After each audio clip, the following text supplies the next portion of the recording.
That's it. I hope you all passed CA or CMA Inter and you have come here. Okay. Probably in Corona time also some of you might have written. Anyone who passed out in this online exam? Everyone is offline exam or online exam? Offline. Okay. So I believe that definitely you have some content with you, isn't it? Yes. Why I was talking about that is just to refer to our setup time. There are two factors there. First one, setup cost. The other one is number two. What is that? Carrying cost. These two factors used to consider no earlier. Yes. So setup time means this only. Practical thing is the time what we have taken to make ourselves ready for what class. That is only setup time. Unfortunately, this did not work out. Okay. Right. So let's start with our syllabus. See, the purpose of this batch is no doubt is to get good marks in what? SCM. Yes. And for new syllabus, definitely it will throw a light on what you can expect in the final. Okay. If I have to tell based on the comparison of old syllabus and new syllabus, almost 70% or 75% is same. Okay. And 25% they have added on some more statistical concepts like gaming theory, isn't it? Forecasting tools, yes. So these things they have added. So that is only the extra portion. And one more thing is earlier the true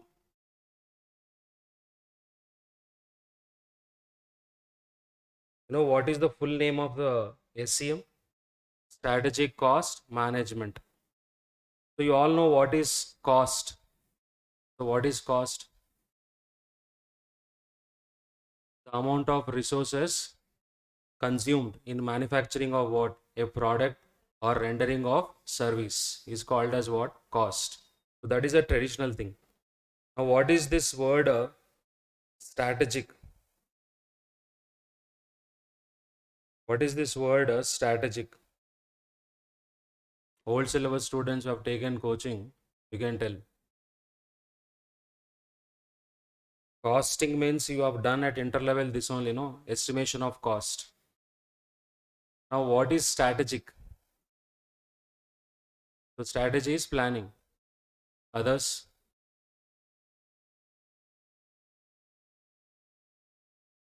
technique.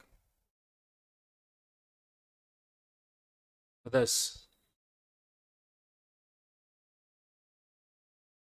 So, what is strategy in simple words is you are trying to what? Take a decision, taking future into consideration. You are not taking a decision purely on short term considerations. You are taking a decision based on what? Long term. So futuristic decision you are taking. So that is called as strategy. See, some of you are telling planning. In strategic management subject, you might have heard this. So strategy basically plan, keeping in what? Mind the future only. So any decision today we should take based on what? Keeping view the future of the company. One simple example I'll tell you so that you can understand what is the subject objective at final level. Okay. Do you think at final level also you're going to do the same thing, estimation of cost only? No. Purely at final level, you are going to do decision making. Okay. So before we go to that, one small example to make you understand what is this strategic cost management. Now, you all know Airtel, telecommunication service provider. So when there is a heavy competition with Jio, when Jio has come into the market, okay, they were incurring huge losses because of the offer made by what? Jio. Now, what is the option they were having in front of them is, yeah, exactly. They cannot, immediately take a decision of what? Shutting their business. Do you think so? No.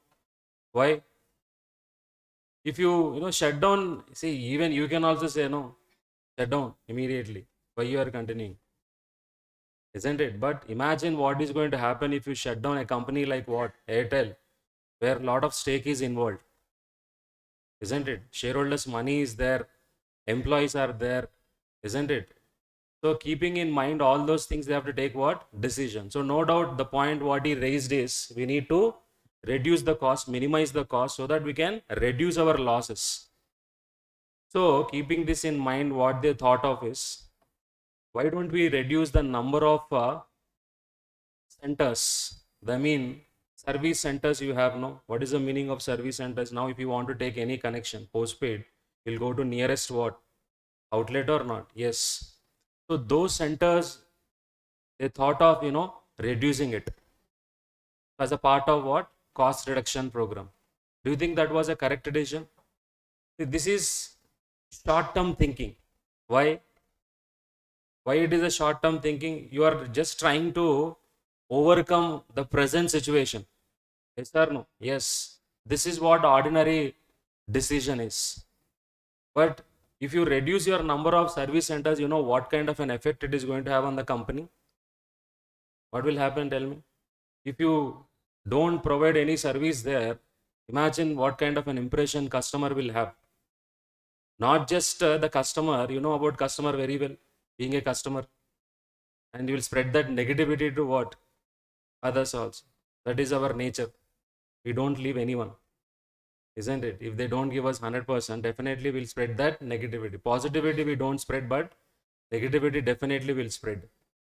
So due to this, definitely it will affect what? Brand name of the company, and ultimately it will bring down the what? Revenue of the company. Correct? Yes. So now the decision whatever you are taking is there purely short term. But if you think all these non-financial factors, isn't it? And then take a decision, that is called as what? Strategic decision. Are you getting? So this thinking, whatever we have done just now, it is called as what? Strategic. Got the point? Yes. So that is what is actually required at final level. But so far, Institute, for some strange reason, especially ICMA Institute, they just stuck to the basic questions. Numerical questions only they have stuck. Even till the last exam also. They are just sticking to the questions. Never they tested a decision making part. You all know CMA UK, isn't it? Yes. There, even though the syllabus is lesser than what you have got, but there, case study based questioning will be there. But here we don't have case study based questioning. That is the difference. But now in new syllabus, they have brought that. Now, if I have to tell you frankly, now this CMA final syllabus, whatever they have introduced, is on par with international standards. The value, if you pass under that new syllabus, is humongous. In fact, it is more heavier than your CA final syllabus. Right? Do you think decision makers will get more remuneration, or employees will get more remuneration? Decision makers. So Mukesh Ambani will get more salary, or CEO will get more salary. Isn't it? Yes. Satya Nadella will get, or who will get? They will only get. No, why? Through our what? Our Telegram groups. We'll try to provide that inputs for writing your exams. So in this recent exam also, why it is not scrolling?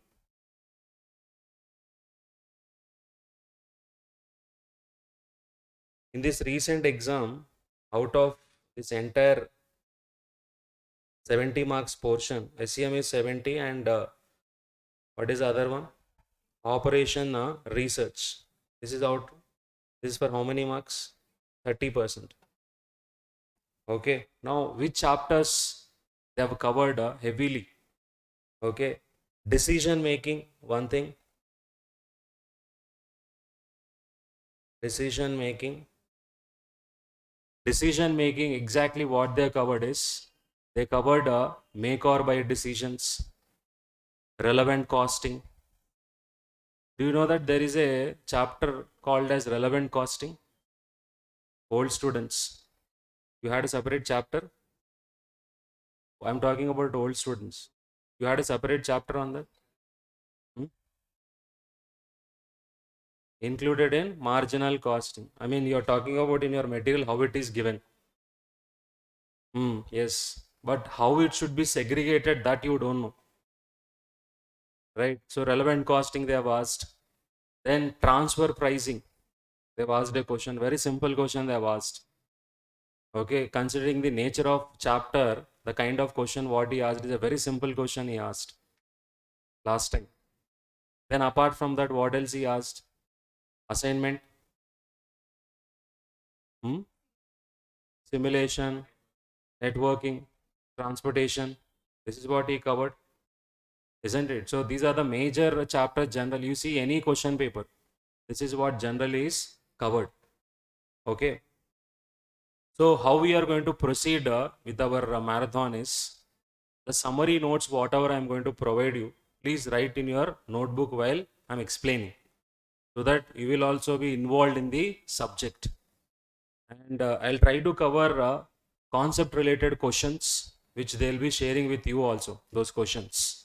Majority of the questions I'll pick up from your material only, right? I believe in that only. Your material questions I'll solve, and some past exam, recent exam questions also will try to solve it.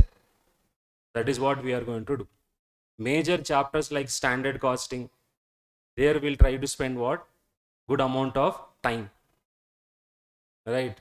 And since this class consists of some students who are from new syllabus also, so some foundation also will be given to them. And for other students also, especially old batch students, since you are not having that right foundation here, so I thought of even explaining that also. Right? Shall we start then? Yes. Now I want you to write what are the practical chapters, right? What are the practical chapters we are going to cover in this marathon? What is the purpose of this marathon? You tell me, because you might had something in your brain, with some motive you might have come here. So what you want from this marathon? You want conceptual clarity. Okay. Do you think people will come to marathon classes for conceptual clarity? Tell me honestly. You might have, once you have completed your syllabus for revision purpose, generally students will come, isn't it? Even though they have provided in the slide that we are going to provide as what? Conceptual clarity, but we are going to stick to that promise. Okay, no doubt about it. So, and one more thing is, exemption is in your hands. How you tackle the exam, with what confidence you write, it's up to you only. I cannot do anything. I can only provide you what? That confidence for writing the exams. That is what I can do. And it is you have to execute the exam. Go there and write the exam. Okay. So what are the chapters? Why it is not scrolling? ఒకసారి a technical person will vara.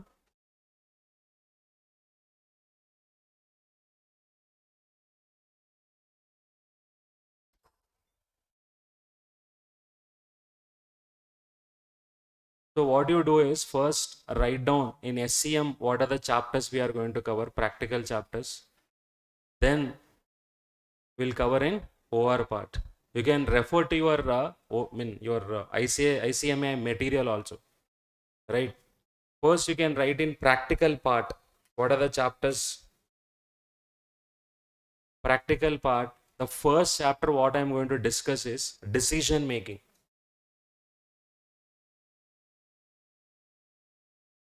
Decision making. Are you able to see? Understand writing? Okay. Should have brought my tab. Second one, in this only I'm going to cover all those topics: relevant costing, key factor decisions, okay, subcontracting. Everything will get covered in decision making only.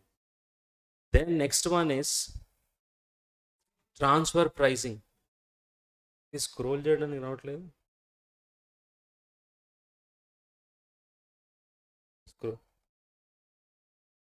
ఇప్పుడు just add on చేసుకుంటూ పోవాలి pages అంతేనా?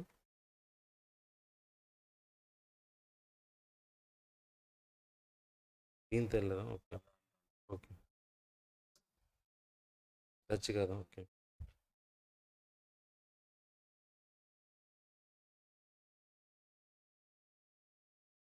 Okay. Now second chapter is transfer pricing. Are you writing properly? First one is SCM. We are writing for SCM. What is the first chapter? Decision making. Second chapter is transfer pricing. Third one, we are going to cover ABC, activity based costing.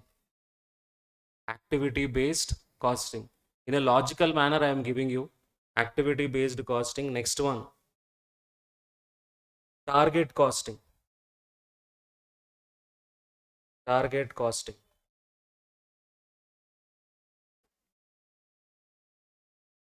That was fourth one. Next, fifth one, life cycle costing. Life cycle costing. That was fifth one. Sixth one,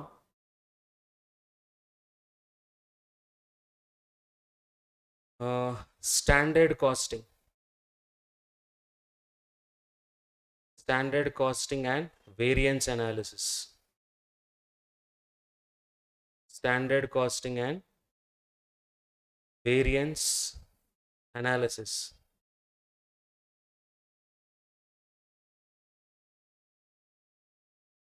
Okay, what else you have? Practical. Hmm? Yes. We can cover it under miscellaneous or as a chapter only we'll cover. Throughput accounting. Throughput accounting. Throughput accounting. I mean, small topic, but it is also a practical topic. Next one is, some of you are saying just in time. Just in time is a theory topic. Of course, they have made some practical questions on that. Okay, so just in time. Just in time. JIT concept. Then, do you know backflush costing? Hmm? Backflush. No, it is not theory. Practical only. Backflush costing. It is also a practical topic. Even TQM also, total quality management. Even from that particular topic also, they raise practical questions. So how many so far? 10. Okay. Any other practical, do you think so in your material you have? I mean your ICMA material. Decision making will cover all those. No, that is not over. That is only SCM. Okay. Yes. Next one. Now coming to OR part. Yeah, backup no. Now OR part, operation research. You know what are the topics we have under this first one? If you have to cover, importance point of view, you all know project management. Project management is most important from examination point of view. Do you get a question from this chapter? Yes. Compulsory question you will get from this chapter. Next one is transportation.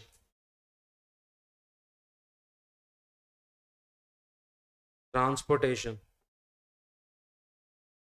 Third one is assignment. Third one is assignment. Fourth one, simulation.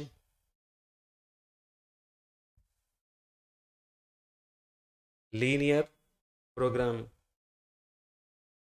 Do you have learning curve also? Under over they have given a learning curve.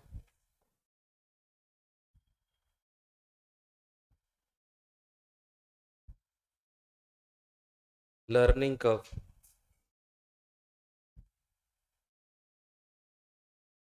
One special request what I would like to make is whatever knowledge you got earlier, okay, you keep that. Right now, what I'm going to explain now, you take this. If there is any difference, immediately you can raise a question. I'll try to explain it so that you will understand it. Right? Because most of you might have taken coaching here, right? And I did not share what is the experience I've got, right? So I have got 12 years of experience. Final I've been taking for the last 7 years. Why for me, why costing was most favorite is always we need to apply what our brain. That is what motivated me to, get good marks at final level and take up this subject and explain it to what students. Because during my days, the biggest problem was we are unable to get good quality from the faculties. So we need to spend a lot of time on what self-study and understand the logic behind the concepts. So that is what made me a faculty. So my approach would be logical approach. So please try to stick to that logic. Right? Have you written? So do you think all topics are covered? I'm talking about only whole syllabus. Project management only.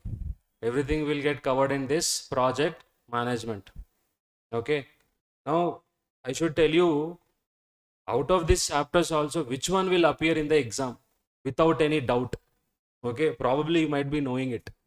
Which chapters will appear in the exam for the next attempt? I'm talking about which one? July 2023. What will come? Which chapters are must? You all know that standard costing they are going to cover. No doubt about it. With MCQs, if you take almost 15 to 16 marks, they will cover from this particular chapter. Standard costing itself. Last time, how many marks they have covered? 10 marks question they have covered. Reconciliation they have covered. Reconciliation of profits. Have you done already? Not new, old. Old students, yes. So must question that is. Next one is decision making also a must question. Transfer pricing also a must question. These three only if you see in the exam, almost you might have around 45 to 50 marks. I'm talking about old syllabus, including MCQs. These three topics only will constitute 50 marks in your exam. So how you do in these three questions will decide your result, how many marks you are going to get in the exam.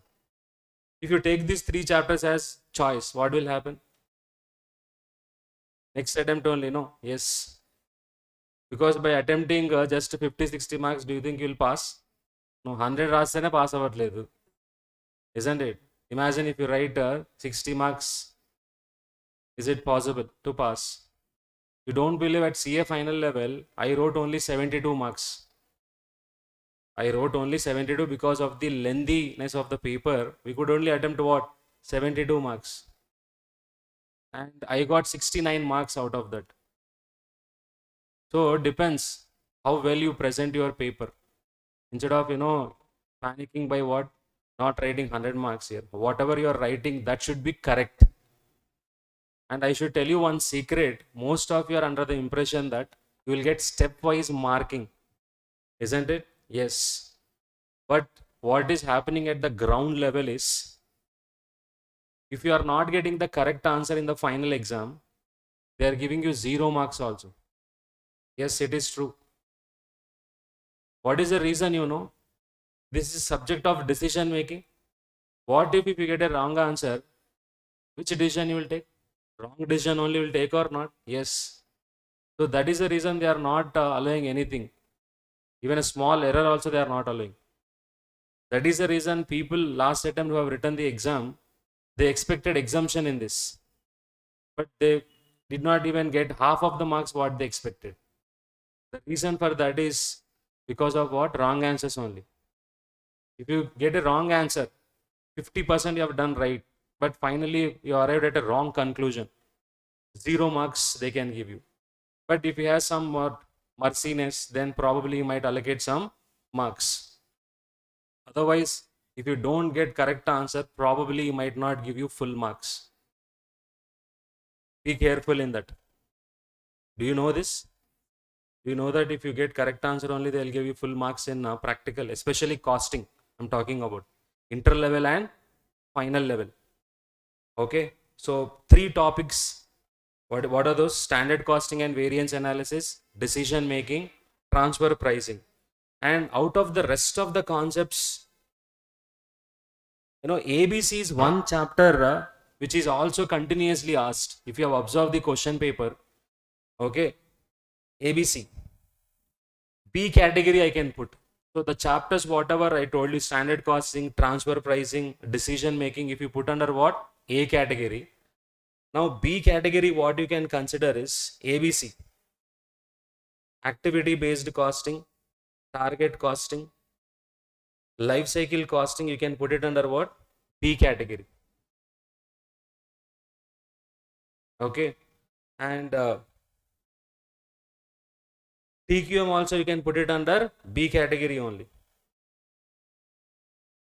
What are the topics you kept under B category? Target costing, life cycle costing, activity based costing, total quality management. Yes. Next one, throughput accounting, just in time, backflush costing. This you can put it under C category. Do you know that they've asked a question recently from throughput accounting also? Okay. So with concept you will understand, right? Now coming to OR, A category chapters, straight away project management, A category. What else? Transportation also A category, and simulation also A category. The rest of the things you can put it under B category.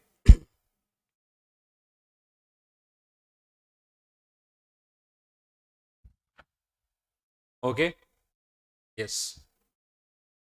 Now let's enter into the subject. Now before we start the subject here, most of the people, especially in costing, some basics they make mistake.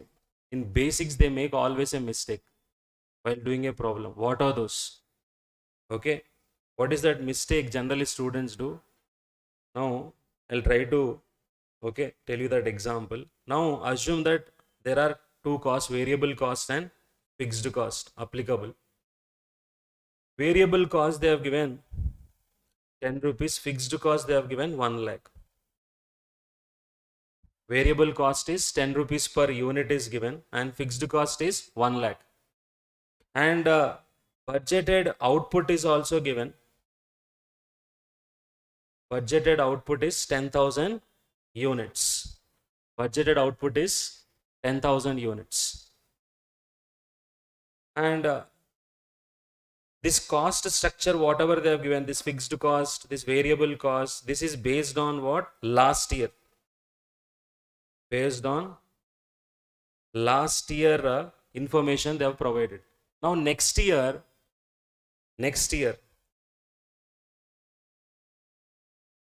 what are the likely changes that is going to happen here? Variable cost is going to increase by 10%. Variable cost is going to increase by 10%. Fixed cost is going to increase by 5%. Okay, ichina information enti ikkada? Last year information, variable cost is how much? 10 rupees per unit. Fixed cost enta? 1 lakh. And that was for how many units? 10,000 units. Next year, what are the changes? Variable cost is going to increase by how much? 10%. Fixed cost is going to increase by how much? 5%. Okay, yes. And next year, budgeted output going to increase by 20%. Coming year, what is the increase in output? 20%. You need not write this. This is just for bringing confidence to you. ఏది రాయాలో నేను చెప్తాది రాసుకోండి. Okay, let's spend this time productively. You are in a AC setup sitting. Okay, you know what will happen after 1 hour? You will go into what? Yes, and always I'm there to wake you up, definitely through questions only, not by shouting, right? I hope now you got this data now. Take your calculators and tell me next year what will be your variable cost. Tell me. Variable cost.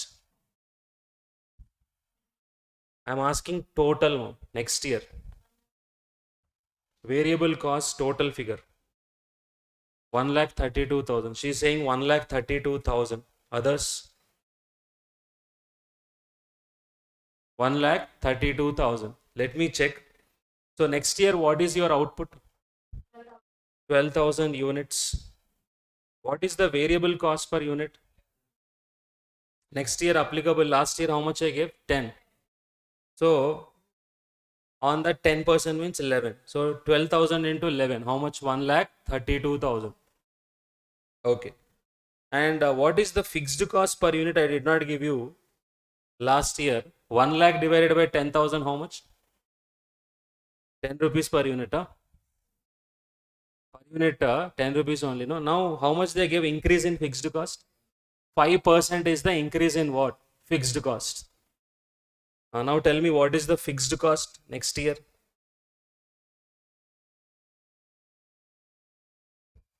Hmm? 1,05,000. మిగతా వాళ్ళు చెప్పట్లేదేం ఏం బాబు నువ్వు ఏమనుకుంటున్నావు చెప్పు. నేనేం వదలను ఎవరిని. Okay, so how much you think? 10.5. Figure అడుగుతున్నా నేను. How much figure? 1,05,000. Sure? Yes. Always fixed cost will vary in total, not per unit. This room, okay, is a facility now. This room is hired for 50,000 rupees and capacity of this classroom is 50 students. If 0 students comes, how much you have to pay? 50,000. 10 students, 50,000. Isn't it? So fixed cost is not going to get affected by what? Volume, up to the capacity at least. Isn't it? Yes. So any increase in fixed cost, now if 60 students comes, what will happen? You have to accommodate another room or not? Yes. So it is on total, not per unit. Per unit will never vary. Okay, per unit, how we are going to arrive at next year? Now tell me, next year per unit means how much? Can you tell me? Total, no doubt 1,05,000. If I ask you per unit is how much next year? 8 point. So how you got that 1,05,000 divided by how many units? 12,000 units. How much you got? 8.75.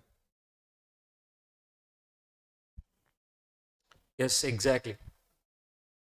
This foundation some people are missing after coming to final also. Okay, that is the reason I was testing on that. Now let's start quickly. First chapter now. What is the first chapter? Decision making. So tell me at final level with what objective they have kept this subject is? Decision making or just estimation of cost?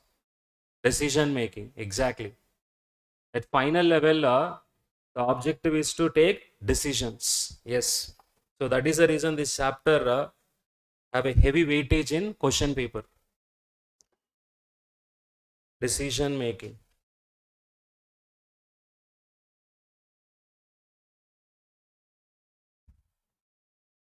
Generally, decisions are of two types.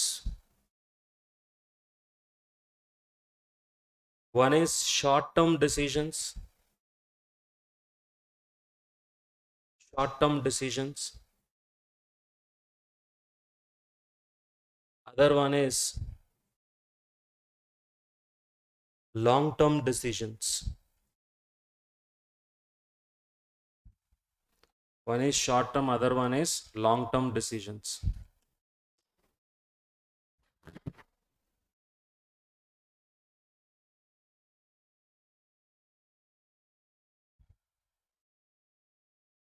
Long-term decisions, example, hmm, capital budgeting, have you heard earlier? Yes. It is a long-term decision or short-term decision.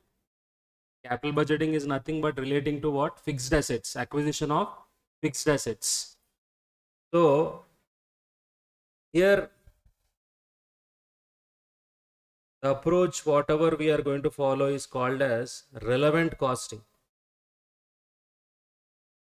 For this,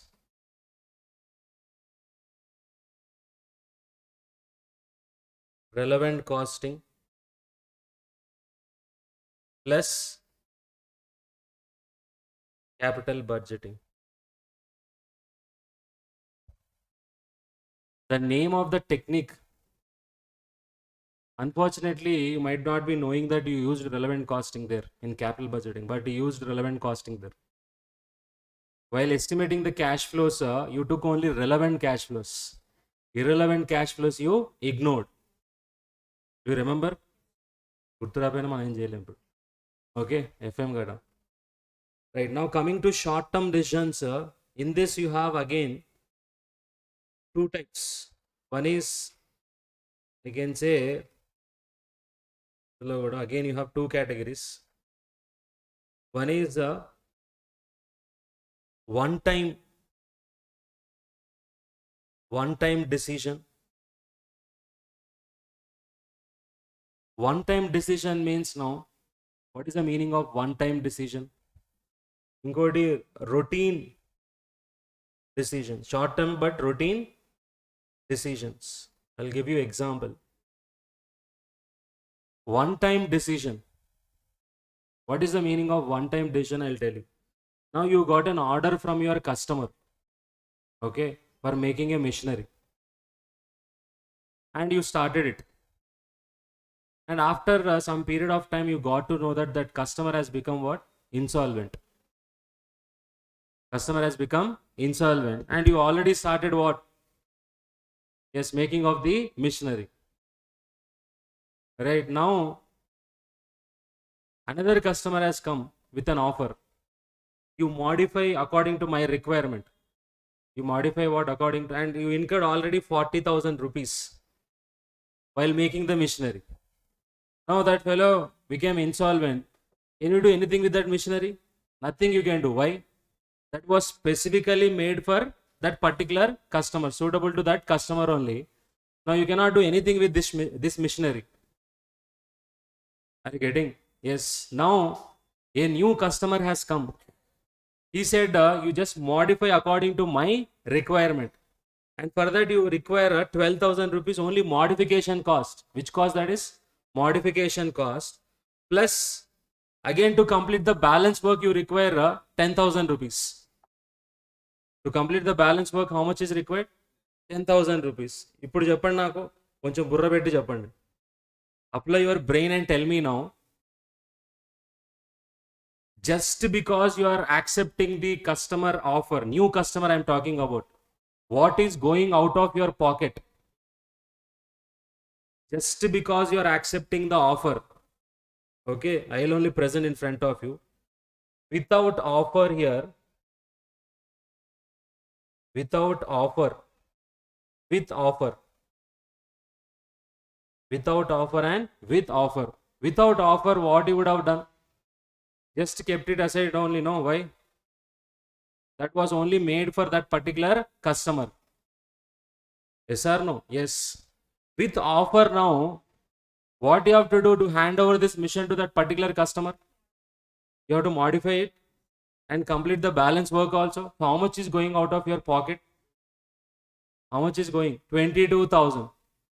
So out of your pocket, 22,000 rupees are going. Now you tell me, if you are an intelligent person, if you are an intelligent entrepreneur, if he is ready to give you 25,000 rupees, will you do that work or not? Will you do? Yes. Will you do or not? Yes. Why? Why you will do? You are making 3,000 profit or not? Yes. Yes or no? Yes. What if he gives you 22,000? What if he gives you 22,000? You are indifferent or not? Yes. Because whatever you are incurring, that much only is what? Giving you back. This is called as minimum price. This is called as what? Minimum price. Have you heard this word earlier? In CMA Inter also you have in Group 2. Group 2 was management accounting. Group 1 was what? Cost accounting. Management accounting is decision making only. Some part of decision making already covered in CMA Inter level only. Now new syllabus, final syllabus, whatever you have, even introduction is given at inter level only. Now that is how the syllabus is framed. So this example, whatever we discussed, do you think is one time or not? On a daily basis you will get no. I am running an institute. Okay, Sunday it's on holiday. Okay, one of my colleague came and he said, sir, I want to conduct a class on Sunday. Right, outside person only, very well known person. So he asked me how much you will charge. I no problem. You are a known one to me, no. So probably I'll charge for only electricity on that particular day. But do you think on a regular basis, if he again comes next week also, if he's asking for this classroom for taking class, should I give you by only charging electricity? No. That was only what? One time offer. Are you getting? Yes. Similarly, one more example. You got an export offer. Your capacity is 10,000 units. Domestic demand only 8,000. So you are only utilizing 80% of your capacity. 8,000 units only are producing. Your market only confined to that. Now you got an export offer for 2,000 units. Now for regular, you are selling in the domestic market at 100 rupees. That fellow is offering only 25 rupees. That fellow is offering 25 rupees. Now will you accept? Will you accept? Your variable cost of one unit is 22 rupees. So he is ready to offer you 25 rupees, assume. See, even 22 rupees also you can accept. Why? Just for the sake of experience. You don't know how to export experience you will get, no. Yes. And you are able to fully utilize your capacity also. Are you getting? These all are examples of what? One-time decision. Understood? Yes. So, which chapter or which technique we are going to apply here for taking these one-time decisions? You know, what is that? Relevant costing. I hope everyone understood the examples, whatever I quoted. One-time decision. Export decision. One-time offer only, yeah? Yes. So, you can write below that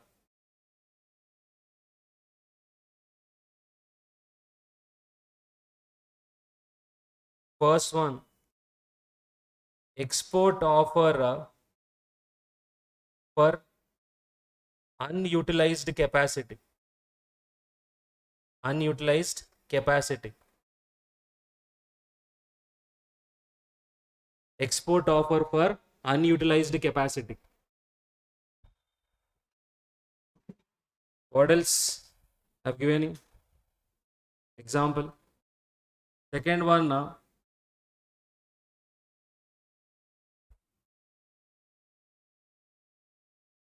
Acceptance of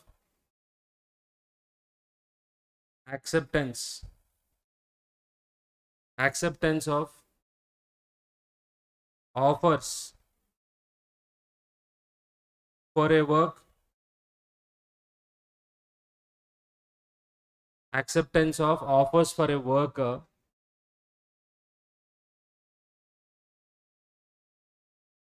done for other customers. Done for other customers. Acceptance of. Are you able to see properly? Tell me. Pen, I'm not used to it. So tell me if you are not understanding, I'll write properly. What is the second one? Acceptance of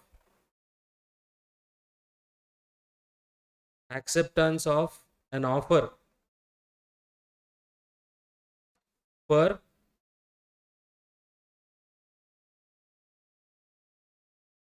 work done for work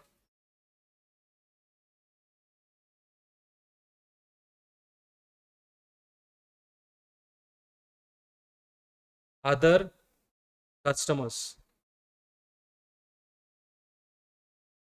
Okay. I can quote other examples also. You bought some inventory, excess inventory you bought, you are not using it. It is not a regular item also which is used.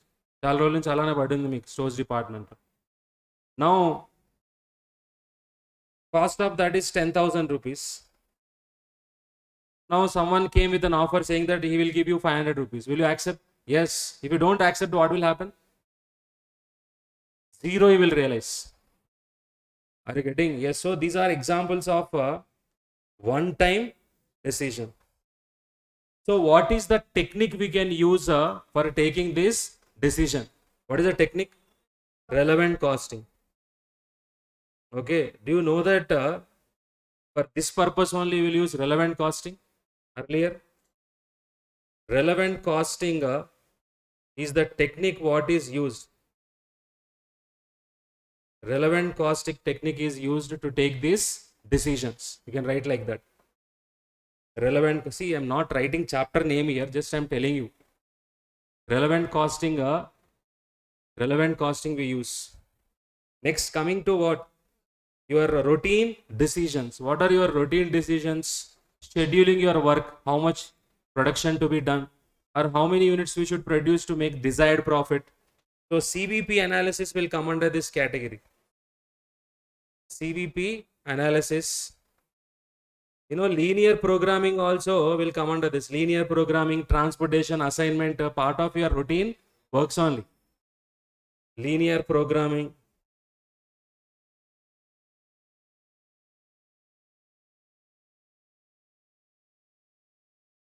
Assignment, transportation. So these are your regular operating decisions what you have to take. For this we use these techniques. CVP analysis, linear programming, assignment, transportation. Okay, yes. Now, what are the various sub-units we are going to cover under this? Let's write now. Done now, everyone? Yes. What is the advantage, knowing why we are covering a particular topic under that is, always you can anticipate what is expected. Now, what are the subtopics we are going to cover under this particular chapter is, number 1, relevant costing.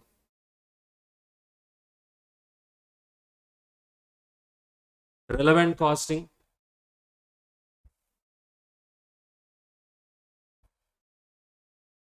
Relevant costing.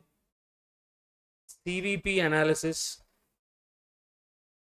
Relevant costing. CVP analysis. Third one, key factor.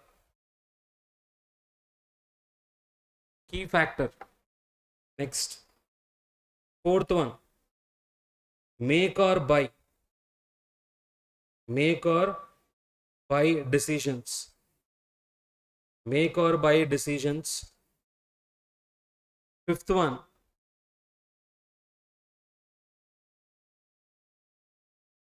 have you written subtopics? Next one, subcontracting. Make or buy decision is relating to raw materials. It is relating to what? Raw materials. Whereas subcontracting is relating to what? Finished goods. And one more topic is service costing. You know that at final level, still they ask service costing questions also. Yes, service costing. These are the subtopics. Imagine how big this particular chapter. And in fact, all this you can put it under A category, and B, one more we can put under this. What is that? Is transfer pricing. Of course, we are going to read separately as a chapter only, but connected to this particular chapter only, transfer pricing also.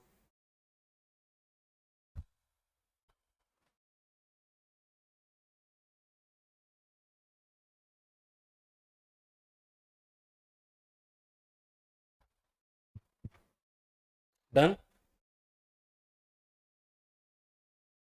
Right, let's start with now relevant costing. This particular topic, relevant costing, we are going to cover little deeply, right? Yes. The reason for that is all other chapters, most of the chapters depended on this particular topic only, relevant costing, right? Most of the questions, we apply this relevant costing technique. That is the reason we have to understand this. Now, first I need to know from you whether you covered relevant costing as a separate topic earlier at final level when you have taken coaching. As a separate topic, have you covered? Okay. Anyhow, I'll take your opinions only. After that only, I'll explain the topics. Because at final level, definitely you might be having some knowledge. Now you can write unit number 1, relevant costing. Relevant costing. Have some patience when I am explaining anything. Okay. Then slowly we'll increase the pace. Relevant costing, just now you are understanding when to apply that particular topic or technique. Okay. So when to apply this relevant costing technique? Tell me. Applicability, relevant costing. First point is applicability. Point number 1, applicability.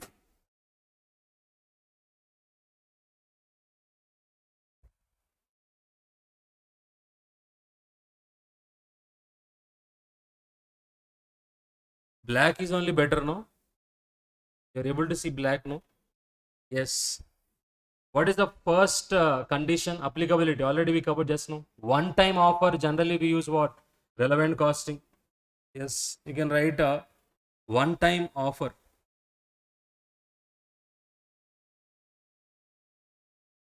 One time offer. Second one. And we discussed about customized orders also, no? Customized orders. Customized orders. And what I gave example, customer went bankrupt, no? Customer went bankrupt. Customer order only you got, but suddenly he was unable to accept his order. He went what? Bankrupt. That is the example I gave. That is also one time decision. Next one. Other example what I gave, export case. You had some surplus capacity. Only 8,000 units you are producing. 2,000 you had a surplus capacity or not? Yes. So in that case also you can apply this technique. Surplus capacity.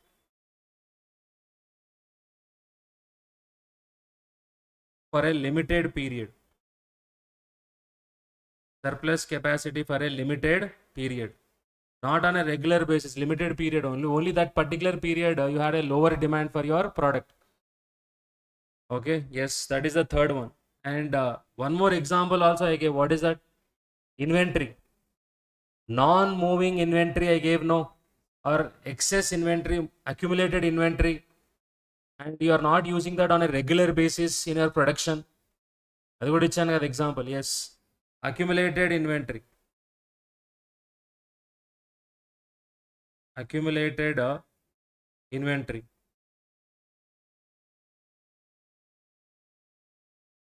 Written?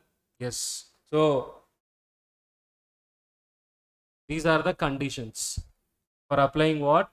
Relevant costing. Most important, because when you read a question, you should decide, is it one time offer or a routine decision?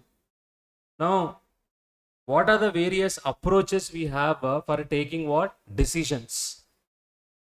What are the various approaches? With the help of an example only, I will explain. Concentrate everyone. Everyone can solve this. Now, assume that you are owning a building. Okay. Mr. A is owning a building. Let me see how many of you can answer this. Now he has got and you all know that on building what they have to pay every year?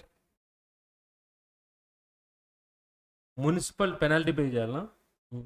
Municipal enduku building unnanduka municipal tax every year you have to pay, or monthly here, assume 18,000 rupees you have to pay per month. This is yearly, it comes to how much?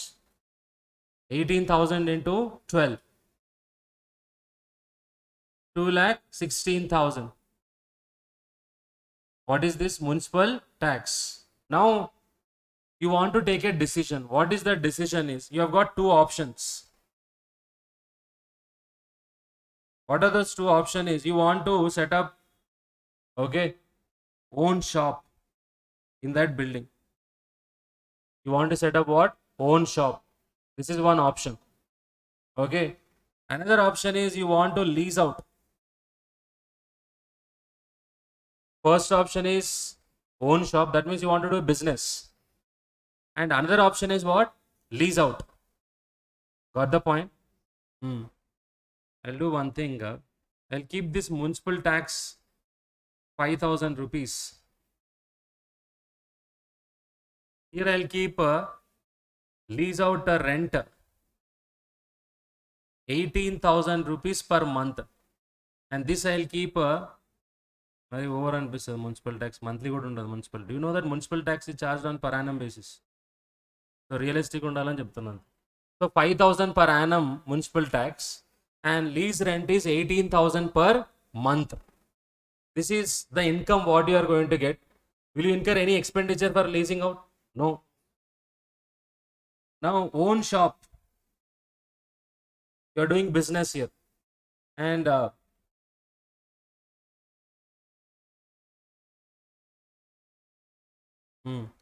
what is the sales revenue you are going to get? Sales revenue is 10 lakhs. Sales revenue is 10 lakhs. And cost of goods sold, excluding municipal tax. Okay, don't think that it includes municipal tax. Excluding municipal tax is, assume, 7 lakhs. Excluding municipal tax is 7 lakhs. These are the two options what you have got. Now, which option you should select here is a decision to be taken or not? Do you think it's a decision to be taken?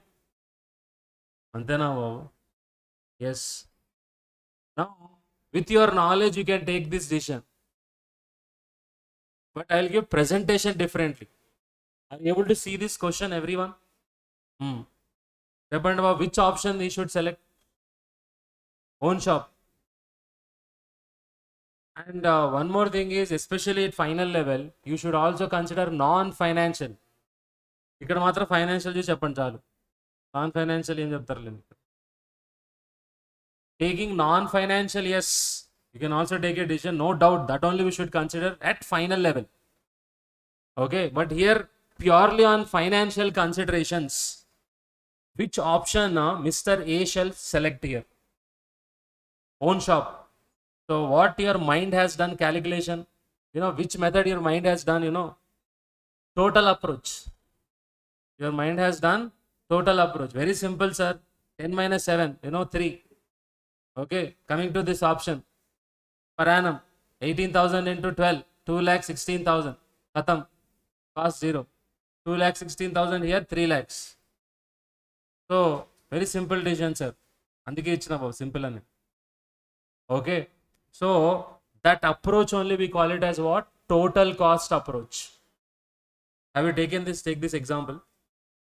Now, this one only using 3 approaches I'll explain now.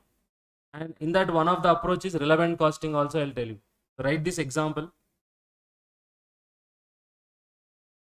Write quickly this. Mr. A is owning a building. You can write like that only.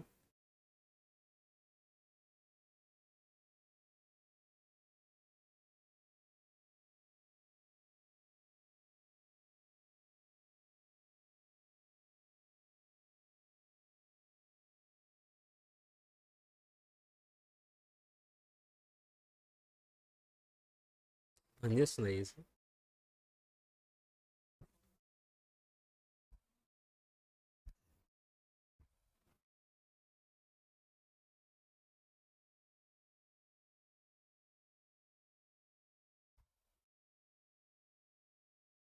Own shop, option number 1.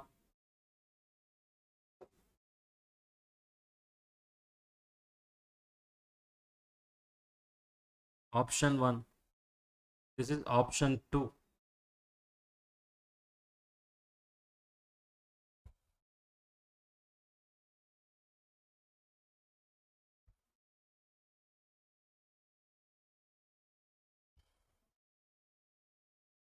Oh, power రాలేదు.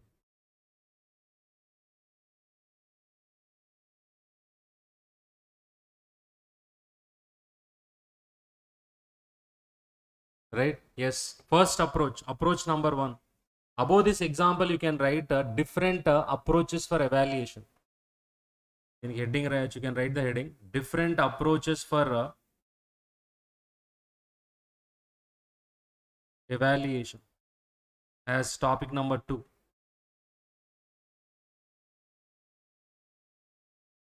Different approaches for evaluation.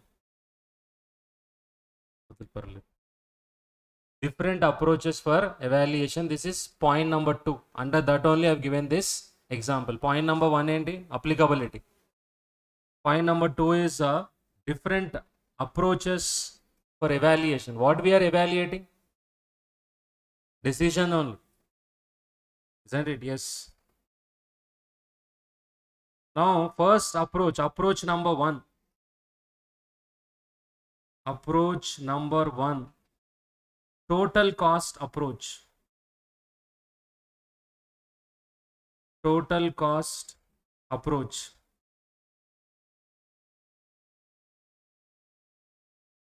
Total cost approach.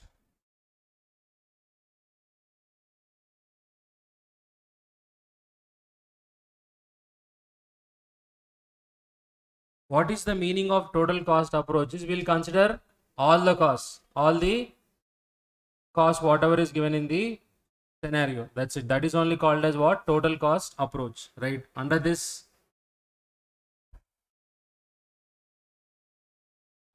approach,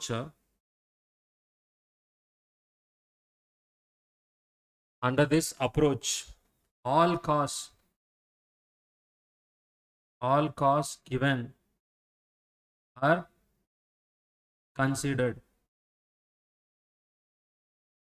Under this approach, all costs given are considered. So let us present this now. Two options are own shop. Other one is lease out. These are the two options. Now, sales revenue or rent. Sales revenue or rent. Own shop, how much? 10 lakhs. Lease out, how much? 18,000 per month into 12. 2 lakh 16,000. Now, less. What we should remove here? Cost of goods sold. How much? 7 lakhs. Is it applicable for lease out option? No, not applicable. And what is the one more thing which is given in the example? Municipal tax. You know, this question was given in the exam. Of course, some extra things also they gave. Municipal tax, 5,000 per annum. Both option, is it applicable? Municipal tax, is it applicable for both the options? Everyone. It is applicable for both the options or not? Yes. Whether you own the shop, whether you set up a own business or whether you lease out, what you have to pay? Municipal tax is compulsory or not? Yes. So how much you are getting? 2,95,000 here.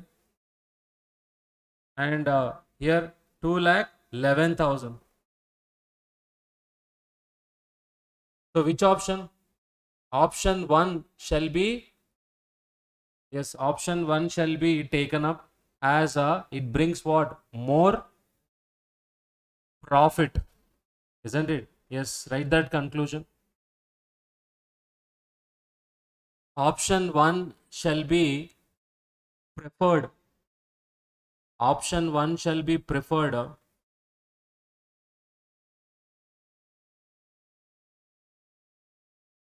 on financial considerations. Option 1 shall be preferred on financial considerations. I am using that word financial, underline that word also. Purely on what basis? Financial consideration. Sir, non-financial means what? See, leasing out. Yes or no? Yes. What are the other things you can consider? Non-financial. Opportunity cost is financial consideration only. Non-financial consideration means what you can say?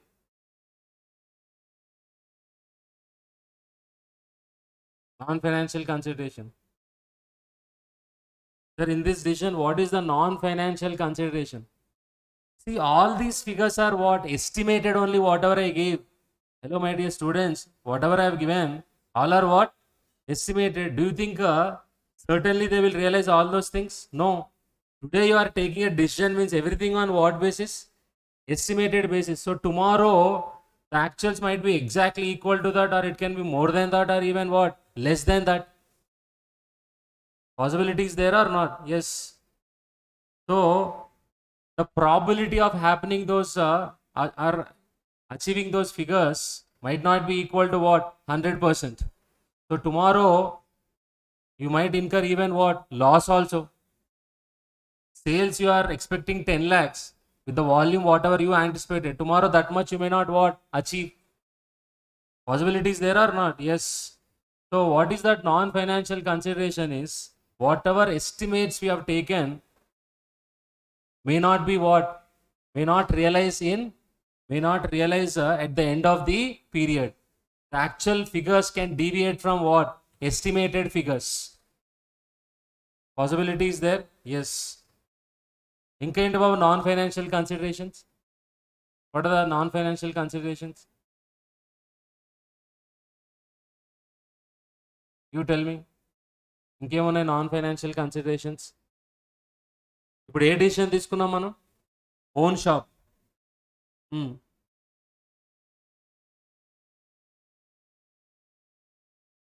What are the non financial consideration?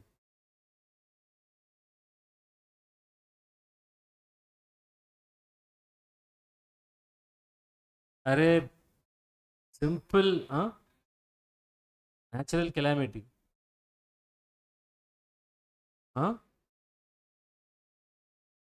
We assume that this fellow will continue his business for foreseeable future or not? This fellow will continue this business for what? Foreseeable future. One time కాదు కదా ఇదంతా. Once he starts a business, what he has to do? Continue the business or not? Yes.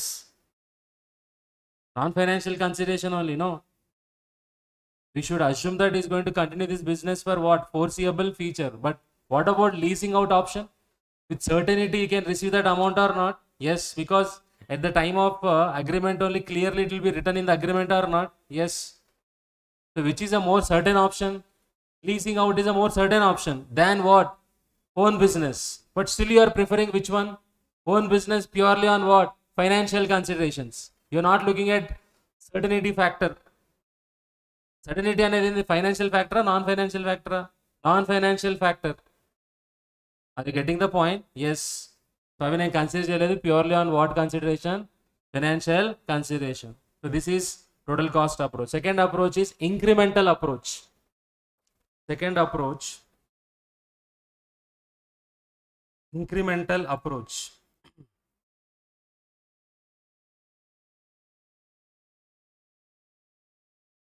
B. Incremental approach.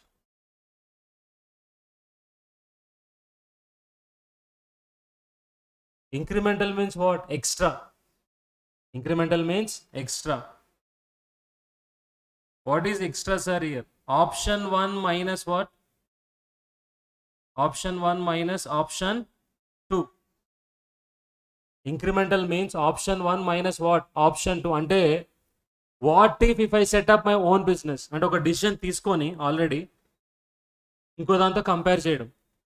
What if I set my own business, then what is the extra revenue, what is the extra cost I am going to incur. ఏవైతే common కాస్ట్లు ఉంటాయి ఇక్కడ, whatever common cost will be there, automatically that will be what eliminated. Incremental cost of common cost will be what zero. What is common cost? Municipal tax. ఇక్కడ చూసారా municipal tax, ఇక్కడ 5000 ఉంది, ఇక్కడ కూడా 5000 ఉంది. So automatically it will become what nil. అంతేనా? Yes. So ఇప్పుడు దీనికి చూస్తుంటే ఇంక్రిమెంటల్ రెవెన్యూ ఎంత వస్తుంది చెప్పండి? 10 lakhs minus what 2,16,000. COGS 7 lakhs. ఇప్పుడు ఇది when you take up what option 1, are you getting the point? Did you understand what I'm trying to say? You took option 1 minus option 2. No, why option 1 minus option 2? I'm telling you, assuming that you have decided to set up what own business. Adi point. Assuming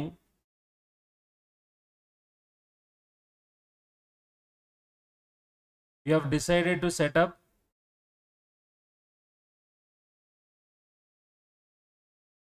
or appropriate word, assuming option 1 is selected. Assuming option 1 is selected. Similarly, you can also take up what option 2 also. No, then what you will do? Option 2 minus what option 1, or option 2 minus option 1. Option 2 minus option 1. Assuming that what you have, yes, option 2 is selected. Assuming option 2 is selected. Okay, so how we do presentation? Incremental approach. Just now I have shown you. No, incremental approach, what will be your answer if I assume that option 1 is selected? మీరు చెప్పండి. Option 1 select చేసుకున్నాం అనుకుంటే ఇక్కడ what will be your incremental profit? Exactly 84,000. Positive or negative? Positive. One student after writing the exam, he might tell that I got positive 84. Another student will come and tell 84,000 negative. How? He has taken up what? Option 2. So he has done option 2 minus what? Option 1. Both are correct? Yes. Decision is same? Yes, decision is same.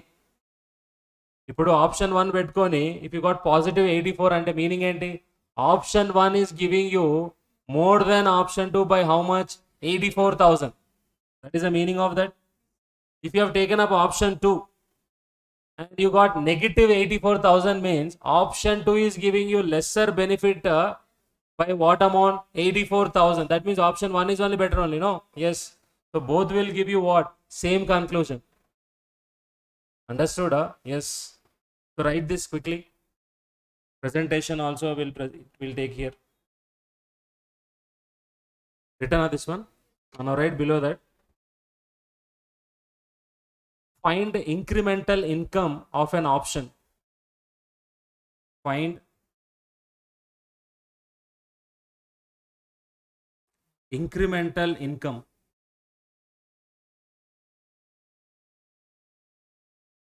of an option. Find incremental income of an option. Incremental income ante 10 lakhs minus what? 2,16,000. Similarly, what we should find? Incremental cost also. No, incremental revenue as well as what? Incremental cost. Those common, what will happen? They will get eliminated or not? Yes. Now write second point. The costs that are irrelevant. ఇందులో మన ఎగ్జాంపుల్లో ఏంటి irrelevant cost? The costs which are irrelevant. The costs which are irrelevant will have a zero incremental value. Will have zero incremental value and will be identified will be identified automatically.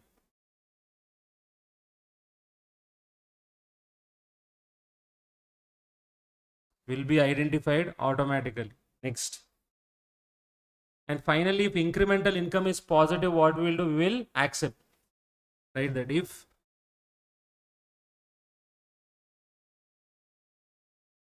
incremental income is positive, if incremental income is positive, accept the proposal. Accept the proposal.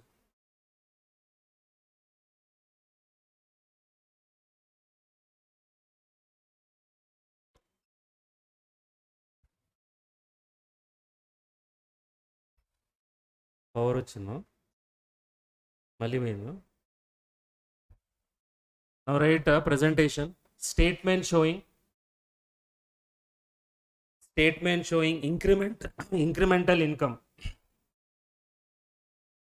Statement showing,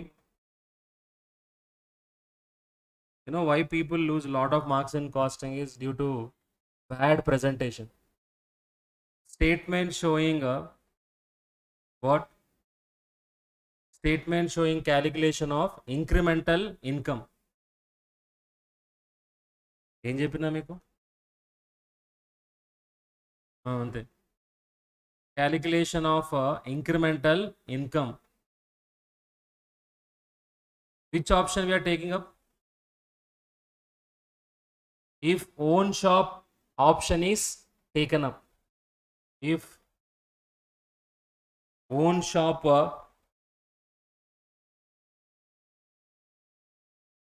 or you can say statement showing calculation of incremental income of own shop, option number 1. Particulars, take one amount column. Particulars, amount in rupees. First, what we should take? It's very simple approach, no? Tell me. Now I'm taking own shop. Okay, I have to compare with what? Other option. Incremental sales or incremental revenue తీసుకోవాలి కదా first. Yes అంతేనా బాబు? Yes. So incremental revenue, incremental revenue. So ఏం రాయాలి బ్రాకెట్లో? 10 lakhs minus what? 2,16,000. 10 lakhs minus 2,16,000. How much you are getting? 7,84,000. Less incremental COGS. Incremental COGS. How much? 7 lakhs. Incremental municipal tax. Incremental municipal tax nil. Automatically they'll become what? Nil. So tell me, what is the incremental income you are getting? 84,000 incremental income. Incremental income. చెప్పండి బాబు decision ఏంటి ఇప్పుడు? as incremental income of own shop is what? Positive. So Mr. A shall set up what? Own business. Right? Conclusion. As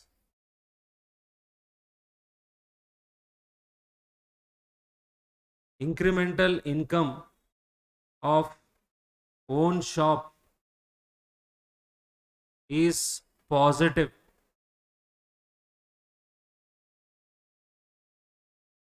Mr. A shall set up own business.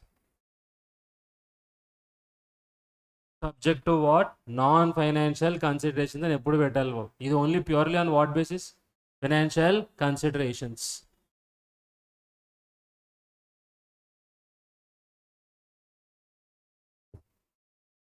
This approach is a very simple approach and always irrelevant costs are automatically ఏమైపోతుంది బాబు? Zero value వచ్చేస్తుంది. కానీ ఇందులో ఒక limitation ఉంది బాబు. What is that limitation? చూద్దాం ఎంతమంది involve అయి ఉన్నారో క్లాస్లో. There is one limitation in this approach, incremental approach. What is that limitation? If you are really involved into this, easily you can say.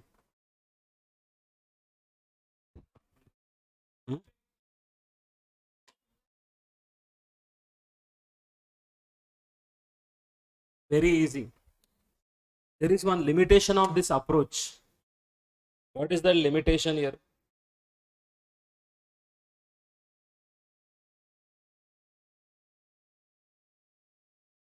అది కదా, అది ఆల్రెడీ నేను చెప్పిన, నేను ఇంక్రిమెంటల్ అప్రోచ్కి అడుగుతున్నాను.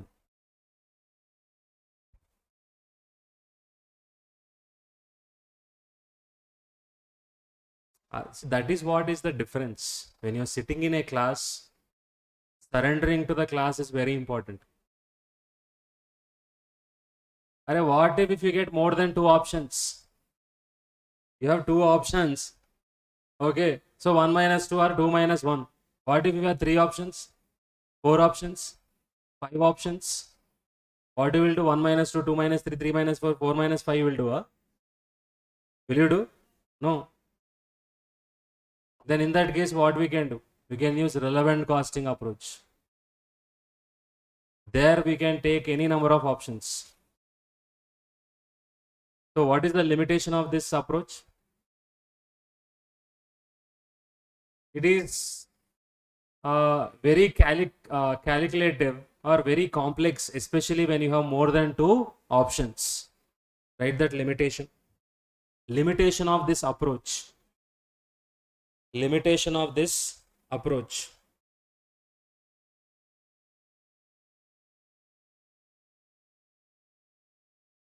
Limitation.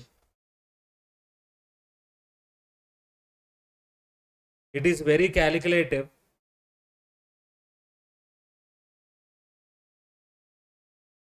Very calculative when more than 2 options. More than 2 options are to be evaluated. When more than 2 options are to be evaluated.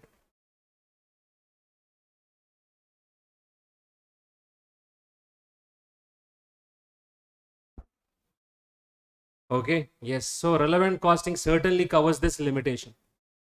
Now let's go to third approach. What is the third approach? Relevant costing approach. Approach number 3.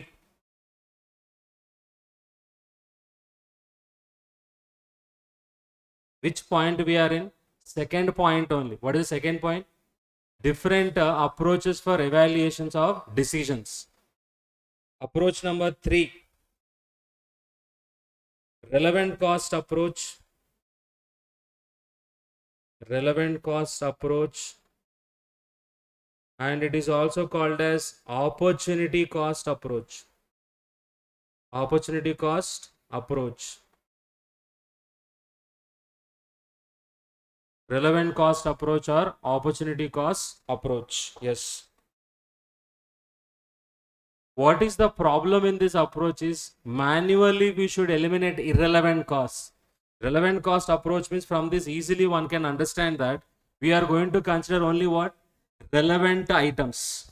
Irrelevant items are going to be what? Ignored.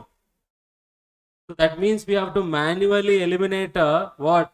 Irrelevant items. That means you should know what is relevant and what is irrelevant. Most important here.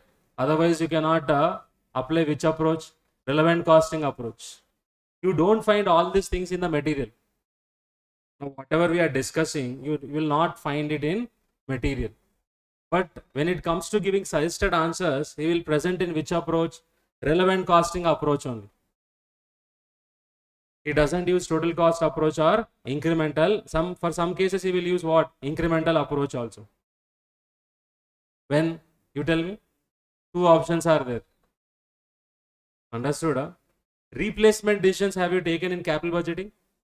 There, which approach we can use? Incremental approach we can use or not? Yes. Okay. Yes. So, relevant costing approach, first manually we need to eliminate what? Irrelevant costs. Right? First point. Point number 1. Under this approach, we need to manually eliminate requires elimination of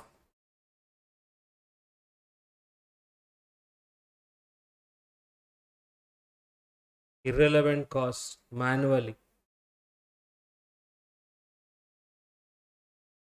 Requires elimination of irrelevant costs manually. Next. Now, many of you feel that you know what is irrelevant, relevant, but you don't know what exactly is irrelevant or relevant. Okay. So tell me, what are irrelevant costs? Do you have any idea of what is irrelevant cost? Now, in our example, municipal tax was relevant or irrelevant? You don't know, first of all, what is relevant and irrelevant. You know what is irrelevant? Irrelevant costs are those costs which remain the same in what? All options. Irrelevant costs are those costs which remain what? Same in what? All options. So when it is remaining same in all options, do you think it is relevant for decision making? No. It is not relevant. In our example, municipal tax was that only. No. Are you getting my point? Now, assuming that another decision, you have completed your CMA inter, now you are evaluating where to take coaching, and you have taken registration with ICMA. So tell me now, registration fee, whatever you pay to institute, is it relevant for taking decision of in which institute you should take coaching? Even if you don't take coaching also, you have to pay what? Registration fee or not? So is it relevant for the decision or irrelevant for the decision? Irrelevant. Why? Whether you take coaching or not take coaching, in both the options, it is applicable or not? Yes, it is remaining same. That is the reason it is irrelevant. So, right, second point. Irrelevant costs are those costs. Irrelevant costs are those costs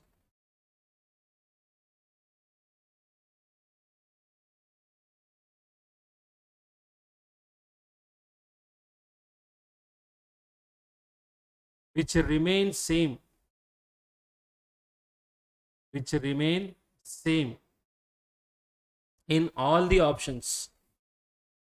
In all the given options. In all the given options. Bracket you can write in our example. In our example, municipal tax. In our example, municipal tax is irrelevant cost. Municipal tax is irrelevant cost. Yes. Do you think it will change with the option? If it changes, then it is not irrelevant. It is what? Relevant. Right, next point.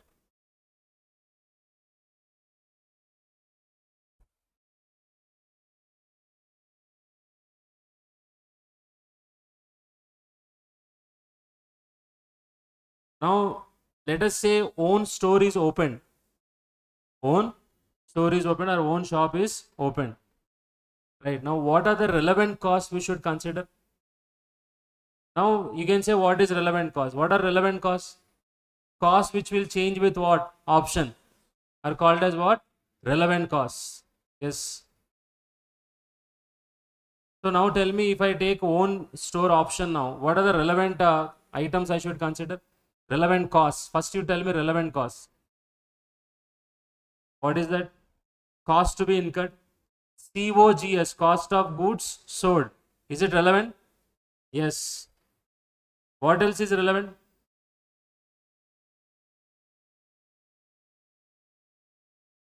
Think. That is the reason. What is the other name of this approach? Opportunity cost approach. Opportunity cost approach. So here we don't take not just the cost, even we take what? Opportunity cost. Right? In decision making, we use cash flows also. అంటే మనకి ఇప్పుడు now when you are estimating the cost, two things we'll consider. One is the traditional cost, what you all know, ఏంటవి material, labor and what? Overheads. This anyhow we'll consider. Apart from that, when you are taking decisions, you know what are the other costs we'll consider? Cash flows. What is the cash flow means here? Real cash flows we'll consider. Even notional cash flows also we'll consider. Notional means opportunity cost. When you are taking decision only, you'll consider what? Opportunity cost also. Understood? Yes. Now if you set up your own shop, is there any opportunity cost? Is there any opportunity cost? What is the opportunity cost? So are you losing that benefit? అందుకే కదా cost అంటున్నాం మనము. Are you losing the benefit? Yes. How much benefit you are losing? 2,16,000. So 2,16,000 plus your cost to be incurred is how much? 7 lakhs. So total relevant cost is how much? 9,16,000 is your total relevant cost. And what is your revenue? 10 lakhs. So 10 lakhs minus 9 lakh, 16,000. How much you are getting? 84,000. The same amount only, again. But which approach we followed here? Relevant costing approach. Understood? So under relevant costing approach, just now I told you one format. What is that is? We should compare relevant cost with what? Revenue.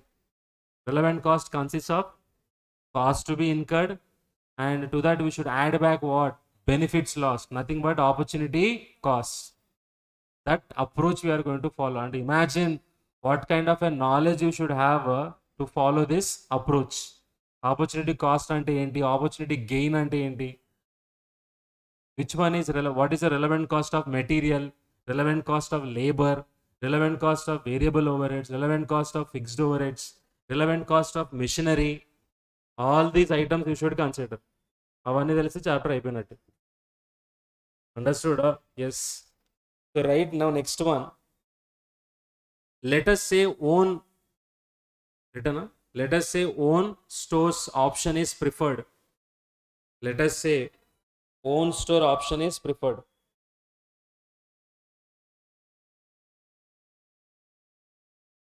Let us say own store option is preferred. All right. Statement showing a presentation. A approach ki presentation is? Yes. Statement showing calculation of net relevant cost of own shop. Statement showing calculation of net relevant cost of own shop. 2 columns, particulars,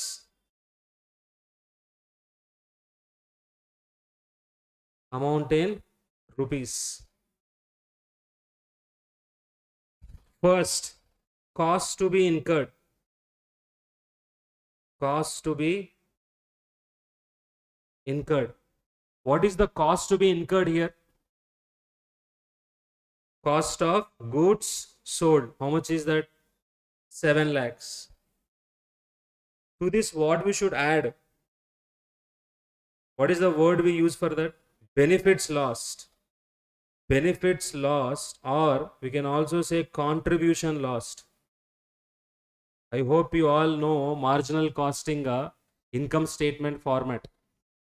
ఎట్లా వస్తుంది చెప్పండి? Contribution. Sales minus variable cost will get contribution. Yes. Benefits lost or contribution last.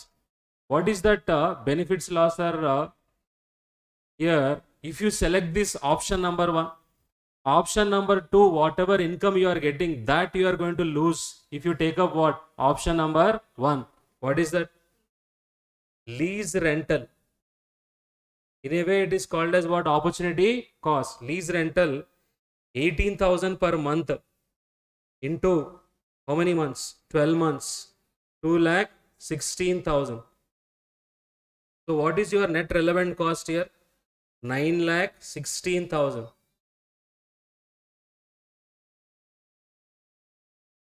Net relevant cost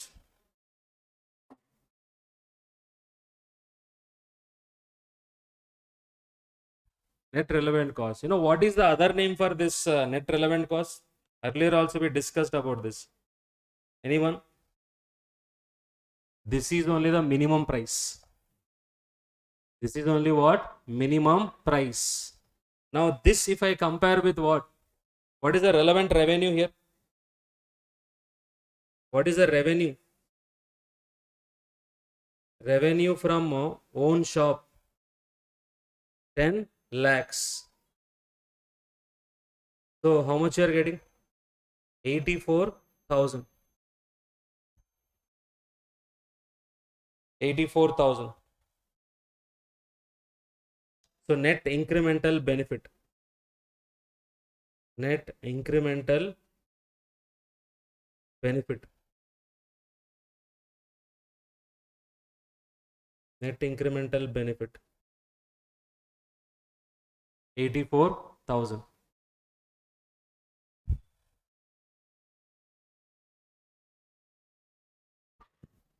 Understood? Now, two things we should understand here. Next, what we are going to do is we are going to have a format. Now, everyone understood the approach format. What we should consider? Cost to be incurred. In a way, we can say out of pocket costs. Plus, what we should add up? Similarly, we might have some benefits also achieved because of taking up that option or not. Yes. What we should do? Add చేయాలా minus చేయాలి? Minus చేయాలి. Then you'll get what? Net relevant costs. Then you'll compare with what? What is the offer price? Then you can take a decision whether to accept or not. That is what we are going to do. Now, next thing is, have you written up to here? Now, what is opportunity cost? You should understand. What is the time exactly now? Okay. Now, in 15 minutes, I'll give you a break. We need to have breaks in between so that you will receive it properly, everything. Why I'm spending a lot of time on this is, if you are clear with this, you'll have a lot of confidence for other chapters also. That is the reason I'm spending. Otherwise, summary format I would have given. Anyhow, that also I will give you summary format. Let's tell quickly here. What is the first point we covered in decision making? I told you short-term decisions and long-term decisions. Under short-term also you have what? One-time and routine decisions. Now, decision making, how many subunits I gave you? Relevant costing. Decision make, whenever you take decisions, one is traditional cost you will consider. What is the other thing you will consider? Cash flows, real cash flows and notional cash flows. So under that, the first one, what we started? Relevant costing only, no? Yes. So when you will apply this, I told you then, I gave you one example. Scenario of what? Yes. One example I gave you to know what are the different ways of presenting your answer. First one, total cost approach. Second one, incremental approach. The limitation of incremental approach only led to what? Relevant costing approach. Relevant costing approach, we understood that only relevant cost we should consider. Irrelevant cost should not be considered. Even we should also consider what? Opportunity cost and opportunity gain. So now we will understand what is opportunity cost. Right, next one, opportunity cost. Or you write what is relevant cost. I did not give you no relevant cost. Which one I gave you? Irrelevant. Now write meaning of relevant cost. Meaning of relevant cost. Meaning of relevant cost. Anyone? చెప్పండి ఫాస్ట్గా. Relevant cost అంటే ఏంటి? ముందు కూడా discuss చేసాను. The costs which are different for what? Different alternatives. Can I say like that? The costs which are different or changing according to what? Options. Can be called as what? Relevant costs. So right, first point. Meaning of relevant costs. Costs which differ for various alternatives. Costs which differ for various alternatives. Next point. The cause that affects the decision. The cause that affects the decision. The cause that affects the decision. The cause that affects the decision. Here cost means what? Cost means here the amount. Okay. ఇక్కడ చూడండి బాబు దాని meaning ఏంటో practical meaning. COGS 5 lakhs 4 lakhs. Same అని చెప్పింది పేరు కాదు బాబు, figure. Okay, figure, is it same for both the options? No. Even though it is COGS, but it is not remaining what? Same. Is it relevant or irrelevant? Tell me. Relevant only. Why?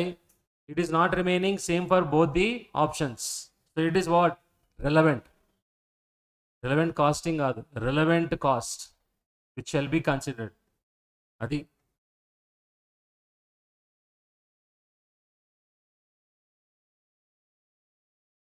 Next, third point, the cost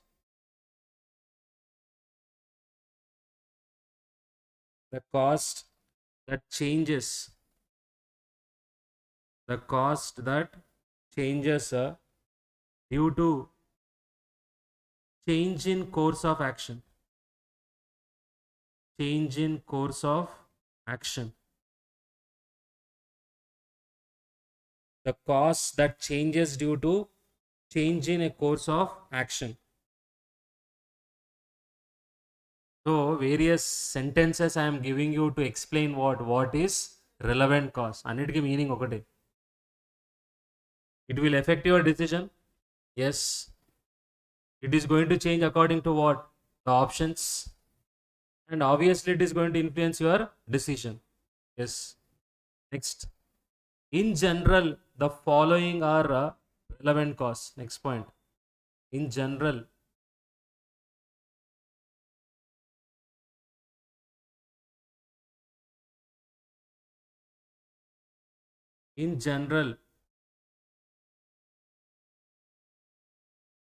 the following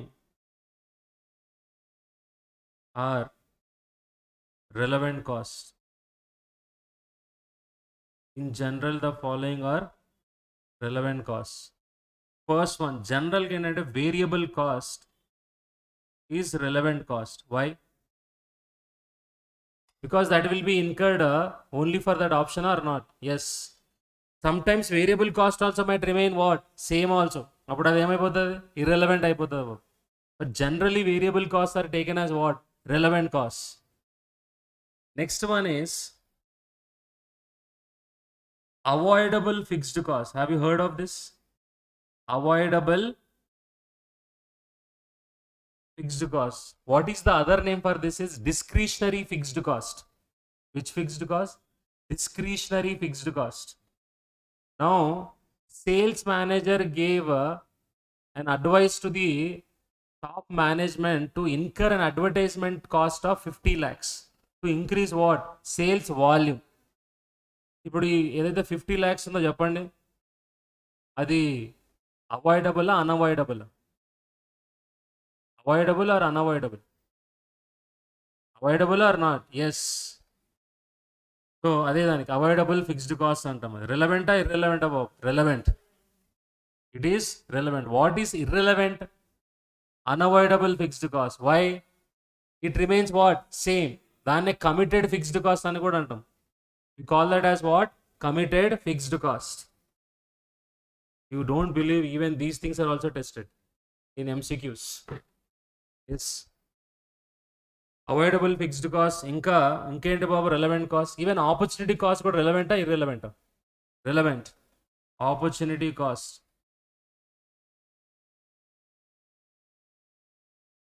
Opportunity costs are also relevant. What is the other name for avoidable fixed cost? Discretionary fixed cost. Decision making purpose fixed cost is divided into two categories. ఏంటవి? Avoidable and unavoidable, or discretionary committed fixed cost. అది కూడా తెలుసుకోబోతున్నాం. Committed అంటే ఏంటి, discretionary అంటే ఏంటి. ఇప్పుడు ఒక ఎగ్జాంపుల్ ఇచ్చిన దేనికి, డిస్క్రిషనరీ ఫిక్స్డ్ కాస్ట్ అంటే at your discretion only you can incur, అంటే అది ఇన్కర్ చేసినా చేయకపోయినా పెద్ద ఫరక్ పడుతుంది.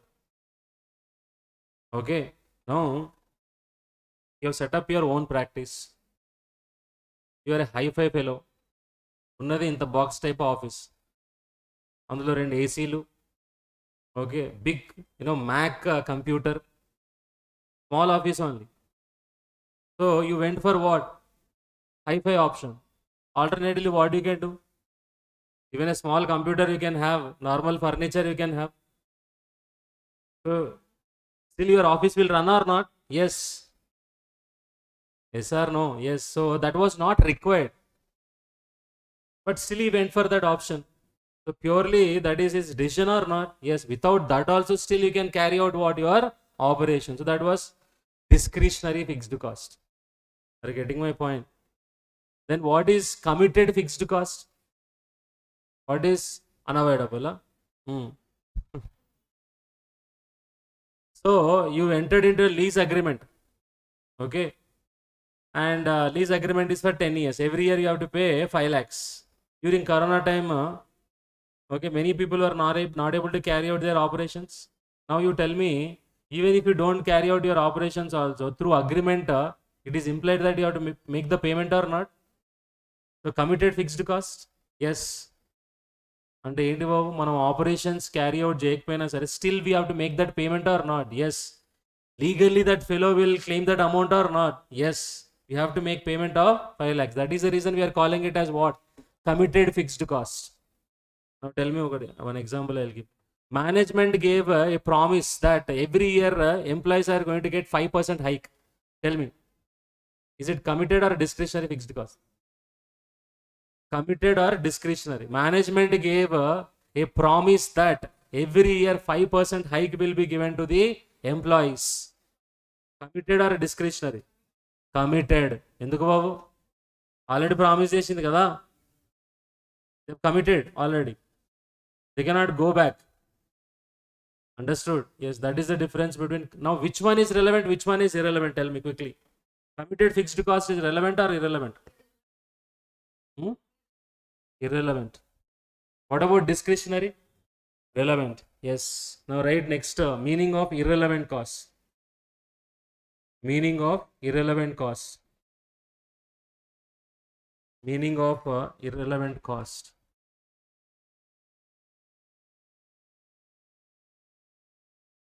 Meaning of irrelevant cost.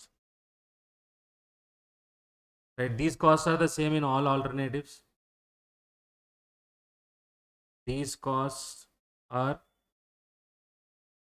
same in all alternatives. These costs are same in all alternatives. And incremental cost of this item is always what? 0, no? Relevant cost incremental is always what? 0. Incremental amount. Incremental amount of this cost is always 0. Always 0.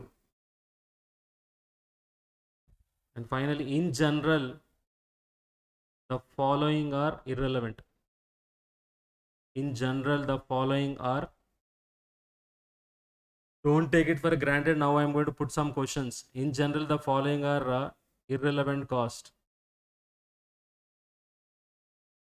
Relevant costing approach follow అవ్వాలంటే ఇదంతా complete knowledge ఉండాల్సింది. Otherwise correct answer you will not get. Sunk cost, tell me, relevant or irrelevant? తెలుసా బాబు sunk cost అంటే ఏంటో? Sunk cost or historical cost. Cost which is already incurred before taking what? Decision is called as what? Sunk cost. Sunk cost or historical cost. What is sunk cost or historical cost? Cost which is incurred in the past before taking what? decision only, called as what? Sunk cost. Relevant or irrelevant? Okay, next. Second one, discretionary fixed costs or committed fixed costs? Committed fixed costs, yes. What is the other name for committed fixed costs? Committed fixed costs, unavoidable. Unavoidable fixed costs. ఎందుకు బాబు why committed or unavoidable fixed cost is irrelevant? No doubt these are future cost only to be incurred. Future cost to be, but it is same for what? All the options. ఒక doubt రావచ్చు, అరే sir ఫ్యూచర్లో incur చేస్తాం కదా ఇది, but it is the same for what? All the options. Right? It is a future cost to be incurred. It is a future cost to be incurred, but remains same in all options. Remains same in all options. Remains same in all options. Yes. ఇప్పుడు నేను కొన్ని statements ఇవ్వబోతున్నా, true or false type. మీరు true or false చెప్పి reason కూడా చెప్పాలి. Okay, రాయండి. First one, ఇవన్నీ మీకు ఎగ్జామ్లో అడిగినవే. First one, all irrelevant costs are sunk costs. All irrelevant costs are sunk cost. చెప్పండి, false? All irrelevant costs are sunk costs is a statement what I have given. True or false? Very good. Why? What is the reason?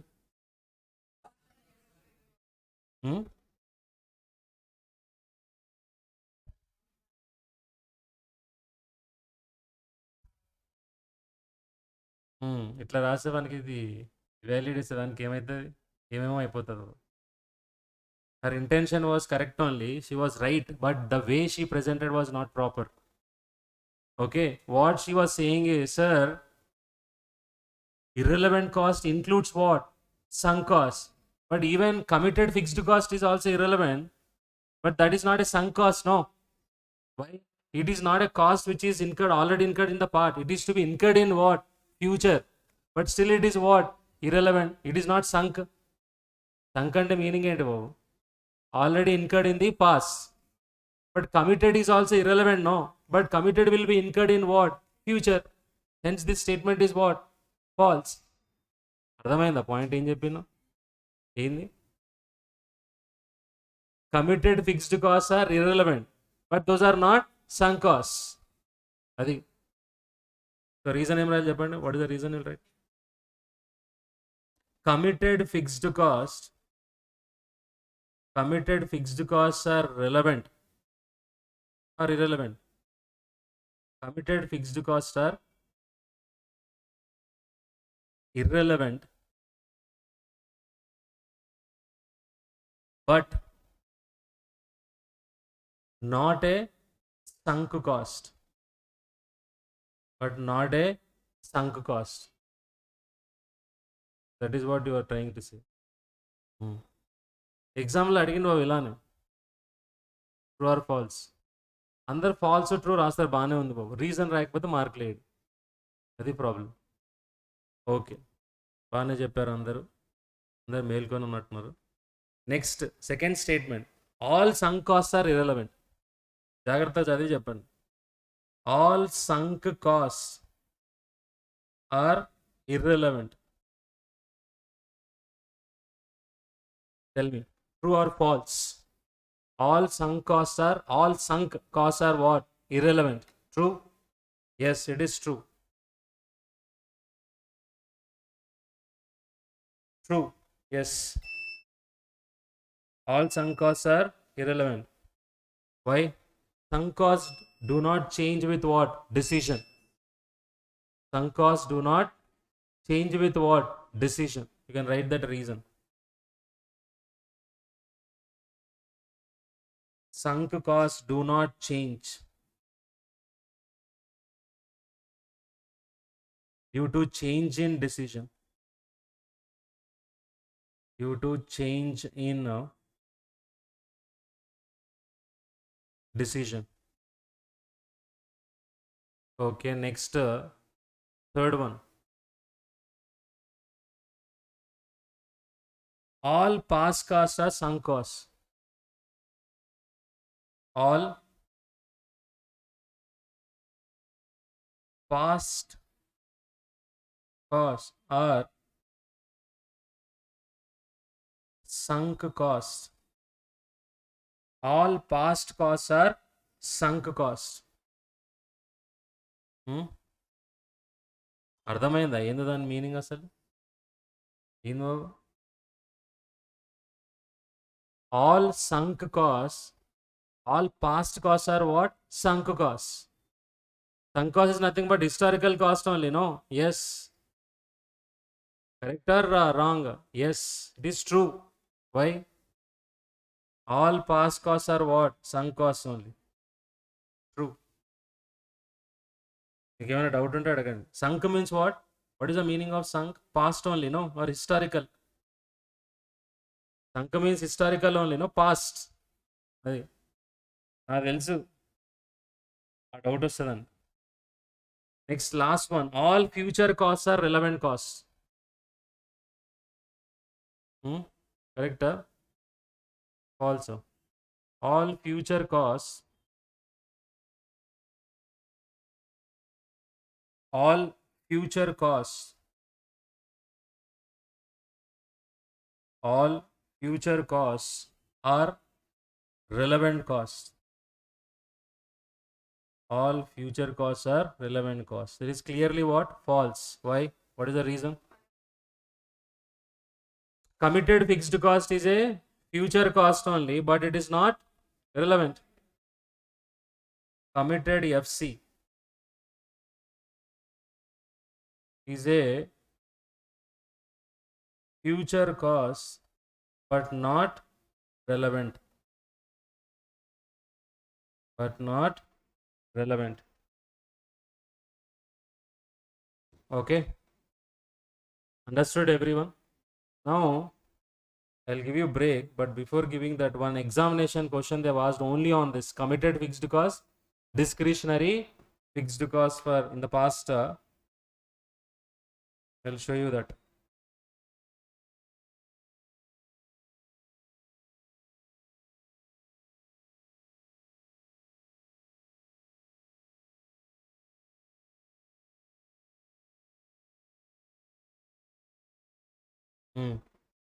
Are you able to see this question? Pick out from each of the following items. Okay.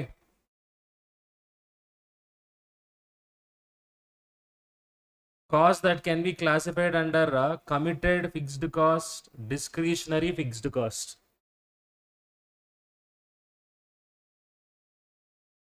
Okay. Annual increase of salaries and wages. Committed? Yes, it is committed. Committed enough. New advertisement for existing products is recommended by marketing department for achieving what? Sales quantities that were budgeted for at the beginning of a year. Discretionary. ఎందుకు బాబు ఈ word చూడండి. Discretionary. Third one చూడండి కొంచెం. కనబడుతుందా బాగానే మీకు?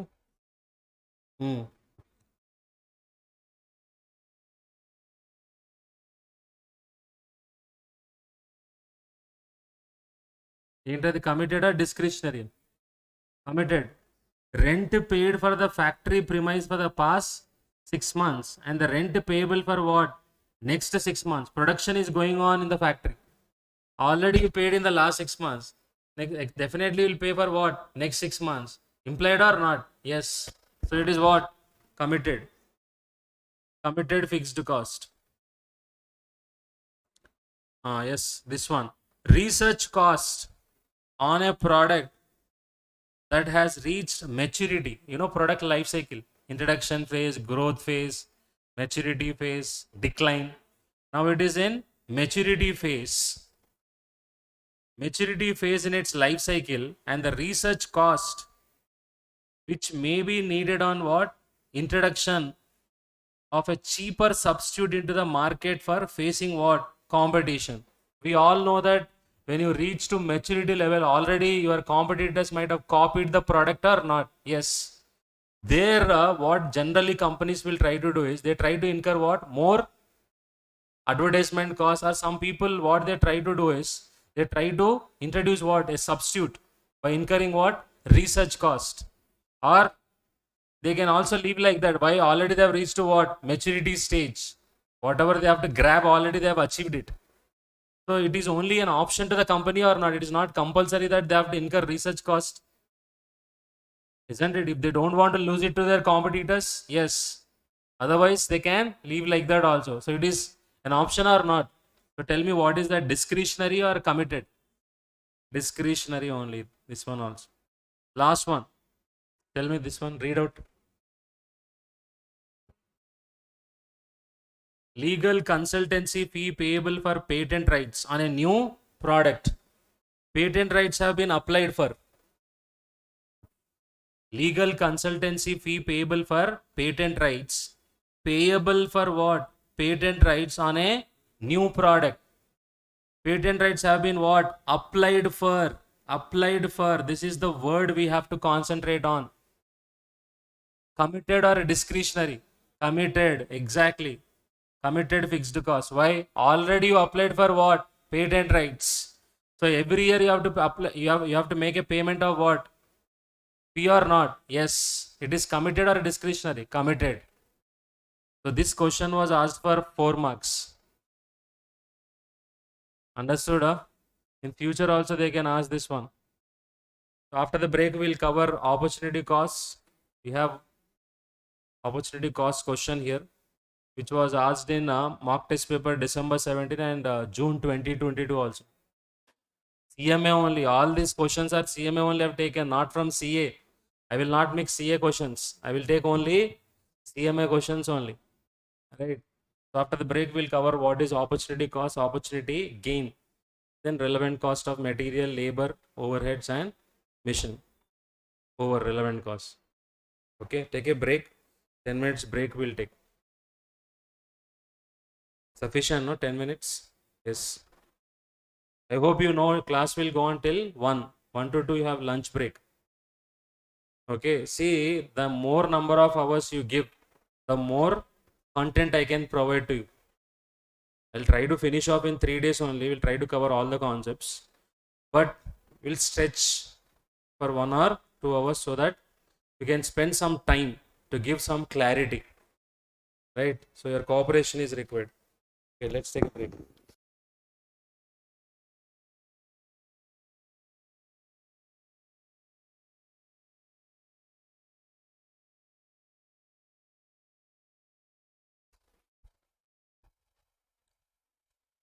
So basing on today's whatever understanding you get, okay, please do share with your friends also. You want your friends to get exemption? You want your friends to get exemption, or you should only get exemption? Isn't it? So by the end of today's evening, you'll have some clarity. Isn't it? You will decide whether I'm teaching well or not. So based on that, you can take a call. Please share with your friends also. Ask them to join, because major topics are going to get covered tomorrow and day after tomorrow. Of course, today also some of the important topics we are covering. And ask them not to look at this minimum fee of 500. They might have spent lakhs of rupees but not getting any result. So please do share. What is opportunity cost?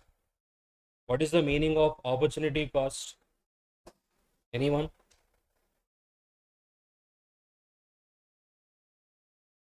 Basically, the income foregone.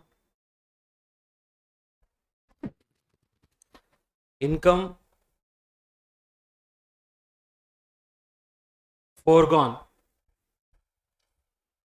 for the next best alternative. Income foregone for the next best alternative. Income foregone for the next best alternative when an option is selected. Income foregone for the next best alternative when an option is selected. Let's understand now what is the meaning of this. Now, assume that now I have got two options, three options in fact. Okay, what are the three options is SPR అంటే ఏంటో చూస్తున్నారా? Okay, so option number one, okay, I can take class in ICI Institute. Okay, one day, you know how much they pay?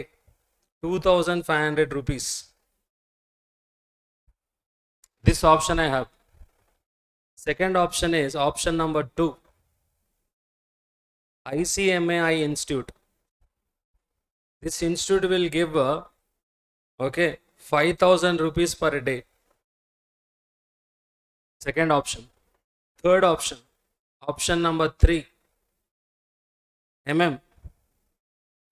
Okay, so let's not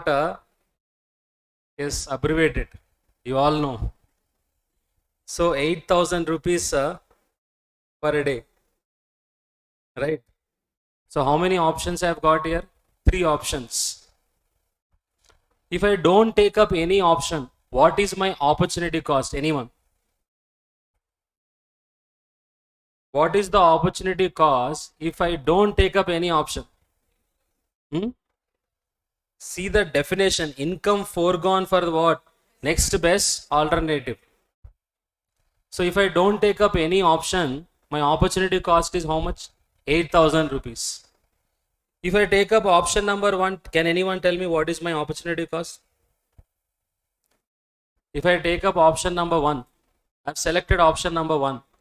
So what is the opportunity cost? 8,000. If I select option 2, 8,000. If I select option number 3, 5,000. Exactly.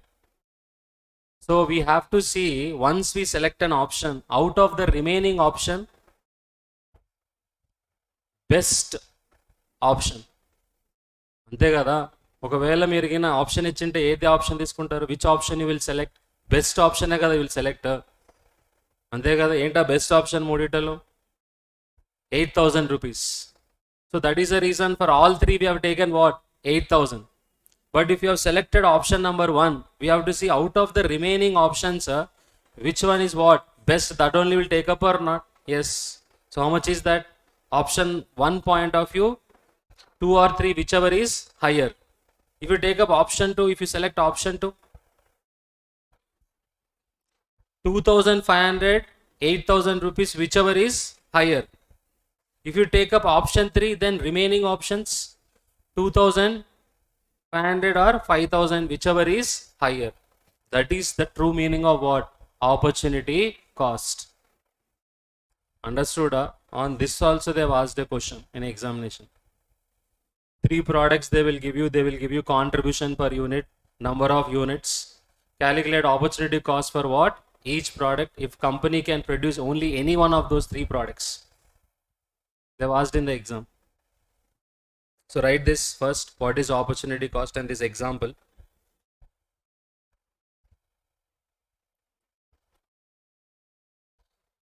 So I've got 3 options. This is my name, SPR and evaro kada nene. So 3 options. Option number 1. By the way, these options are for what? Classes only. Since I am taking classes here, that only I took here. So if I take class with ICI, you know how mean that institute, you all know. You don't know, we know. Of course, I should not make such kind of statements online, no. Yes. So cost control, everything. And look at ICMA, 5,000 rupees. In fact, they should be more strict towards what? Cost. And you know about this, how strict they are, but they are giving you how much? 8,000 rupees. These are not true figures. Okay. Arbitrary figures I gave.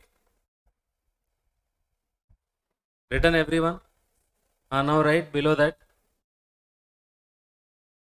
If option 1 is selected, if option 1 is selected,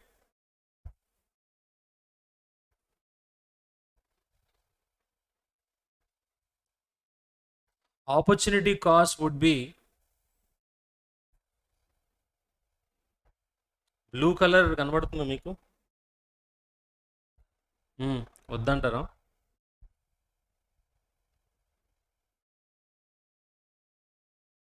Option 1 is selected. Opportunity cost would be higher of,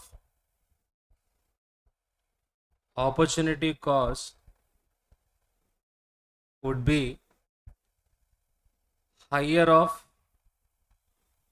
option 2 and 3. That is 8,000 rupees.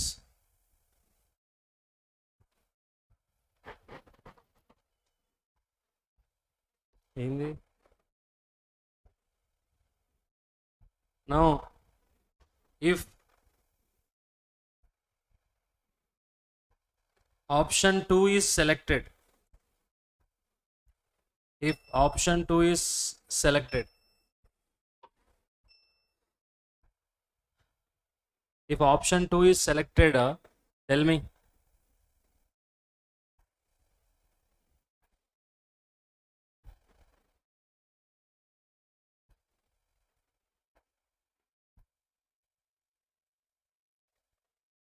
Opportunity cost would be how much? Opportunity cost would be 2,500 and 8,000, whichever is higher. How much? 8,000 rupees per day. And if option 3 is selected, if option 3 is selected, opportunity cost would be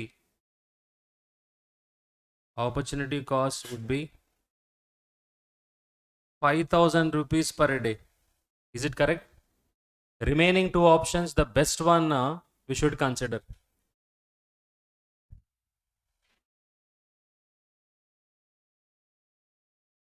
When we should consider opportunity cost? Before taking decision or after taking decision?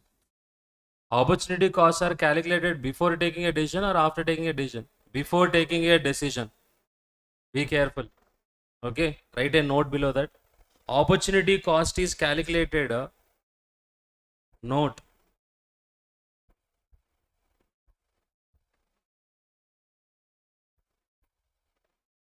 Opportunity cost is calculated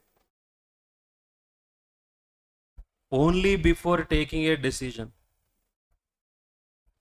Only before taking a decision.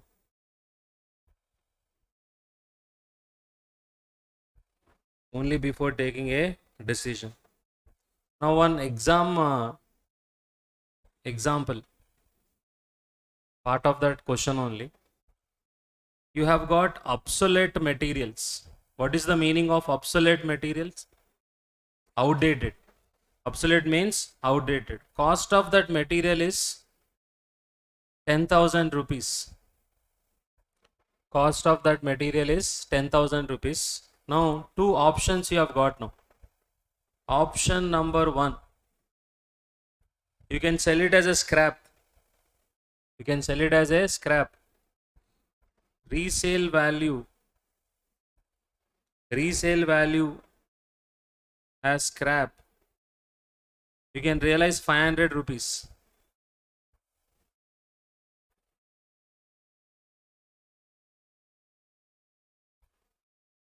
You can realize how much? 500 rupees. Option number 2.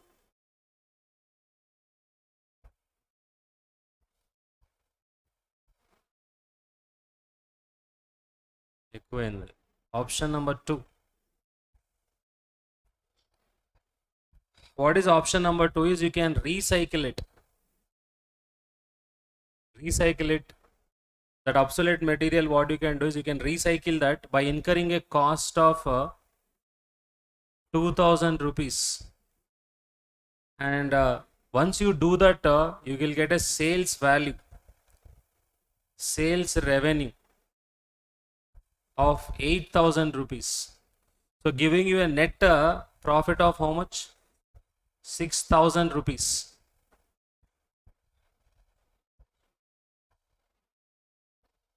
This is what you can do with this obsolete material. Either you can sell it as a scrap and realize how much? 500 rupees. Or by recycling it by incurring a cost of how much? 2000. How much sales value you'll get? Resulting in a profit of how much? 6000. Now there is an offer. For that offer, this material can be used. For that offer, I can use this material. So tell me, what is the opportunity cost I should consider while calculating minimum price of that offer? Did you understand the question? ఒక offer వచ్చింది నాకు ఇప్పుడు. ఆఫర్కి ఈ material use చేయబోతున్నాం. ఇప్పుడు ఈ మెటీరియల్కి మనం తీసుకోవాల్సిన కాస్ట్ ఎంత? రెలవెంట్ కాస్ట్ అదే అడిగింది. How much I should consider? Question మీద కాన్సన్ట్రేట్ చేయండి. క్వశ్చన్ అర్థమైందా లేదా నేను అడిగిన క్వశ్చన్ ఏంటి? నేను అడిగిన క్వశ్చన్ ఇక్కడ, now I have got an offer. For that offer I have to use this material. So if I don't sell it as a scrap, how much opportunity cost I am losing? 500 rupees. Option 2, how much I am losing? 6000 rupees. So now I am selecting another one. What is the third option? Offer. I have an offer now. Option number 3. So if I use this material for this offer, out of the remaining options, whichever is the best one, that is only I am foregoing or not? What I am foregoing? 6000 rupees. Understood? That is the opportunity cost I should consider for which one? Option number 3. That is for the offer, I should take opportunity cost of how much? 6000 rupees. Then benefit lost antam. Benefit lost is higher of 2 figures here. What are those? Scrap value and what? Sale value of modified product. Whichever is higher, that only we should take it as what? Opportunity cost. పైన చెప్పిందే అది, కింద వేసిందే అది. అదేదో మళ్ళీ మీరు కొత్తగా feel అవుతున్నారు. అదే కదా. See the example what I gave above is 3 options I gave. చూడండి ఎంత డిఫరెన్స్ ఉందో. ఒక ప్రాక్టికల్ క్వశ్చన్ ఫ్రేమ్ చేసి అడిగినప్పుడు your reaction, normal ordinary if I give you your reaction, see what is the difference? Same thing only I have given as a practical question. This is what is covered in your material questions. Same ఇలానే ఉంటుంది బాబు. అందులోంచి part తీసి ఇక్కడ పెట్టిన అంతే. Understood no everyone? ఇప్పుడు ఇంకొక ఆప్షన్ ఉందనుకోండి. ఆ ఆప్షన్లో మీకు 6500 వస్తుంది. అప్పుడు ఎంత తీసుకుంటారు ఆఫర్కి? Opportunity cost 6500, whichever is higher. Yes. So write this example. If obsolete materials are used, if obsolete materials are used for an offer, what would be the opportunity cost? What would be the opportunity cost? Or can I say even benefits lost also? What would be the opportunity cost? Higher of the following. Higher of the following. Option number 1. Option number 1 is scrap value.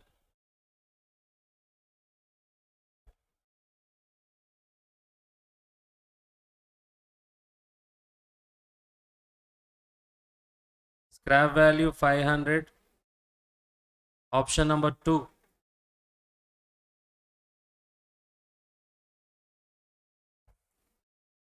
benefit lost or profit lost. How to calculate that? Sales revenue is 8,000. How much I give? Yes, sales revenue is 8,000 less modification cost. Modification cost is 2,000. So 6,000 out of option. Whichever is higher means 6,000. This is the opportunity cost. What we should consider.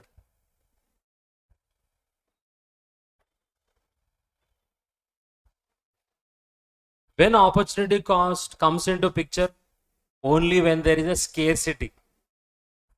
Opportunity cost will come into picture only when there is a what? Scarcity. When there is no scarcity, when it is available in abundance, then there is no what? Opportunity cost. I hope this example everyone understood this. Everyone understood? Right now, note. బాబు ఏదో ఒకటి మాట్లాడండి. Opportunity cost. This 3 days time, whatever you are going to spend, productively use చేయండి బాబు. Exam రాసిన తర్వాత నాకు చెప్పండి, ఈ 3 days మీకు ఏమైనా డిఫరెన్స్ చూపించిందా లేదా అని. ఎగ్జామ్ తర్వాత నా నంబర్ ఇస్తాను మీకు. Okay, you can tell me after writing exam if you have genuinely come all these 3 days and you have done whatever I asked you to do. After exam you tell me your feedback. Okay, if you have taken seriously. Of course, if you have not taken seriously, పైనుంచి దిగో చెప్పినా కూడా ఎవరేం చేయలేరు. Okay, opportunity cost comes into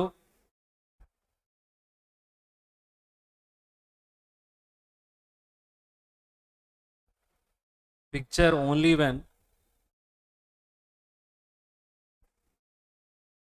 when there is a scarcity. You know what is scarcity? Or costing language, if I have to use, resources are limited. Resources are limited. Or there is a restriction on what? Usage of resources. Opportunity cost comes into picture only when resource is limited or when there is a scarcity of what? Resources. దీన్ని ఇంకో word కూడా use చేస్తారు కాస్టింగ్లో, తెలుసా? Key factor. Key factor. Okay, yes. So చూద్దాం ఎంతమందికి తెలుసో. ఇప్పుడు ఇది అందరికీ తెలిసే ఉంటుంది, కానీ ఇదని తెలియదు. Okay, so now mission hours can be a key factor. Yes, mission hours, labor hours, material, capital, land, all this can be what? Key factor. Yes, mission hours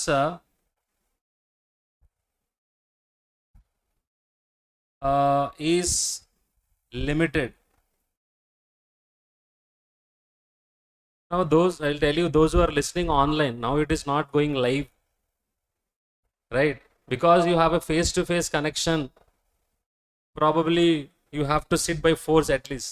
Online guys, they don't have any such force. No, మధ్యలో అటు పోతాడు బాబు, మధ్యలో match చూస్తాడు, మళ్ళీ వస్తాడు, మధ్యలో comedy scene చూసి మళ్ళీ వచ్చి కూర్చుంటాడు బాబు, అంతే కదా? ఎస్, ఓవర్, లింక్ గాన్, మళ్ళీ ఎప్పుడో చూస్తాడు బాబు, ఓవర్. వాడికి ఇంట్రెస్ట్ కూడా పుట్టదు ఇంకా. That is the difference between face-to-face and what? Video classes. That is the reason nowadays when students ask me, sir, should we go to these video classes? Answer is yes. But first advice is you attend a face-to-face class. Then take what? Video. Why? It is like a backup. Face-to-face ఎలాగో 100% విన్నాం మనం. ఆ gap ఏదైతే ఉందో ఆ gap fill చేయడానికి ఏం చేయాలి? ఈ వీడియో క్లాసులు తీసుకోవాలి బాబు. మరి పైసలు ఎట్లా సార్? ఇప్పటిదాకా మీరు వేస్ట్ చేయలేదా పైసలు? So don't think about money. You all know that it is a investment. Think like that. In our days coaching only was very difficult.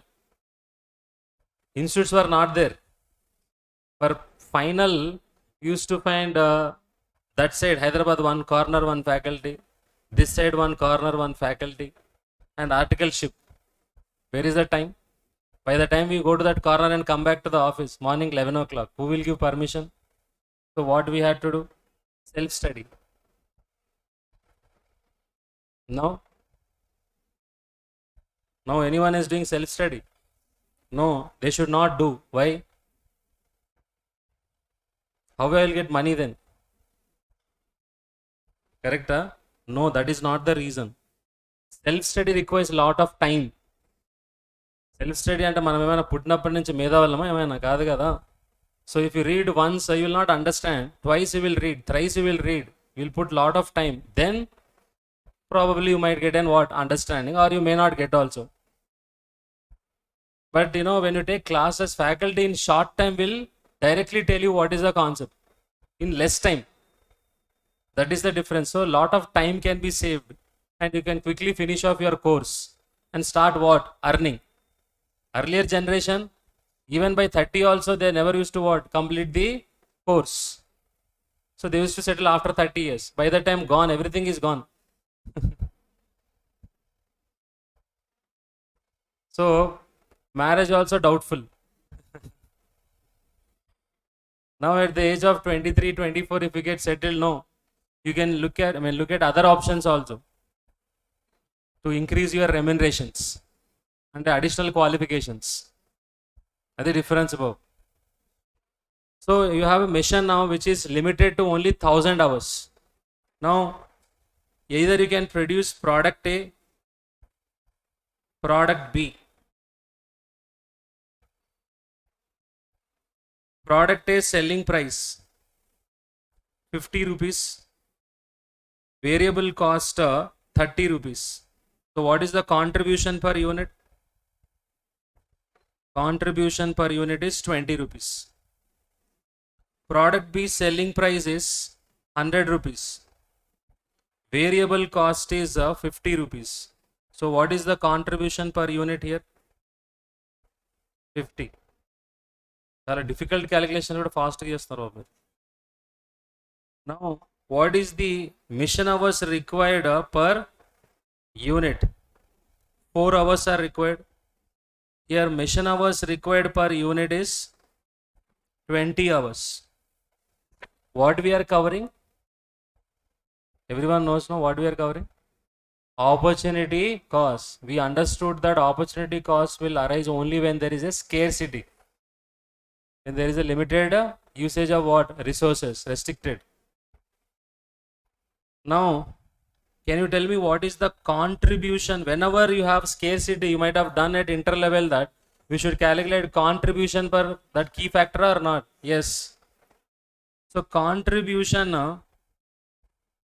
per mission hour, how much? 20 divided by 4. How much? 5 rupees per mission hour is the what? Contribution. For every 1 hour you forego of product A mission hour, how much you are going to forego? 5 rupees. Here what is the contribution per mission hour for product B? 50 divided by 20, 2.5. Okay. Yes. Now tell me, if mission hours is limited, tell me what is the best use of one mission? Where you can make the best use of mission hour? Product A. Exactly.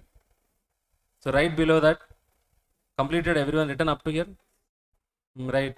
If mission hours is restricted, if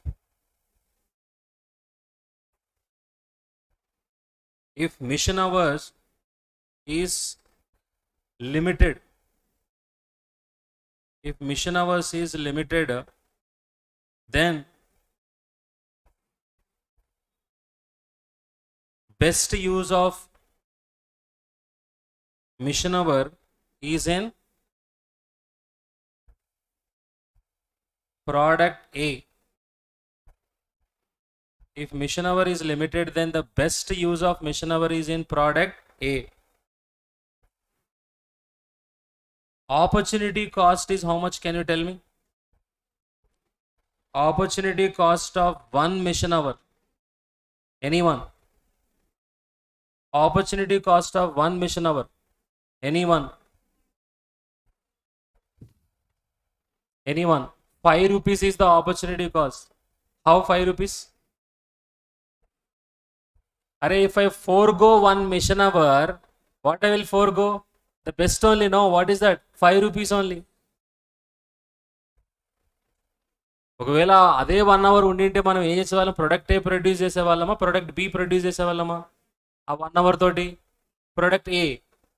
so if I don't have that 1 hour now, what is my opportunity cost? 5 rupees only. No, 2.5 or 5 rupees? 5 rupees. మీకు తెలిసినా చెప్పట్లే, నేను తెలియనే చెప్తున్నా బాబు. మీకు అర్థం కావట్లేదు, అది కొంచెం మెల్లమెల్లగా అర్థమవుతుంది మీకు ఇప్పుడు. So opportunity cost is 5 rupees here. Of 1 mission hour is what? 5 rupees. Differently I am going to ask now, written this one. Right, next, if mission hour is unlimited, your mission hour is limited or unlimited? I gave limited. If mission hour is unlimited, then about opportunity cost ఏ ఉండదు బాబు. Opportunity cost would be how much? Nil. Yes. If mission hour is unlimited,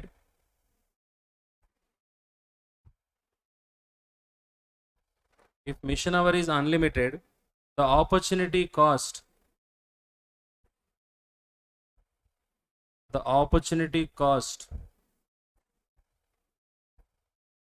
would be nil, as there is no sacrifice. As there is no sacrifice. As there is no sacrifice. In costing final level, especially in some questions, they will use the word shadow price. They will use the word what? Shadow price also. The other name for this is shadow price. Right below that, the opportunity cost of 1 unit of the opportunity cost of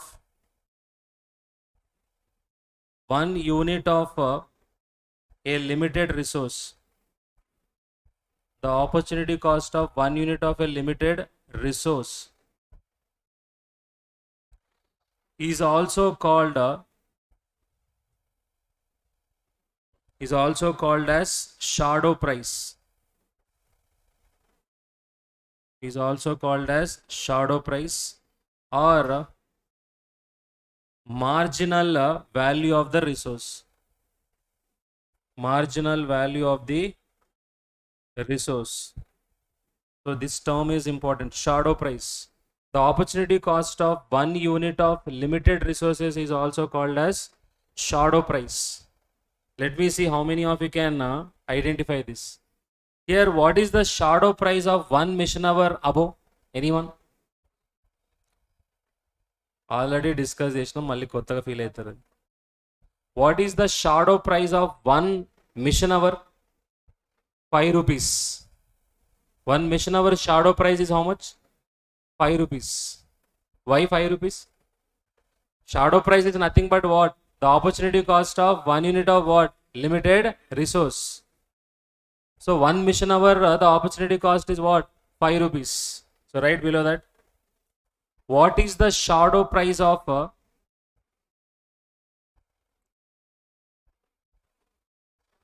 what is the shadow price?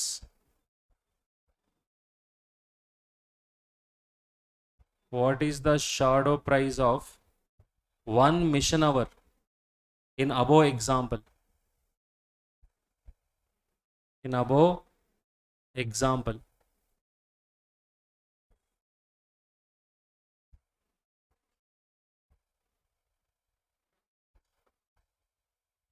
what is the shadow price of 1 mission hour in above example? The answer is what?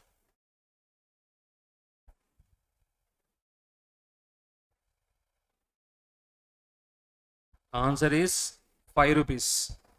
Why 5 rupees? Higher of A and B. Higher only we take, no opportunity, next best. Now tell me, what is the shadow price of 1 unit of product A? Shadow price of 1 unit of product A. Anyone? Shadow price of 1 unit of product A.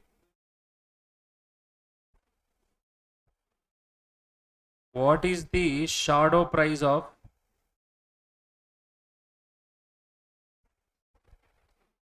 1 unit of product A? Question mark. Anyone? Oh, someone was telling 20. 1 unit of product A requires how many hours? 4 hours. That 4 hours, if you select A, opportunity cost is how much? 2.5.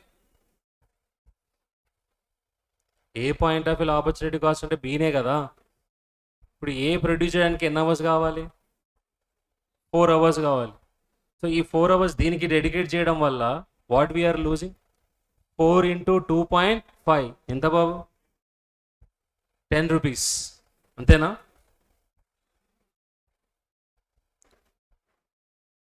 4 hours required. 4 hours అని ఇచ్చింది నేను. 4 hours into what is the contribution for 1 hour of product B? 2.5. Why I am taking product B? Reason? Opportunity cost, next best alternative only, no? Yes. అది కూడా దేనికి అడుగుతున్నా? ఏకి అడుగుతున్నా. మరి బీకి అడిగితే ఏం చెప్తారు బాబు? బీకి అడిగితే ఏం చెప్తారు? ఏం రాస్తారు బాబు బీకి అయితే? ఎన్ని అవర్స్ కావాలి దానికి? 20 hours into what? 5. How much will take? 100 rupees. So this 2.5 whatever I have written here is relating to what? Product B. Contribution from product B. This is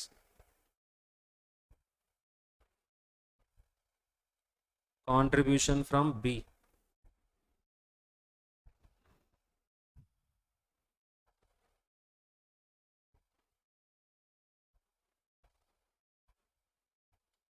Write that also, you'll understand. What is the shadow price of 1 unit of product B and write?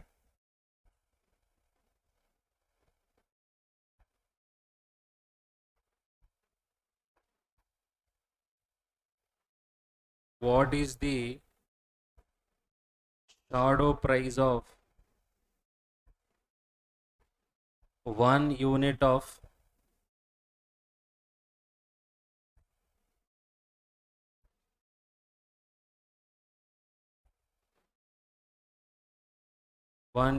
of product B? So product B, how many hours are required?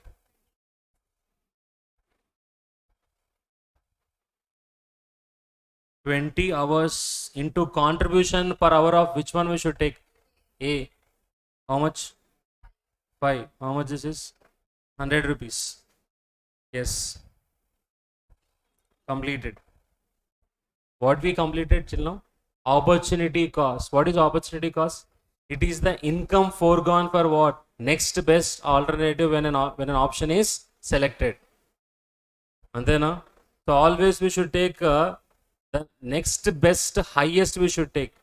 When you have more than 2 options, one option is selected, out of the remaining 2 options, what is the best one? అదేగా చేసింది. Shadow price అంటే ఏంటి? Shadow price also means what? Opportunity cost. When opportunity cost will come into picture? Only when there is a scarcity. When there is no scarcity, there is no opportunity cost. Now, do you have opportunity gain also? Opportunity gain. Yes. ఎప్పుడైనా విన్నారా బాబు opportunity gain? వింటున్నారు కదా. Opportunity gain. Yes, I don't know final students, old students విన్నారా? మర్చిపోయింటారు పాపం.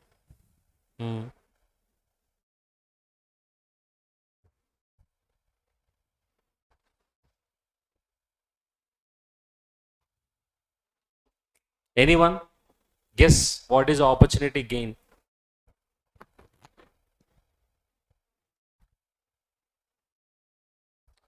Okay, if you are facing difficulty with what explaining, I'll give you one example, you tell me. Because you are very sharp at what? Giving answers for examples. That is what I identified. ఒక example వేసి ఒక scenarios పెడితే అప్పుడు చెప్తారు బాబు మీరు. In fact అదే బాబు logic అంటే అదే. So your brain is working. What is opportunity gain on scenario I'll create? C,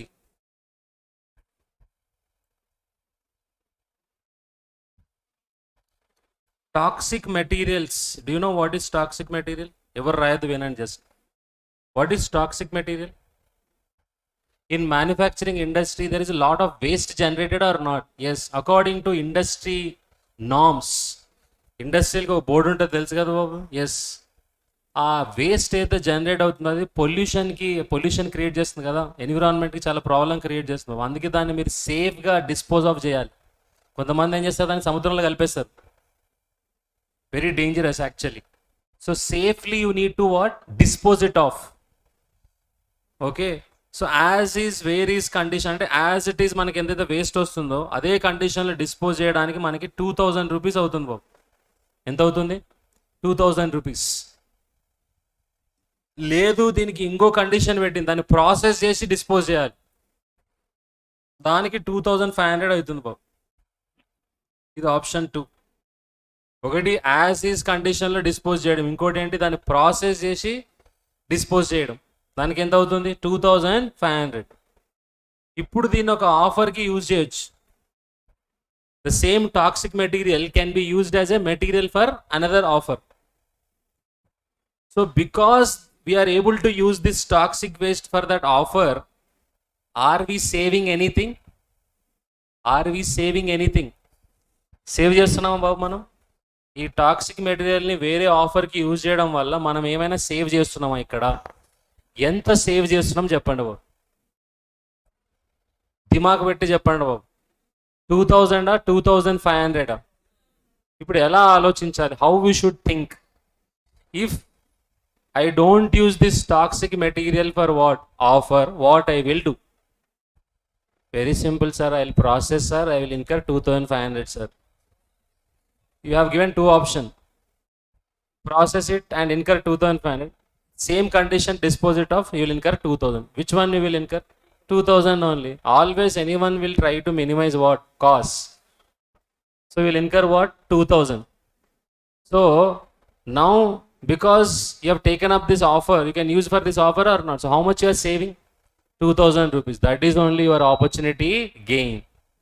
So while calculating minimum price, opportunity cost we will add, opportunity gain minus, benefits lost add, benefits achieved deduct. So cost to be incurred plus benefits lost minus what? Benefits achieved. Then you will get what? Relevant cost. Understood? So that is only opportunity gain. We'll get in relevant costing like this. Practical only, examination, whatever they asked only I gave you. So what is opportunity cost? It is the cost saved. It is the cost saved. ఇప్పుడు చెప్పింది cost సేవ్డే కదా బాబు. Yes, right. It is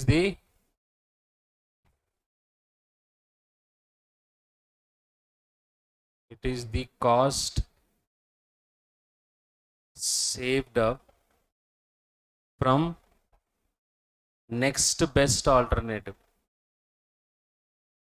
If you see there, we have taken best only. గమనించారా మీరు ఎవరైనా? మరి best అంటే 2500 కదా సార్, 2000 ఎట్లయింది? అదే exactly. Next best alternative.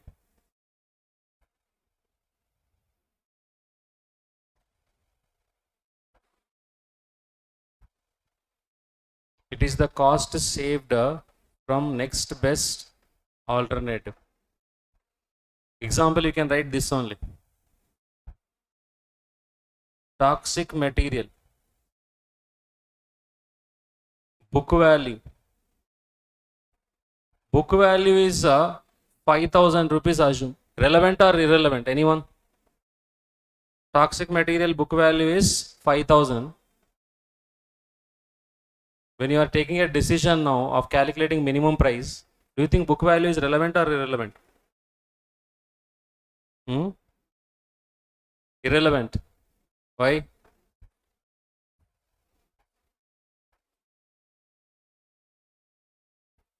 Why it is irrelevant? Are past, no, that is no way concerned, no book value. Are book value is nothing but the purchase cost only, no. Do you think purchase cost now it is relevant? No. Why? It is a sunk cost. Cost which is already incurred. It has got no role in what? This decision. So option number 1. What I gave option number 1? Remove this toxic material as is varies condition. Remove as is varies condition. అంటే ఉన్న కండిషన్లోనే dispose చేయడం. As is varies condition. So what is the cost for this is 2,000 rupees. Option number 2. Remove after a treatment. Remove after a treatment.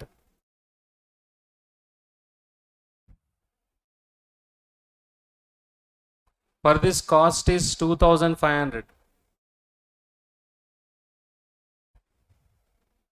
And option number 3 is this is required for an offer.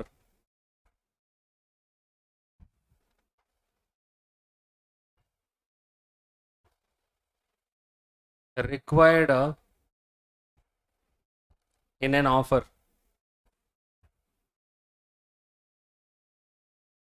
Required in an offer. దీనికి now how much we should consider as relevant cost? Required in an offer.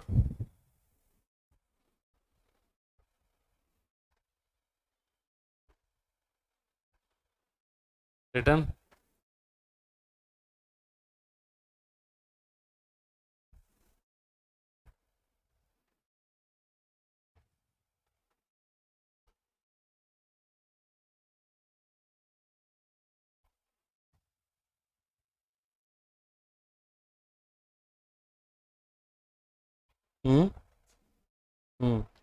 Now if you don't accept this offer, what you will do? You will go for first option, least cost option. No, yes, right. Had this offer was not accepted, had this offer was not there, had this offer was not there,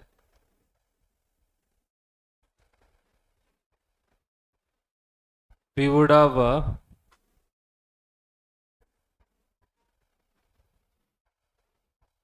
or what we can write, had this offer was not there, the best way to dispose, the toxic waste is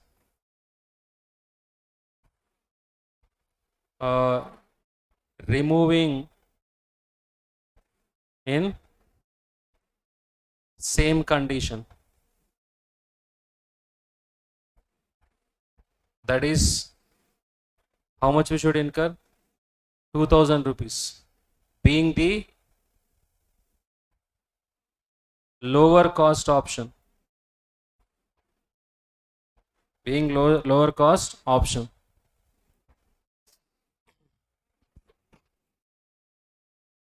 So what is the opportunity gain due to this offer? Opportunity gain due to this offer is equal to 2,000 rupees. Opportunity gain due to this offer is 2,000 rupees.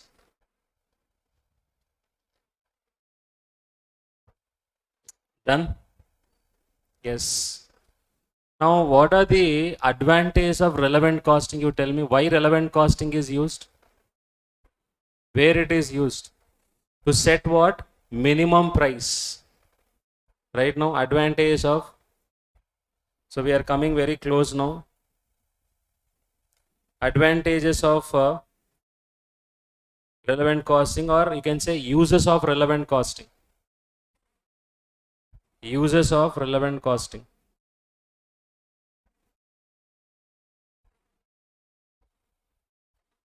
Uses of relevant costing. First one, minimum price. A, minimum price. Tell me, minimum price is from whose point of view? Or maximum price?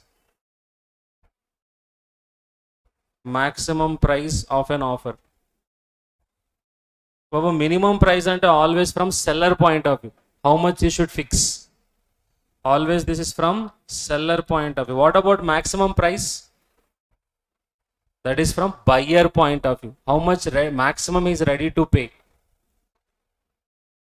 Minimum price is from seller point of view. Maximum price is from buyer point of view. And apart from that, evaluation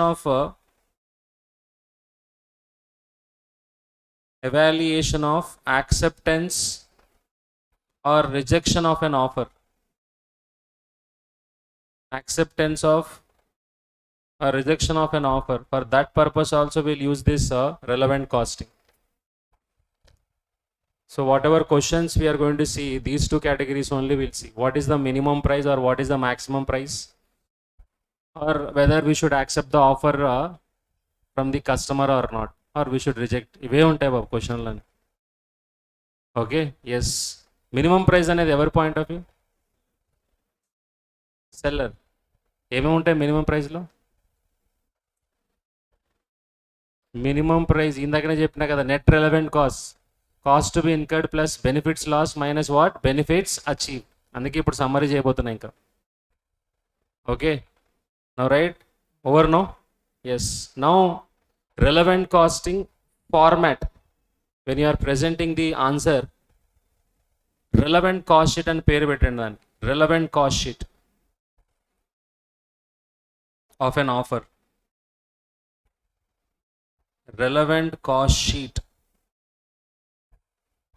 of an offer.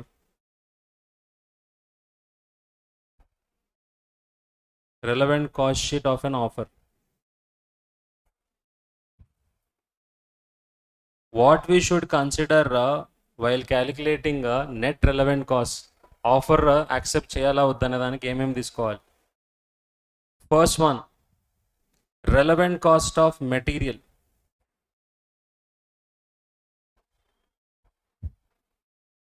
Relevant cost of material. Next, relevant cost of labor. relevant cost of labor. తర్వాత relevant cost of overheads. relevant cost of overheads. D, relevant cost of what? Mission, or you can say depreciation also. Mission ki cost ఏంటి బాబు? Depreciation. If you add all this, what you will get? Net relevant cost you will get. Net relevant cost. Net relevant cost will get. This only we were calling it as what? Minimum price. Net relevant cost of the offer.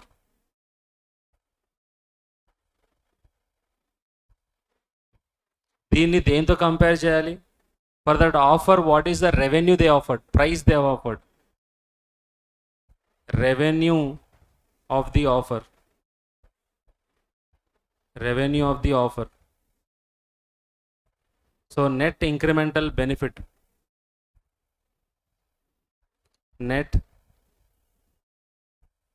Incremental benefit from the offer. Net incremental benefit from the offer. So if this is positive, what you will do? You will accept the offer. Otherwise you will reject the offer. ఇప్పుడు మనం ఏం తెలుసుకోవాలంటే relevant cost of material ఎలా calculate చేయాలి, relevant cost of labour ఎలా calculate చేయాలి, variable over heads and fixed over heads relevant cost ఏంటి, మిషన్కి రెలవెంట్ కాస్ట్ ఏంటో మనం తెలుసుకోవాలి బాబు.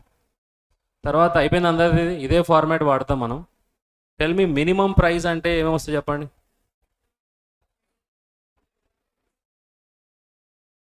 Minimum price of an offer nothing but what?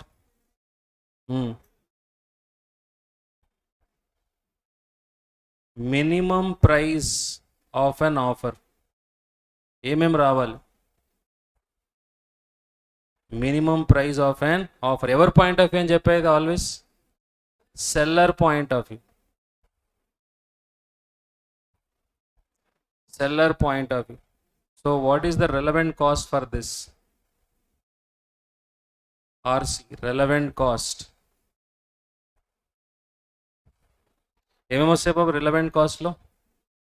Material plus labour plus over heads plus what? Depreciation. అదే కదా పైన చెప్పింది, ఇవన్నీ యాడ్ చేస్తున్నా కదా వచ్చేది. చాలా సింపుల్ బాబు. మినిమం ప్రైస్ అంటే ఏం లేదు. What is the total cost with offer, what is the total cost without the offer? If you calculate the incremental difference only is nothing but what? Minimum price. Minimum price is equal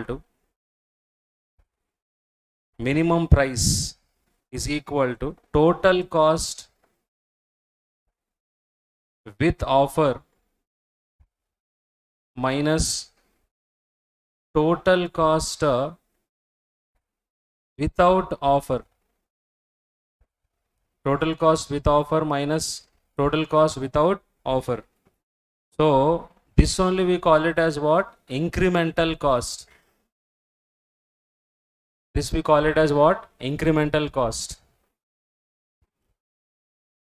Or how you can calculate this minimum price? Cost to be incurred. To that what you will add? Cost to be incurred plus benefits lost అంటే opportunity cost బాబు minus benefits achieved due to the offer. Benefits achieved due to offer ఇలా కూడా రాయొచ్చు. లేదా ఇంకో విధంగా ఎలా రాయొచ్చు బాబు? Cost to be incurred. ఈ బెనిఫిట్స్ లాట్స్ ఏమనొచ్చు మనం? ఆపర్చునిటీ కాస్ట్ యాడ్ చేయాలి కదా. బెనిఫిట్స్ అచీవ్డ్ అని ఏమంటాం బాబు? Opportunity gain. దాన్నే తిప్పి తిప్పి రాస్తున్నాం బాబు డిఫరెంట్ వేస్లో. కాస్ట్ టు బి ఇన్కర్డ్ ఇంకా మైండ్లో సెట్ అయిపోవాలి అంతే మీకు, అంతే. మినిమం ప్రైస్ అంటే whatever cost we are going to incur. ఏ కాస్ట్ బాబు? రిలవెంట్ కాస్టే కదా. Plus opportunity cost. Opportunity cost కూడా ఏం తీసుకోవాలి? హైయెస్ట్. బెనిఫిట్ ఫోర్గాన్లో ఏం తీసుకోవాలి బాబు? Highest. Less benefits achieved during because of this what? Offer. అందులో ఏం తీసుకోవాలి? లీస్ట్ తీసుకోవాలి, హైయెస్ట్ తీసుకోవాలి. అందులో లీస్ట్ తీసుకోవాలి. గుర్తుంది కదా అందరికీ? ఎస్, ఇది మినిమం ప్రైస్. నా మ్యాక్సిమం ప్రైస్ ఎవరి పాయింట్ ఆఫ్ వ్యూ అని చెప్పినా? Yes, maximum price.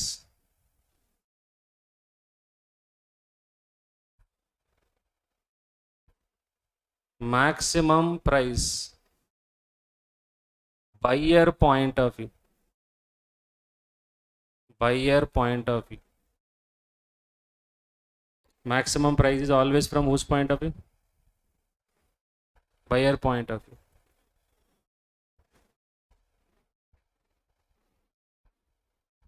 So whenever a company is buying anything, it will see what is the maximum it can pay for that. దాన్ని ఏమంటాం బాబు? Maximum price. ఒక simple example చూడండి. ఇప్పుడు నా బిజినెస్ ప్రాఫిట్ ఎంత వస్తుందంటే బాబు వినండి జాగ్రత్తగా. What is the profit my business is making is without an offer accepting from other person is 1 crore. or without the help of that other person who is willing to join me, how much profit I am able to make is 1 crore profit. Mine is a firm, partnership firm. Now another person is willing to join my firm. If he joins my firm, my profit would be 1.2 crores. Without that fellow, how much profit I am able to earn? Now, with the help of that person, my overall profit will be how much? 1.2 crores. What is the maximum you'll pay to that fellow? How much you'll pay to that fellow now? Common sense. 1 crore and 1.2 crores. What is the maximum you will pay to that fellow? వాడి వల్ల నాకు ఏమొచ్చిందో అదే బాబు. ఏమొచ్చిందో దాని వల్ల 20 lakhs. అదే కదా వాడికి. That only I will make. వాడి వల్ల నాకు ఎంతైతే మ్యాక్సిమం బెనిఫిట్ వచ్చిందో అంతే మ్యాక్సిమం, అంతే. అది కూడా మ్యాక్సిమం. అది అర్థమైందా? Yes, that is called as maximum price.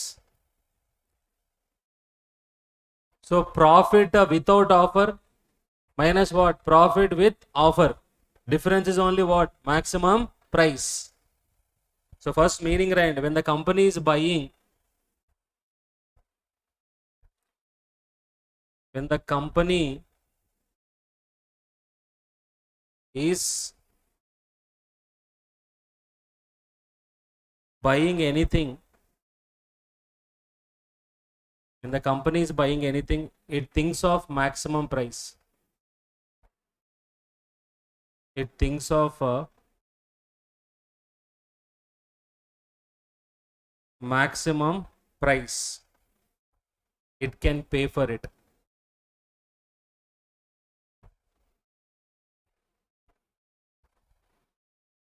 So therefore maximum price is equal to profit with offer. Profit with offer minus profit without offer. Profit without offer. So basically incremental benefit అనొచ్చా బాబు difference అంటే? అక్కడేమో incremental cost అంటున్నాం, ఇక్కడేమో incremental benefit. Example గుర్తుపెట్టుకోండి బాబు. నేను చెప్పిన examples you can associate with that. ఏం చెప్పినా, if Mr. X earns a profit of 1 crore without joining hands with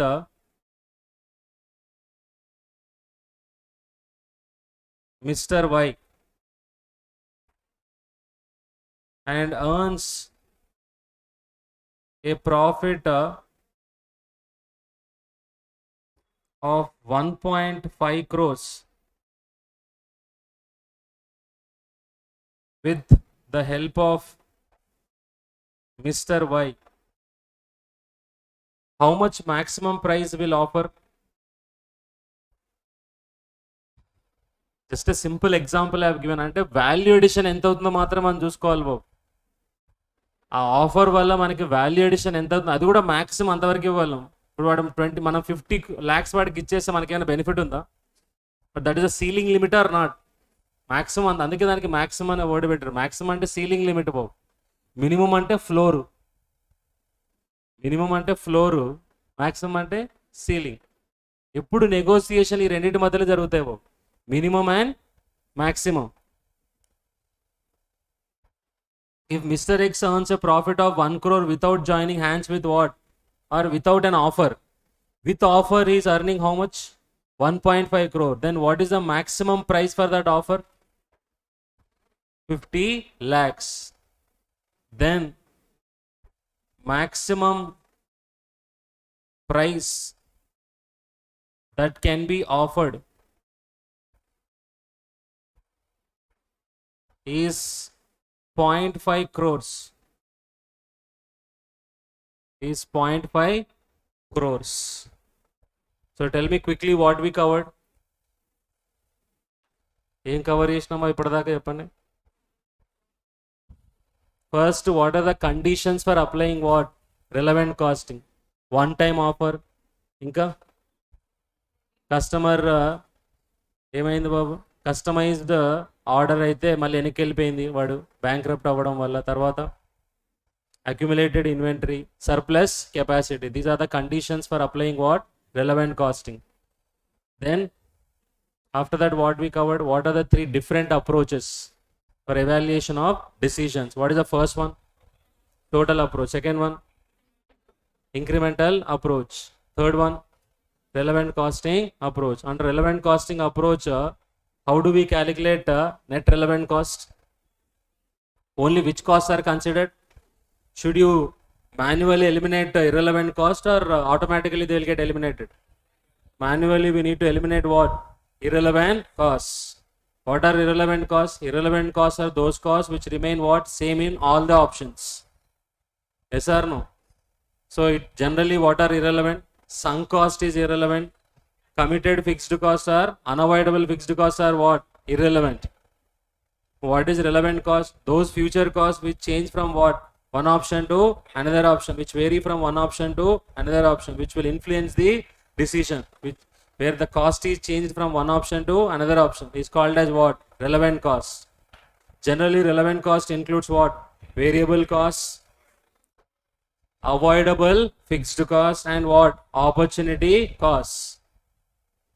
Antena? Yes. Then what is opportunity cost? Nothing but benefits loss. It is the next best. It is the income foregone for what? Next best alternative when an option is chosen. Always we need to take highest. Always we need to take what? Highest sacrifice only. Understood? Opportunity gain means cost saved. Opportunity gain means cost saved. So how do you get net relevant cost? Relevant cost of material plus relevant cost of labor plus relevant cost of overheads plus relevant cost of machine. Minimum price is equal to, if I add all this only, will get what? Minimum price, or cost to be incurred plus benefits loss minus what? Benefits achieved. లేదా cost to be incurred plus opportunity cost minus what? Opportunity gain. Now on opportunity cost we have a question. See here this question. This was asked in mock test paper June 22, CMA only. You know, your institute also releases mock test papers. Okay, యాక్చువల్గా దీని suggested answer ఒక assumption తీసుకొని ఇచ్చిండు వాడు, అది కూడా చెప్తాను నేను. బట్ మీరు దీనికి చూడగానే మీరు ఒక ఆన్సర్ చేస్తారు. చూద్దాం. మీకు ఇప్పుడు వచ్చిన కాన్సెప్ట్ తోటి, what ever concept you understood, from that you will get one answer. But ICMA assumed another thing. So 2 alternatives you have for this. One alternative what we all know, other alternative what they give. Let's read now. A company can produce, ఇండివిజువల్గా చదివి ఆలోచించండి ఏం చేయాలి. అందరికీ తెలిసి ఇప్పుడు దేని మీద క్వశ్చన్ ఇది? Opportunity cost. కింద చూడండి కనబడుతుంది అందరికి. What are the opportunity cost of A, B, C and D? A company can produce any of its 4 products A, B, C, D. Only one product can be produced in a production period. Now this is the point. Only one product can be produced in a production period, and this yes, there is a what? Scarcity, and this has to be determined at the beginning of a what? Production run. Production start avaka munde we have to what? Decide which product to be produced. The production capacity is 1000 hours only. That is the key factor or not? Yes, we have only 1000 hours. ఆ 1000 hours లోనే మనం decide చేయాలి. Whatever is production period, the following information is given. What is given is selling price per unit is given, variable cost per unit is given, and number of units that can be sold. How many? 1000, 600, 900, 600. 3 things are given here. And number of production hours required per unit of the product. How many hours are required for ever rayadi share chesam meekesam idi printed one they will give you. Whatever questions I am discussing, answers anyhow you will write, you will only give reference of what? Question numbers. Okay now. So product A requires 1 hour for every 1 unit. Product B requires 1 hour 15 minutes. Product C requires 1 hour 15 minutes. Product D requires 2 hours. What are the opportunity cost of A, opportunity cost of B, opportunity cost of C, opportunity cost of D? ఇప్పుడు మీ బ్రెయిన్లో opportunity cost ఎలా చేయాలని అనిపిస్తుందో చెప్పండి. How to calculate opportunity cost of A? What is the first what you should calculate? First you should calculate contribution per unit. ఎంత బాబు contribution per unit? 10 rupees, 30 rupees, 40 and 40. They also gave hours or not? So you will calculate contribution per what? Contribution per mission hours. So tell me now, how many units of A you can produce maximum with 1000 hours? A అయితే ఎన్ని produce చేస్తారు బాబు? పక్క ఎలా? మన దగ్గర ఉన్నది 1000 hours divided by ఒక్కొక్క యూనిట్కి ఎన్ని అవర్స్ కావాలి? 1 hour కావాలని చెప్పిండు. So 1000 units we can produce or not? Yes. And demand కూడా ఎంత? మార్కెట్లో ఎన్ని అమ్మొచ్చు మనం? 1000 అమ్మొచ్చు. తర్వాత బి తీసుకుంటే 1000 అవర్స్లో బి అయితే ఎన్ని ప్రొడ్యూస్ చేయొచ్చు మనం? 1 hour 15 minutes పడుతుందంట బాబు ఒక్కోదానికి. ఎట్లా చేశారు బాబు? డివైడెడ్ బై ఎన్ని మినిట్స్ బాబు? 1.15 కొట్టేసారా? 1. ఎందుకు బాబు కన్వర్ట్ చేయాలి? 15 4 60. 1 hour is equal to 60 minutes కదా. ఎన్ని మినిట్స్ ఇక్కడ? 15 minutes అంటే 1/4 0.25 minutes కదా. సో 1.25 కొడితే how many units you're getting? 800 units. What is the demand in the market? Are you going to forego anything if you produce B? Are you going to forego anything? No, you are not going to forego anything. ఎందుకని? మార్కెట్లో డిమాండే ఎంత? 600. నేను అడిగిన question అర్థం కాదు ఇంకా చాలా మందికి. ఇప్పుడు ఏం అడిగినావు నేను? ఏం క్యాలిక్యులేట్ చేయాలి ఇక్కడ మనం? కాంట్రిబ్యూషన్ క్యాలిక్యులేట్ చేయాలి. Opportunity cost we should calculate or not? Yes. Opportunity cost అంటే ఏంటి బాబు? What is the contribution we are foregoing if I produce only A, if I produce only B, if I produce only C, if I produce only D? అంతేనా? Yes. తర్వాత C 1000 divided by same 1.25 ఎంత? 800. What about D? 1000 divided by 2 500. Now if you see for C, you can only produce how many? 800. But what is the demand? How many you are foregoing? 100 you are foregoing. Because of what? Scarcity. Next D, 100 you are foregoing. Kada? Yes. Now first what you will calculate? First now presentation ఏం చేయాలంటే first we should calculate what? Contribution per unit. Then next what we should do? Next we should see how many units we can sell, how many units we can produce, whichever is lower or whichever is higher. అదేంటి sir మళ్ళీ? To calculate total contribution, number of units produced should be multiplied with what? Contribution per unit. ఏకైతే with available hours they can produce the entire demand or not? Yes. So 1000 into what? 10. What you will get? 10,000 rupees. కరెక్టా? Coming to be. B produce చేస్తే మనం ఎన్ని units produce చేసి 1000 hours తోటి? 800. కానీ మార్కెట్లో demand ఎంత ఉంది బాబు? అప్పుడు ఏం చేస్తారు? ఓన్లీ 600 ప్రొడ్యూస్ చేస్తాం కదా. So what is the contribution? 600 into what? 30. How much? 18,000. What about C? You can produce what? 800 based on the hours. But what is the units that you have demand? 900. But you can produce only what? 800. So 800 into 40. Next D. 500 into what? 40, 20,000. So these are the contributions or not. So you can calculate from A point of view, B point of view, C point of view, and what? D point of view. So write question number 2, answer. Question number 2, answer. So we all are now మనకు ఒక idea వచ్చింది కదా దీంట్లో నుంచి.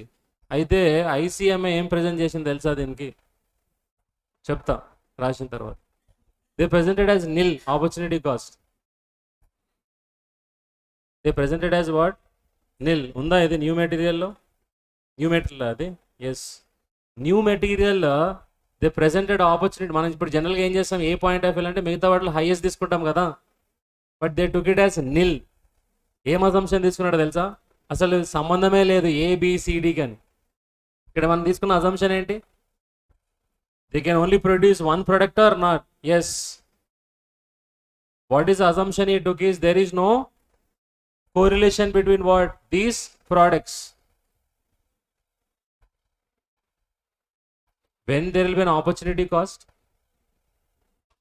Here we assumed that what? If you produce A, we are going to forego what? So there is a correlation. సంబంధం ఉంది కదా దీనికి దానికి. ఎస్, బట్ వాడేం తీసుకున్నాడు తెలుసా? మ్యూచువల్లీ ఎక్స్క్లూజివ్ తీసుకున్నాడు. అంటే సంబంధమే లేదు ఒకదానికి, ఒక ప్రోడక్ట్కి ఇంకో ప్రోడక్ట్కి. కానీ క్వశ్చన్ చదివినప్పుడు మనకి ఏమర్థం అవుతుంది బాబు? There is a correlation or not? Yes, you see new material they might have given that. So only for C they might have given and D they might have given here. అంతే కదా, new సిలబస్లో they might have given only for C and D. ఆ C కూడా ఎంత బాబు? C కూడా ఎంత తెలుసా? 4,000. ఎలా తెలుసా 4,000? 4,000 ఎలా వచ్చింది తెలుసా? మనము ఎన్ని యూనిట్స్ లూజ్ అయినాం అక్కడ? 100 యూనిట్స్. ఎందుకని? మనకున్న 1000 hours will only fetch you how many units? 800 units. But in the market, so how many units you are losing? 100 units because of the scarcity. 100 into 40, how much? 4,000. అది దేంది బాబు opportunity cost? C. D opportunity cost same, 100 into 40, 4,000. ఇది వాడు present చేసింది. So, but whenever you want marks in the exam, always we should follow what? Institute answer only. We know that answer is alternative 1.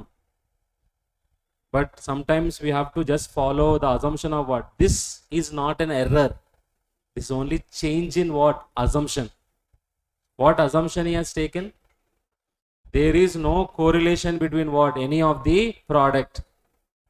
There is no correlation. So we will present both the alternatives. Alright, alternative 1, calculation of contribution, calculation of total contribution.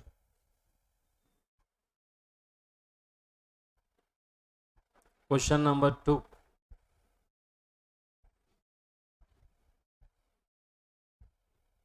Calculation of total contribution.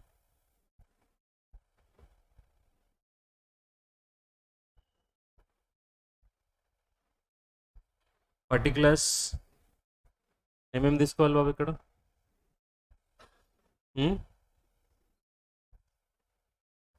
Options ఏం తీసుకోవాలి ఇక్కడ?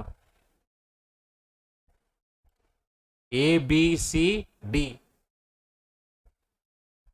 ABCD. First, what we should take? Selling price. What is the selling price? Tell me quickly. 40, 90, 70. Less variable cost. Tell me how much? 30, 20, 30.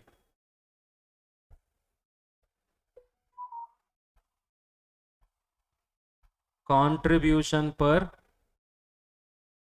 unit 10. How much? 30, 40 and 40. Sales demand you take first. Sales demand.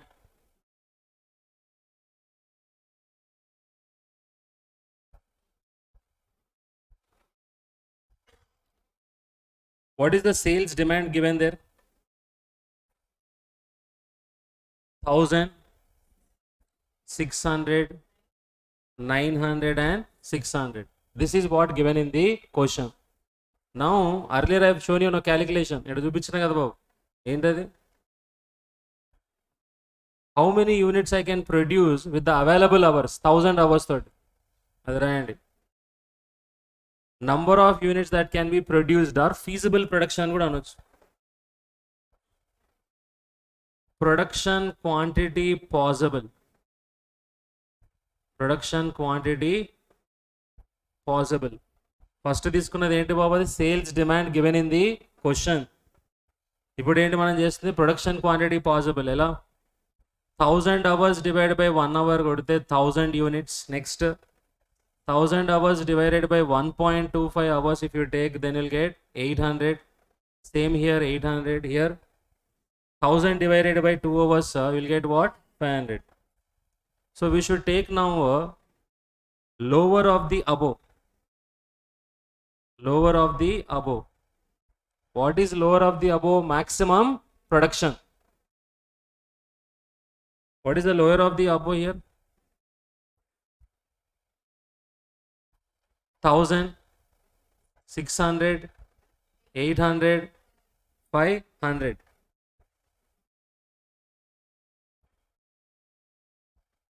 Now tell me, what is the lost sales units? Lost sales units. Did you lose anything for this one because of the scarcity of the hours? No. B, no. Did you lose any units because of scarcity? No scarcity. In fact, demand is only what? 600. Ikkada 100 you lost. Here also you lost how many?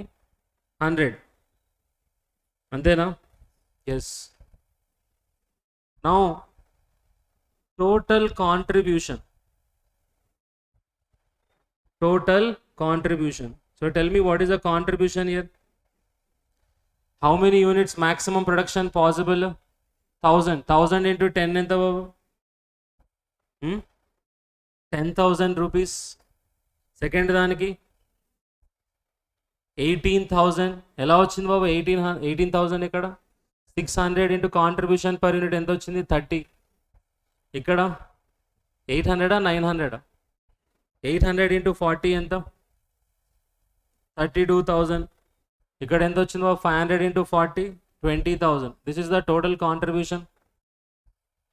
ఇప్పుడు మీ అందరికీ తెలిసిందే బాబు, opportunity cost ఒకదానికంటే ఏం చేయాలి? మిగతా దాంట్లో హైయెస్ట్లో అదే కదా, నెక్స్ట్ బెస్ట్ ఆల్టర్నేటివ్ కదా. ఎస్. ఇప్పుడు రాయండి అందరు. First opportunity cost of product A. యాక్చువల్గా మీకు టైం ఇచ్చేవాడిని బాబు, మీరైతే ఏం చేసేవాళ్ళని ఆలోచించుకోవడానికి. In the classroom, what I will do is generally I will give time to the students, then I will explain. లేకపోతే ఇంకా స్టూడెంట్ ఎప్పుడు ఆలోచించాడు బాబు, జీవితంలో వాడు ఆలోచించాడు. ఏదైనా ఆలోచిస్తాడంటే క్లాస్ రూమ్లో ఆలోచిస్తాడు. ఎందుకు? వాళ్ళు చాలా మంది ఉంటారు కాబట్టి అటు ఇటు. ఎస్, కొంచెం స్పోర్టివ్నెస్ ఉంటుంది.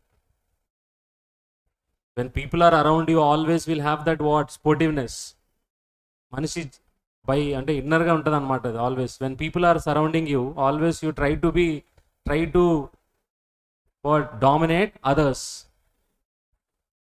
Human being, yes, psychology that is. Always they try to what? Dominate. So ఆ ఫీలింగ్లో కొంచెం ఏదో చేద్దాం అనుకుంటారు బాబు, రాదు. అట్లీస్ట్ ట్రై అయితే చేస్తారు కదా. Yes. So opportunity cost of product A. Anyone? What is opportunity cost of product A? Higher of B, C, D. Higher of what? B, C and D. How much? 32,000. ఇదేనా మీ concept నేను explain చేసింది బాబు? ఇదేనా explain చేసింది నేను? దాని ప్రకారమే కదా answer ఇచ్చింది. ఎస్. తర్వాత మరి ఎగ్జామ్లో మీరు ఏం రాసేవాళ్ళు తెలియదు బాబు, ఒకవేళ వచ్చింటే. తర్వాత ఆపర్చునిటీ కాస్ట్ ఆఫ్ బి. ఏం రాస్తారు ఇప్పుడు? దేంట్లో హైయెస్ట్ తీసుకుంటారు బాబు? ఏ, సి అండ్ డి. ఈ త్రీలో హైయెస్ట్ ఎంత? 32,000. Third one, opportunity cost of C, A comma B and D. ఇందులో హైయెస్ట్ ఎంత? 20,000.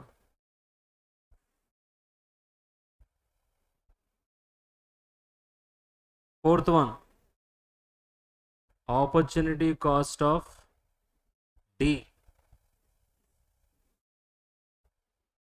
ఏం తీసుకోవాలి? A, B, C, highest 32,000. This is alternative one. Now I will give you according to ICMA solution.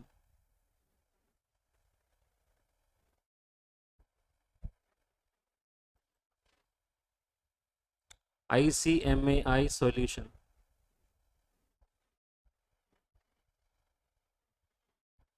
ఇక్కడ opportunity cost అంటే వాడు ఏం తీసుకున్నాడు అంటే బాబు, only income foregone because of what? Lost units. Income foregone only because of what? Lost units, that only they have considered as what? Opportunity cost. Income foregone from lost sales due to production capacity. Due to production capacity limitation. కొంచెం మీరే ఆలోచించండి బాబు, brain ఏది correct చెప్పండి. Conceptually which one is correct? First one. Why? You don't have to, you cannot produce all the products. ఇలా తీసుకుంటే assumption ఏంటో తెలుసా? అన్నీ ప్రొడ్యూస్ చేస్తున్నాము, ఏవైతే ప్రొడ్యూస్ చేయలేకపోయినామో అదే ఆపర్చునిటీ కాస్ట్ అంటున్నాడు. కానీ ఎక్కడుంది అసలు? మనకి స్తోమత లేదు బాబు. స్తోమత అంటే I mean capacity. Isn't it? Yes. But what to do? We have to follow what? The solution. So in future if you get this question, present this only for mark's sake. Yes. You know why? What is the reason? People who are correcting the answers, they will have this solution only. Poor people, they are not subject faculties, no. They will look at only key and what? Give the marks. మొన్న మీరు shock అయినట్టు అట్లనే వస్తాయి మార్కులు మళ్ళీ. So అందుకని, but my responsibility to teach according to the concept what is the correct answer. Easily I could have given this only, no, but I have not chosen that option. When I teach you some concept, my answer also should match with that concept. Okay, ఇదేదో కొత్త question కాదు బాబు, ఇంటర్లో కూడా ఉంది ఇలాంటి question ఒకటి. Opportunity cost for 3 products అని. Same ఇక్కడ మ్యాక్సిమం ఏం యాడ్ చేసిండు? ఈ అవర్స్ ఇచ్చేయండు, some lost units are there, that is additional thing he has given, అంతే. So what is the assumption they have taken here? Opportunity cost అంటే ఇక్కడ వీడేం తీసుకున్నాడు? Only income foregone because of what? Production capacity. Production capacity వల్ల మనం ఏవైతే units పోగొట్టుకున్నామో, sale చేయలేకపోయినామో, that only you treated as what? Opportunity cost. అవి ఆల్రెడీ మనం పైన క్యాలిక్యులేట్ చేసి పెట్టుకున్నాం బాబు. తీసుకున్నాం పైన మనం హౌ మెనీ యూనిట్స్ లాస్ట్. ఏకి ఏమైనా లాస్ట్ యూనిట్స్ ఉన్నాయా? సో ఆపర్చునిటీ కాస్ట్ లేదు. బీకి ఏమైనా లాస్ట్ యూనిట్స్ ఉన్నాయా? లేదు, అందుకే దానికి ఆపర్చునిటీ కాస్ట్ లేదు. సికి ఏమైనా ఉన్నాయా లాస్ట్ యూనిట్స్? ఎస్, 100 యూనిట్స్ ఉన్నాయి, అందుకే దానికి ఆపర్చునిటీ కాస్ట్ ఉంది. అందుకే నేను ఆపర్చునిటీ కాస్ట్ అంటే ఏం చెప్పినా బాబు, మళ్ళీ ఇది కూడా మీరు ప్రోవద్దని చెప్పి ఏం చెప్పి, opportunity cost will come in to picture only when there is a scarcity. అంతే కదా? ఎస్. సో దీన్ని కాన్సెప్షువల్ ఎర్రర్ అంటామా బాబు? అజంప్షన్ ఎర్రర్ అంటామా? Assumption error. ఏం అజంప్షన్ తీసుకున్నాడని చెప్పినా?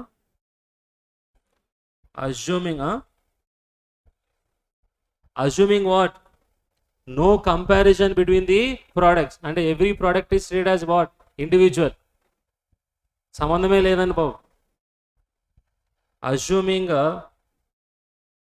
No comparison. Assuming no comparison among the products.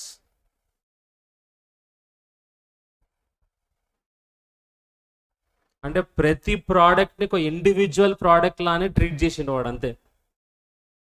Every product is treated as an individual product rather than taking all into consideration. He treated each one as a separate option. Yes. So అప్పుడు రాయండి answer దానికి. అక్కడ answer ఎలా present చేశాడు బాబు, ఇలా ఇచ్చాడా? Opportunity cost is equal to income foregone from last sales due to production capacity limitation అని ఏమైనా ఇచ్చిందా? పోనీ అజంప్షన్ ఏమైనా ఇచ్చిందా? అట్లాంటి ఏమి ఇయ్యరు బాబు. ఇస్తే అందరికి అర్థమైపోతుంది కదా. ఇది not that one. Assumption what they have taken, that they don't present.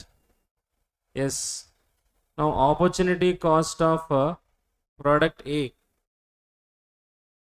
is equal to nil. Product B nil.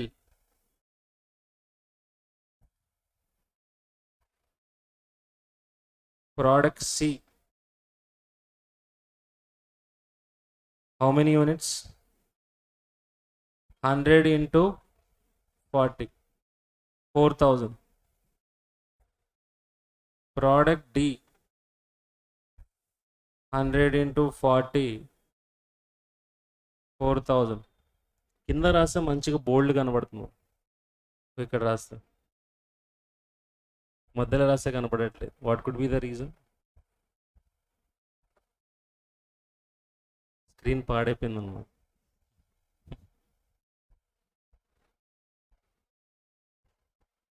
Understood? No. ఎగ్జామ్లో ఏది రాస్తారు బాబు answer?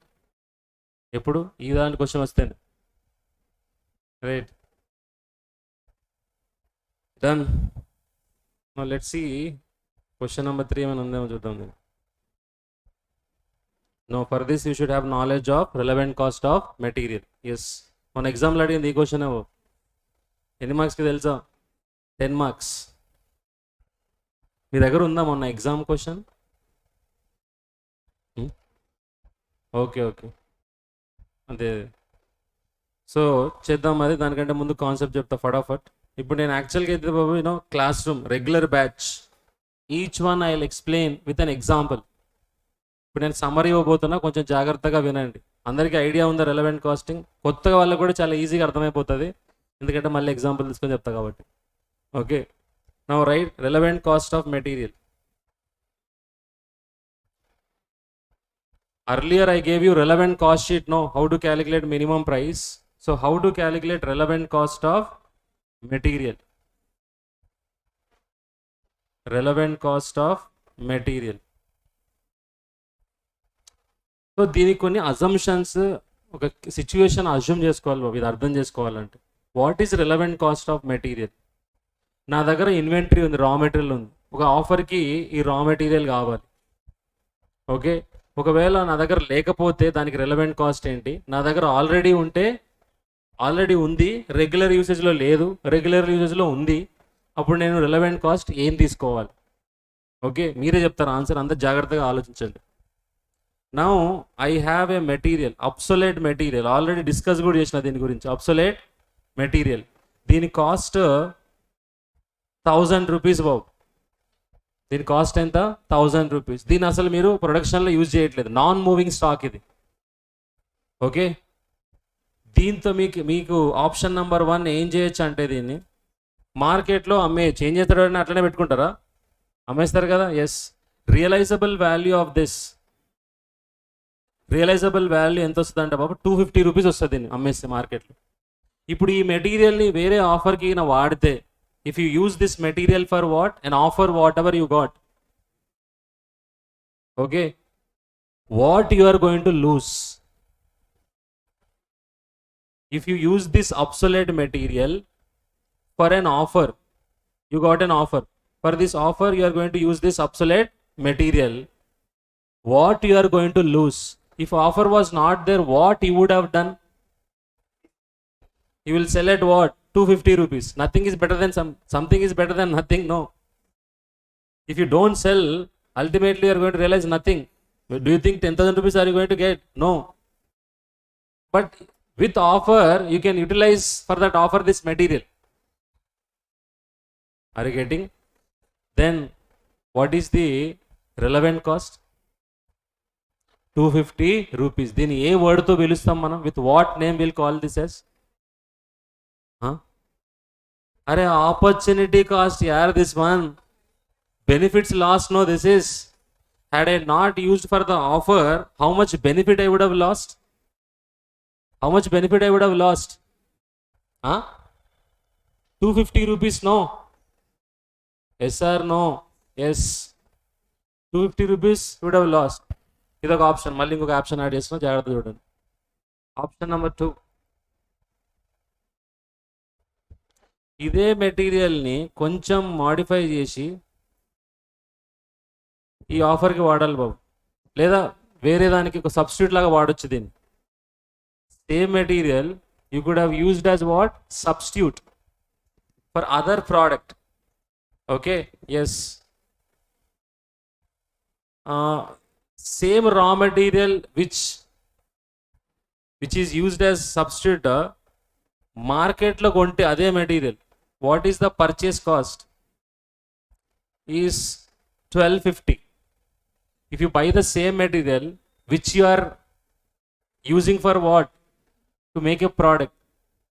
Are you getting my point, what I'm trying to say? This obsolete material you are using as a substitute for another product. If this is not there, you would have bought from outside market or not? Yes, by paying how much? 1250 rupees. Are you getting?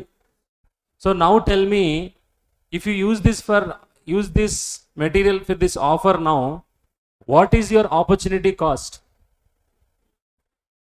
What is your opportunity cost? Higher of the two, 250 or 1250, whichever is higher. అర్థమైందా అందరికీ point? మళ్ళీ వినండి, జాగ్రత్తగా వినండి. Option 1 అందరికీ అర్థమైందా? అందరికీ అర్థమైంది కదా. ఇప్పుడు నేను ఆప్షన్ నెంబర్ 2 ఏం చెప్తున్నానంటే, ఈ రా మెటీరియల్ని if you use it as, you can use it as a substitute in place of other raw material. Substitute అంటే మీనింగ్ అదే కదా, to make a product. For example product X తయారు చేయడానికి మీకు ఒక మెటీరియల్ కావాలి. Say for example material Y లేదా material B అనుకోండి బాబు. ఈ మెటీరియల్ బయట కొనాలంటే ఎంత? 1250 రూపీస్ అవుతుంది. ఇదే క్వాంటిటీ, సేమ్ క్వాంటిటీ, మన దగ్గర ఉన్న క్వాంటిటీనే ఎంత అవుతుంది? 1250. ఇప్పుడు ఇది కొనకుండా మీరు ఏం చేస్తున్నారు? This obsolete material you are using for this, you are using this for offer, no doubt. But ఒకవేళ ఆఫర్కి యూజ్ చేయకపోయింటే ఏం చేసేవాళ్ళు మీరు? ఈ ప్రొడక్ట్ టెక్స్ట్లో యూజ్ చేసేవాళ్ళం కదా. కొని యూజ్ చేసేవాళ్ళమా, కొనకుండా అబ్సొలేట్ మెటీరియల్ వాడేవాళ్ళం? Obsolete material would have used or not? దానివల్ల మనం ఎంత సేవ్ చేసినాం? 1250 rupees we saved or not? Yes. ఆ బెనిఫిట్ మనకి పోతుందా లేదా? ఒకవేళ ఇప్పుడు నేను ఆ మెటీరియల్కి నా ఆఫర్కి వాడితే, ఆ ప్రొడక్ట్ టెక్స్కి వాడకుండా సబ్స్టిట్యూట్ లాగా ఆఫర్కి వాడితే ఏం పోతుంది నాకు? 1250 rupees I'll go, or I'll forego or not? Yes. Now 2 options are there with this material. Option number 1, you can sell it as a scrap and realize how much? 250 rupees. Option number 2, you can use it as a substitute for making another product. How much you saved there? 1250. So out of this, whichever is higher, ఎంత? 1250. అదే చెప్పింది నేను. అందుకే బాబు అవన్నీ చెప్పుకుంటూ వచ్చింది. Opportunity cost అంటే ఏంటి, ఆపర్చునిటీ గెయిన్ అంటే ఏంటి అని చెప్పుకుంటూ వచ్చి దీనికోసమే. కరెక్ట్ పాయింట్ దగ్గర ఆన్సర్ చెప్పకపోతే ఎట్లా మరి? So whichever is higher we should consider. Understood ఆ పాయింట్?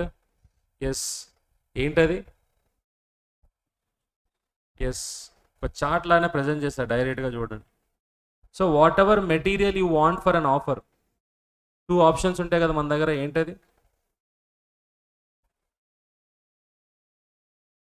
ఎయిదర్ మన స్టాక్లో అయినా ఉండొచ్చు, లేకపోతే కొనాలి. ఈ రెండే కదా పాసిబిలిటీస్. ఏదైనా మెటీరియల్ కావాలంటే ఆఫర్కి, material required.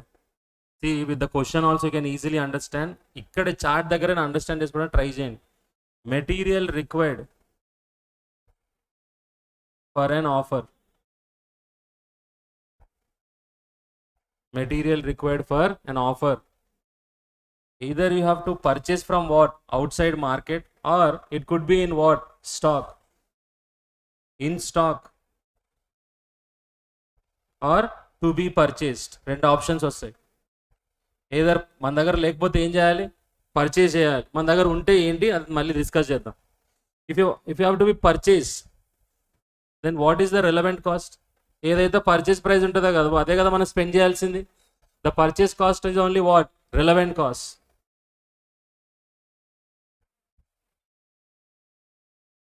relevant cost is equal to what? Purchase price. Relevant cost is equal to purchase price. ఇది అర్థమైంది అందరికీ అర్థమవుతుంది, ఎవరికైనా అర్థమవుతుంది బాబు. If you don't have material, obviously I have to buy from the market. So whatever money I am spending, that is only relevant or not. So దాన్ని మనం ఏమంటాం? Cost to be incurred. That is only what? Cost to be incurred. Now coming to in stock.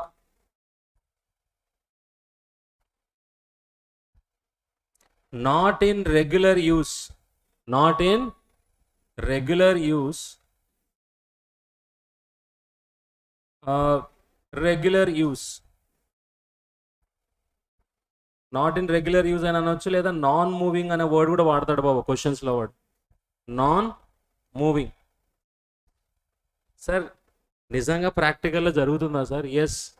మనం ఏదైనా material కొన్నాం బాబు, మనం సడన్గా మనకి technology change అవ్వడం వల్ల ఆ మిషనరీ మారిపోయింది. ఆ పాత material whatever we bought that has become what? Obsolete. Possibilities there or not? Yes. Or because of lack of demand, you are not able to utilize the raw material in the production. Possibilities there? Yes. So in stock you have got two options. Andulo kuda entadi? Not in regular use or non-moving stock. What is the other option? Regular use. If it is not in regular use, if you are a person, if you are manager, what you will do? Tell me. If the raw material is not in regular use, what you will do? You will sell it as a scrap or not? Yes. ఏం చేస్తారు బాబు ఎవరైనా దాన్ని scrap లాగా అమ్ముకుంటారు కదా. Yes. So what is relevant cost for that material? If you are using the material now for offer, what is the relevant cost? The scrap value only. Yes or no? Yes. అంతే బాబు. What I will do if I'm not using that for offer? That is what you should think.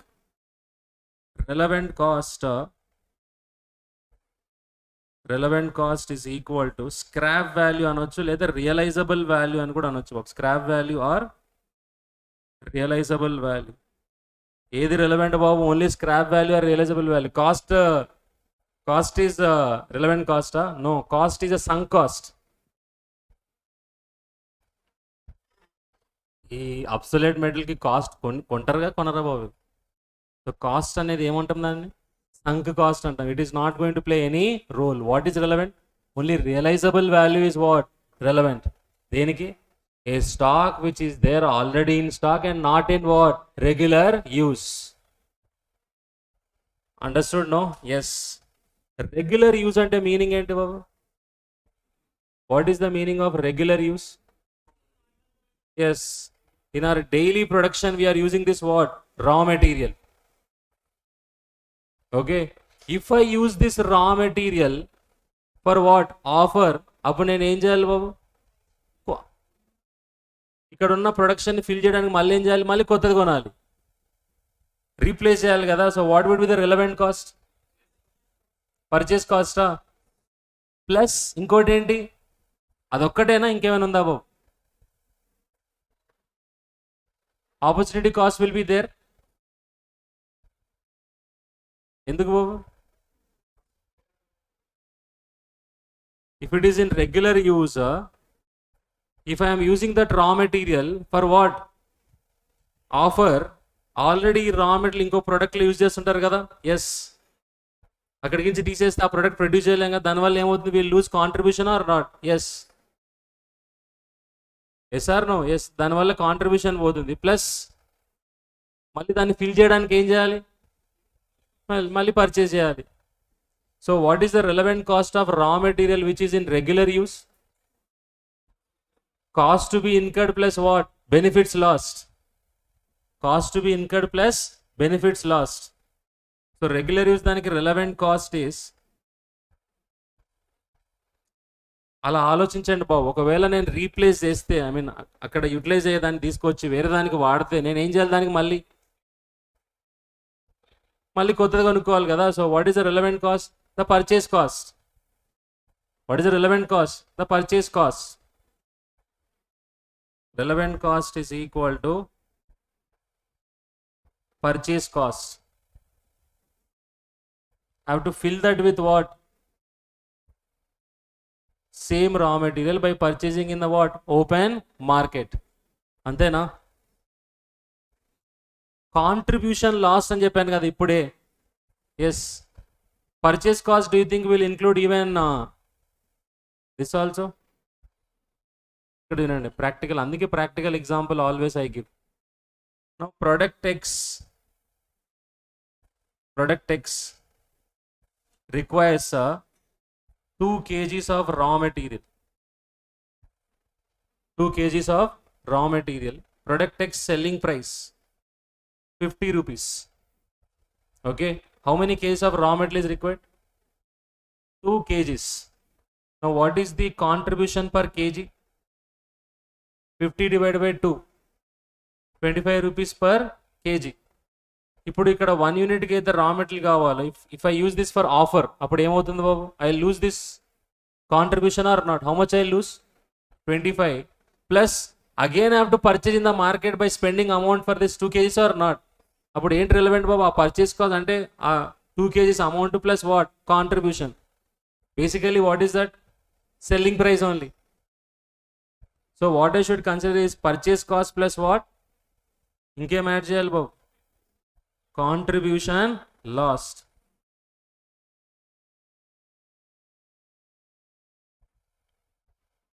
Contribution lost ఎప్పుడు వస్తుందో చెప్పండి anyone? When I will get opportunity cost? Only when I'm forgoing because of what? అంటే already వచ్చేదాన్ని నేను forgo చేసుకున్నప్పుడే కదా బాబు opportunity cost. చాలా simple. whenever I forego anything for taking up this offer, then only I will consider what? Opportunity cost. అంతేనా? Yes, అంతే బాబు, ఇంకేం లేదు. టాక్సిక్ మెటీరియల్ ఇంకోటి, థర్డ్ కేటగిరీ ఏంటి మనకి? ఇన్ స్టాక్ ఒకటి, రెగ్యులర్ యూస్ ఇంకోటి కూడా యాడ్ చేయొచ్చు మనం. ఏంటది బాబు ఇంకోటి? గుర్తుందా మీకు టాక్సిక్ మెటీరియల్ అని?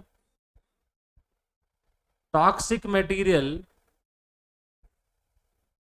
what is the relevant cost? RC. What is the relevant cost of toxic material? Cost saved. Toxic మెటీరియల్కి రిలవెంట్ కాస్ట్ ఏం చెప్పినా బాబు? Cost saved. గుర్తుందా మీకు? రెండు ఆప్షన్స్ ఇచ్చిన, 2000 2500. What is the relevant cast their? 2000 rupees. Toxic material relevant cost is cost saved. Done? So quickly, relevant cost of material, 2 options: in stock, to be purchased. To be purchased అయితే what is the relevant cost? Purchase price of raw material. దేని purchase cost గురించి మనం మాట్లాడుతుంది? Raw material purchase cost. Purchase price is relevant cost. If it is already in stock, then what we have to see? Whether it is in regular use, not in regular use. If it is not in regular use, what you would have done without the offer? ఒకవేళ దాన్ని scrap లాగా అమ్మేసేవాళ్ళు. So scrap is the relevant cost. ఒకవేళ దాన్ని substitute లాగా తీసుకుంటే ఆ substitute product వల్ల మనం ఎంత సేవ్ చేస్తున్నామో, and option 1 scrap, whichever is higher. అదే రెగ్యులర్ యూజ్ అయితే బాబు, if it is in regular use, then what you would have done? అక్కడి నుంచి తీసి ఇక్కడ పెడుతున్నాం కదా, మళ్ళీ ఏం చేయాలి అక్కడ? అంతే కదా. దానివల్ల ఏమైనా పోతుందా మనకి? పోతేనే కాంట్రిబ్యూషన్ లాస్ తీసుకోవాలి, పోకపోతే we need not consider any opportunity cost. అక్కడి నుంచి తీసి ఇక్కడ పెడుతున్నాము, మళ్ళీ అదే క్వాంటిటీని ఏం చేయాలి? అక్కడ రీప్లేస్ చేయాలి. చేస్తాం కదా. ఒకవేళ చేయకపోతే అప్పుడు కాంట్రిబ్యూషన్ లాస్ట్ కదా. ఇక్కడ చాలా కేర్ఫుల్గా ఉండాలి బాబు ఈ పాయింట్ దగ్గర. ఇక్కడ contribution lost when we should consider? Only when we're forgoing what? Income. Only when you're sacrificing, అంటే అక్కడి నుంచి తీసి మళ్ళీ అక్కడ ఏం పెట్టకపోతే ఏమవుతుంది బాబు? You're losing contribution or not? So only if any అని పెట్టండి, అక్కడ ఉంటేనే తీసుకోవాలి అంతే. Any doubt in this you have? అక్కడి నుంచి తీసి మళ్ళీ ఫిల్ చేసినాం అనుకో, కాంట్రిబ్యూషన్ ఏమి ఉండదు. అప్పుడు ఓన్లీ ఏముంటుందో? Relevant cost, only purchase cost అంతే. అక్కడి నుంచి తీసి పెట్టకపోతే ఏముంటుంది మనకి? We're forgoing that or not? Yes, అంతే. సో సెనారియో ఒకవేళ వస్తే then you will consider that. అర్థమైందిగా? మనకు వస్తే scenarios you will see in the question. ఇది బాబు, ఇది ఒకటి. తర్వాత టాక్సిక్ మెటీరియల్కి ఏం తీసుకోవాలి మనం? Relevant cost. టాక్సిక్ తీసుకోవాలనా? ఏం తీసుకోవాలి బాబు? What is the cost saved, that only is the relevant cost. ఇంకో పాయింట్ బాబు, sometimes there might be a restriction on the quantity to be bought. Only ఒక లాట్ సైజ్లోనే కొనాలి మనం. ఫర్ ఎగ్జాంపుల్ కొంటే ఓన్లీ 1000 లాట్స్లోనే కొనాలి. ఈ 1000 లాట్కి పర్ యూనిట్ ఎంత అంటే, లేదా ఓవరాల్గా ఎంత అవుతుందంటే 12,000 రూపీస్ అవుతుంది ఒక లాట్ కొనాలంటే. కానీ మీకు అవసరమయ్యేది ఆఫర్కి ఓన్లీ 800 యూనిట్స్. చూద్దాం ఎంతమంది చెప్తారు దీనికి. What is the restriction? You have to purchase only in what? LADS. But you require for the offer only how many units? So that means 200 surplus. 200 surplus or not? Yes. So what is the relevant cost? Anyone? Relevant cost ఏంటి ఇప్పుడు ఈ 1000 units? అరే 1000 units పెట్టి కొనాలి కదా. Purchase cost ఒకటి నిల్ ఎట్లయితుంది అబ్బా? Poor answer, nil is a poor answer. To purchase this 1000, first you have to spend 12,000 rupees or not? But you are going to remain with a surplus of what? 200.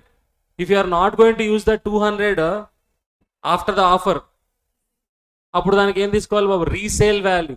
So purchase cost minus what? Resale value of which how many units? 200 units. But if those 200 units can be used in the regular యూజ్లో ఉందనుకో బాబు, అప్పుడు ఏం తీసుకోవాలి? Directly purchase cost. So అది నోట్లాగా పెట్టుకోవచ్చు బాబు. అర్థమైందా ఈ పాయింట్ నేను చెప్పింది? ఏంటది రెస్ట్రిక్షన్ చెప్పండి. Whenever materials have purchased only in what? Lots. Okay, then what is the relevant cost అంటే 2 కేసులు వస్తాయి బాబు మళ్ళీ. ఏంటవి? In regular use, not in regular use. దేనికి అది regular, not in regular use? Surplus capacity అయితే కొంటామో న్యాచురల్, ఎందుకని? ఆ క్వాంటిటీ రెస్ట్రిక్షన్ ఉంది కాబట్టి బాబు. సో ఆ సర్ప్లస్ దానికి మనం రెలవెంట్ కాస్ట్ ఏం తీసుకోవాలంటే, that depends on whether it is not in regular use or regular use. Not in regular use అయితే పర్చేస్ కాస్ట్ లోంచి మైనస్ ఏం చేయాలి? ఆ సర్ప్లస్ దానికి స్క్రాప్ వాల్యూ మైనస్ చేయాలి. అదే రెగ్యులర్ యూజ్ అయితే డైరెక్ట్లీ మొత్తం 12,000 యూనిట్స్ కాస్టే తీసుకోవచ్చు. ఎందుకని? ఒకవేళ ఆ 200 కినా మీరు ఇప్పుడు కొనకపోయింటే కినా తర్వాత అయినా కొనాల్సిందే కదా, రెగ్యులర్ యూజ్ కాబట్టి. Definitely would have spend purchase cost on that. So that is the reason we take total 12,000 as what? Relevant cost. Point అర్థమైంది అందరికీ? Yes. So note,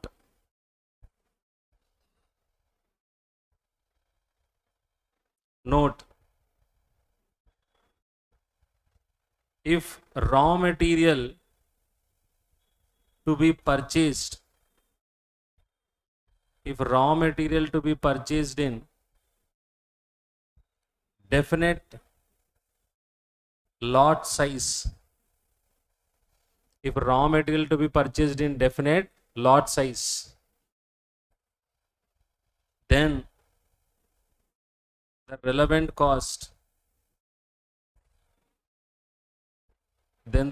cost of excess material or relevant cost and weightage total దాన్ని కూడా తీసుకోవచ్చు. Then the relevant cost of lot size,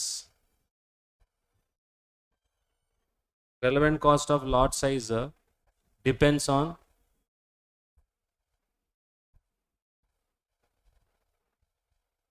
the usage of what? Surplus capacity. The usage of surplus capacity. అంతేనా? 2 కేసులు రావచ్చు కదా అందులో. ఏంటవి? Not in regular use, ఇంకోటి regular use. Not in regular use అయితే then relevant cost RC is equal to purchase cost minus resale value of what? Surplus capacity. Purchase cost of what we should take? లాటా? Hello, ఇందాక 12,000 దేని cost బాబు? అది మొత్తం lot కాస్టే కదా. Purchase cost of lot minus resale value of ఏది తీసుకో? మొత్తం లాటా లేకపోతే ఓన్లీ సర్ప్లసా? Surplus. Resale value of surplus capacity.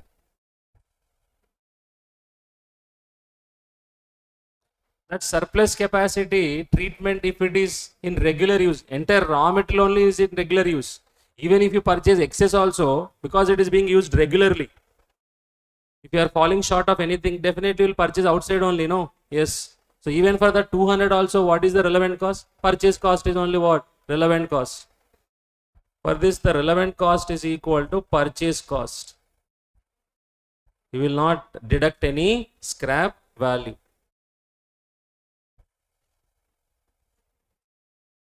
Understood? Huh? Yes. All possible cases I have covered.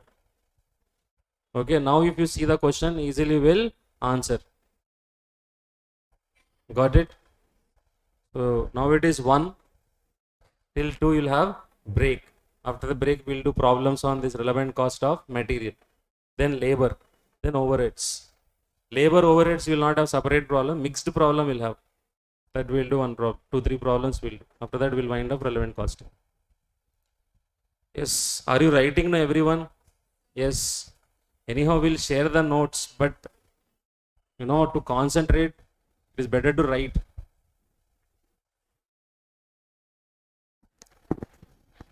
Materials required for the offer, either we might have in stock or to be purchased. Yes. To be purchased, what is the relevant cost?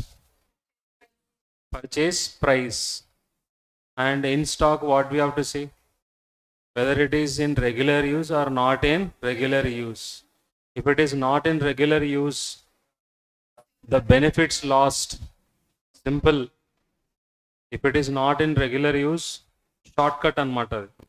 The benefits lost for using that stock for that raw material which is not in regular use for the offer. That benefits lost only we should consider. Shortcut enti benefits lost. Remember that. If it is in regular use, purchase cost. If there is any contribution lost, that also we will consider. Okay. If it is a toxic material, cost, relevant cost is equal to cost saved. Antena? Yes. And whenever there is a restriction on purchasing of raw material in lots, then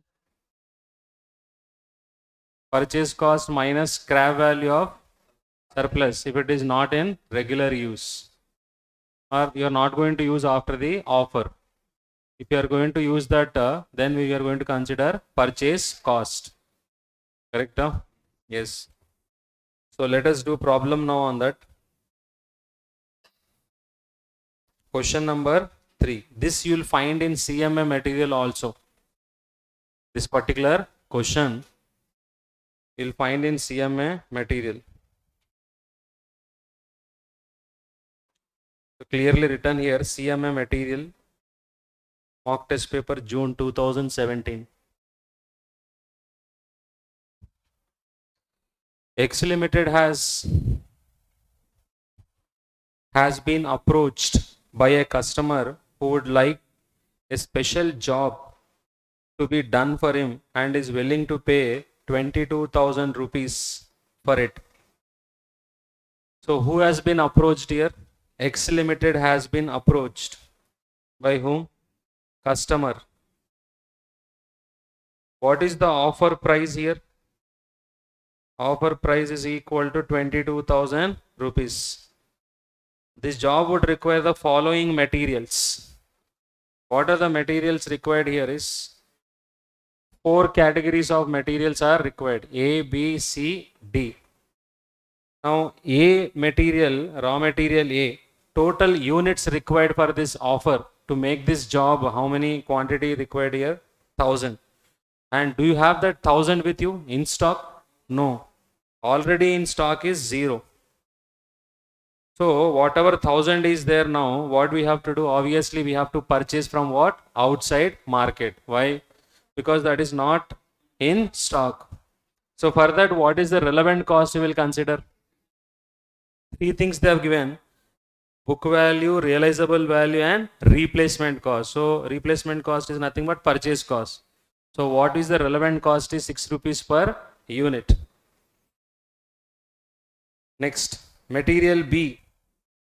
Material B, total units required is 1000 units.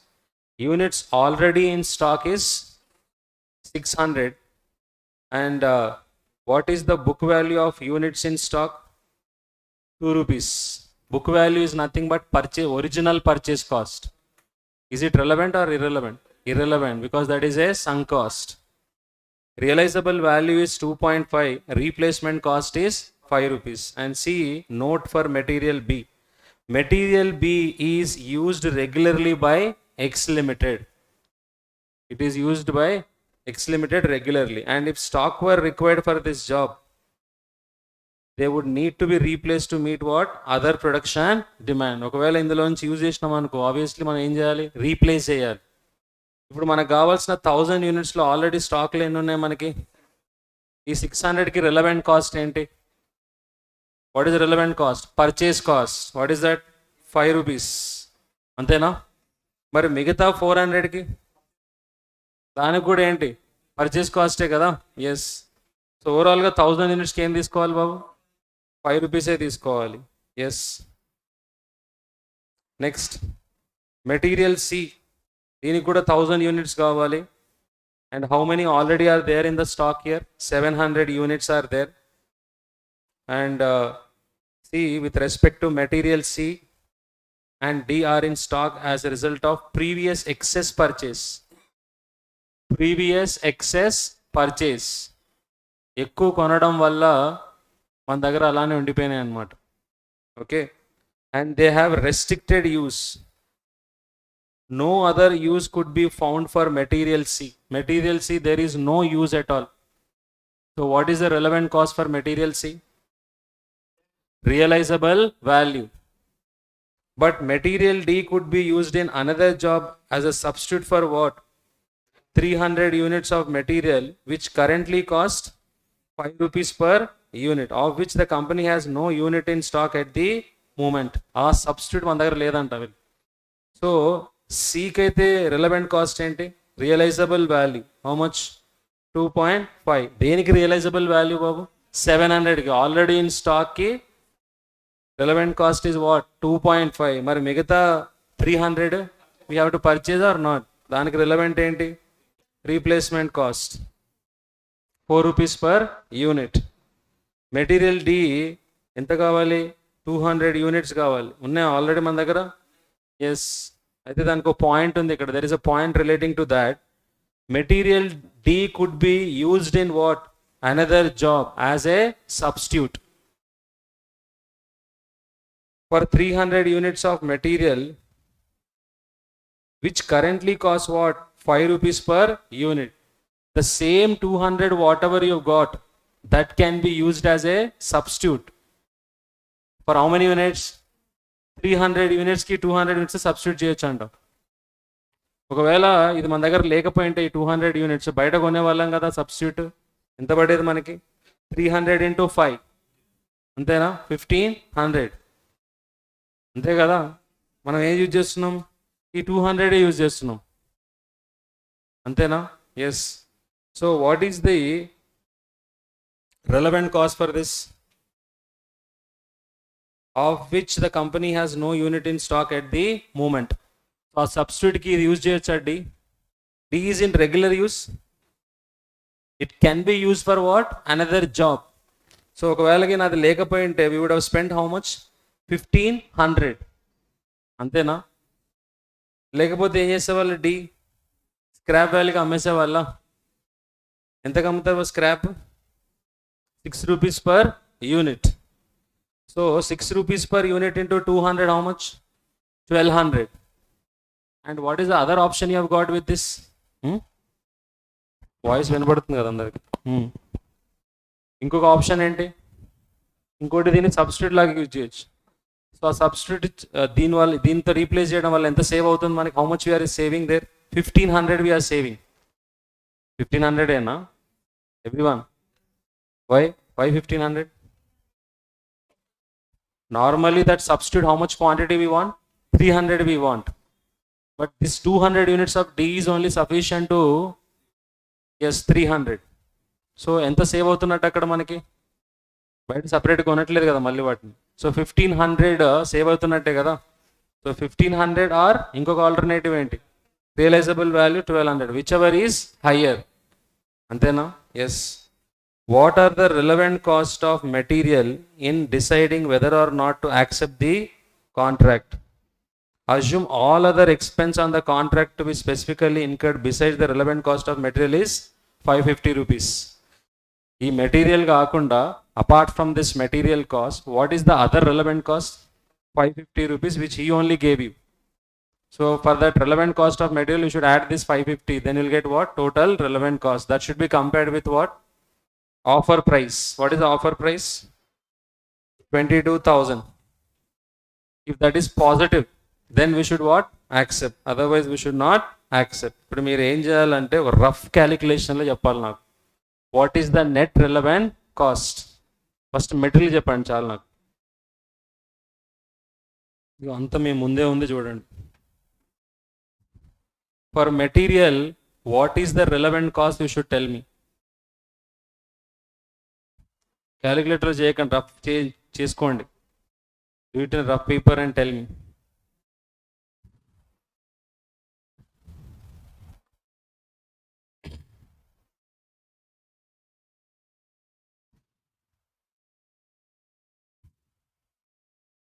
Already I gave the answers also. నేను చెప్పేది ఏం లేదు, ఒకటి already revealed దేనికి ఏది relevant అని. Just you need to calculate, అంతే. Value calculate చేసి చెప్పాలి.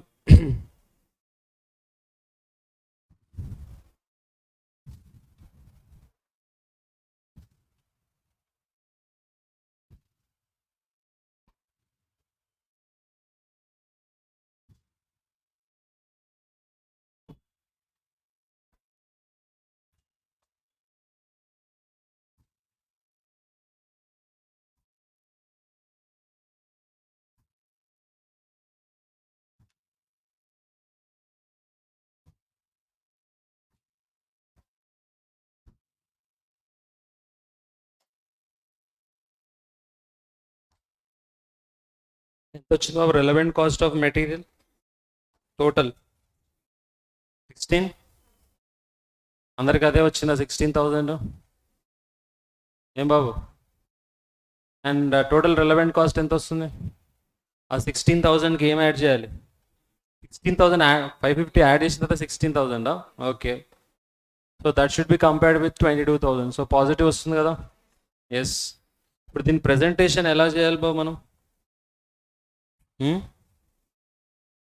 ఒక ఫార్మాట్ ఇచ్చాను కదా, particulars, amount, cost to be incurred, benefits last.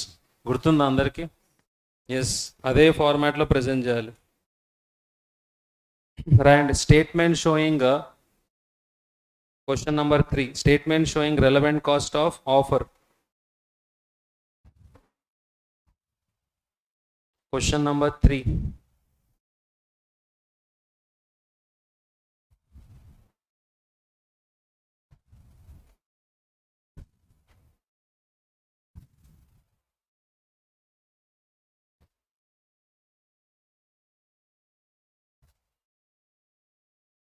Statement showing a relevant cost of a offer.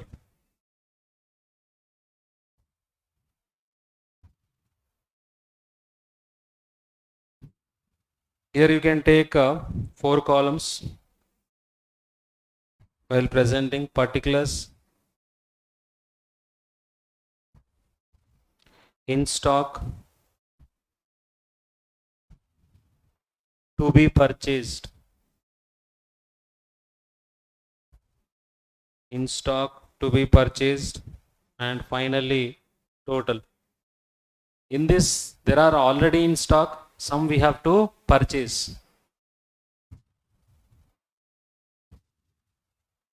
First, material A. Material A, how much quantity we want here? 1000 units. But do you have anything in stock?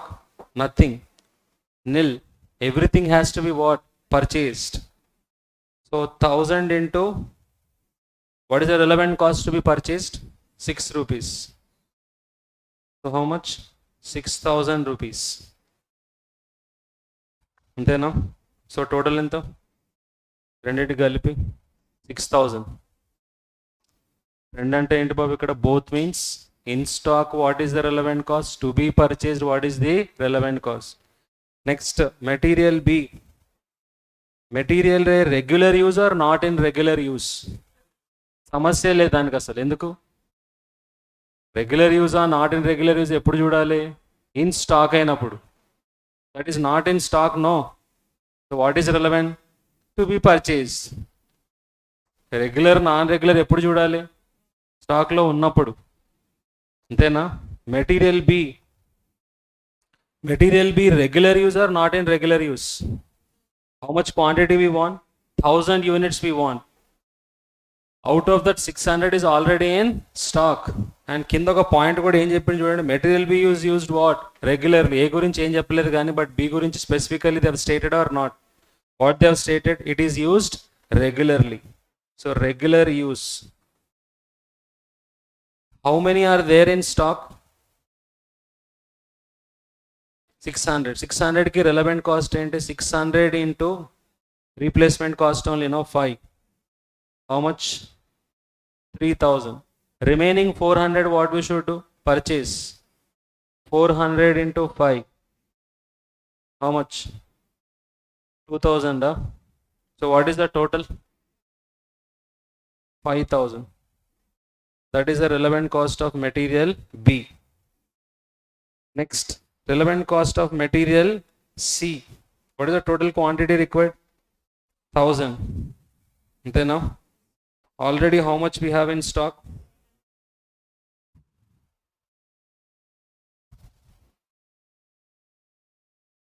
Material C.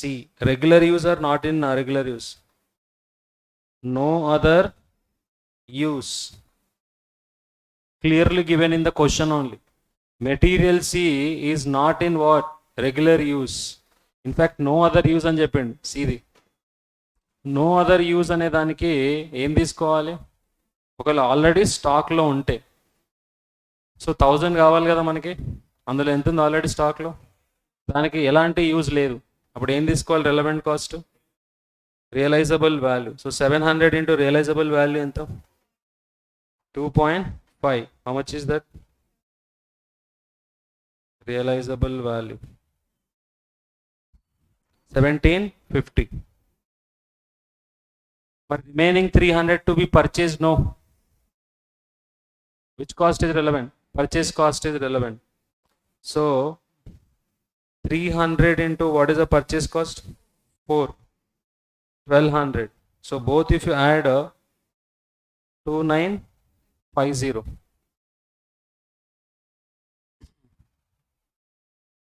Next, material D.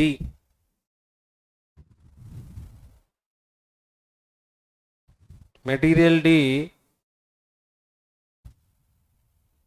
Non moving అని చెప్పిండు కదా బాబు. Material D మూవింగా non మూవింగా?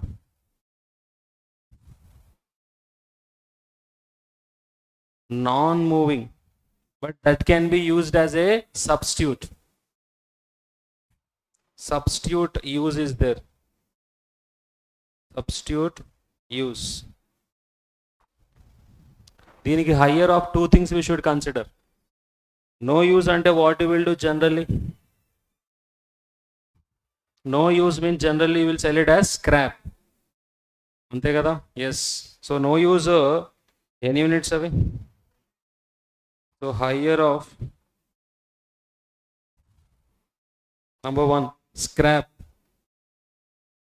200 into 6 1200. And second one and substitute value.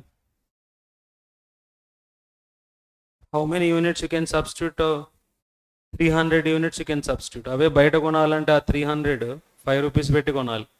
So how much you have to spend? 1500. So whichever is higher means how much we should consider? 1500. ఇక్కడ నిల్.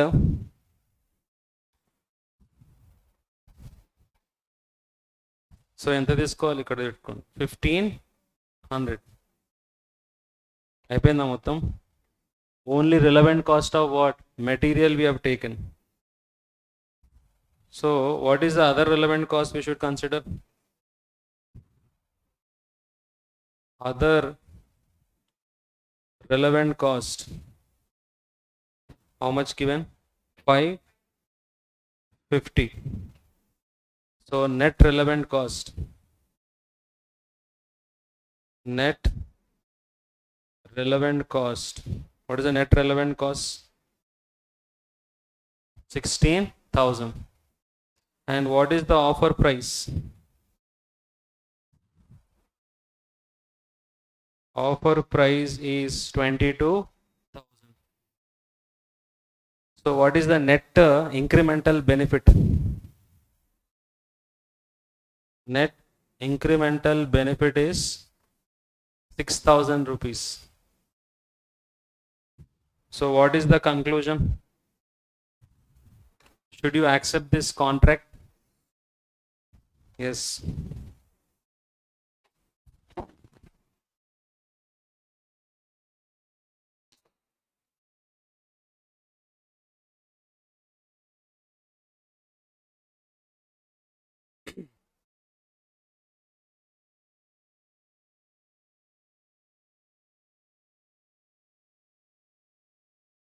Lines have you drawn to differentiate the columns? అట్లాంటి అలవాట్లు మనకేం లేవంటారు. See, you should do that. In examination, to give a good presentation there, always you can show that. Have you seen this presentation? No. Everyone can understand this easily, or any complication is there? No complication. In stock, what is the relevant cost? To be purchased, what is the relevant cost, and what is the total relevant cost? Okay. Now, next one.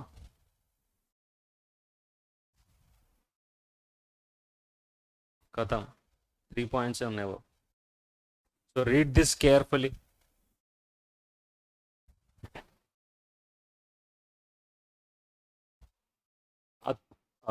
Third question material lo unde kada adi old material lo. Even in new also you had same figures. అందుకే కదా CMA mat అని ఉంది. అక్కడి నుంచే కదా తీసుకుంటే వచ్చింది ఇక్కడికి.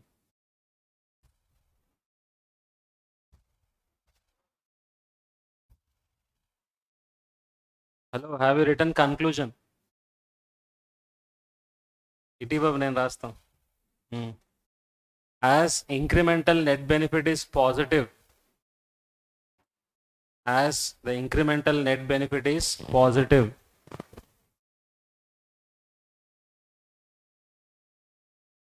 as the net incremental benefit is positive,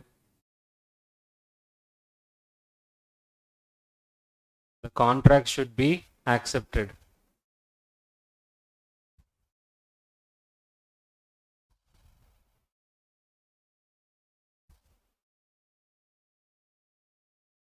Done?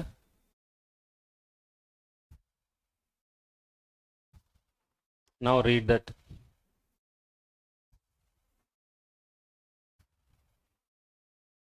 What you should find out here? Relevant cost of material only. ఎందుకంటే అయింది అదే కాబట్టి. We only completed that, no? Only relevant cost of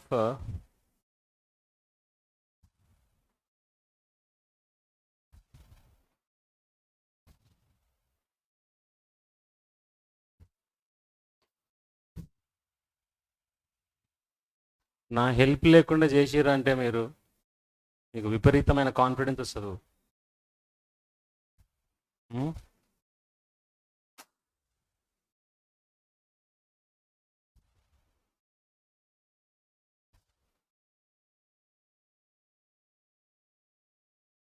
సరే నేనే చేస్తా లేకపోతే. In this, do you have a new point? Toxic material. అంతే, అదొకటే.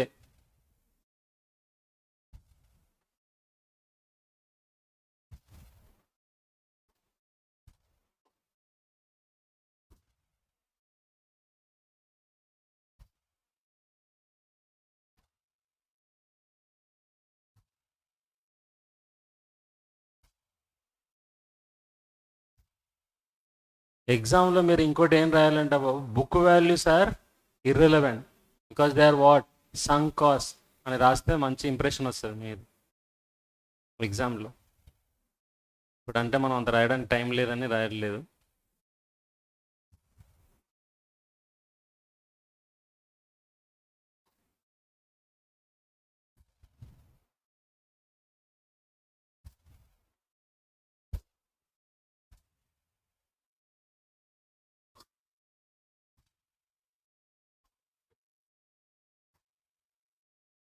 మనం క్వశ్చన్ చదివేటప్పుడు బాబు చాలా ఫాస్ట్గా చదవాలి, అది కూడా ఒక art. Quickly we should comprehend what is given in the question. Speed is also one of the important factor in writing exams.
Yes. How much you got? How much? What is the answer? 1 lakh? Mistake చేశారు అన్నమాట. 1,49,805 you should get. 1,49,805. Okay. Let's see. See, it is good only that you have done. Now you will learn what is your mistake. No problem. For an offer, find the relevant cost of material from the following data. So how many materials are required here? A, B, C, D, E, F. Material A and B is used regularly by what? X Limited. And if any stocks are required for the job, they would need to be replaced to meet what? Other production. So regular use are A and B. A and B are regular use. So A, how much is required? 1200 units. So already in stock, how many are there? 700. What is the relevant cost for 700? Replacement cost only, no. Even remaining 500 also we need to purchase specifically from outside market. For that also, what is the relevant cost? 60 only. So overall 700 into 60. Sorry. 1200 into 60. What is the amount? 70. Everyone got that right? Material A relevant cost is 72,000. Material B 1350 required. Even metal B is also regularly used. 1350 is required, and already you have in stock how many? 1600. Now, how much is required for the offer? 1350 only. How many already you have in stock? Are they used regularly? They are used regularly or not? Yes. So any use చేస్తారు బాబు మీరు అందులో నుంచి entire 1350 you will use or not? So what you will consider now? 1350 into 45. ఎంత బాబు? అంతేనా? Yes. ఇక్కడ ఒక doubt రావచ్చు బాబు మీకు. ఏంటది? ఇక్కడ ఎక్సెస్ ఉంది కదా సార్, ప్రాబ్లం తీసుకోవచ్చు కదా. ఎక్సెస్ ఉన్నా సరే రెగ్యులర్లీ యూజ్డ్ అని చెప్పిండు కదా క్లియర్గా. అక్కడి నుంచి ఏదైనా లేపితే మళ్ళీ సబ్స్టిట్యూట్ చేయాల్సిందని చెప్పిండు కదా బాబు. ఇట్లాంటి దగ్గర ఆటలాడతాడు వాడు.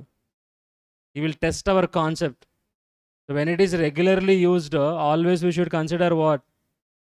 Replacement cost as the relevant cost for the entire quantity. So 1350 into 45, how much? 1350 into 45. How much you got? 60,750. Okay, next C, material C. Material C and D are in stock as a result of what? Over purchase. C has no other use. Same in the point like వచ్చింది అన్నమాట. C no other use, Babu. Already in stock. 700 already in stock. So 700 ki no other use kabatti. What is the relevant cost of 700? Realizable value. What is the realizable value? 22. What about the remaining 100? Remaining 100 we have to purchase kada. What is the relevant cost? 40. So what is the relevant cost of C? 700 into 22 and 100 into, yes, 19,000, 19,400. ఎంత బాబాది? 700 into 22 కదా, plus 100 into 40. Yes, ఎంత వచ్చింది? Okay.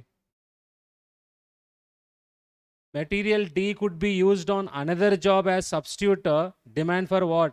350 units of material P, which currently costs 4.5 rupees per unit, of which company has no unit in stock at that moment.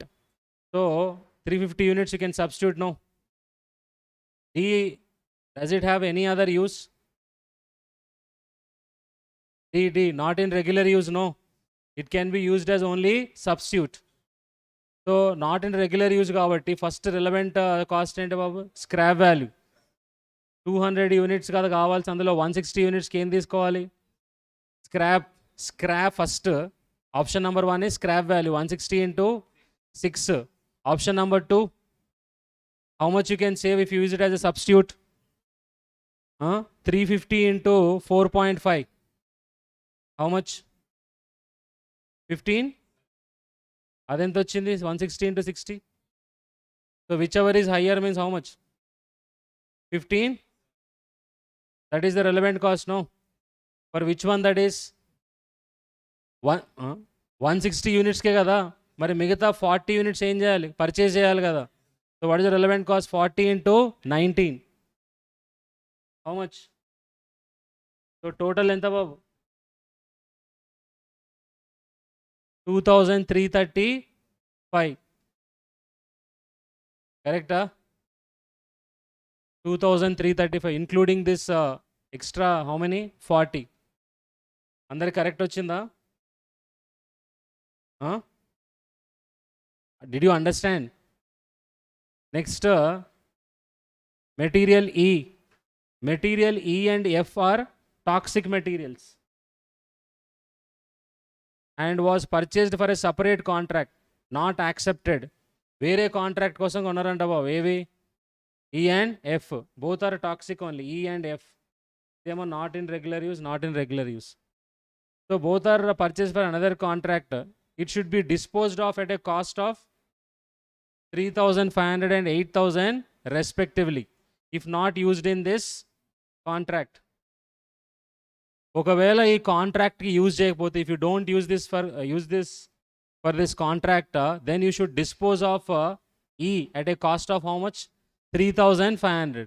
So if you are using for this contract, you are saving how much? 3,500 you are saving or not? Yes. And what is the total quantity required? 400 is required. How much you have in stock? 500. So whatever cost they have given 3,500, we should assume it for how many? 500, entire 500 only. 500 ki cost enta babu? 3,500. Now for 400 only, you should take the proportionate cost or not? 500 ki 3,500 aithe 400 ki how much? 2,800. 2,800 you are able to save or not? Opportunity gain. Hello, gurtunda? Opportunity gain or opportunity cost? Opportunity gain. We are able to save something or not? Yes. And remaining 100 enti babadi? Remaining 100 సమస్య లేదు కదా అక్కడ. Why? Those are toxic materials. You are considering proportionately for how many units? 400 units. దాన్ని scrap లాగా అమ్మేదానికి అవకాశం ఉందా? ఛాన్సే లేదు బాబు. డేంజరస్ మెటీరియల్స్ అవి. అర్థమైందా? డిస్పోజ్ చేయాలి కానీ మళ్ళీ చేతిలో పెడతారు అది. అంతే కదా? ఎస్. సో దానికి రిలవెంట్ ఏం తీసుకోవాలి బాబు? 2,800 సేవింగ్స్ తీసుకోవాలి. కమింగ్ టు ఎఫ్, అది కూడా టాక్సికే కదా. సో వాడు ఏదైతే 8,000 రూపీస్ ఇచ్చాడో that is for how many units? Okay, ఇక్కడ చూడండి రివర్స్ అయింది. 360 units are required. How many in stock? 300 in stock. For 300, what is the cost you would have incurred? 8,000 rupees. 8,000 rupees you saved or not? Antena? And remaining 60, what you should do? Purchase from what? Outside market. 60 into 67. ఎంత అవుతుంది? 60 into 67. 4,020. ఇదేమో savings, ఇదేమో cost. So net ఎంత బాబు? 3,980 net బాబు. Net బెనిఫిటే కదా ఇంకా. Yes, అది minus చేయాలి. అది మైనస్ చేయాలి కదా. బెనిఫిట్ అచీవ్డ్ కదా అది. అంతే బాబు, అయిపోయింది. ఎక్కడెక్కడ మిస్టేక్ చేశారు బాబు అందరూ? అరే మైనస్ చేయాలని క్లియర్గా చెప్పినా కదా. Toxic material, why it is an opportunity gain. Idea బాబు, ఐడియా ప్రపోర్షనేట్గా తీసుకోవాలి అనే ఐడియా రావాలి కదా. ఎందుకంటే టాక్సిక్ మెటీరియల్ మొత్తానికి కదా వాడు ఇచ్చింది cost, removal cost. Coming to C. సరే సి చెక్ చేయండి మొత్తం. Cలో మన దగ్గర ఎన్ని యూనిట్స్ ఉన్నాయా మొత్తం? 800. కావాల్సింది 800, అందులో మన దగ్గర ఉన్నాయండి 700 regular user, not in regular user. No other use. No other use. So what is the relevant thing here? Huh? Realizable value, how much? 22. 22 into 700. Correct kada? Yes. Remaining 100 into what? 40. Actually, original question lo అది 22 కాదు బాబు, 25 అది యాక్చువల్గా. ఇది original క్వశ్చన్లో 25, అంటే మెటీరియల్లోనే 25 ఉంది. ఇది ఇక్కడ మీరు రాంగ్ టైప్ చేశారు 22 అని. అయినా ఫరక్ పడదు బాబు, 22 తీసుకునే చేస్తాం కదా. 22 మీరు చేసినా కూడా కరెక్టే కదా, కరెక్టే కాబట్టి అది ఫిగర్ కాన్సెప్ట్ కరెక్టే కదా. ఎస్, అంతే బాబు. ఎక్కడ పోయింది చాలామందిది? Where you have gone wrong? Opportunity gain. Yes, there you should be careful. Again, same format you should present now. What is that format?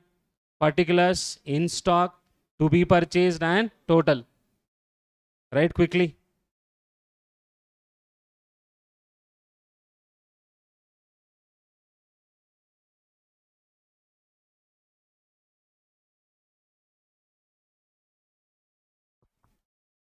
Question number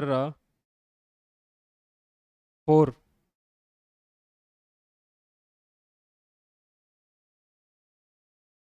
Question number 4. Relevant cost of material. Relevant cost of material.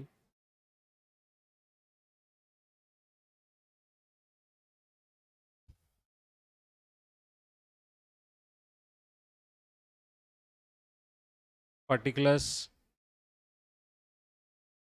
in stock, to be purchased, total. First, material A, regular use or not in regular use? Regular use. ఎన్ని ఉన్నాయి బాబు units మొత్తం? కావాల్సింది ఎన్ని? 1200. Out of that already in stock is 700. Regular use 700 into what is the relevant cost? 60. ఇంత 42. 42,000. ఇక్కడ to be purchased how much? 500 into 60. How much? 30,000. So total 72,000. Material B,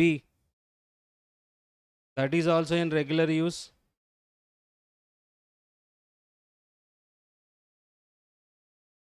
Regular use, how much quantity is required? 1350 is required. But already you have in stock how many? 1600.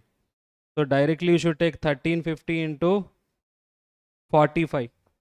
How much 1350 into 45?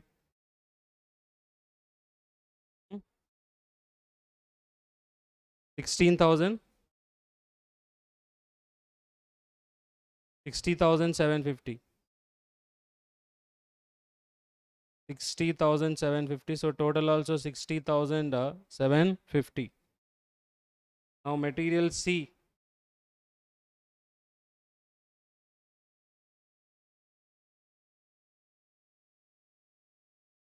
Material C, regular use or not in regular use?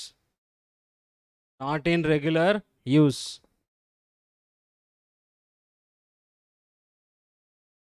Not in regular use. What is the total quantity required? Total quantity required is 800. Already in stock is 700. 700 what we should consider? Realizable value we should consider. And not in regular use kabatti daniki substitute use kuda unda C ki? C ka leకపోతే D ka substitute use? D ki. So C ki elanti no other use kada? No other use kabatti directly what we should take? 700 ki scrap value. 700 into 25. అది change చేసుకోమని చెప్పాను కదా అక్కడ. 700 into 25, how much you are getting?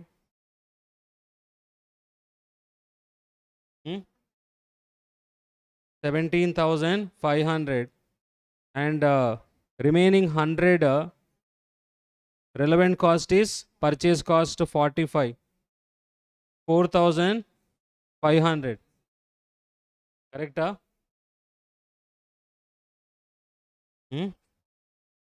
40, sorry, 40. So 4,000. 17,500 plus 4,000. 40 only, 40 only. 40 only given. So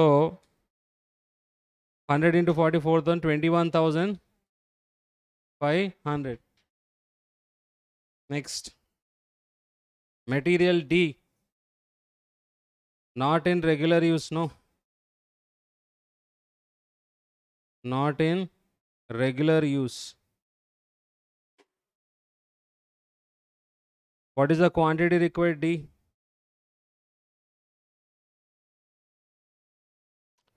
200 is required. Out of that already you have 160. 160 first we should find out what?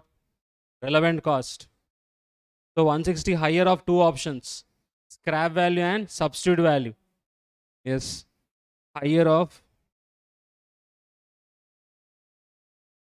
scrap value first. Scrap value of how many units we should consider? 160 into what is the scrap value? 6. 960. B. Substitute value. Substitute value is 350 into 4.5. 15. So higher of these two, how much? Yes, 1575.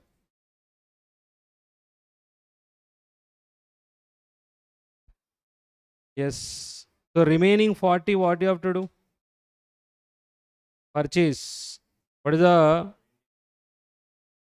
replacement cost? 19. So 760. So both if you add 2335. 2335. Done? Yes. Now coming to what? Toxic material.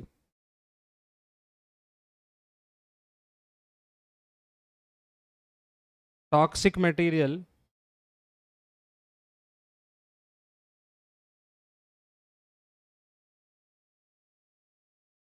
Toxic material. What is the quantity they require?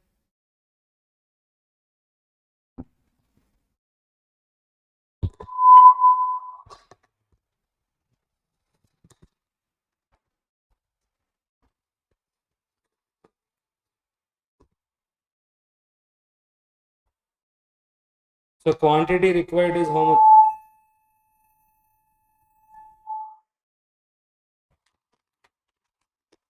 Quantity required is 400. Already you have stock in how much? 500. So whatever removal cost is given is for how many units? 500 units. So proportionately we should take for what? 400 units. What we should take? What is the relevant cost of toxic material? Cost saved, no. Savings in cost.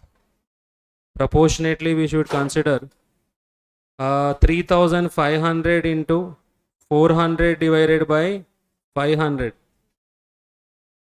2,800. Savings, that is 2,800. So outer column also 2,800. Toxic material E. Toxic material F. F, how many are required there? 360 is required. And already how much you have? 300. So removal cost is for how many units? 300 units. Antena? So for 300 units, what we should consider? 300 units we should consider 8,000 rupees. Savings in what?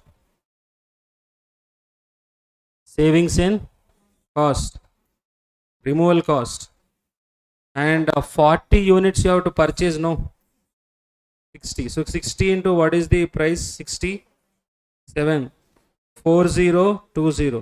So net how much you are getting? 39. Yes. So get the net relevant cost of material. 1,49,805. 1,49,805.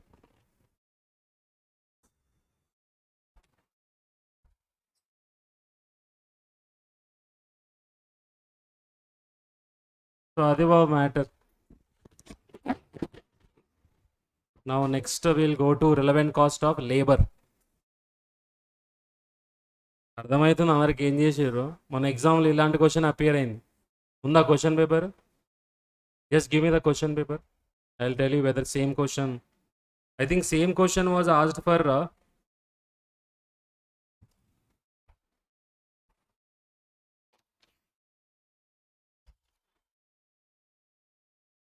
ABCD. Only 4 materials are given.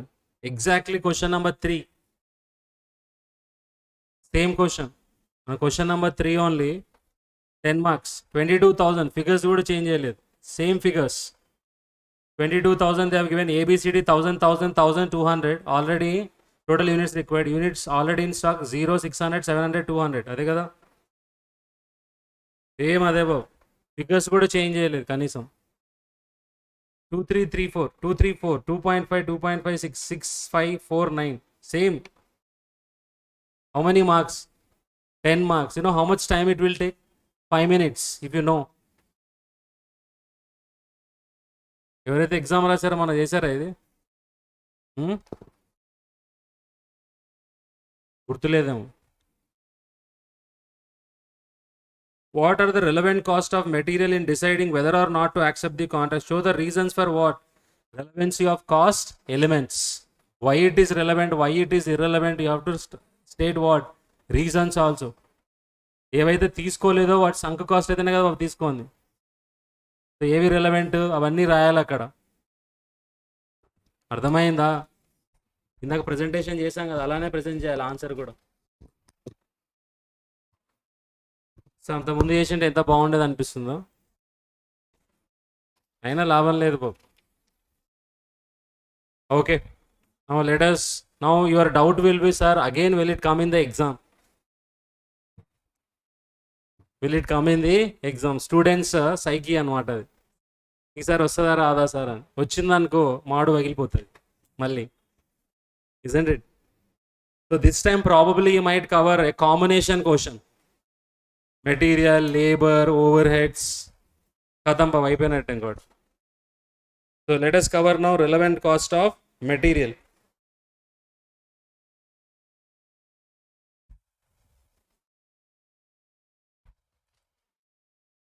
Relevant cost, what we covered? Relevant cost of material we covered. మళ్ళీ అదే చేస్తామా? relevant cost of material, relevant cost of labor. దానికంటే ముందు relevant cost of mission చేద్దామా? Then we'll go back to what? Relevant cost of labor. Are you ready?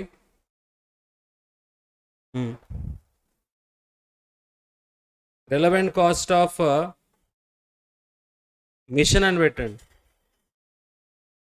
Material ప్లేస్లో ఏం పెడుతున్నాం బాబు ఇప్పుడు మనం? In material place what we are considering? Mission. Relevant cost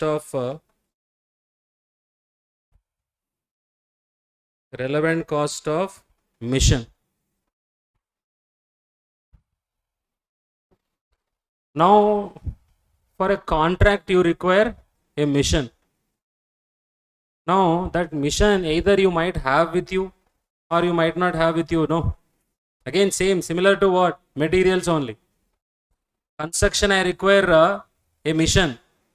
Do you think that that mission will be there with you as a contractor? Ever point of view now? Contractor point of view. Contractor might have that machinery with him, or what he can do? He can purchase. Another option is also there. He can also hire that machinery or not. So tell me, hire charges, is it relevant? Higher charges of the machinery, is it relevant? Yes. If you are hiring a machinery, definitely it is what? అదైతే first రాసి పెట్టుకోండి బాబు, hire charges, ఎందుకంటే అది కూడా ఒక ఆప్షనే కాబట్టి. Hire charges of machinery is fully relevant. Higher charges of machinery is fully relevant.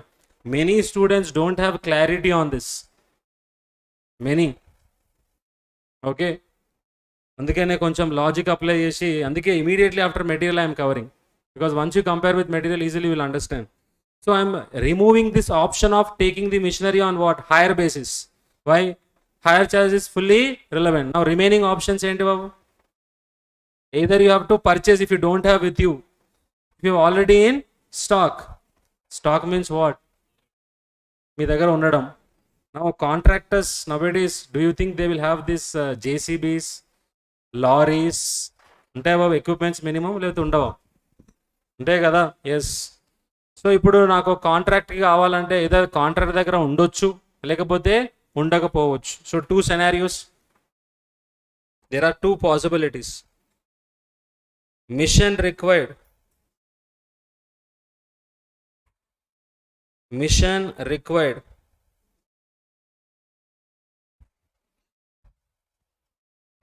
Mission required. Either to be purchased. Either to be what? Purchased.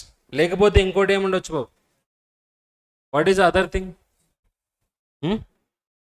Already existing in stores. To be purchased. Or in what?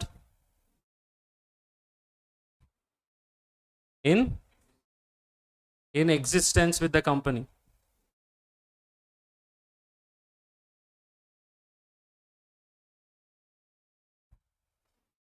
లేకపోతే in stock లాగా అనుకోండి, comparison.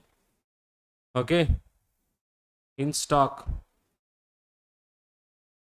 చాలా జాగ్రత్తగా ఆలోచించాలి, ఇది కొంచెం brain. Now in existence, there could be 2 possibilities.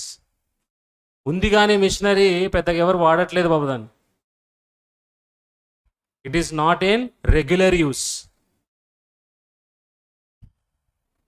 Are I can say idle. Machinery is what? Idle. Already you have and it is what? Idle. Just compare with your material of in stock, not in regular use. What is the relevant cost of material which is not in regular use? Scrap value. Realizable value or not? Yes. అది raw material కాబట్టి బాబు consume అయిపోతుంది, కానీ machinery మళ్ళీ మనకే వస్తుంది కదా back. Contract use చేసిన తర్వాత ఎవరు తీసుకుంటాడు మళ్ళీ? Again will get back that machinery or not? వచ్చిన తర్వాత అప్పుడు then what I will do? అప్పుడు కూడా మనకి నాట్ ఇన్ రెగ్యులర్ యూజ్ కాబట్టి అప్పుడు కూడా నేను ఏం తీసుకుంటా బాబు? Scrap value. సో ఇప్పుడు స్క్రాప్ వాల్యూ, అప్పుడు scrap value. Scrap value at the time of offer minus scrap value at the time of what? Return. After the completion of offer, the difference is only what? Your relevant cost. బొమ్మ తిరిగిపోయింటుంది అందరికి ఇప్పుడు. Now if it is చాలా simple బాబు, ఈజీగా వచ్చేస్తుంది చూడండి. If it is your material in stock not in regular use, what is relevant cost? Scrap value. అందరికీ తెలిసిందే కదా, మెటీరియల్ అంటే కన్జ్యూమ్ అయిపోతుంది కాబట్టి మళ్ళీ వెనక్కి రాదు కదా బాబు. కానీ మిషనరీ కదా ఇది, ఆ కాంట్రాక్ట్ యూజ్ చేసిన తర్వాత again will get back this machinery or not? Yes. After that also not in regular use. ఒక 6 months యూజ్ చేసిన తర్వాత మళ్ళీ వచ్చింది బాబు. ఈ రోజు దానికి బయట మార్కెట్లో అమ్మేస్తే how much I will get? 2000 rupees I will get. After 6 months again if it comes back to you, probably you might get only 750 rupees scrap value. So how much value you lost because of this offer or contract? The difference only. అదే చెప్పినా నేను కూడా. Got the point? Just compare it with what? Material which is in stock, not in regular use. So what we should take? Difference in scrap value. దేనికి బాబు difference in scrap value? Machinery which is in existence and which is what? Idle. Yes, which is idle. ఏం రాయాలి దానికి? Scrap value at the beginning minus Scrap value at the end of the offer. Beginning of the offer minus what? End of the offer. So basically relevant cost is difference in what? Scrap value. అంతే బాబు, అర్థమైంది అందరికి? Idol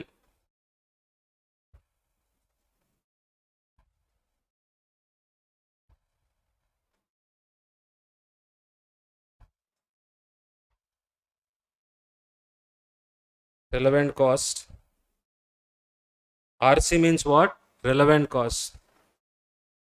Scrap value at the beginning. At the beginning of BGG means what? Begging adu. Scrap value at the beginning of offer minus scrap value at the end of what? Offer. So basically it is equal to what? Difference in scrap value. Logic అర్థమైంది అందరికి? ఏంటి బాబు logic? ఏం లేదు sir, ఇప్పుడు use చేయట్లేదు కదా, ఐడియల్గా ఉంది కదా, అమ్మేస్తాం కదా స్క్రాప్ వాల్యూకి.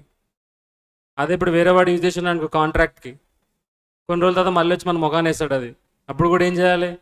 నాట్ రెగ్యులర్ యూజ్ అయితే అప్పుడు కూడా అమ్మాలి. కానీ అప్పుడు వాల్యూ తగ్గిపోతుందా ఇంకా పెరుగుతుందా బాబు? ఇంకా తగ్గుతుంది. సో ఏదైతే తగ్గిందో అదే మన రిలవెంట్ కాస్ట్. అర్థమైందా? ఎస్.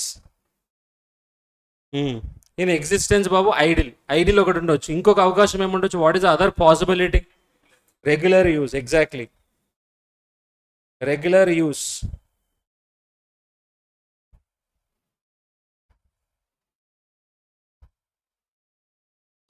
రెగ్యులర్ యూజ్లో కూడా మళ్ళీ 2 ఆప్షన్స్ ఉండొచ్చు బాబు. ఏంటవి? విజువలైజ్ చేయండి. రెగ్యులర్గా యూజ్ చేస్తున్న మిషనరీ 2 ఆప్షన్స్ ఉండొచ్చు.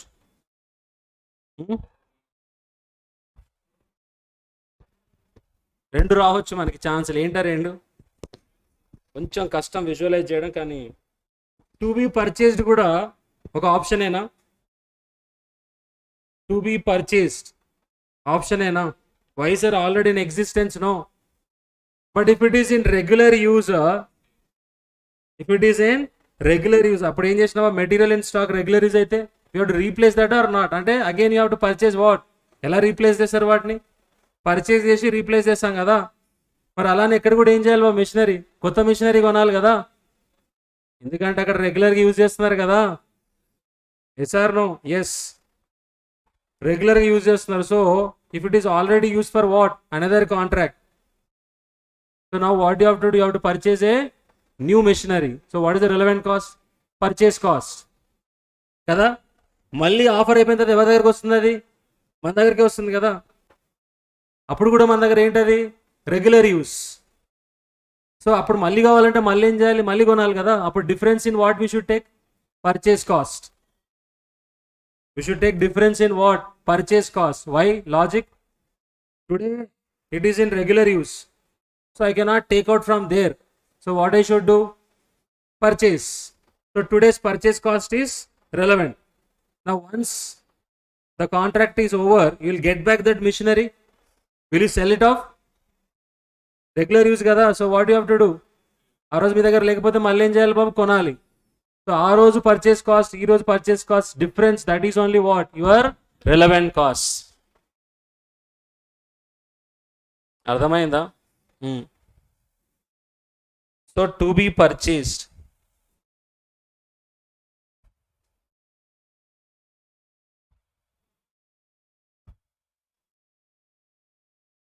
To be purchased,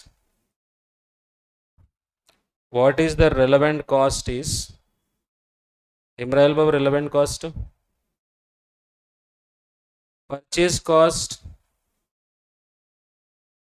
cost at the beginning of what? Offer minus purchase cost at the end of the offer. It is very, very difficult to understand this concept here, but I am linking with material and making you to understand easily. Generally people will by heart this and go relevant cost of machinery, because Problem is, it is not so difficult. It is not a rocket science. Only thing is, we have to just visualize what can happen. ఇప్పుడు చెప్పాను కదా, మళ్ళీ వచ్చిన తర్వాత అమ్ముతారా లేకపోతే మళ్ళీ regular use అంటే మీరే చెప్పారు ఆన్సర్, అంతే కదా. ఎస్, ఒకవేళ నాట్ ఇన్ రెగ్యులరైజ్ అయితే కొన్నాం, తర్వాత రెగ్యులర్ యూజ్ కాదు, అప్పుడు ఏం చేస్తారు? అమ్మేస్తాం. అప్పుడు what is relevant? Scrap value. Purchase cost minus what? Scrap value at the end of the offer. Not in regular use అయితే, అంతే కదా. ఎస్. సో ఇప్పుడు మన దగ్గర ఆల్రెడీ రెగ్యులర్ యూజ్ ఉందని చెప్పి మనం ఏం చేసినాం బాబు? కొత్తది కొన్నాం. Since already it is in regular use, so what we have done? We have purchased a new one. What if you take out the machinery from there and utilize for what? Contract. If it is diverted from what? Existing work to other work, then what is the relevant cost? Whatever contribution lost there, because I'm not again replacing. No, I'm not replacing. So whatever contribution lost from that work, that is only your relevant cost. If diverted from regular work to new work, then what is the RC for this? Is relevant cost is contribution lost from that work. Contribution lost from that work, that is only the relevant cost.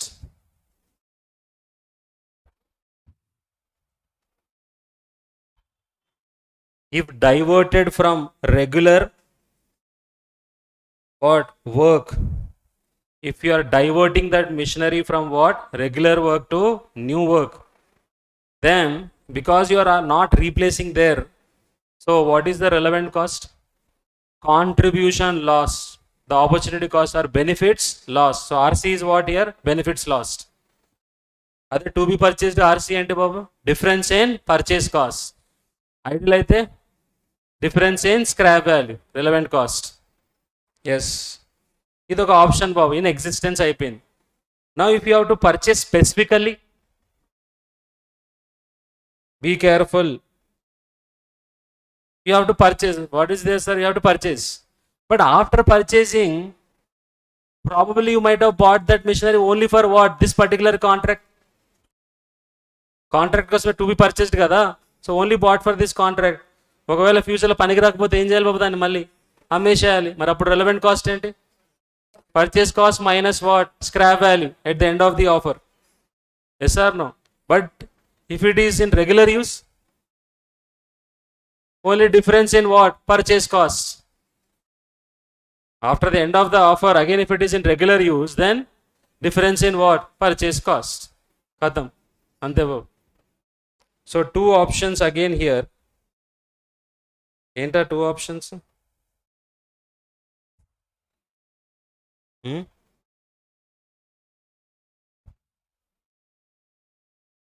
Not used after what? Offer. Not used after offer. Offer తర్వాత use చేయకపోతే, then what is the relevant cost? ఏం రాయాలి బాబు? Purchase cost minus at the beginning, purchase cost at beginning of offer minus ఏం రాయాలి బాబు? Sale value at the end of offer. Sale value at the end of offer. Used regularly. Used after offer. Used after offer. Then what is the relevant cost? Relevant cost is a difference in what? Purchase cost. Difference in purchase cost. Khatam. Over.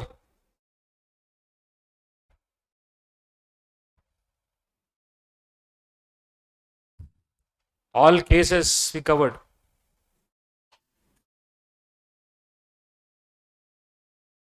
అందరికి గుర్తుందా బాబు చెప్పండి.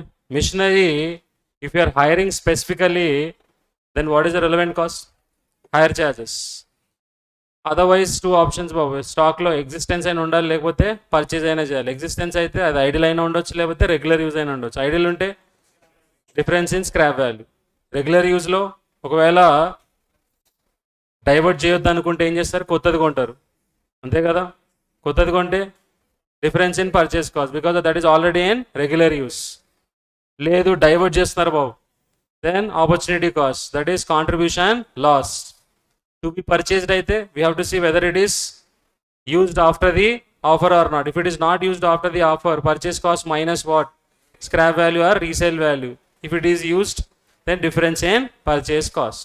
Khatam, అయిపోయింది. Now see, question on this. ఇది కూడా ఎగ్జామ్లో అడిగిండు already. Question number 5 మీ material కూడా ఉంటుంది, CMA మెటీరియల్. క్వశ్చన్ నెంబర్ 5 చూద్దాం ఎంతమంది. చాలా ఈజీ క్వశ్చన్ బాబు ఇది. I think they asked it for 5 marks అనుకుంటా ఎగ్జామ్లో. చదవండి ఆ క్వశ్చన్ చదవండి, హానెస్ట్గా ట్రై చేయండి, ఆన్సర్లు గిన్సర్లు చూడకండి. మీకు ఇప్పుడు నిజంగా అదంతా కరెక్ట్గా అర్థమైంటే you will give the answer.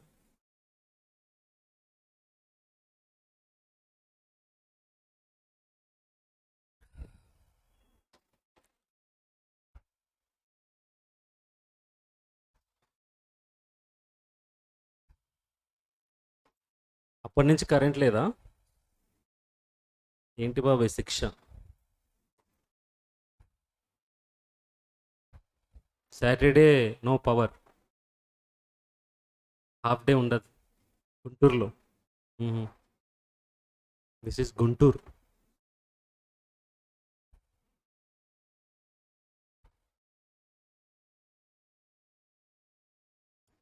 Imagine in a city like Guntur only, half day power cut is there. Then rural areas, villages, ఉంటుందా అక్కడ?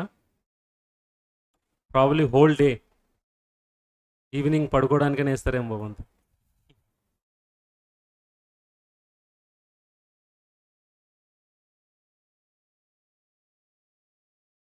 In fact when state got divided, we got surplus capacity. Electricity generation capacity we have got surplus. In fact, Andhra was selling to even other states also. Generate చేసిన units ni they used to sell also excess. Now scarcity.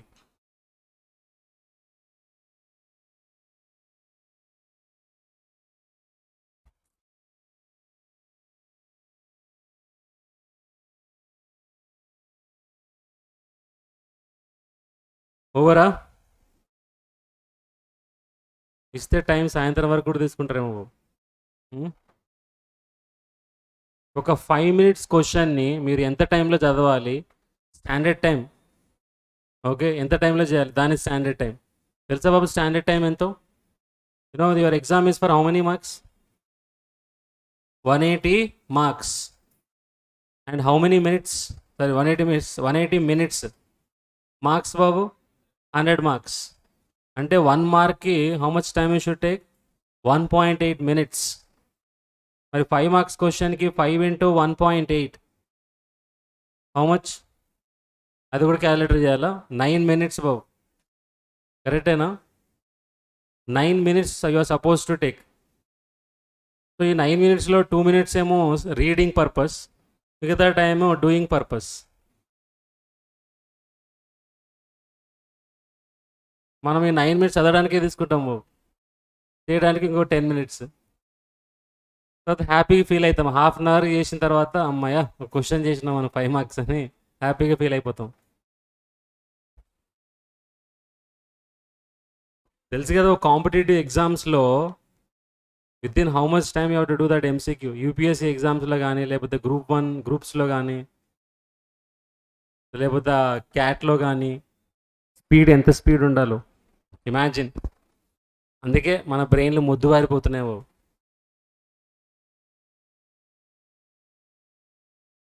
అయిపోయిందా? ఏడైపోతుంది sir, మీరు వేసుడే ఎక్కువైంది అంటారా? A mission which was originally cost how much? 12,000 has an estimated life of 10 years. So already purchased or not? Already purchased. ఇక్కడ wording మార్చుకోవచ్చు. ఇక్కడ in existence అన్నాం కదా, already purchased అని కూడా అనొచ్చు, అంతే కదా wording. Already purchased or to be purchased. So already పర్చేస్డా బాబు, టు బి పర్చేస్డా? Already purchased, depreciated at the rate of 1200 per year. It has been unused for what? Some time, and it is idle. It is idle. However, as expected, production orders did not materialize. A special order has now been received which would require the use of this mission for 2 months. Only for 2 months it is required. The current net realizable value of the machine is 8,000. Today if you sell, how much you will realize? 8,000. If it is used for the job, its value is expected to fall to how much? 7,500. So idle machinery, what is the relevant cost? Difference in scrap value, how much? 500.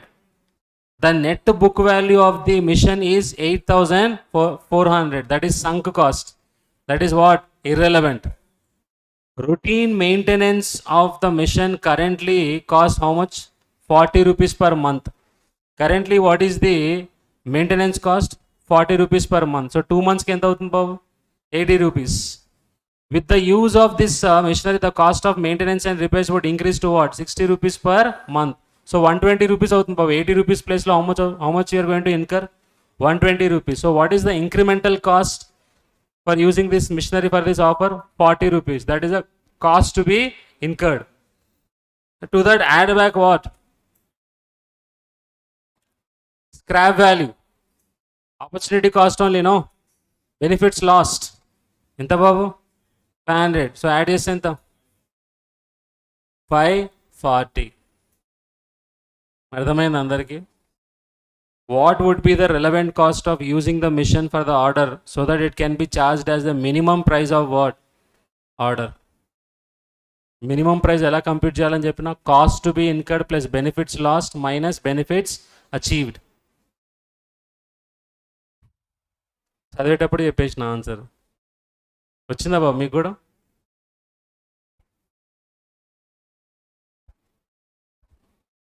So present చేయండి, ఇంకేం చేస్తాం, ఏం చేయలేము అంతే. Question number 5. నిజం బాబు, ఇది చాలా easy, అంత డిఫికల్ట్ ఏం కాదు ఇది. Question number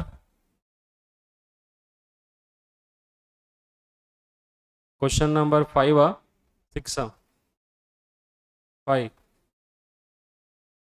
Calculation of minimum price. Calculation of minimum price. Calculation of minimum price. Particulars.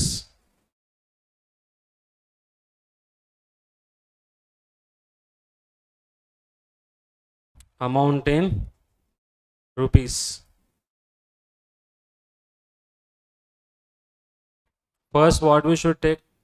Cost to be incurred. Cost to be incurred.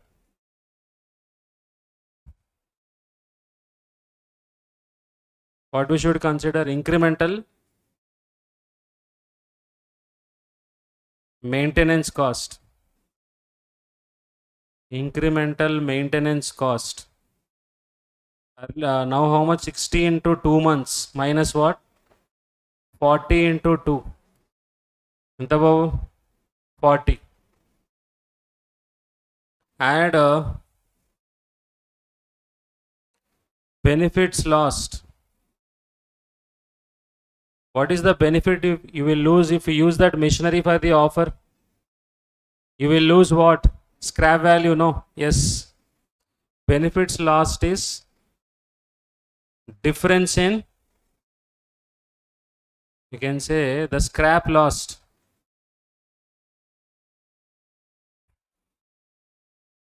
Scrap value lost 8,000 minus 7,500. 500. So what is the minimum price? 540 over. Depreciation. Wow, very good. ఇప్పుడు మనం తీసుకుంది ఏంది? Depreciation. ఇప్పుడు మనం తీసుకుందంత ఏంది బాబు? Depreciation. మనం చేస్తుంది regular casting కాదు బాబు, రెలవెంట్ కాస్టింగ్. మనం చేస్తుంది ఏంటి? రెలవెంట్ కాస్ట్ బాబు. డిప్రీసియేషన్ అనేది మీరు యూజ్ చేసినా యూజ్ చేయకపోయినా సరే, always it is what? Occurring or not? రెలవెంటా ఇర్రెలవెంటా? ఇర్రెలవెంట్ బాబు. అది రెలవెంట్ అంటే ఇది ఎంత వాల్యూ అవుతుంది, అది రెలవెంట్. పోనీలే, మంచి క్వశ్చన్ అడిగినావు. అట్లీస్ట్ మిగతా వాళ్ళు నిద్రలేస్తారు ఇప్పుడు. Completed everyone? Yes. So relevant cost of labour చేసిన తర్వాత ఇంకేముంది? ఓవర్ హెడ్స్ కూడా చేస్తే ప్రాబ్లం చేసుకోవచ్చు బాబు. Right, shall we do labour? Ready? Charged. And relevant cost of labour.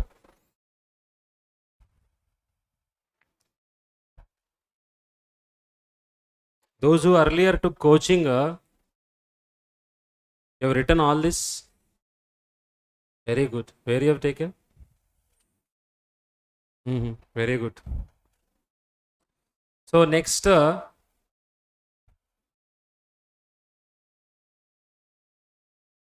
relevant cost of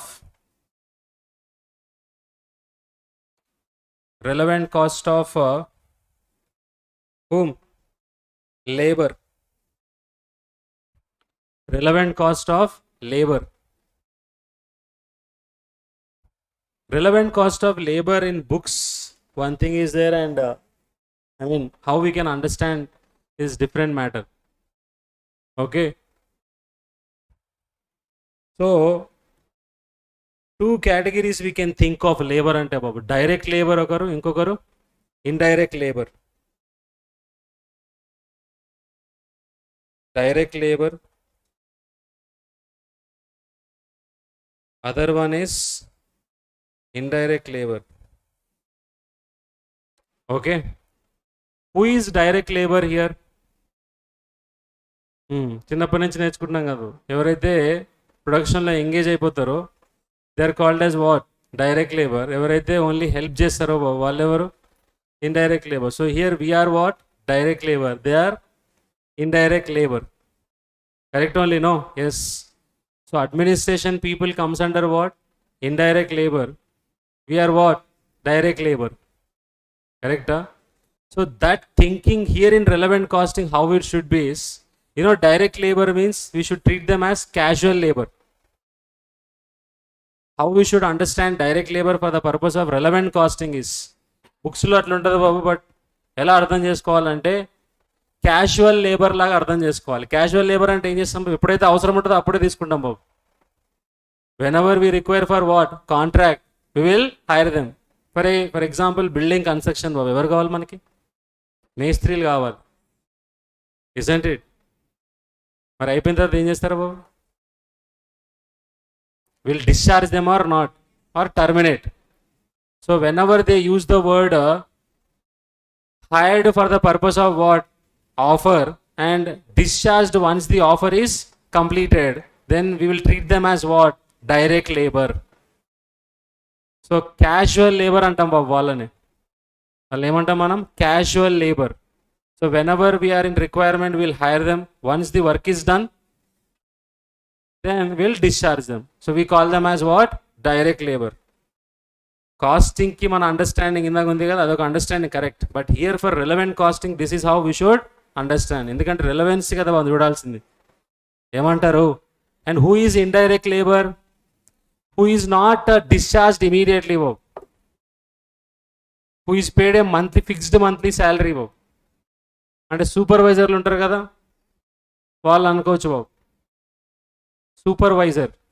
so supervisor, once the work is done, will you terminate him? No. Are you getting? So indirect labor means those people who will not be discharged or what? Terminated. Are you getting? So two categories. One is, or you can treat them as permanent workers. How you can treat them as permanent workers? Evarni babu? Indirect or direct? Indirect labor. Indirect labor, you can treat them as what? Permanent workers. Permanent workers kuna security enti babu? They will not be discharged. They will not be terminated. So question lo whenever they use the word not discharged, not terminated, then you should understand that they are what? Indirect labor.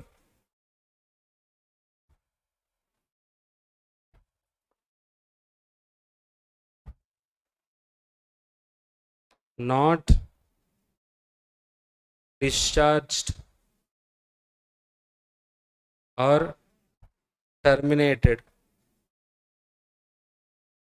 Not discharged or terminated after the offer. That is how you can understand that he is a indirect labor. Now, when he use the word hired specifically for the contract, he will be discharged after the contract means, then you can assume that they are casual workers or direct workers. So direct labor ఏమని పిలుచుకోవచ్చు మనం? Casual workers or contract workers బాబు. మనకు కూడా ఏమైనా బిల్డింగ్లు కట్టాలంటే వీళ్ళు ఎక్కడ దొరుకుతారో తెలుసా బాబు? వీళ్ళందరూ ఒక చోట గుమ్ముగూడి ఉంటారు అనమాట. ఎవరు? ఈ వర్కర్స్ అందరు.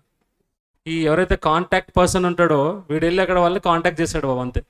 వాడికి తెలిసి ఉంటారు ఎక్కడ ఉంటారో లేబర్ అంత అని చెప్పి, అంతే కదా? ఎస్. సో ఆ రోజు వరకు ఎంతమంది కావాలో అంతమందిని తెచ్చుకుంటాం మనం వర్కర్స్ని. పని అయిపోయిన తర్వాత ఏమవుతుంది బాబు? అంతే. We're direct workers or indirect workers? For your batch. Direct only, no. Why? Once purpose is over, you will leave me, no. Even I have to leave you or not?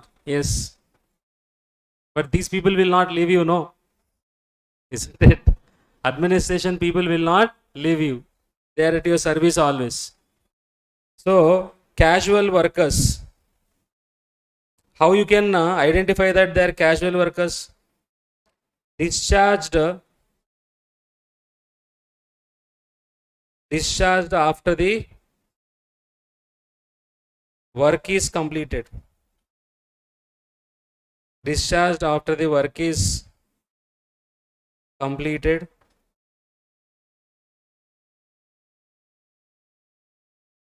Discharged after the work is completed or terminated.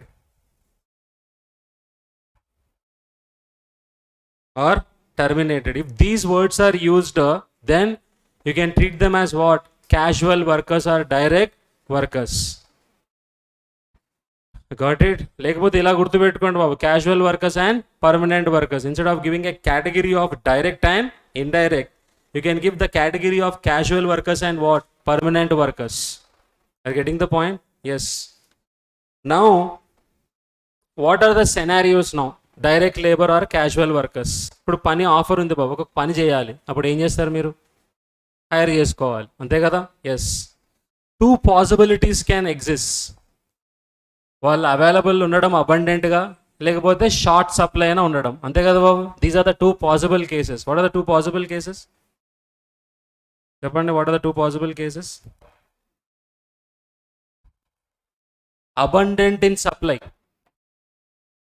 Abundant in supply అంటే ఏంటి బాబు? Abundant in supply అంటే ఎంతమంది కావాలో అంతమంది ఉన్నారు మన దగ్గర, ప్రాబ్లమే లేదు. జనాలు మందికి ప్రాబ్లం లేదు బాబు. Abundant in what? సప్లై.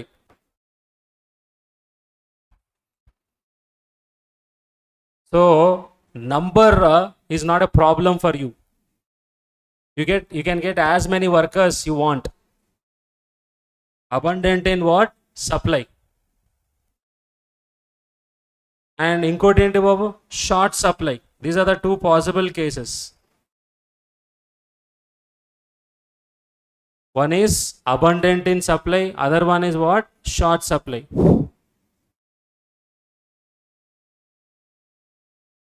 చెప్పండి బాబు, abundant in supply, what is the relevant cost you should consider? ఆలోచించి చెప్పండి.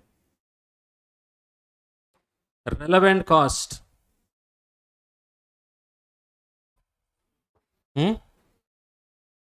So whatever wages we pay to them, that is only relevant cost or not? Yes. ఇంకేమైనా extra ఇస్తాం వాడికి? No. So relevant cost is a wages paid. Wages paid is equal to what? The relevant cost.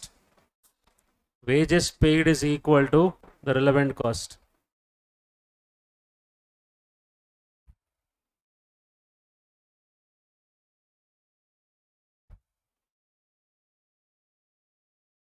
So are you going to incur this wages specifically?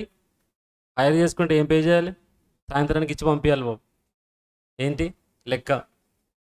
Isn't it? You have to give the money and he will leave or not? Yes. Other case, short supply. See, short supply here we have to be careful. Short supply అయితే relevant cost ఏంటి?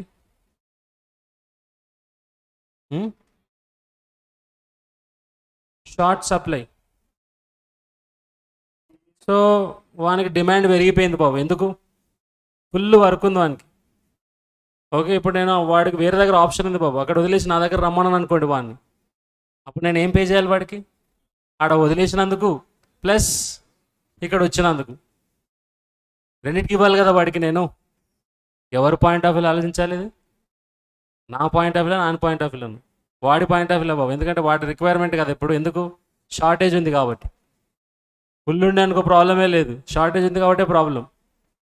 So what is the relevant cost? We should write the cost to be incurred. Wages ఎలాగో pay చేయాలి మన దగ్గర వచ్చినందుకు, తర్వాత వాని పని వదిలేసుకొని వచ్చినందుకు మళ్ళీ వాడికి ఏం బాబు అక్కడ కాంట్రిబ్యూషన్ పోయి ఉంటుంది కదా. మ్యానుఫ్యాక్చరింగ్ కంపెనీలో what we should take? Contribution loss from other work where ever he was engaged, he was busy. So వాడు పోయినందుకు వాడది అడుగుతాడు బాబు, తర్వాత ఇక్కడికి వచ్చినందుకు వాడికి ఏమి ఇవ్వాలి? మళ్ళీ వేజెస్ ఇవ్వాలా వద్దా? Yes. So what is the relevant cost for this? Relevant cost. See wages paid అంటే కాస్ట్ టు బి ఇన్కర్డ్ అంటాం బాబు దీన్ని. Wages paid is nothing but what? Cost to be incurred. So relevant cost in case of short supply is cost to be incurred plus what? Plus benefits lost or contribution lost. Contribution lost from where? From other work. ఎందుకు బాబు అక్కడ substitute చేయలేము కదా? Hello, ఎందుకు contribution తీసుకుంటున్నాం? We're not able to substitute. Why? Because of scarcity. That is the reason we're considering what? Contribution lost. So cost incurred plus contribution lost from what? Other work. It is short supply case. Now coming to which one? Permanent worker. Permanent worker ఖాళీ కూడా ఉంటాడు బాబు. వాడు ఉంటాడా? ఉండడు. ఆ ఖాళీ టైంలో ఆ పనికి వాడుకున్నాం అనుకో, రిలవెంట్ కాస్ట్ ఏంది? ఏమీ లేదు సార్. వాడుకున్నా వాడుకోపోయినా వాడికైతే జీతం పే చేయాలి. ఇప్పుడు నేను వాడుకున్నాను అనుకోండి, నేనేం పే చేయాల్సిన అవసరం లేదు, కనీసం ప్రొడక్టివ్ వాడుకున్నాను సంతృప్తి అని ఉంటుంది నాకు, అంతే కదా? Yes. So indirect labour or permanent, again two possibilities can come. ఏంటవి? వెరీ గుడ్ అమ్మ. ఐడిల్ అంటే he is not busy. Idle or not busy. So what is the relevant cost? Nil. Relevant cost nil. Okay. If he is busy in the regular work, busy in regular work, ఇప్పుడు already supervisor ఒక కాంట్రాక్ట్ని supervise చేస్తున్నాడు బాబు. Okay, ఒక 4 గంటలు వేరే contract కూడా చూడమని చెప్పినాం. మనకి శాలరీ ఏం పెంచా, నేను ఉన్న దాంట్లో డివైడ్ చేసిన అంతే. ఓకే, సో ఇక్కడ ఉన్న దాంట్లోంచి వాడిని ఏం చేస్తున్నావు? ఆ 4 hours ఇక్కడ ఎంగేజ్ చేస్తున్నాం. So I'm I going to lose anything? Yes. సరే, ఉన్న దగ్గర నుంచి తీసి ఇక్కడ వేస్తున్నాం కదా, అక్కడ ఎవరు సబ్స్టిట్యూట్ చేయట్లే మళ్ళీ. But I'm not going to pay anything extra to him. Only అక్కడి నుంచి తీసేస్తున్నా కాబట్టి అక్కడ జరిగేది, అక్కడ వచ్చే కాంట్రిబ్యూషన్ పోయినట్టే కదా బాబు. So what is the relevant cost? Only contribution lost. We don't pay any extra wages to that fellow. వాడికి పే చేసేది మనం ఏంది బాబు, ఆల్రెడీ పర్మనెంట్ వర్కర్ కదా. Yes. So relevant cost is equal to contribution lost. Contribution lost or benefits lost. So that is the relevant cost. There are some special points here. What are those special points is, sometimes he might give highly skilled, semi-skilled, unskilled. Okay. So highly skilled, semi-skilled ante probably direct workers emo ala anukokandi babu. Right? Yes. So highly skilled, semi-skilled, no differentiation. What you have to see, whether they are casual workers or permanent workers. Sometimes they use the word for direct workers only. Very important. They will not be terminated or discharged. About ఏమనుకోవాలి బాబు మనం? If they are using the word workers are not terminated or discharged, means which workers we should assume? If they use that wording, then what we should assume? Indirect workers.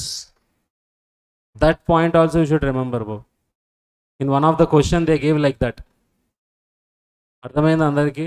So watch for that point. What పేరుకి direct labor Babu, but that fellow is not discharged or terminated, means what we should consider? Indirect labor only. Got the point? So understood all the cases of labor. చెప్పండి బాబు, లేబర్లో ఏం తీసుకోవాలి? Casual labour and permanent labour, లేదా direct worker and indirect worker. Indirect worker అంటే ఏమనుకోవచ్చు బాబు? Manager అనుకోవచ్చు, manager. And direct labour means what? That yes, daily wages లేబర్లు ఉంటారు కదా బాబు. You can think of those daily wages labour. Are getting? Yes. So casual workers కూడా అనొచ్చు వాళ్ళని. Contract workers are casual workers. So there can be two possibilities there. What are the two possibilities? First one, abundance in supply. What is the relevant cost? Cost to be incurred, whatever wages you pay. Ade short supply aithe, one is cost to be incurred plus contribution lost. అదే indirect workers or permanent workers అయితే, if they are idle, not busy, then relevant cost is what? Nil. Okay. ఎందుకంటే ఎలాగో ఖాళీగా ఉన్నారు, ఖాళీగా ఉన్న time కూడా నేను వేసి పే చేయాల్సింది. సో ఇప్పుడు ఆ ఖాళీ టైంకి వేరే వర్క్ వాడినాం అనుకో, వాడికి ఎక్స్ట్రా వేసి ఏం పే చేయట్లేదు. అండ్ బిజీ అయితే బాబు ఓన్లీ కాంట్రిబ్యూషన్ లాస్ అయిపోయింది. Now right, return every one. Okay, next relevant cost of what? Overheads. పనిలో పని అయిపోతుంది బాబు, లాస్ట్ ఇదే. దీని తర్వాత ఒక బ్రేక్ తీసుకుందాం.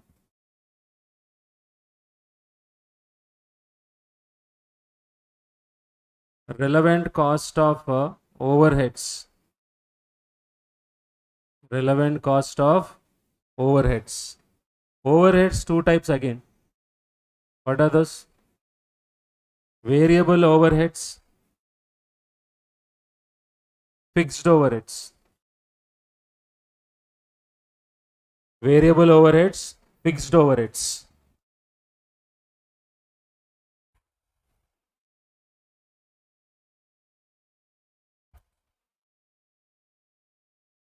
Variable overheads are two cases. Past. Past means what? Already incurred. Past means what? Already incurred.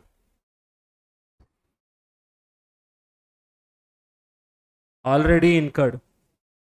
Already incurred, what is the name we use? Sunk cost. So tell me, relevant or irrelevant? Sunk cost. So hence it is irrelevant.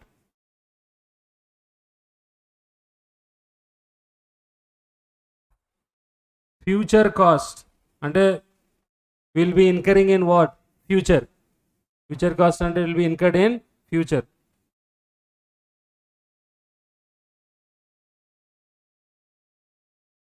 incurred in future. Anything which is to be incurred in future, relevant or irrelevant? It is relevant.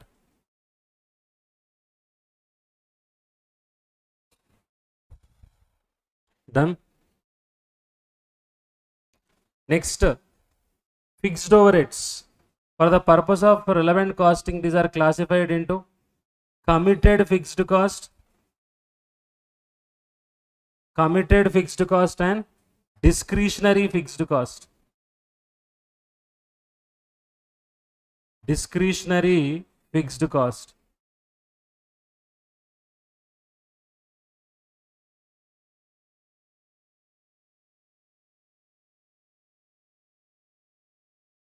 Committed fixed cost and discretionary fixed cost. So committed relevant or irrelevant?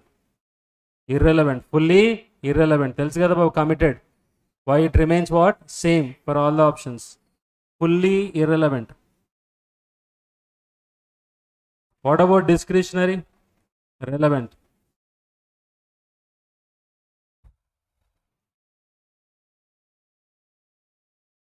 Now, especially with respect to variable overhead, student Bhavikada, sometimes they might give you like this. Variable overheads is equal to 20% of direct wages paid. He might give you direct wages.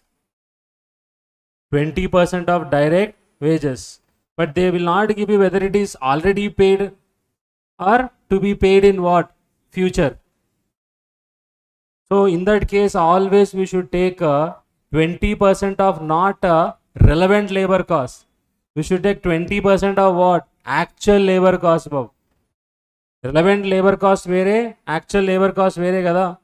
So don't give relevant labor cost dan meeda 20%. No. 20% of what? Actual labor cost.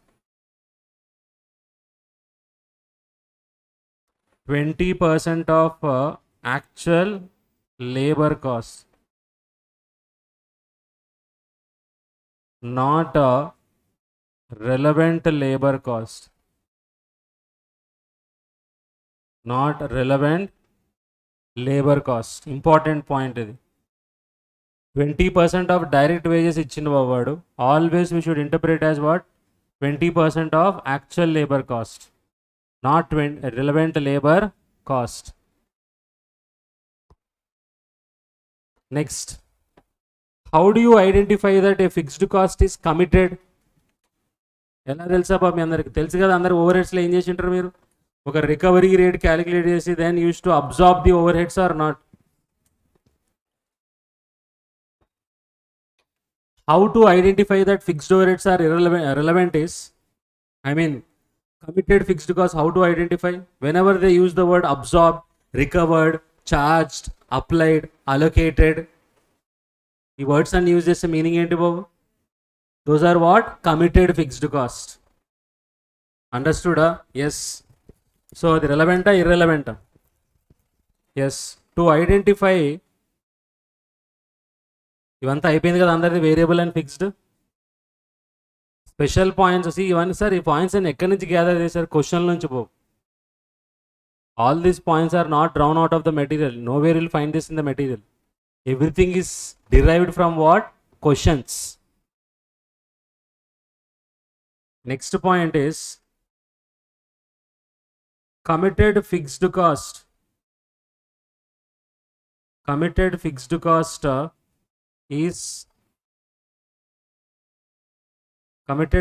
cost is understood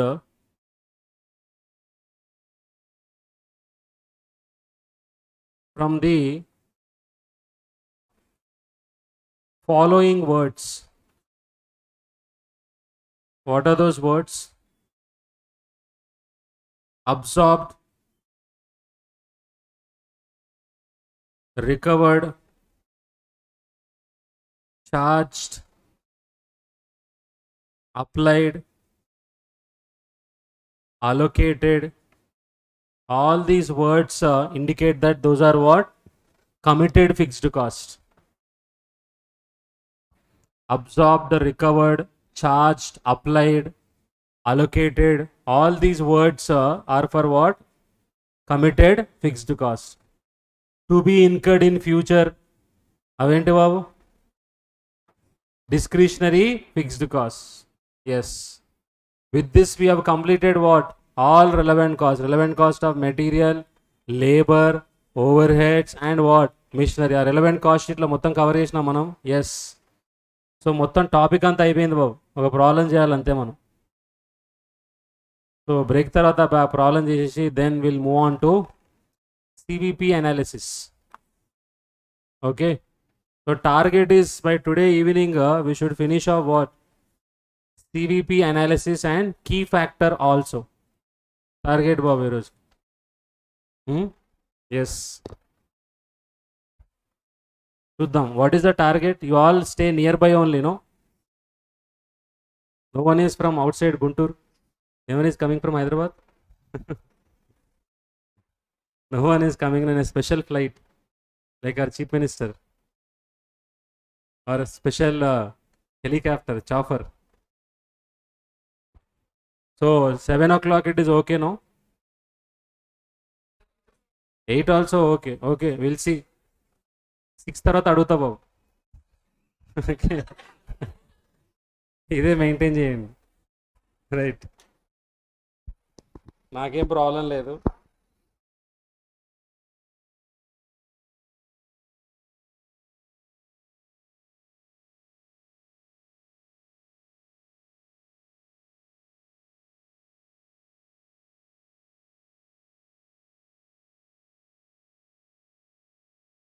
In the exam, probably if you ask me what is the chance of this particular question in the exam, means 60 to 70% chance is there in the coming exam, this type of question.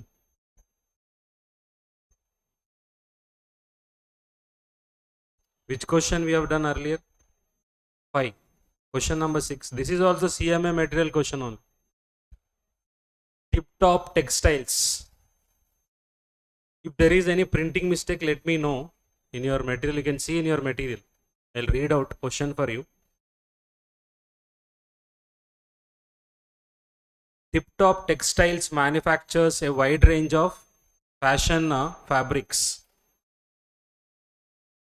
The company is considering whether to add a further product, Superb, to the range. So what is the new product they would like to add to the existing products? Superb. That is the new product name. Is it there in the new materials also? A market research survey recently undertaken at a cost of 50,000 suggests that demand of Superb would take place evenly throughout the year. Miss ayinda? Same thing is there, no? So they have undertaken a research, market research, to estimate what is going to be the demand for this product. So for that, how much research cost they have incurred? 50,000 rupees. So this 50,000 rupees is a relevant cost or irrelevant cost? This 50,000 rupees is called as sunk cost. Which cost this is? Sunk cost. Why it is sunk cost? It is already incurred. Okay. So to predict the sales quantity, they have incurred what? Research cost of 50,000. So it is a sunk cost. Relevant or irrelevant? Irrelevant. The following information is available regarding the cost of manufacturing Superb. Raw material first. Raw material మీరు ఈజీగా చెప్పేయగలరు. Perfect అయిపోయారు raw material మీద. Each Superb would require 3 types of raw materials. How many types are required? 3 types of raw materials. What are those raw materials? Posh, flash. తీసుకొచ్చేసేయండి ఇక్కడికి. Posh, flash and splash. These are the 3 raw materials required. Quantities required, current stock level and cost of each raw material are shown below. Posh is used regularly. Posh is used regularly by the company. So this is in regular use. Posh. And stocks are replaced as they are used. The current stock of flash is the result of overbuying of what? Of an earlier contract. So what is this? We can say not in regular use. Obviously, when you have excess quantity, you will not use regular ga. Yes. Now, and any stock that would not be used to manufacture Superb would be sold. So what about Splash? Have they given about Splash?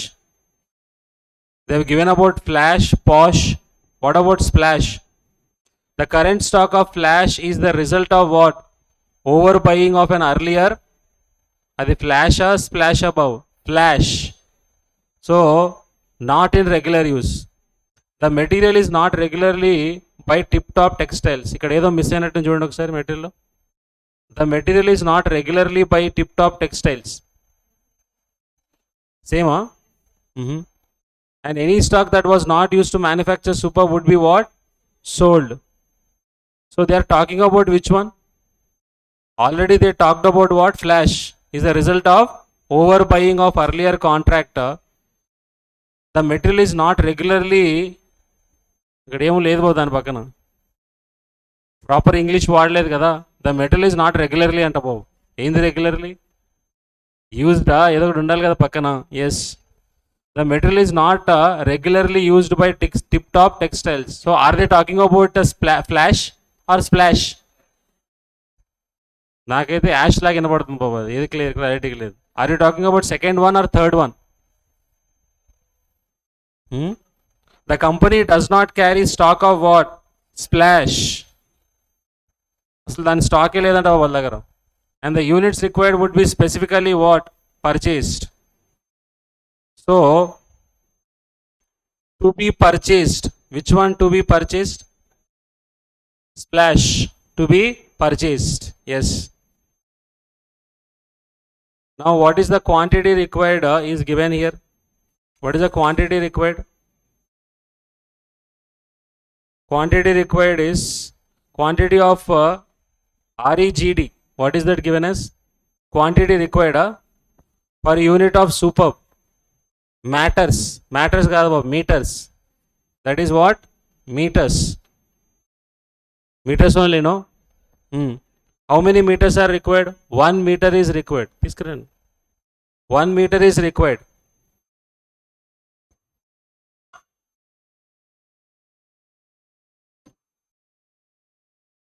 Current stock in meters is 1 lakh meters. How many units of Superb product they would like to make?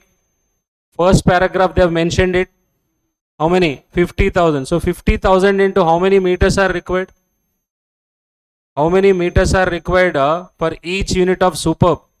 1 meter is required. So how many meters are required? 50,000 meters are required. But how much you have in stock? 1 lakh is in stock. Regularly used or not regularly used? Regularly used. Yes. So tell me, what is the relevant cost? What you will consider as relevant cost here? Replacement cost of 50,000 into antena? Yes. 50,000 into 2.5 over. Next, flash not in regular use. Not in regular use, and how many meters are required for every 1 unit? 2 meters are required. So 50,000 into 2, 1 lakh. So already you have in stock how many? 60,000. So what is the relevant cost? 60,000 into, not in regular use means you will take what? Resale value.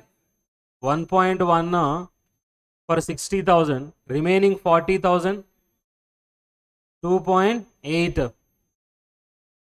Antena? Yes. Next, splash not at all there with you in the stock. How much is required? 50,000 into 0.5. ఇక్కడ ఒక extra కాలం వేసుకుంటే బాగుంటుంది బాబు. ఏంటది? ఎంత కావాలి, ఎంత ఉంది మన దగ్గర? Isn't it? The first case 1 lakh is required, so exactly 1 lakh you have got. Second case, we require 1 lakh. You have got 60,000 with you. Balance 40,000 to be purchased. తెలుసు కదా format. in stock to be purchased. And this one 50,000 into 0.5, 25,000. First దాంట్లో 50,000 required. Oh, sorry, 50,000 required. 50,000 into 1, 50,000. కరెక్టే కదా చెప్పిందో. So she can become a good auditor. So 50,000 తీసుకోవాలి అక్కడ. So ఇక్కడ 25,000 last case. 25,000 what is the relevant cost?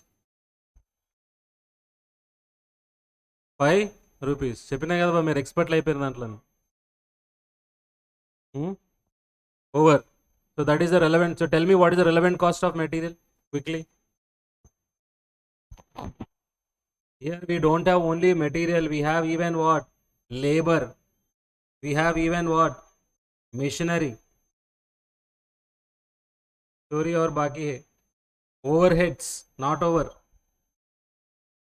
Okay. So what is the relevant cost of material? 4,28,000. అందరికి ఇదే వచ్చిందా?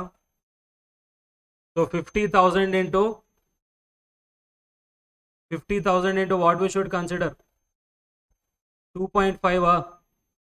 50,000 into 2.5.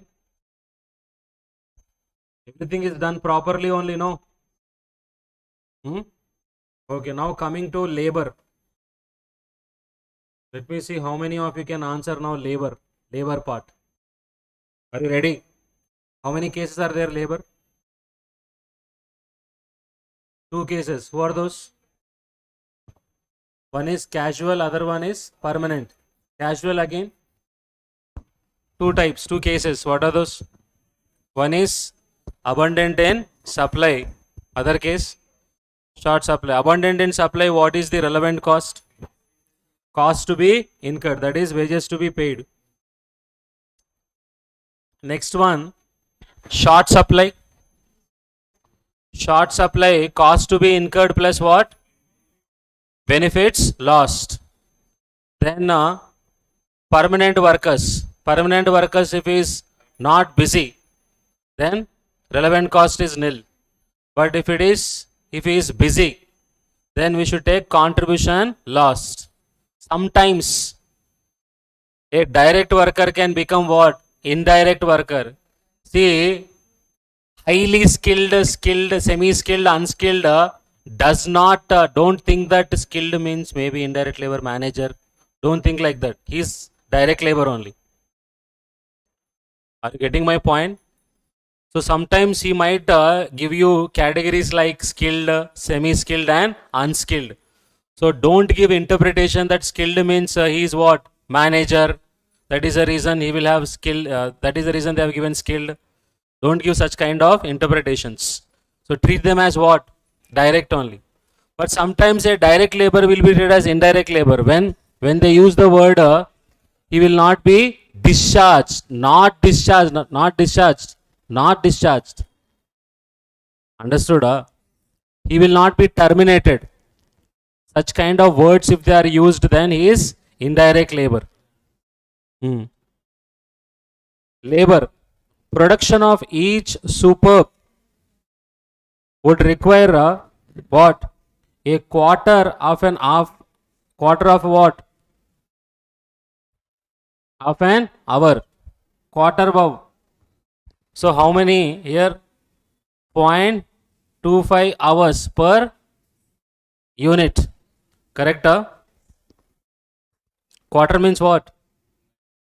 Yes, 1/4. So 0.25 hours are required of an hour of skilled labor. Okay. And 2 hours of unskilled labor. And 2 rupees per hour for unskilled labor. I think there is a mistake here. What is that? Rupees 20? Even that also, what does it mean? Rate, Probably it is what? Rate for whom? Unskilled. Or skilled? Is it for skilled or unskilled? Unskilled only, yeah? Okay. Now, skilled or unskilled means is he a direct labor or indirect labor? Just now I was telling you. Is a what? Direct labor. Yes or no? Yes. In addition, one foreman would be required to devote all his working time for what? 1 year for supervision of what? Production of superb. So ఈ ఎవరైతే supervisor ఉన్నాడో is a direct labour are indirect labour? Indirect labour. And he has to devote 1 year time for this. And he is currently paid an annual salary of how much? 15,000 rupees. So tell me now, are you going to pay any extra for this fellow? No. So what is the relevant cost for this supervisor? How much? Nil. Tip Top Textiles is currently finding it very difficult to get what? Skilled labor. Very difficult to get skilled labor. What is the meaning of that? Short supply. Very difficult to get skilled labor.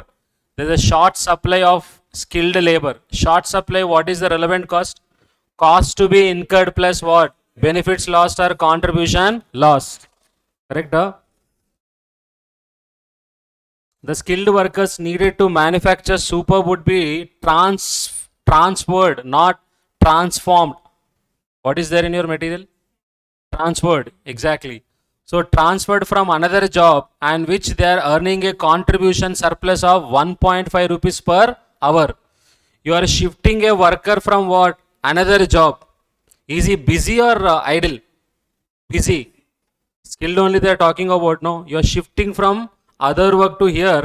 So what you are going to lose if you are taking that worker from there to here per hour basis? 1.5. Plus how much additional you have to pay? Because he's a direct worker, on contractual basis you will hire or not. So per hour how much you have to pay skilled? Have they given for skilled how much you have to pay? 3 rupees, here they have given. The skilled workers rate needed to manufacture super would be transferred from another job on which they are earning a contribution surplus of 1.5 per labor hour, comprising sales revenue 10 less skilled labor wages of 3 rupees and other variable cost of 5.5.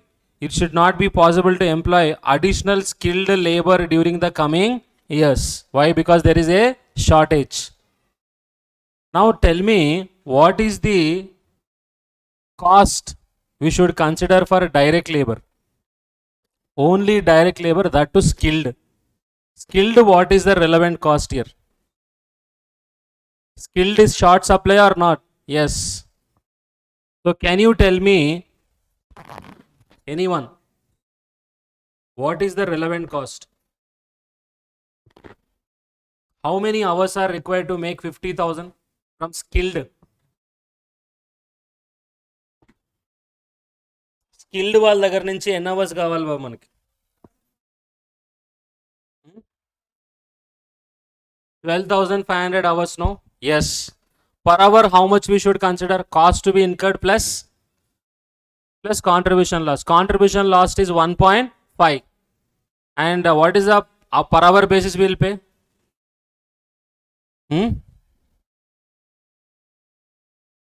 3, I'll check my material. I think it is not 20. That is 2 rupees, I guess. అది 20 కాదనుకుంటా బా. Old metal check చేయండి ఒకసారి. 2 రూపీసే కదా? Yes. So ఈ new metal they change the amount. Okay, అన్నీ all everything is changed. So 6th question ఉంది. Okay, right. So 2 rupees per hour only. 2 rupees per hour for unskilled or skilled? Unskilled, not for skilled, that is. కానీ skilled చెప్పొచ్చు బాబు ఎలాను. We can say how much is the wages payable for skilled? Anyone? Given in the question only, no?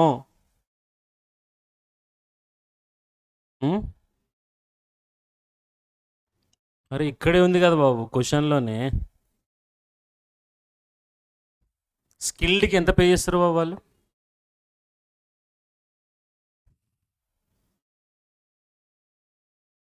3 rupees.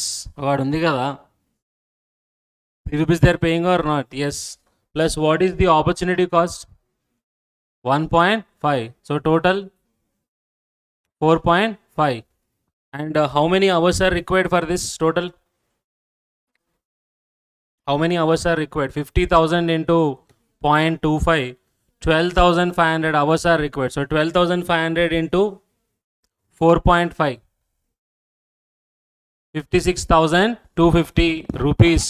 That is the relevant cost of skilled. Coming to unskilled. Okay. If superb are not manufactured, the company expects to have available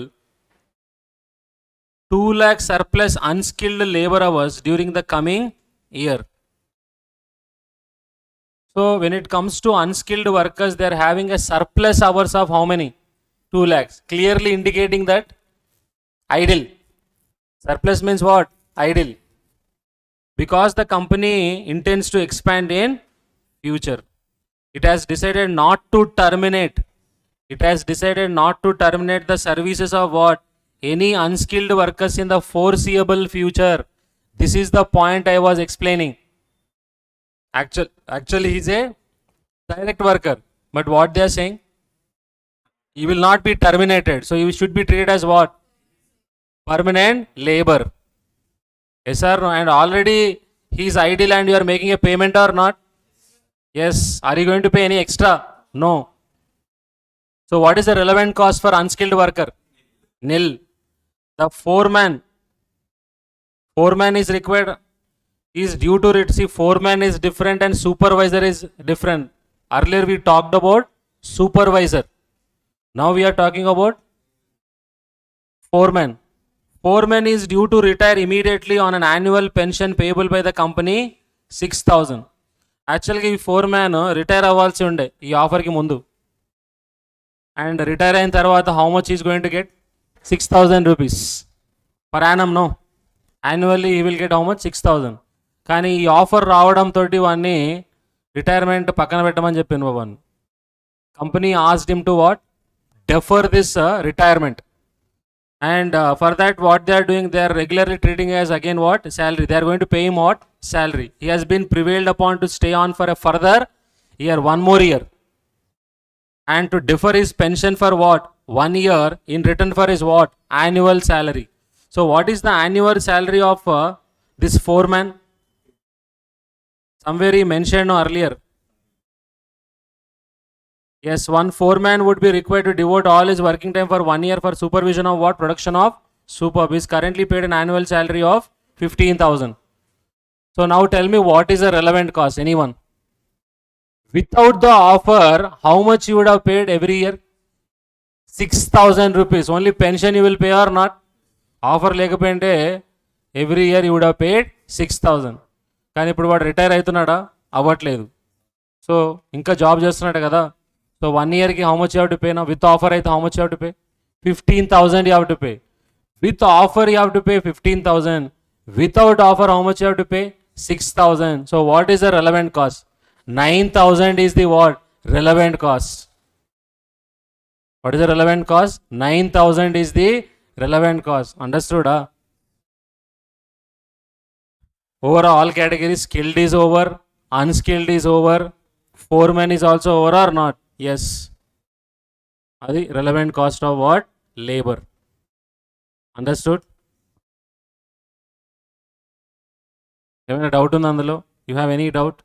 Why we are considering unskilled as permanent? Not to be terminated. And how we are taking 9,000 as relevant cost for foreman? Without the offer you will pay 6,000. With the offer you have to pay 15,000. So incremental is 9,000. Exactly. Now coming to machinery, your favorite. గుర్తుంది కదా machinery? అదే లైఫ్లో ఒకటే గుర్తుపెట్టుకోవాలి బాబు, ఏదైనా ఊరికే రాదు. You have to what? Revise. Only thing is revision. So tell me, machinery specifically hide cost is fully relevant. Two cases, what are those? Already you might have purchased or to be purchased. Already purchased, idle, difference in scrap value. Regular use, to be purchased, difference in purchase cost. And if you are diverting from what? Other work, then contribution loss. To be purchased, whether after the offer you are going to use it or not. If you are not using after the offer, purchase cost minus scrap value. After the offer, if you are going to use regularly, then difference in purchase cost. Khatam. Ante babu. Now see, machinery. 2 machines would be required to manufacture Superb. How many machines are required? 2 machines. MT4 and MT7. Now MT4, what they have given? Replacement cost is given. Replacement cost is nothing but what? Purchase cost. Beginning of the offer, end of the offer, because the offer period is only 1 year. Correct? Yes. Only replacement cost is given for MT4 means what you can assume. Just tell me casually what you can assume. Probably you might have to purchase. Common sense పెట్టండి అబ్బా. Only replacement cost ఇచ్చిందంటే meaning ఏంటి? Purchase చేయాలనే కదా. Yes, probably you might give in the further paragraphs. And MT7 what they have given? Resale value is given, replacement cost is given, resale value is given. 2 times they have given, no? MT7 అక్కడ లేదా? దీనికా అది?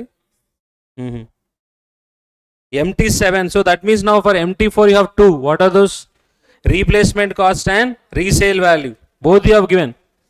And MT7 also they have given replacement cost and resale value. Now you cannot assume that to be purchased, because now you have even what? Resale value. Now straight line depreciation has been charged on each mission for each year of its life, which is completely irrelevant. Depreciation is irrelevant. Tip Top Textiles owns a number of MT4 missions. So they own lot of missions which are used what? Regularly for various products. So if any machinery which is already in stock and if it is used regularly, so what you have to do? You have to purchase a new one or not? Yes. So if you have to purchase a new one, regular use, no. What do we consider? Difference in what? Purchase cost. Difference in purchase cost. What is the difference between these two? 80,000 minus 65. 15,000 is the relevant cost. Coming to next mission. And see, each MT4 is replaced as soon as it reaches the end of its what? Useful life. Once the useful life is over, you have to again purchase what? New one. MT7 mission is no longer used, and the one which would be used for Superb is the only one of the companies now has. Already it has, or already it is there or not? And but not in regular use. So what if it is not in use? What you will do? You will sell. So what is the relevant point applicable? Resale value. So today what is the resale value? 11,000. At the end of the offer, 8,000. So difference only we should consider. What is the difference? 3,000. Yes, done. So for MT4 difference in replacement cost, how much? 15,000. For MT7 difference in what? Scrap value. How much? 3,000. Understood? Now the last one. Overheads. Overheads. A predetermined rate of recovery for overheads is in operation. So predetermined rate or recovery rate will use for only what? Fixed overheads, and that too committed fixed cost. And these fixed overheads are recovered fully from the regular production at what? 3.5 per labor hour. So is it relevant or irrelevant? Irrelevant, because those are committed fixed costs. Variable overhead cost for Superb are estimated at 1.2 per unit what? Produced. Estimated. That means you are going to incur in what? Future. Relevant or irrelevant? Relevant. How many units you are going to produce? 50,000. So 50,000 into 1.2. How much? There 10 plus 50, 70,000. No, 60,000. So 60,000 would be what? The relevant cost of variable overheads. Done. For a decision making, incremental costs based on relevant costs and opportunity costs are usually computed. You are required to compute cost, such a cost sheet for super with all details of material, labor, overheads, etc., substantiating the figures with necessary explanations. Till now, we have given that only. Understood, everyone? It is there in your every point you understood, no? Why it is relevant, why it is not relevant, especially labor that unskilled, because nowhere it is mentioned in the books that the moment unskilled worker is not terminated, we should treat him as what? Indirect worker or permanent worker. So relevant cost of labor, tell me quickly, skilled what you will write? Skilled, how many hours are required? 12,500 hours. And what is the relevant cost? Cost to be incurred plus what? Contribution loss per hour. What is the cost to be incurred? 3 rupees, no. Yes. Where it is given? In the question only it is given, no. The skilled workers needed to manufacture super would be transformed from another job on which they are earning a contribution surplus of 1.5 per labor hour, comprising sales revenue of 10 rupees less skilled labor wage of 3 rupees and other variable cost of 5.5. So 10 minus 3 minus 5.5. How much will get? 1.5 only. Hello? 10 selling price less variable cost, what they have deducted? Direct labor wages, no. Yes, how much? 3. Other variable cost 5.5. So 1.5. Is it per hour or per unit? Per hour. That means naturally this is also per hour. This is also per hour. This is also per hour. Because some students might get a doubt, sir, probably that is per unit. No, that is not per unit. That is what? Per hour. That is the reason we have added 3 plus what? 1.5. 12,500 into what? 4.5.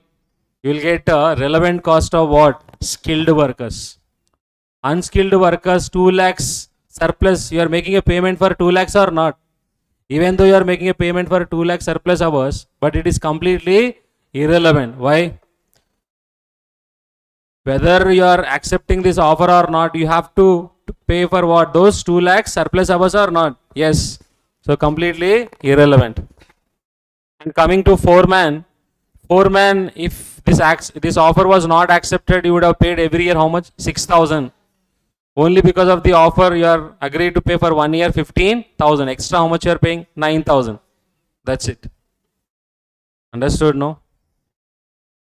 Sufficient. If you practice this, that would be sufficient from examination point of view. ఇంతకంటే ఎక్కువ practice చేయాల్సిన అవసరం లేదు. Relevant costing 5-6 problems over. అంతే, over. Examination, hardly you are getting how many hours? Back to back exams, no? For CA, 1 day gap will be there. For CMA, you will not have not even that also. So that means imagine how meticulous your preparation should be, and your notes, summary notes should be in such a manner that in 10 hours you can revise what? Everything. అంతే కదా? ఎంత మెటిక్యులస్గా plan చేసుకుంటే మనము రాయగలం బాబు exam. Confidence, ఎందుకంటే ఆ రోజు చదివేదే మనకు confidence ఇస్తుంది ఎగ్జామ్కి. జనరల్గా some students, they prepare very well 2 months 3 months, on that day they don't revise properly, gone, all confidence gone. So that revision on that particular day is very important. So ఆ రోజు రివిజన్కి మనము ఏం చేయాలనేది ముందే ఆలోచించుకొని చేసుకుంటే బాబు, you are succeeded. If you don't do that planning, ఇప్పుడు ఏం చేయాలి? రిలవెంట్ కాస్టింగ్కి, రిలవెంట్ కాస్టింగ్లో what are the, how to calculate minimum price, relevant cost sheet, how to get relevant cost of material, labor, overheads, mission. Khatam, over. That is only summary notes. 2-3 problems. Ante. So probably you might take 1 hour to complete this chapter. Revise. Okay. So these problems, everything whatever we discussed except 1 and 2. 2 is also material question only, no? It is there in your what? New syllabus. Now, one more thing is, these old students, what you should do is, for same topics, whatever applicable, no, new syllabus, practice those questions also. Same questions, same concepts ఉన్నాయి కదా మీకు new syllabus వాళ్ళకి. Those questions you practice because they can pick up straight away from what? New syllabus also. Old syllabus I am talking about. Right? So don't practice more than that. You will not even have time also. At least our 6 problems which are confidence and you can carry to what? Exams. ఏదో చేయలేదని confidence లేకుండా పోవడం కంటే at least some problems have done అనే కాన్ఫిడెన్స్తో పోవడం best Babu. Isn't it? Sometimes you might get through the subject also. Okay, so let us go to the next unit now. What is that? CVP analysis. CVP analysis, I will tell you how many marks you got in the recent exam. Break even, first MCQ only or that only? 2 marks. Okay.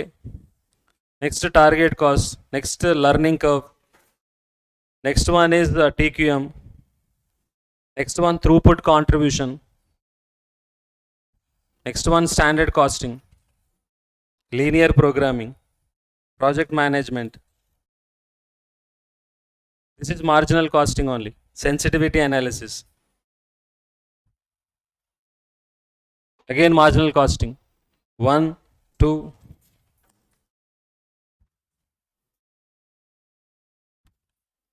3. 6 marks. MCQs. Only MCQ 6 marks. And section B. First question 2A. 16 into 5. How many this one?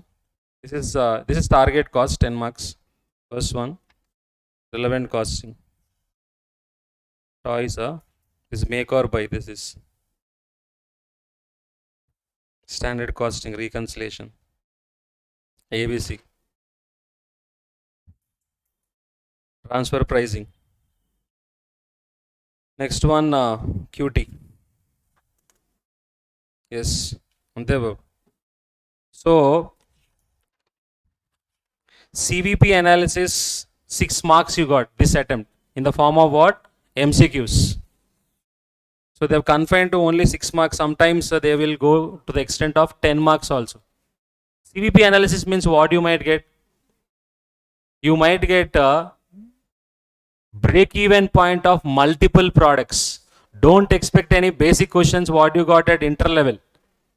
No doubt same formulas are used, but the questions what you should expect is indifference point, shutdown point, break even point for what? Multiple products. Those sort of questions you should expect. Are you getting?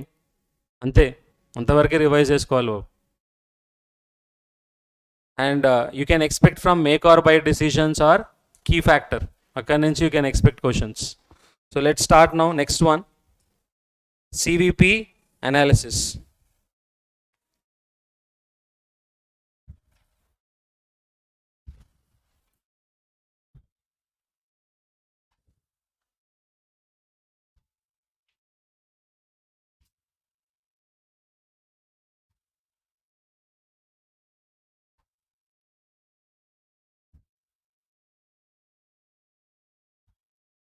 You know techniques of costing and methods of costing? What is the difference?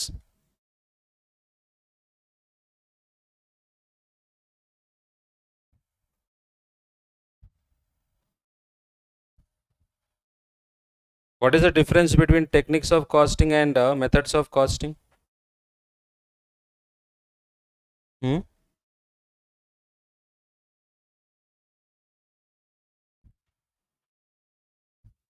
What is the difference?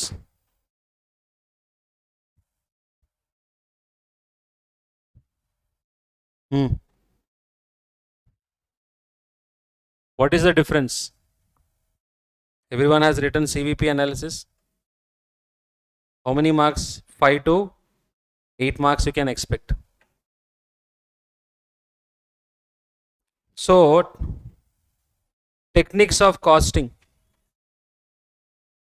Sir, in our syllabus they have given as a marginal costing. Marginal costing, did they use that name in the syllabus? Decision making only. No, that is the reason even I started with what? Decision making only. But I did not start with this contribution, break even point. Why? That is what you have been reading from what? Inter, group 1, group 2. Isn't it? So quickly, if I ask you formulas, immediately we'll tell what are the formulas without knowing the logic also. Isn't it? So techniques of costing.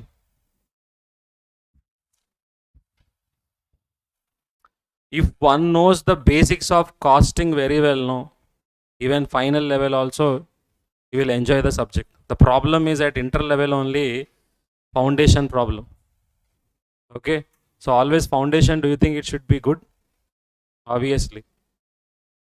Isn't it? Some people say that even if you study in government school also, there are some people who are successful. But always there is a difference. That gap will be there.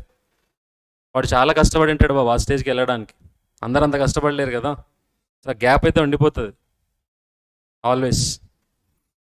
So techniques of costing, out of many techniques 2 టెక్నిక్స్ are regularly used. Technique అంటే ఏంటి మర్చిపోయాను, అసలు అడుగుతున్నా మీరు చెప్పలేదు. Technique అంటే ఏంటో తెలుసా బాబు? ఎగ్జాంపుల్స్ తెలుసా? Technique means what cost will include. Technique represents what? What cost will include. మరి method sir?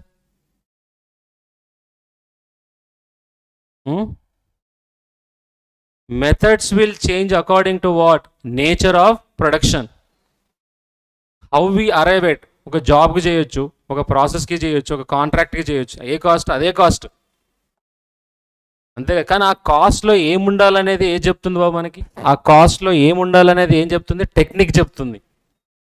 Cost of a ప్రొడక్ట్లో ఏముండాలని ఏం చెప్తుంది బాబు? టెక్నిక్ చెప్తుంది. అంతేనా? And how to arrive at that cost is given by method.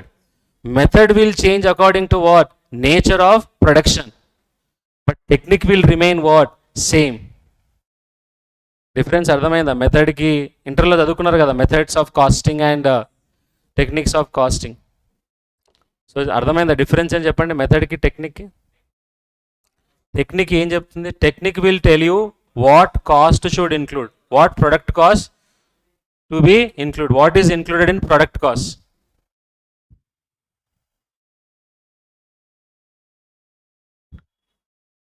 Technique of costing describes what to be included in product cost. In product cost, what we should include, that is what given in what? Technique. There are many techniques. Out of the 2 popular techniques, what are those? Marginal costing. Other one is absorption costing. Marginal costing, other one is absorption costing. These are the 2 techniques.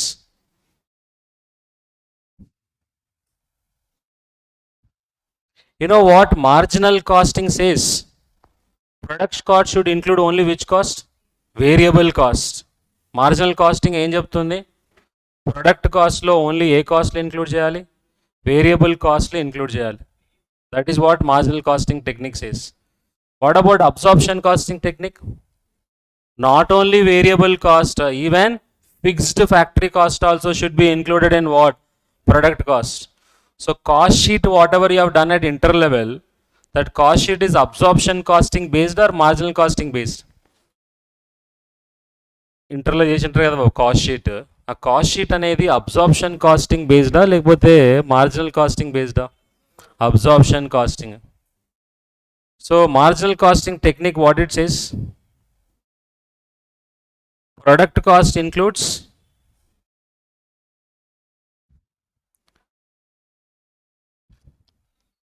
Product cost. ఏమొస్తుంది బాబు ఇందులో? Direct material, ఉంటుందా direct material? Yes. Direct labour? Yes. Direct expenses? Yes. And variable factory over heads?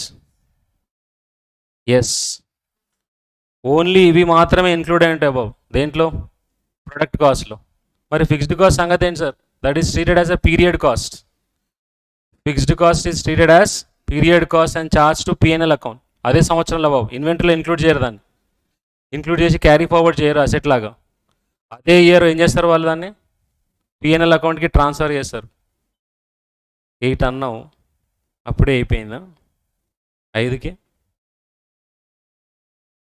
Problem ఏంటంటే మనం foundation ఎక్కువ నేర్చుకోలేము. Marginal costing and absorption costing ఏదైతే minimum చెప్పాలో బాబు అదైనా నేను చెప్పాలి కదా.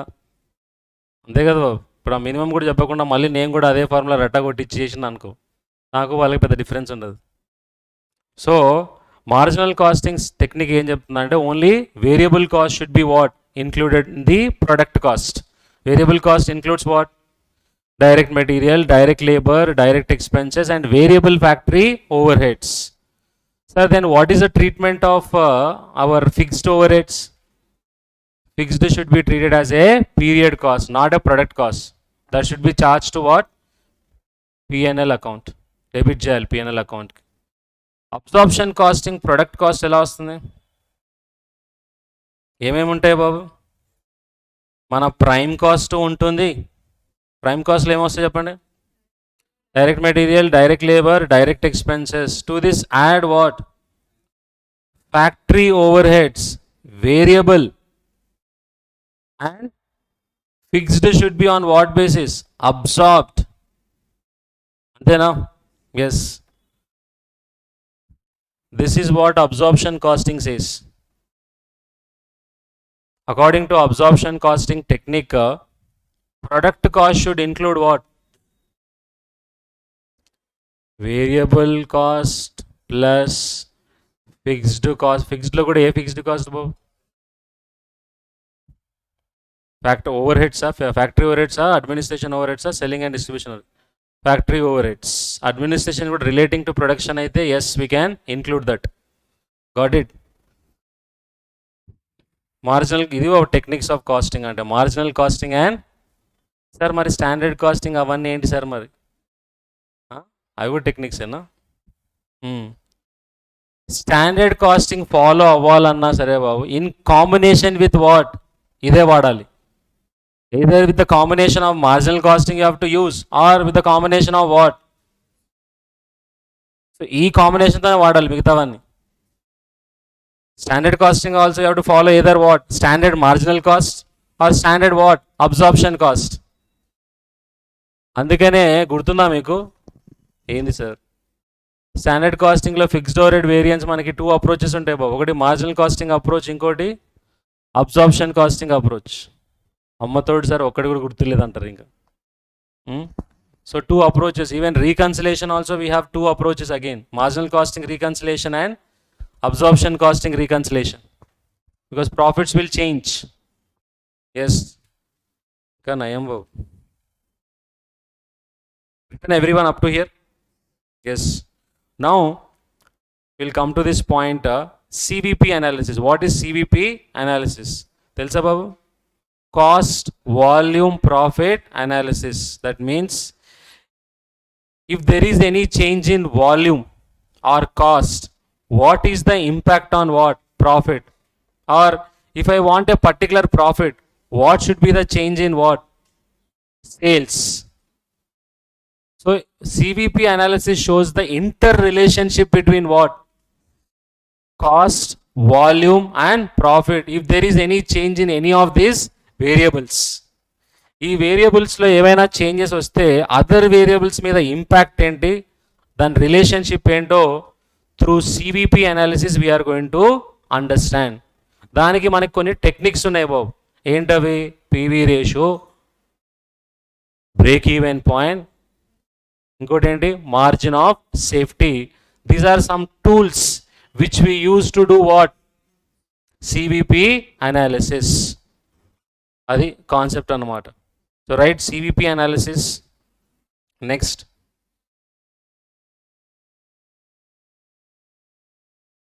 CVP analysis.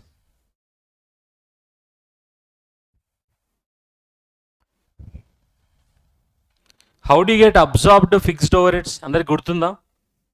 For example, if I use labor hours as a basis, what you will calculate first? Recovery rate you will calculate. Budgeted factory overheads divided by what? Budgeted labor hours you will calculate. Recovery rate ostadi. Into what? Actual hours, how many you are spending. Then you will get what? Absorbed. గుర్తుందా మీకు? Yes, గుర్తులేపినా పర్లేదు, తర్వాత గుర్తు చేస్తాను నేను. Now CVP analysis, cost, volume, profit analysis. So చెప్పండి, CVP analysis shows what? Interrelationship between, explains the relationship between, explains the relationship between cost, volume, profit. If there is any change, if there is any change, if there is any change in those variables,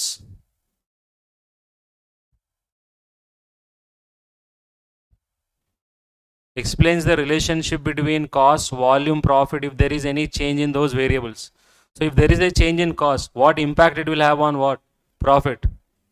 Or I have a target profit in mind next year. For that, how many units I need to sell given the revised cost. దీన్ని ఏమంటాం బాబు? CVP analysis. Yes. What are the assumptions of CVP analysis? Based on some assumptions only, you have this tools. Okay. Assumptions next. Assumptions of CVP analysis. Assumptions of CVP analysis.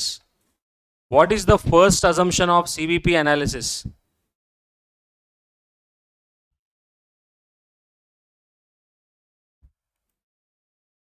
Assumption of CVP analysis. First assumption, unless otherwise stated, selling price per unit, variable cost per unit, total fixed cost will remain what? Same. Okay. SP is what? Constant. SP is constant. Second one, variable cost per unit is what? Constant. Variable cost per unit is constant.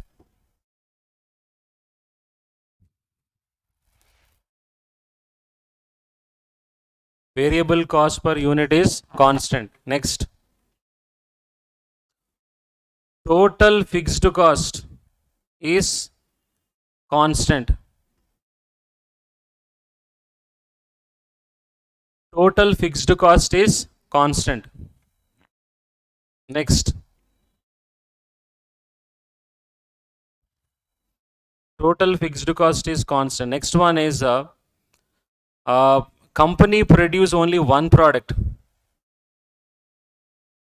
Our business entity produces only one product.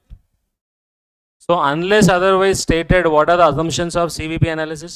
Selling price per unit, variable cost per unit, total fixed cost will remain constant.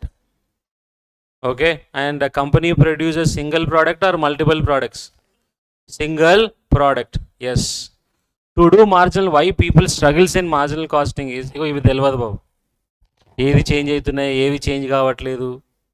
And variable cost change అయితే per unit మీద apply చేయాలా, లేకపోతే total మీద apply చేయాలా?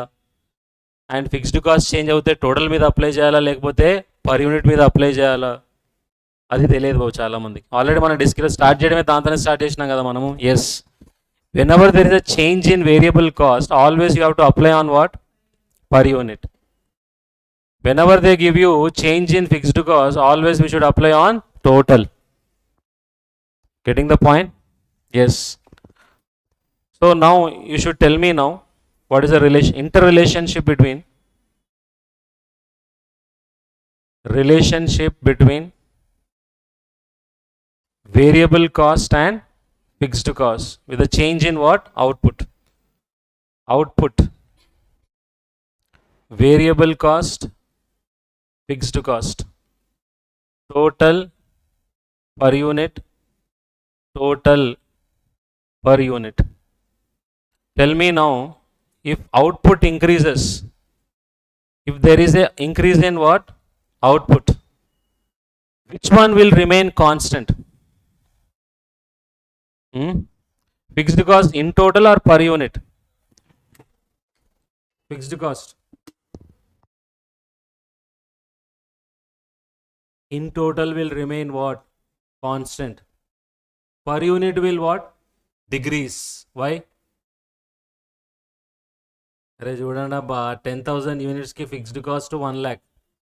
ఇప్పుడు output పెరిగింది 20,000 అయింది. Fixed cost ఎంత? 1 lakh. పర్ యూనిట్ ఎంత అయింది? 5 rupees అయింది. అంతకుముందు ఎంత ఉంది? 10 rupees ఉంది. సో అవుట్పుట్ పెరగడం వల్ల ఏమైంది? టోటల్ ఏమో సేమ్ ఉంది, పర్ యూనిట్ ఏమైంది? తగ్గింది. Yes or no? Yes. Now what about variable cost? Per unit will remain constant, total will what? Increase.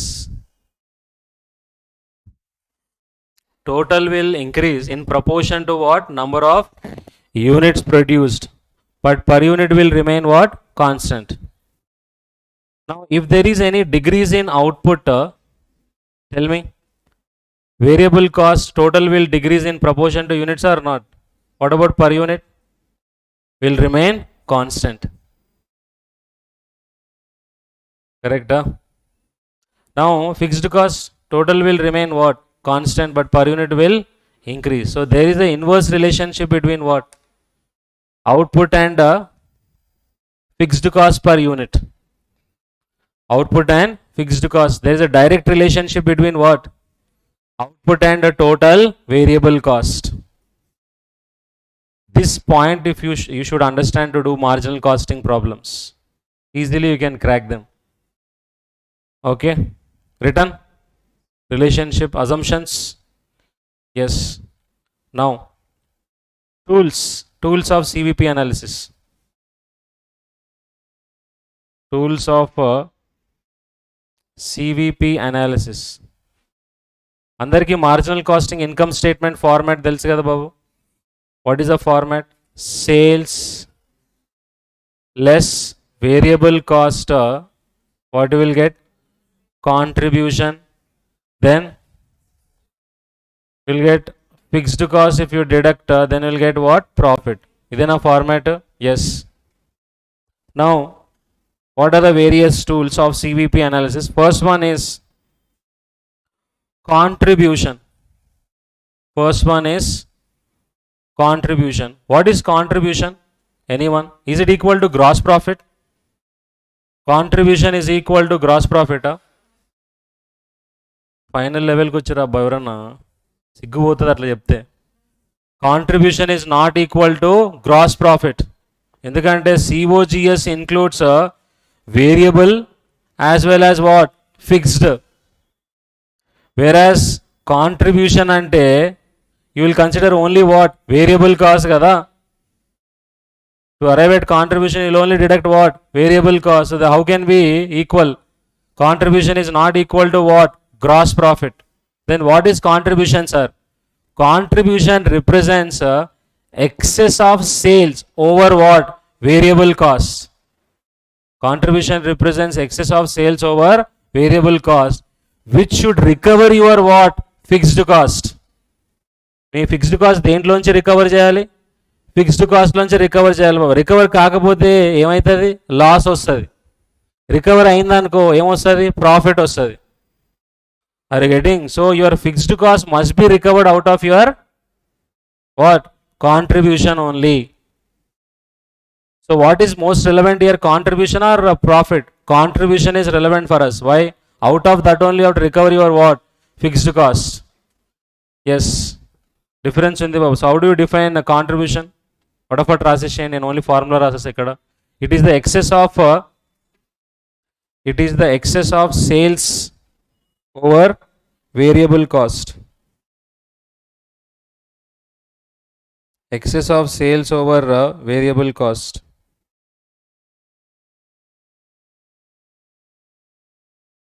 Excess of sales over variable cost. Next point. Excess of sales over variable cost. Second point. Fixed cost shall be recovered out of contribution.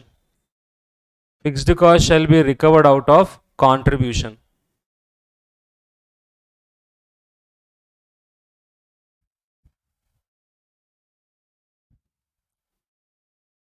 If recovered, we will see profit. If recovered, we will see profit. Otherwise, if recovered, we will see profit. Otherwise,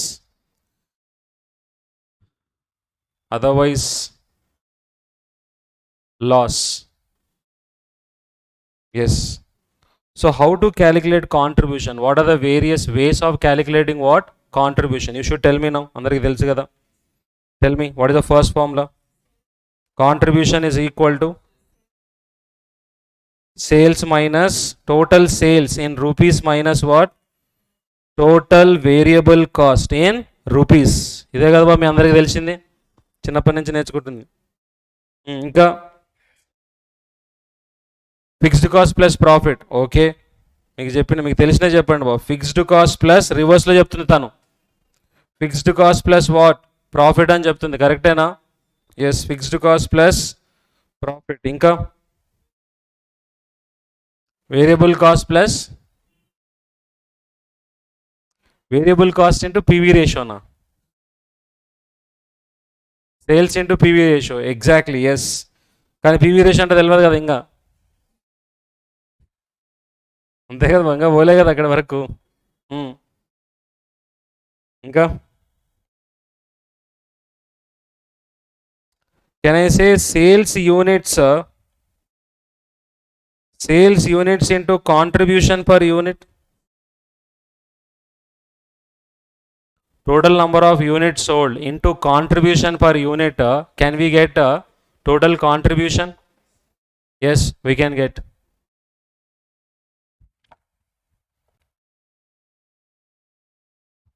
Yes. Next. అయిపోయింది బాబు contribution. First tool ఇదే. Second one, PV ratio. What is PV ratio? PV ratio, profit volume ratio, or contribution to sales ratio, or what is the other name for this? Is contribution margin. Contribution margin. These are the various names you have. This ratio explains what is the relationship between contribution and what? Sales. This ratio does not explain the relationship between what? Profit and volume. It explains, actually pair profit and volume and unde babu, kani it explains the relationship between contribution and sales. Why we are taking contribution? We know that fixed cost is what? Will remain same. Whatever change in contribution, the same change you will see in what? Profit also. Fixed cost remaining same. So that is the reason, if you want to know what is the impact of increase or decrease in sales on profit, you need to see what is the impact on contribution. Whatever impact you have on contribution, same impact you will have on what? Profit. Why? Fixed cost remaining what? Same. So this ratio explains the relationship between what? Contribution and sales. If PV ratio is 30%, what does it indicate? For every 100 rupees of sales, your contribution is equal to how much? 30 rupees. Right? It explains the relationship between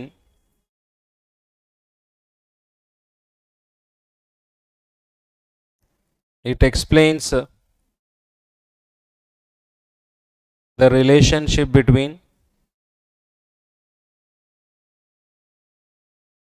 it explains the relationship between what? Contribution and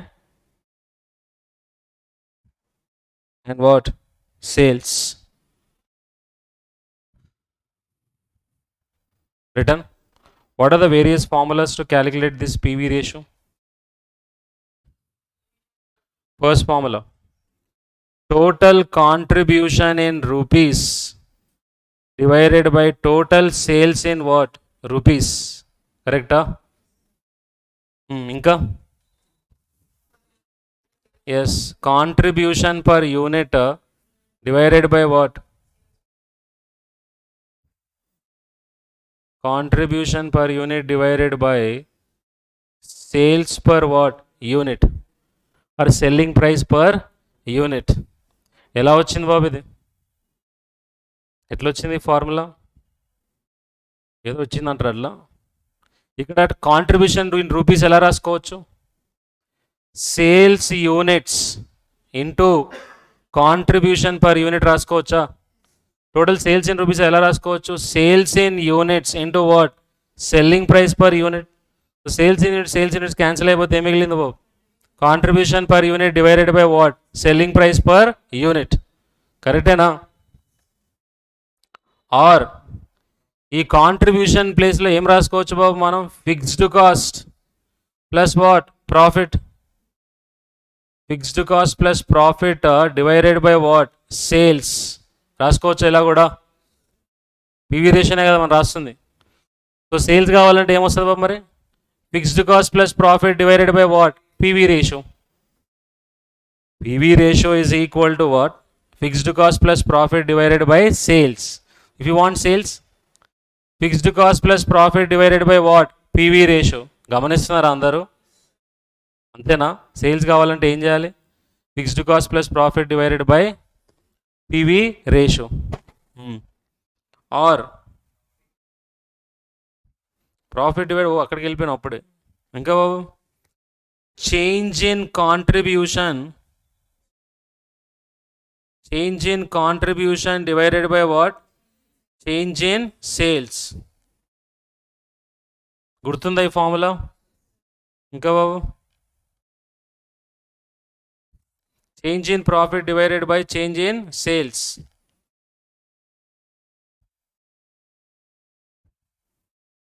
change in profit divided by change in sales. ఇది correct కాదని check చేద్దాం ఒకసారి. Current year, next year sales 100 rupees అనుకోండి. Next year 20% పెరిగింది బాబు. ఎంత అవుతుంది? Less variable cost is exactly 50% of sales. ఎంత? 50. ఇక్కడ ఎంత? 60. So what is the contribution? 50, 60. Less fixed cost, assume 20. It will remain same. So what is the profit here? 30. Here it is 40. If I calculate now PV ratio, how to get PV ratio? Contribution divided by what? Sales. 50 divided by 100. How much you are getting? 50%. Now another formula, what is that? Change in what? Contribution divided by change in sales. So what is the change in contribution? 60 minus 50 divided by 120 minus what? 100. 10 divided by 20. How much you are getting? 50% only. 0.5 or 50%. Tally అయిందా బాబు? అలానే even change in profit divided by change in sales. See what is the change in profit? 40 minus 30. 40 minus 30 divided by 120 minus 100. Again you will get how much? 50%. So even change in profit divided by change in sales also will give you what? Same answer. But you require 2 periods information or not. Then only you can apply this change in contribution or change in profit. Those formulas you can apply only when 2 periods information is provided. Understood? Yes. ఇంకేమున్నాయి బాబు formulas మనకి? PV ratio ఉన్నాయి బాబు మనకి. Break even point formula నుంచి కూడా వస్తుంది మనకి. Margin of safety formula నుంచి కూడా వస్తుంది. ఆ తర్వాత తెలుసుకుందాం మనం. ప్రస్తుతానికైతే ఇవే. రాశారా అందరూ? Everyone? Yes. Next one, break even point. Third one.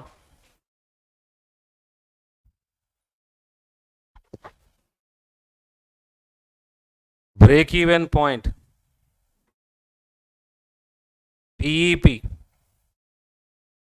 What is BEP? No profit, no loss. No profit or what? No loss. That is only called as what? Break even point. So, when your contribution is exactly sufficient to cover your what? Fixed cost, that is only called as what? Break even point. At BEP, what is equal to what? At BEP, total contribution is equal to total fixed cost. Total contribution is equal to total fixed cost. Okay, now we'll arrive at the formula here. Total contribution, how do you get? You don't know how many units, BEP units. BEP units into what? Contribution per unit, you will get what? Total contribution at what? BEP units is equal to total fixed cost, TFC. So if you want BEP units now, what is the formula? BEP units is equal to total fixed cost divided by what? Contribution per unit. So this is the formula for what? Break even point in units. Total fixed cost divided by contribution per unit. If you want in rupees, ఇక్కడ ఏం రాస్తారు కాబట్టి అదే equation total contribution is equal to total fixed cost but BEP in units or BEP in rupees. BEP in rupees into PV ratio, if you multiply, then you will get what? Total contribution. అంతే కదా. So అప్పుడు BEP in rupees is equal to what? Total fixed cost divided by PV ratio. So if you want BEP in rupees, total fixed cost divided by PV ratio. Derive చేయొచ్చు కదా బాబు ఇది కూడా. Units ప్లేస్లో ఏం పెట్టాలి? BEP units ప్లేస్లో BEP in rupees. Done. Yes.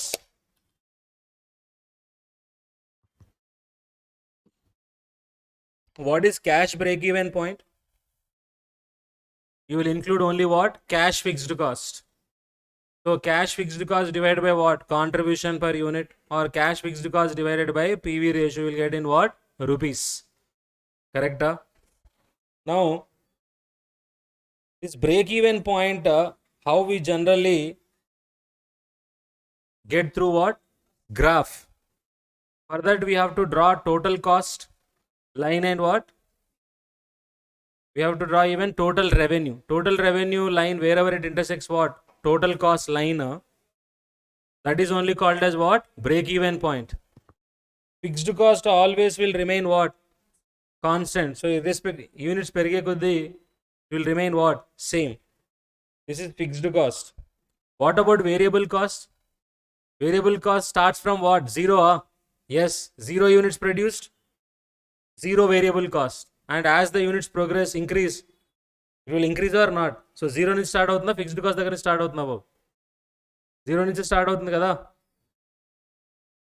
Which one this is? Variable కాస్టా? So total cost line starts from where? Fixed కాస్టా? 0 ఉన్నప్పుడు what will be your total cost? That will be equal to fixed cost. Are you getting? Yes. And total revenue, as the output increases, what will happen? So total cost line ఎక్కడి నుంచి start అవుతుంది బాబు? Fixed cost దగ్గర నుంచి మొదలవుతుందా?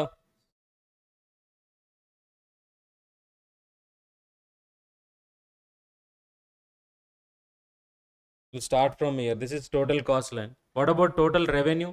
ఎక్కడి నుంచి start? 0 అయితే 0, అంతే కదా. So wherever this is total revenue line, this is total cost line. Wherever these two intersect, that is only called as what? Break even point. So break even point draw చేయాలంటే మనకి x axis y axis తీసుకోవాలి బాబు. 2 points తీసుకోవాలి. ఏంటవి? ఒకటి 0, ఇంకోటి break even point. Break even quantity x, ఇంకోటి 0 తీసుకుంటే we can easily plot the points and then draw the graph. Now it side అంతా లాస్ జోన్ బాబు, ఇది profit zone. If your sales is below this break even point, you will incur what, loss. If your sales is above this area is what, profit zone.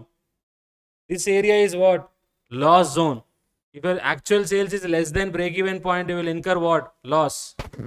అదే above break even point అయితే will get profit or not. Yes, జాగ్రత్తగా చూడండి బాబు. This one is called as angle of incidence. This is called as what, angle of incidence. The intersection point of total revenue line with what, total cost line is called as what, the angle whatever is formed there, that is only called as angle of incidence. That is 45 degrees above. Tan 45 is equal to how much, you know, 1. అంటే basically that is your PV ratio above. PV ratio cannot exceed what, 1. PV ratio cannot exceed 1. అది దాని meaning అక్కడ. So wider the gap, more profits. Narrow that line, lesser profits. Got it? And now tell me, what is the impact of on BEP? If your fixed cost increases, BEP will increase or decrease? Fixed cost పెరిగింది అనుకోండి, ఏమవుతుంది, break even points increases. ఎందుకని, ఇప్పుడు మనకి break even point calculate చేయాలంటే ఏం కావాలి, selling price, variable cost per unit and fixed cost. ఈ మూడిటల్లో ఏమైనా చేంజ్ అయితే ఏం జరుగుతుందో BEP కూడా చేంజ్ అవుతుంది కదా. కాస్ట్ పెరిగింది అనుకోండి, వేరియబుల్ కాస్ట్ కానీ fixed cost, what will happen, BEP will increase. Selling price పెరిగితే BEP will decrease. Selling price తగ్గితే BEP will increase. Fixed cost తగ్గితే BEP will decrease. Fixed cost పెరిగితే BEP will increase. Simple. A variables అయితే మనం use చేస్తున్నామో BEP calculate చేయడానికి, ఆ వేరియబుల్స్లో చేంజ్ ఉంటేనే then only what, BEP will change. If sales volume is changing, do you think that will affect your BEP? No. Sales volume change avute, it will not affect your BEP. BEP will get affected only when there is a change in what, fixed cost, selling price and what, variable cost. Are you getting my point? Next, fourth one, enti babu, margin of safety.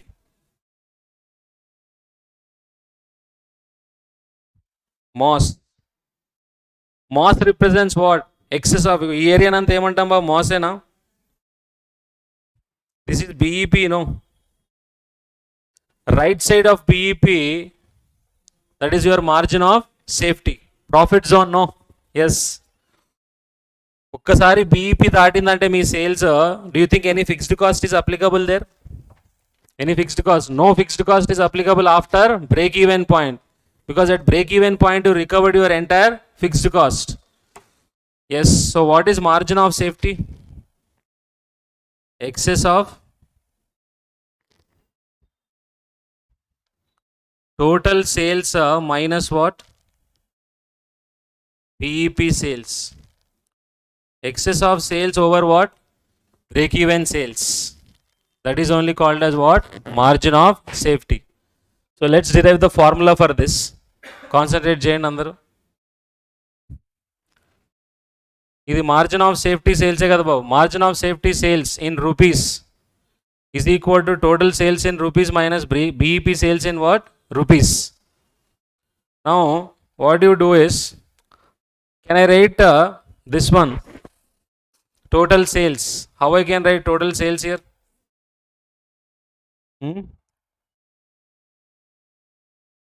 Fixed cost plus profit divided by PV ratio. Can I write like that?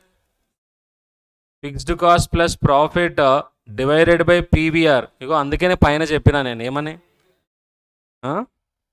ఇక్కడ చెప్పాను కదా, PVR is equal to fixed cost plus profit divided by what, sales. So sales ప్లేస్లో ఇప్పుడు ఏం రాయొచ్చు, fixed cost plus profit divided by what, అదే కదా రాసింది. అరే సేల్స్కి కదా బాబు రాసింది నేను, అది మైనస్ BEP ఇన్ రూపీస్ అంటే fixed cost divided by what, PV ratio. So కింద డినామినేటర్ సేమ్ కదా ఇప్పుడు. సో ఈ రెండు క్యాన్సిల్ అయిపోతాయి కదా, ఇప్పుడు ఏం మిగిలింది మరి, margin of safety in rupees is equal to profit divided by PV ratio. So that is the formula for margin of safety in what? Rupees. Profit divided by what? PV ratio. Margin of safety sales ki fixed cost applicable ఆ బాబు? చెప్పండి. Not applicable. So therefore contribution only is equal to what? Profit. ఏ sales కి? Margin of safety sales కి. So contribution divide by PV ratio కొడితే ఏమొస్తుంది బాబు? సేల్సే వస్తుంది. అదే కదా లాజిక్ ఫార్ములాకి. Yes. If you want MOS in units formula ఏంటి? అదే లాజిక్తో చేయొచ్చు బాబు. ఇప్పుడు మనం fixed cost plus profit divide by contribution per unit minus fixed cost divided by contribution per unit will get what? Break even point in units. So MOS in units is equal to profit divided by what?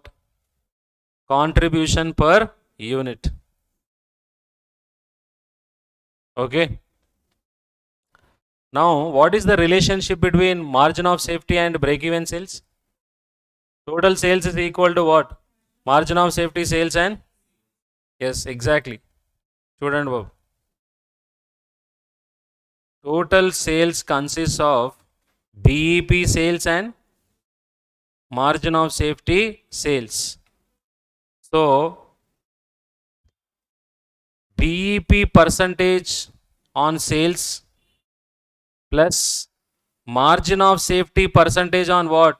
Sales. Both if you add, that must be equal to what? 100% or not? Or 1? ఎలా బాబు? BEP percentage on sales అంటే ఎలా వస్తుంది? BEP in rupees divided by what? Total sales. Margin of safety percentage MOs divide by sales.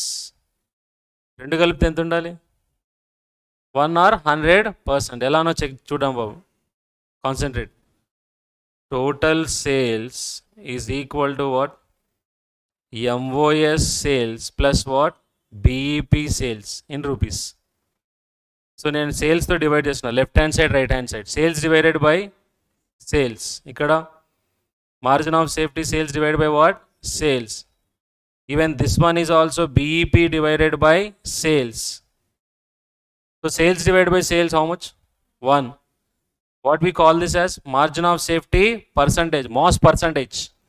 So MOS percentage represents what? What is the margin of safety on sales? Here BEP percentage. So BEP percentage plus margin of safety percentage is equal to what? 1. Tell me now, if break even point percentage 40, how much is MOS percentage? 60. అంతేనా? ఒక example చూడండి, చూద్దాం పాప. మీ దగ్గర నుంచి రాస్తూనే ఉన్నారు బాబు problem. Selling price per unit 60, variable cost per unit 30. Okay. Total fixed cost 50,000. Total fixed cost how much? 50,000. First one what you should calculate is PV ratio. చెప్పండి బాబు తొందరగా. What is the PV ratio? 50%. Sure. Contribution is how much? 30 divided by 60. 50%. Second question. BEP in rupees. Formula enti? Fixed cost 50,000 divided by PV ratio how much? 50%. How much? 1 lakh. Antena? Yes. Next. Profit if sales volume is 2,50,000. If sales volume is 2,50,000, what is the profit? Can you tell me?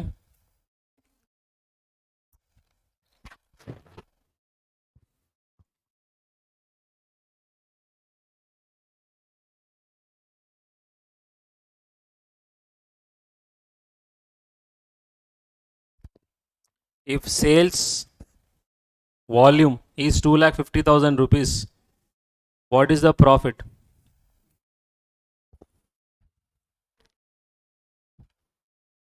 How do you get profit? Profit is equal to contribution minus what? Fixed cost, no. Contribution minus fixed cost. How do you get contribution? Sales into PV ratio. We can get contribution or not? Sales into PV ratio minus fixed cost. What is the sales here? 2,50,000 into what is the PV ratio? 50% minus fixed cost is how much? 50,000. So 1,25,000 minus 50,000. How much is the profit? 75,000. Correct? Yes. Sales volume is 2,50,000.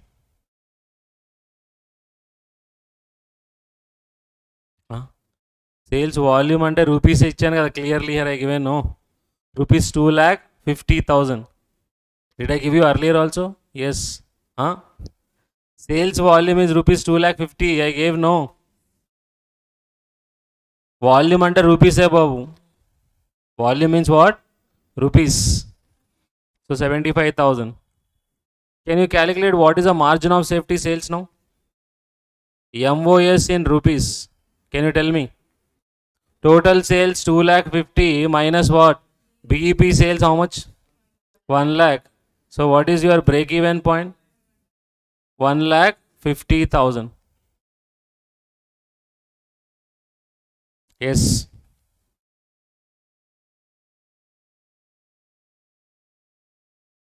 Fifth question. What sales volume is required to get a profit of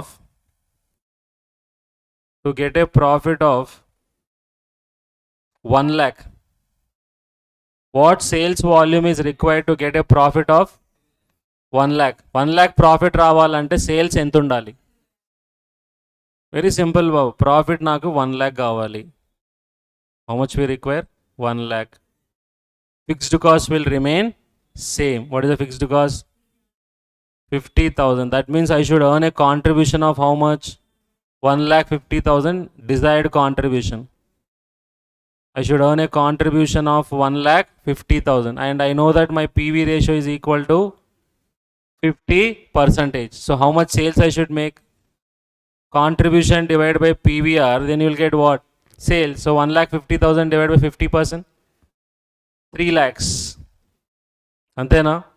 If sales is 3 lakhs, then only will get a profit of how much? 1,00,000. Got it, everyone? You have written BEP in rupees, no formula. What is that? Fixed cost divided by PV ratio. What is the alternative formula for that? Or BEP units into selling price per unit. Even margin of safety in rupees, how you can get? Margin of safety units into what? Selling price per unit. Are you getting?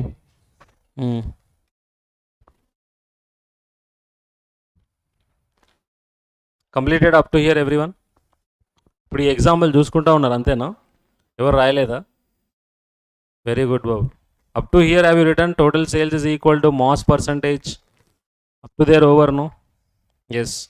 Let's take some questions now quickly.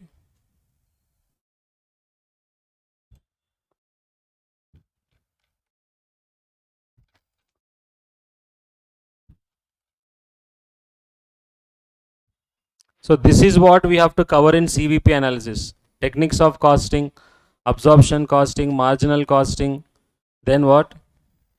Use of marginal costing, pricing in competition. Okay, so there are a lot of things. Absorption costing, marginal costing, income statement. Then we have this indifference point analysis, shutdown point analysis. Okay. So there are, just now I told you there is a relationship between what? Margin of safety and వాళ్ళిద్దరిది Ram Lakshman type అనుబంధం బాబు. ఎవరిది? MOS and BEP. ఇద్దరిది విడదీయలేము కదా, ఇద్దరు కలిపితేనే one బాబు. Okay, yes. సో చాలా మంచి అనుబంధం అనమాట వాళ్ళిద్దరికి. ఇప్పుడు చూడండి బాబు, first question CVP analysis. This is CMA material question only. ఎందుకంటే బాబు సిఎంఏ మెటీరియల్ అన్నాను అనుకోండి, డెఫినెట్లీ అందరు కాన్సన్ట్రేట్ చేస్తారు బాబు. లేదా సిఎంఏ ఎగ్జామ్ క్వశ్చన్ అనుకోండి, ఆల్వేస్ అలర్ట్ అయిపోతారు అనమాట. అంతే. So details about the single product. ఎక్కడో వాడినాం కదా single product. Yes, assumptions of CVP analysis single product marketed by a company or as under. Per unit ఇక్కడ రావాలి బాబు, అది ఎక్కడ లెఫ్ట్ సైడ్ వెళ్ళిపోయింది అది. Selling price per unit is how much? 100. Direct material 60, direct labour 10, variable overheads 10. What is the total variable cost? 80. So what is the contribution per unit? 20. PV ratio 20 divide by 100, 20% బాబు. మళ్ళీ calculator తీయాలా? Number of units sold in the year is how many? 5035. Is it there in your material? Check చేయాలంటారా? Pursuant to an agreement, is it there? New syllabus, old syllabus? Old syllabus. Is it there? కనబడుతుందా బాబు? Number of units sold ఎన్ని ఇచ్చింది అక్కడ? 5035 ఓన్లీయా? How can it be 5.035? 5035 అంతేనా? Pursuant to an agreement reached with employees union, there would be next year a 10% increase in what? Wages across the board for all those directly engaged in what? Production. So direct labor next year will be how much? 11 rupees. Why 11? లేకపోతే అంతే బాబు. How much is the increase in wages? 10%. On 10 rupees 10% how much? 11. So 1 rupee, that is 11. Now work out how many more units have to be sold next year to maintain the same quantum of what? Profit. Currently whatever profit you are earning, next year also if you have to maintain the same quantum of profit with the changes. Okay, what changes happen next year in the cost structure? Direct labor increased by 10%, isn't it? What is the number of units sold in the current year? 5035. So can you tell me what is the current quantum of profit? Question number 1.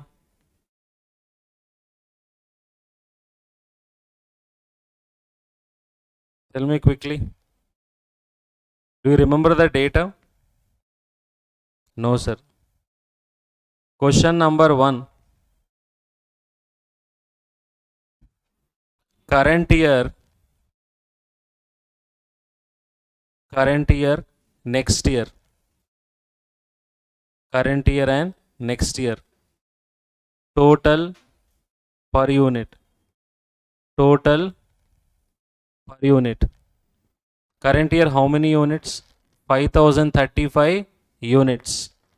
Next year we have to find out how many units we need to sell. Correct? What is the selling price?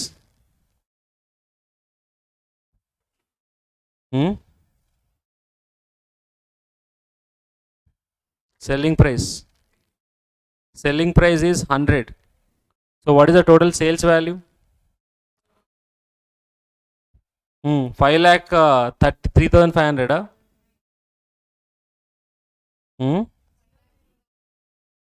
5,03,500 is your total sales. Less variable cost. What are the variable cost applicable here? Direct material. What is the direct material? Direct material is 60. So per unit will remain same, no? 60 there also. In total 60 into 5035. Take your calculator. 5035 into 60. 3,02,100. Direct labor per unit is 10. Next year it will increase by how much? 1 rupee. So 11. 10 into 5035 is 50,350. Correct?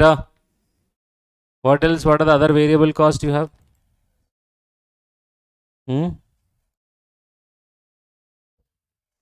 Variable overheads is 10 rupees. Variable overheads 10. 50,350. Per unit is how much? 10 only. No change. So now tell me, what is the contribution? Contribution 70, 80. So 20 per unit here amount. 1 lakh. 700 is your contribution. Next, less fixed cost. What is the total fixed cost? See here. Have they given any fixed cost here? Check out in the material. Did they give you any competition? Number of units sold in the year is 5035. You got only contribution, no. To get profit, what we should remove? Fixed cost, no. But fixed cost is not given. Then what we should do? Whatever is the contribution, that only we should treat as what? Profit. Antena? Yes. Why we are doing like that? Fixed cost is not given. Have they given any hint also to calculate?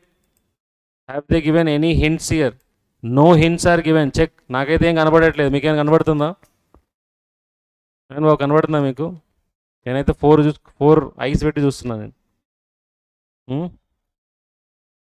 So directly contribution only is equal to fixed cost. Sorry, profit. Now next year they would like to earn same quantum of profit. So less fixed cost applicable కాదనుకోండి. Assume nil. So what is your profit? 1,700,000. Next year also what profit they want? 1,700,000.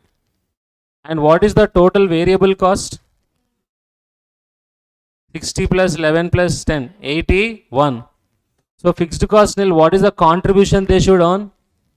1,700,000 only they should earn or not? Yes. Desired contribution must be 1,700,000. Is there any change in the selling price in the next year? No change. They have not given any specific instruction, no. Unless otherwise stated, selling price will remain what? Same. So what is your contribution per unit? 19. So to maintain same quantum of profit, now next year how many units are sold? Number of units to be sold is equal to 1,700,000 divided by what? 19. How many units? 5,300 units. So if you sell 5,300 units in the next year, then you will get same amount of profit. అంతేనా బాబు? Check చేద్దాం చూడండి. ఇప్పుడు next year ఎన్ని అమ్మాలి మనం? 5,300. 5,300 into 100 ఎంత? 5,30,000. 5,300 into 60?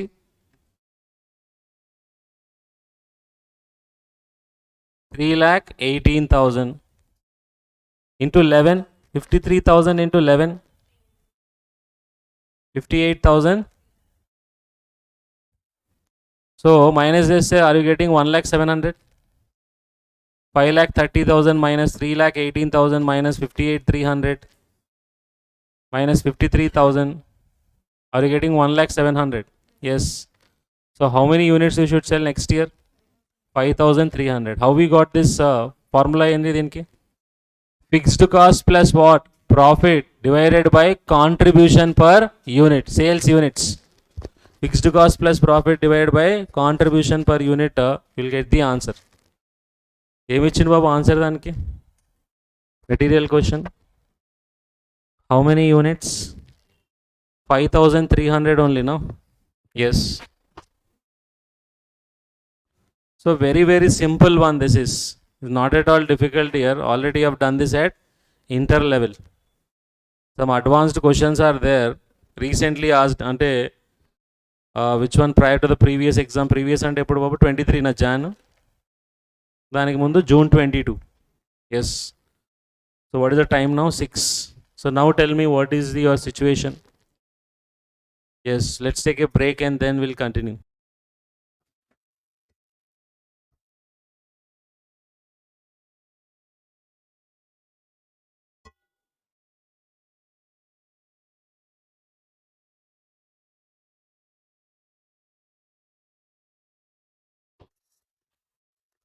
In that part 2, part 1 we have completed. No? How many units we should sell to get the same quantum of profit?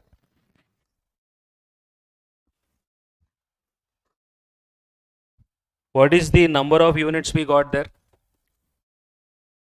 5,300. Now second part in that is, by what percentage the selling price has to be raised to maintain the same PV ratio? This is a solid question. What is the PV ratio? What is the PV ratio? You can see here what is the PV ratio we got. Did we get PV ratio? But we can calculate PV ratio, no? What is the PV ratio here? Contribution per unit 20 divided by 100, which is equal to how much? 20%. Now, see what is the requirement? By what percentage the selling price has to be raised to maintain what? Same PV ratio. Even in the next year also, your PV ratio should be equal to how much? 20%. Next year, it has to be 20%. What is already locked? Variable cost is locked or not? Hello? What is locked? Variable cost is locked or not? Yes. So selling price we don't know, but what is the variable cost of next year? Now see, next year variable cost is 81.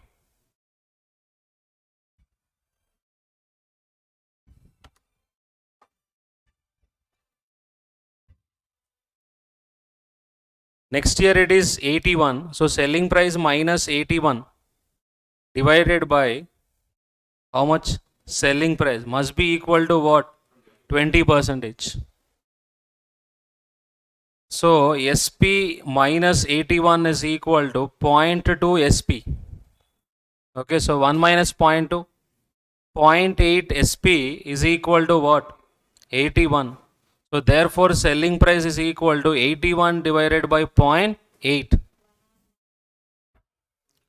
101.25. Or we know that simple logic. If PV ratio is 20%, what is the variable cost ratio? 80% undali kada. So already we know 81 is equal to 80%. Then how much is 100% means 81 divided by 0.8, you will get how much? 101.25. So 100 నుంచి ఎంత అవ్వాలి selling price? 1.25 పెరగాలి. So ఎంత percentage పెరగాలి? How much percentage increase? Percentage increase in selling price is equal to 1.25 over what? 100 only, no? So what percentage? 1.25%.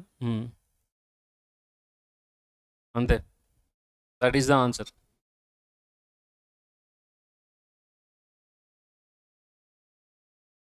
ఏం చేద్దాం అనుకుంటున్నారు? కంప్లీటెడా? See, don't put so much of emphasis on writing these answers.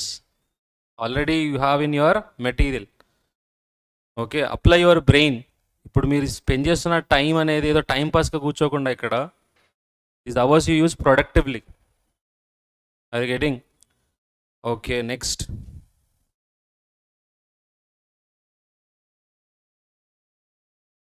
Second one, December 2017, this question was asked. Okay, the following data are obtained from the records of a company year 1 and year 2. Sales in rupees 80,000 year 1, year 2 1 lakh. Profit in rupees only again. Year 1 10,000, year 2 15,000. Calculate break even point. Tell me quickly, you should tell me what is the formula first. Break even point. Now in rupees only you can get here. What is the formula for BEP in rupees? Total fixed cost divided by what? PV ratio.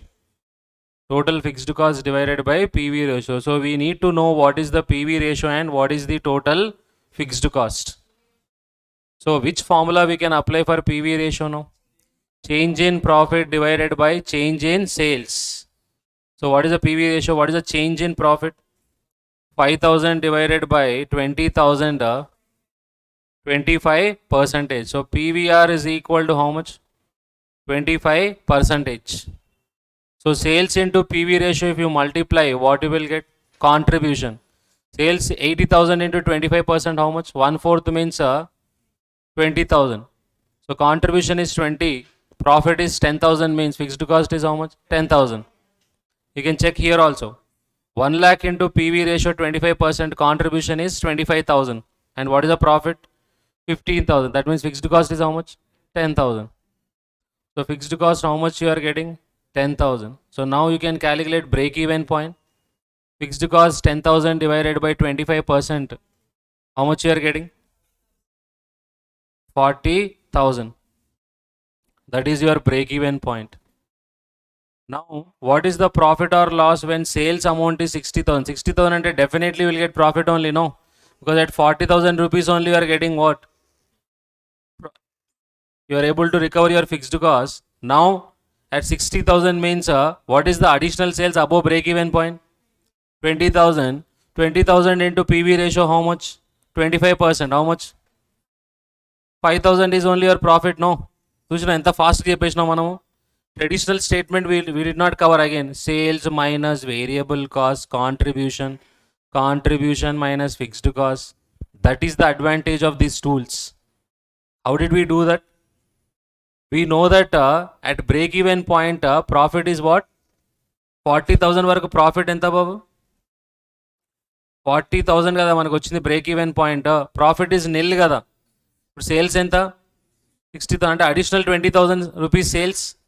Additional సేల్స్కి margin of safety సేల్స్కి fixed cost ఉంటుందా? No. Only ఏముంటుంది బాబు? Variable cost. So 60,000 into PV ratio how much? 25%. Not 60,000, 20,000 additional sales. So 20,000 into 25%, 5,000 is the contribution and fixed cost is nil for that 20. So what is the profit? 5,000. కావాలంటే మీరు traditional మీకు తెలిసిన format ఏంటి? Profit is equal to contribution minus fixed cost. How do get contribution? Sales into PV ratio. 60,000 into 25% minus fixed cost is 10,000. So 60,000 into 25%, how much? 22,500. 15. So 15,000 minus 10,000, 5,000 is your profit. Proved, no? Required sales and at a level of profit of how much? 20,000. So if you have to earn a profit of 20,000, then what should be the sales?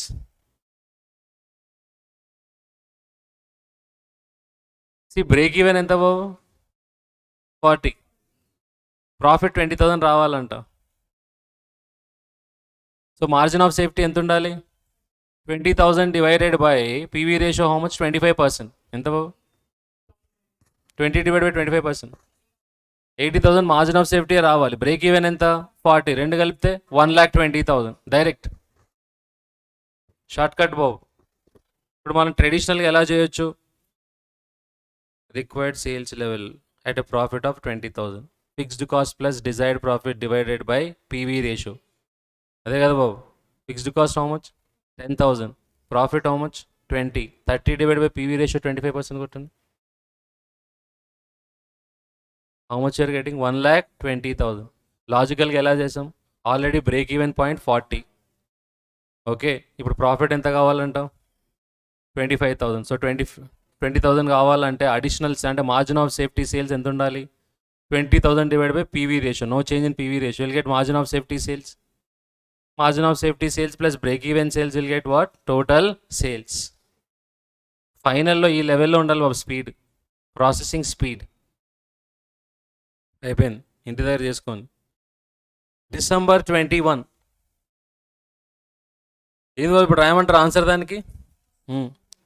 December 21 ఇది solid question బాబు. This one is a good one. Okay. మ్యాంటాన్ మౌల్డస్ ఐడి operating at 70% capacity and presents the following information.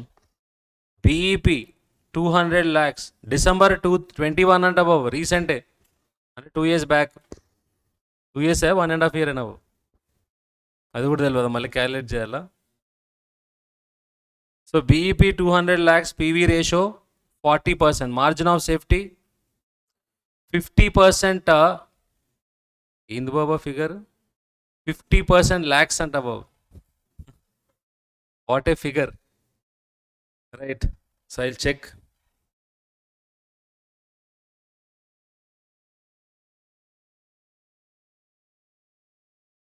CVP analysis. I think that is 50 lakhs, I guess.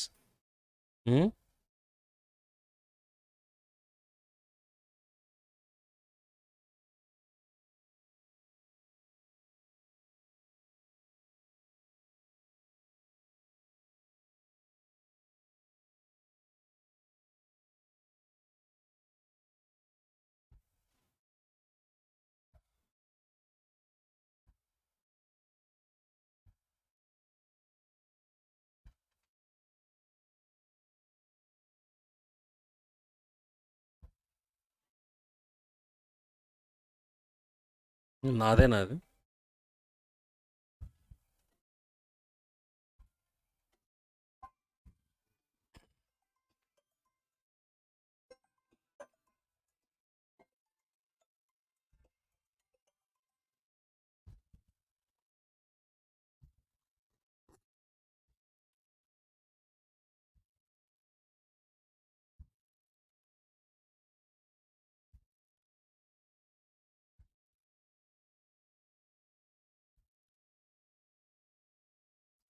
Right.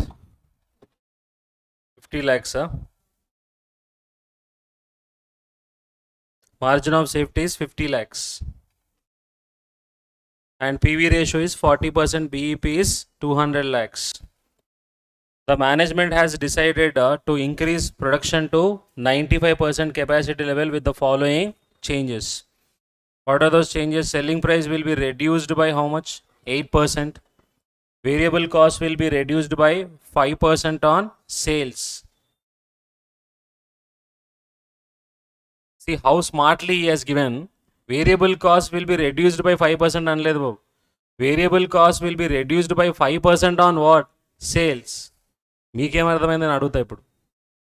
Okay. Fixed cost will increase by 20 lakhs, including depreciation on additions, but excluding what? Interest on additional capacity. Interested కాదు బాబు అది. Okay, ఎవరి మీద ఎవరికి interest ఉండదు. Interest on additional capacity. See, whenever you want to increase your capacity, you have to purchase the machineries or not. Machinery కొనాలంటే ఏం కావాలి బాబు? పైసలు కావాలి. So additional investment. So on that, what is relevant? Interest is relevant. So fixed cost will go up here. Additional capacity of lakhs will be needed. Additional capacity of lakhs will be needed here. So how much additional capital is required is 50 lakhs will be needed for a capital expenditure and working capital. So that is the information here. What is required? What is the present profit at 70% capacity? This easily you can calculate. What is given here? ఇది మీరు చేస్తేనే బాగుంటుంది బాబు. క్వశ్చన్ని చూస్తే answer ఎప్పుడు రాదు బాబు, చేస్తే వస్తుంది. ఓకే.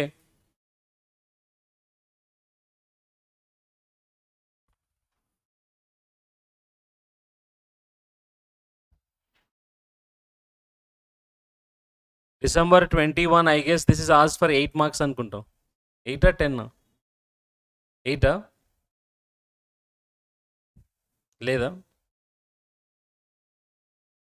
పర్లేదులేండి.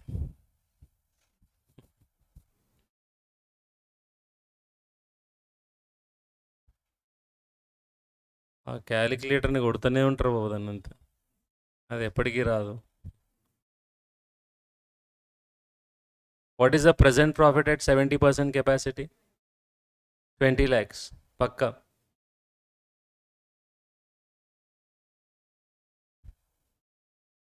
బాయ్స్, కనీసము పరువు కోసమైనా చెప్పొచ్చు కదా బాబు.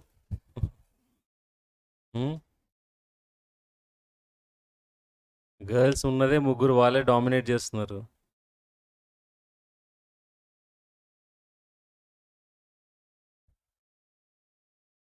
మాకు అట్లాంటి ఏం లేవంటారా?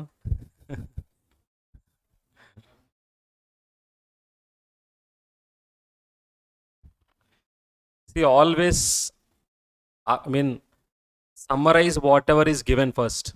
ఊరికి బండగా చేసేయడం కదా బాబు ప్రాబ్లమ్ని. మీరు ఎంత గట్టిగా నొక్కినా క్యాలిక్యులేటర్ ఆన్సర్ రాదు. First summarize what is given in the question. What is given in the question? What is given? PEP is given. Question number 3, 1 అంట బాబు. సో what is given here? First, BEP is given. How much is BEP? 200 lakhs. Okay. And PV ratio 40%. From this, what we can ascertain? We can ascertain fixed cost. So fixed cost, we all know that BEP formula is fixed cost divided by what? PV ratio. So now fixed cost is equal to BEP into what? PE ratio. BEP into PVR. So what is the break-even point? 200 lakhs into 40%. 80 lakhs. This is your fixed cost. What else is given? Margin of safety is given 50 lakhs. Ante kada babu. What else is given is margin of safety in rupees only, they have given 50 lakhs. So we know total sales how much? 250 lakhs. Yes or no? Yes. So now can we compute the profit? First total sales is equal to MOS in rupees plus BEP in rupees. What is the MOS? 50. BEP is 200. 250 lakhs. Now we all know profit is equal to contribution minus what? Fixed cost. Revenue now. Contribution minus fixed cost. How do you get contribution? Sales into PV ratio. What is the sales? 250 lakhs into PV ratio 40% minus fixed cost is how much? 80 lakhs. So 250 into 40%, 100 minus 80. So 20 lakhs is your profit at what? 70% capacity. Voice వచ్చిందా బాబు? వస్తుందిలేండి మెల్లగా, night వరకు వచ్చేస్తుంది.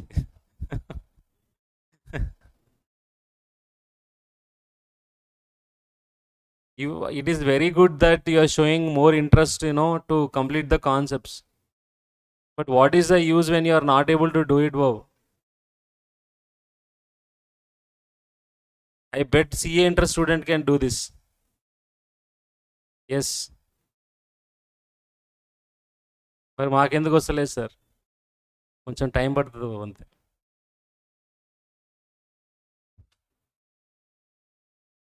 So 20 lakhs. Now what is the second one? Calculate the sales that will be required to earn 10 lakhs over and above the present profit. దానికంటే ముందు, what are the changes they have given in the question? What are the changes they have given? The management has decided to increase the production to how much? 95% capacity level. Now the profit is at 70% capacity level. They would like to increase the capacity. If you want to increase the capacity, you need to incur additional investment. and selling price will be reduced by 8%. So now tell me revised information. What is the revised selling price? Do you know what is the selling price, current selling price? Have they given any units here? No. So selling price reduced by 8%. Variable costs will be reduced by 5% on what? Sales. Now see what is the impact on PV ratio. If selling price and variable cost changes, do you think that will have impact on your PV ratio? Yes. See how it is. Current year, next year. Current year, what is the PV ratio? పైన చేసినాం కదా ఎంత ఇచ్చింది కదా 40%. Concentrate, this very important. Oh, this CA interest student cannot do. Second part, selling price, let's say 100. What is the variable cost? Because we know what is the contribution we should earn. How much? 40. So how much is this? 60. Now next year selling price, what is saying, will be reduced by 8%. That means what is the new selling price? 92. 100 minus 8%. And variable cost, you know how much on sales? That's important ikkada. Variable cost is 60% of sales or not? Variable cost is 60% of sales. Now that what is saying, variable cost will be reduced by 5% on sales. That means what is the revised variable cost? 55% of what? Sales. Correct? ఇంతకుముందు ఎంత అంటే బాబు sales మీద 60%. Now it is reduced by 5% on sales, means 60 minus 5, 55%. అంతేనా? So 55% on sales అంటే 92 into what? 55%, 50.6. So what is your contribution now? 41 point. So tell me what is the new PV ratio? New PVR is equal to 41.4 divided by 92 into 100. 45%. That will be the new PV ratio. New PV ratio is 45%. ఇప్పుడు next question will take up. Calculate the sales that will be required to earn 10 lakhs over and above the present profit, and also meet 20% interest on additional capital. What is the additional capital they have given? Additional capital is 50 lakhs, and fixed cost will increase by how much? 20 lakhs, including depreciation on additions but excluding what? Interest. So అది కూడా తీసుకుందాం మనం. So what we have calculated just now? New PVR we calculated now. Similarly, what is our revised fixed cost? This also we should calculate. Revised fixed cost. This question was asked for 10 marks in that attempt. Revised fixed cost. What is the existing fixed cost? Existing is 80 lakhs. Rupees in lakhs. Okay. Now add depreciation. ఏం చెప్పండి క్వశ్చన్లో? Because of depreciation, fixed cost will increase on additions by what amount? 20 lakhs. Apart from this depreciation, what else we should consider? Interest on what? Interest on capital. What is the capital they have invested? 50 lakhs. And what is the interest rate applicable? 20%. 50 lakhs into 20%. How much? 10 lakhs. So total 110 lakhs is your fixed cost. Revised fixed cost is 110 lakhs. Revised PV ratio is 45%. Now let's take up the questions. So they want a profit over and above this 10 lakhs, above the present profit. So what is the desired profit? ఎంత కావాలి బాబు desired profit? Present profit ఎంత? 20 plus 10. How much? 30 lakhs they want. Desired profit is 30 lakhs. So how much, what should be the sales now? Sales is equal to fixed cost plus profit divided by what? PV ratio. What is the fixed cost, revised fixed cost? 10 lakhs plus what is the desired profit? 30 lakhs. What is the new PV ratio?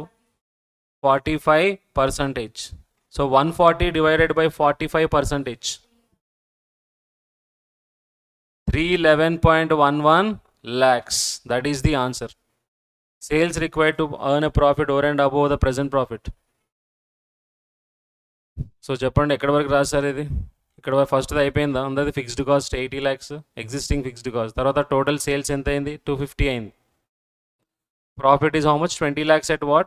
20% capacity.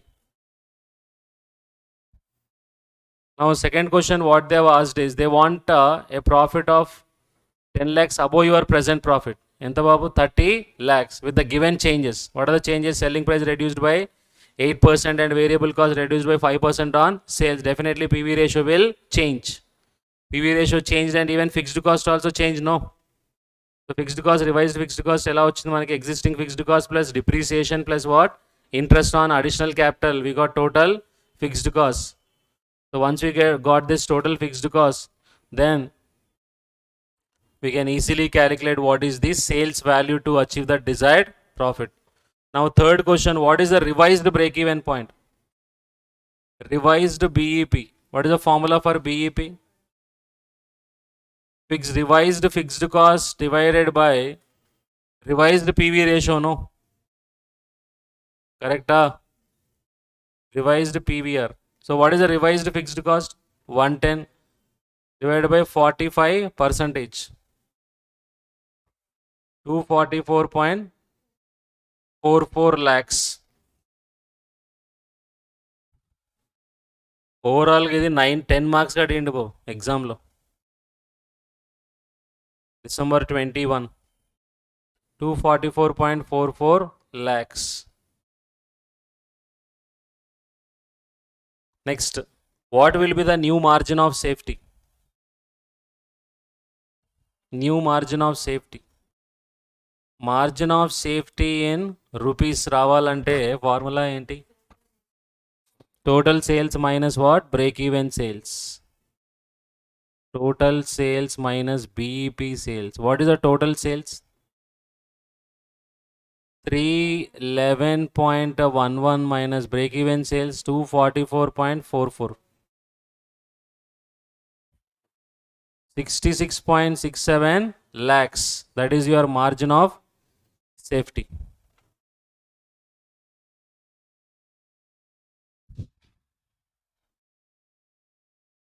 Done? Yes. ఏం లేదు బాబు, information అంతే comprehend చేసుకొని then you should do it, అంతే. ఎంత పెద్ద problem అయినా సరే always while reading the question you should summarise what is given. Any kind of question, what ever might be the length, always if you summarize then we can remember entire data. Confidence will come. Written everyone? Yes, so that was asked in December 21. Next, CMA MAT June 2017, RTP June 2019. Now I will introduce the concept of BEP for multiple product, multi-product break-even point, which you might have not covered at inter level or some of you might have covered. Multi-product break-even point, do you know? Okay, now you will know. Multi-product break-even point. Next. Important concept this also. Till now, what was the assumption? Single product. Now, when you produce multiple products, can you apply the formula directly? Total fixed cost divided by contribution per unit. It is not single product, not to take directly contribution per unit. Now you have what? Multiple products. So multi-product break-even point or BEP with multiple products. BEP with multiple products.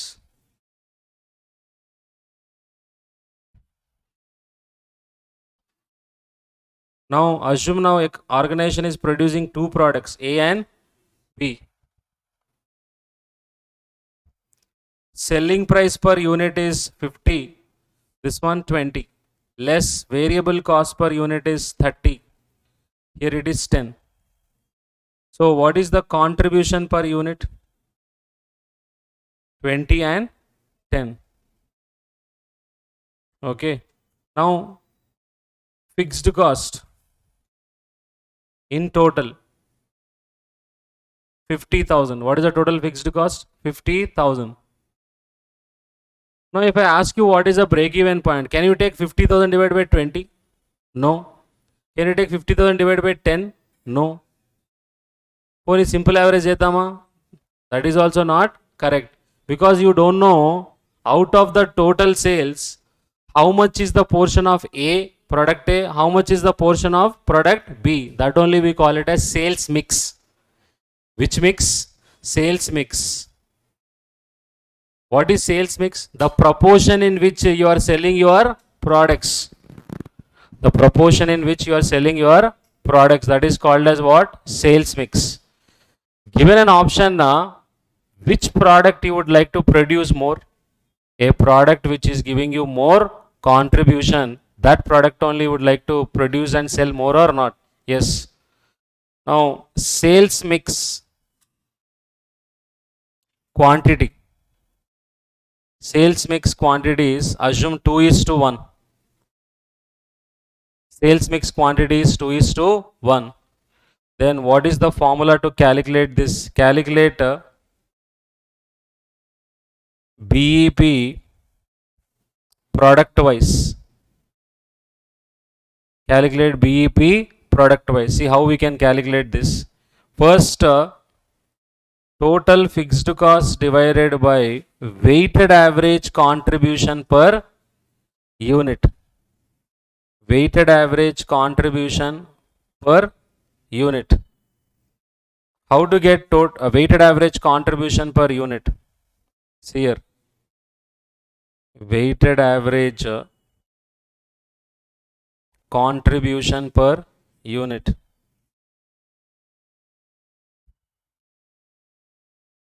Products contribution per unit, and weights. Weights represents your sales mix. Product. What are the products I gave? A, B. What is the contribution per unit? 20, 10. What is the weight sales mix ratio? 2:1. So product means here contribution per unit into what? The weight. Mix ikkada weight ante sales mix. So 20 into 2, 40, here 10. What is the product total? 50. What is the weight total? 3. Okay, or let's do one thing, sales mix 3:, లేకపోతే 3:2 తీసుకోండి ఇక్కడ, అంటే fraction రాకుండా. If you take 3:2 sales mix here, 3, 2, how much you are getting? 60, here 20, how much you are getting? 80, here 5. So now how to get weighted average contribution per unit? Weighted average contribution per unit is equal to sum of the product here. How much? 80. What is the sum of the weights? 5. So how much? 16 rupees per unit. What is the weighted average contribution per unit? See, simple average ki weighted average ki difference undi babu. Simple average ante em chesevallu meeru? 20 plus 10 divided by 2 ఎంత వచ్చేది? 15 వచ్చేది. But did I take simple average or weighted average? Why I have to take weighted average? There is a standard proportion of sales mix or not? Every time when they sell, ఇది ఎంత ఉంటుంది, అదెంత ఉంటుంది? ఇది 30% ఉంటుంది, అదేమో ఇది 3, అదేమో 2 ఉంటుంది. అదే రేషియోలో తీసుకోవాలి. So now company break even point వస్తుందా, లేకపోతే product wise break even point వస్తుందా? ఫస్ట్ కంపెనీ వస్తుంది. First overall BEP is equal to, what is the total fixed cost I gave? 50,000 divided by, what is the overall contribution per unit? 16. So how many units? 3000. 3125 units. ఇది overall company break even point. ఇప్పుడు product wise కావాలంటే ఏం చేయొచ్చు చెప్పండి? What is the ratio? A and B 3:2. So A units అండి 1875 units, B 1250 units. Understood everyone? Whenever they give you multi products, what is most important is sales mix ratio. So what is the formula to calculate overall break even point? Total fixed cost divided by weighted average contribution per unit. So write this example. BEP with multiple products.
So what you need to calculate is calculate overall BEP and product wise BEP. So formula enti? What is the formula? Total fixed cost divided by weighted average contribution per unit. Total fixed cost divided by weighted average contribution per unit. How do you get weighted average contribution per unit? Sum of the product divided by sum of weights. Sum of the product divided by sum of weights. How do you get product here? Contribution per unit should be multiplied with what? The weights. The sales mix weight.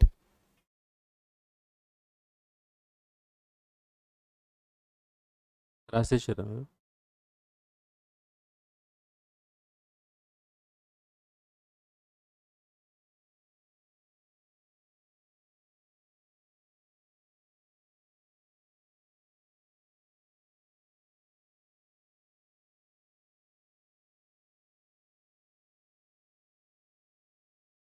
Completed everyone?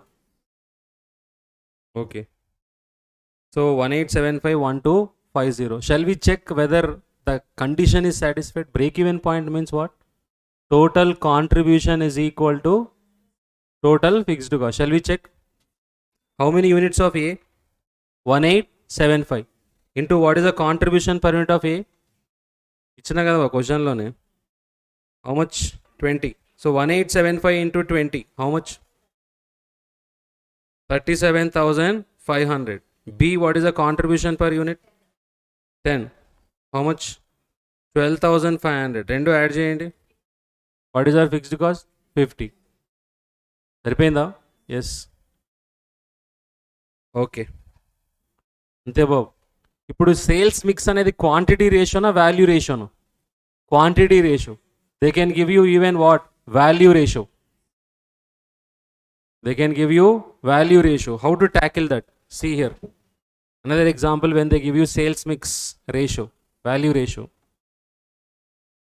So earlier sales mix quantity ratio is given or value ratio? No.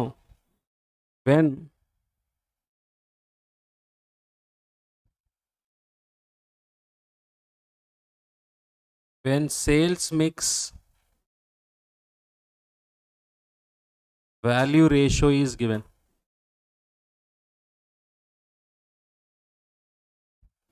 product A, product B.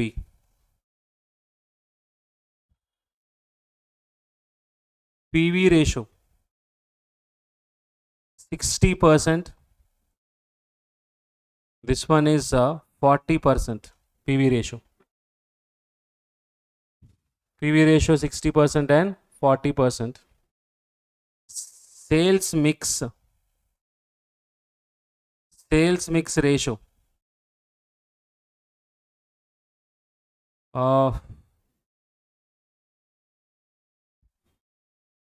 Sales mix ratio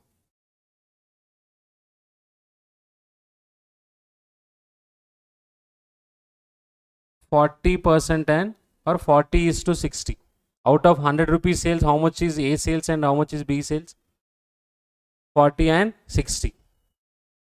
40% and 60%. Total fixed cost. Total fixed cost is equal to 10 lakhs. Total fixed cost is 10 lakhs. Calculate overall BEP. Calculate overall BEP and product wise BEP. Calculate overall BEP and product wise BEP. So దీనికి ఎలా చేయాలో చూడండి, logic అదే, same logic. At BEP, what is equal to what? Total contribution is equal to, yes, now see. Now I'll assume total sales as I'll assume it as here, say 20 lakhs. Either this coach, no problem. So what is the sales now in rupees? 40% and 60%, no? 20 lakhs into 40% is how much? 8 lakhs. And here 12 lakhs. 20 into 40%, 20 lakhs into 60%. Right? Now we know individually what is the PV ratio. What is the individual PV ratios?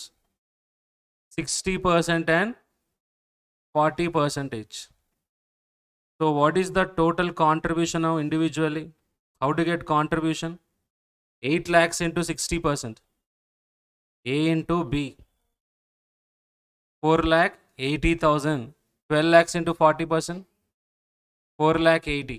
So what is the total contribution? 9 lakh 60,000. Correct?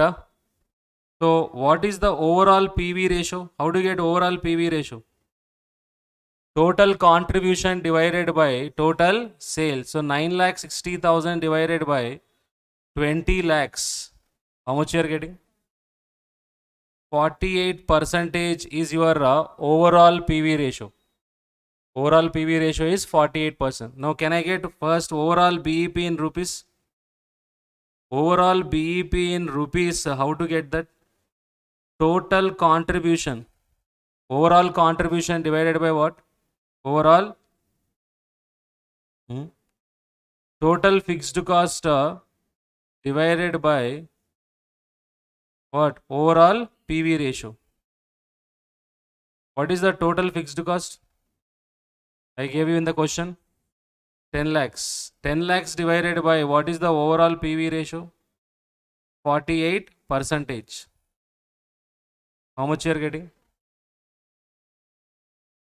20 lakh 83,333. Correct? This is the break-even point. But what is your actual sales? 20 lakhs. So you are operating below break-even point or not? This 20 lakhs, is it assumed figure or actual figure? Assumed figure, Babadi. Hello? This 20 lakhs is what? Assume. అక్కడ ఏది పెట్టినా కూడా ఇదే answer వస్తుందా sir? Yes. అక్కడ మీరు కావాలంటే ఏ figure అయినా పెట్టండి బాబు. Ultimately the answer will remain what? Same. You can check చేద్దామా? చెక్ చేయండి.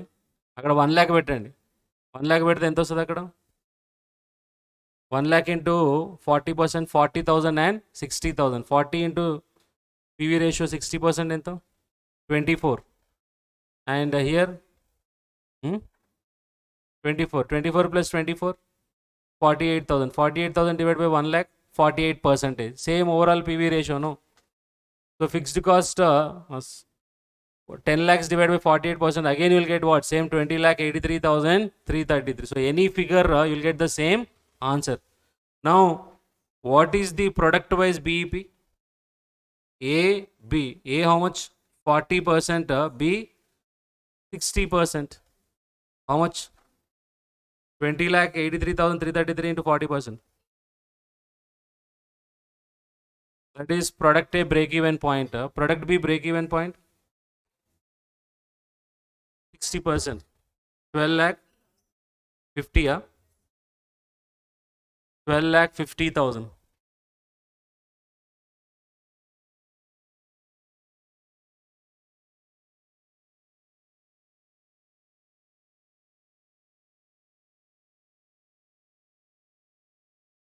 $12,50,000.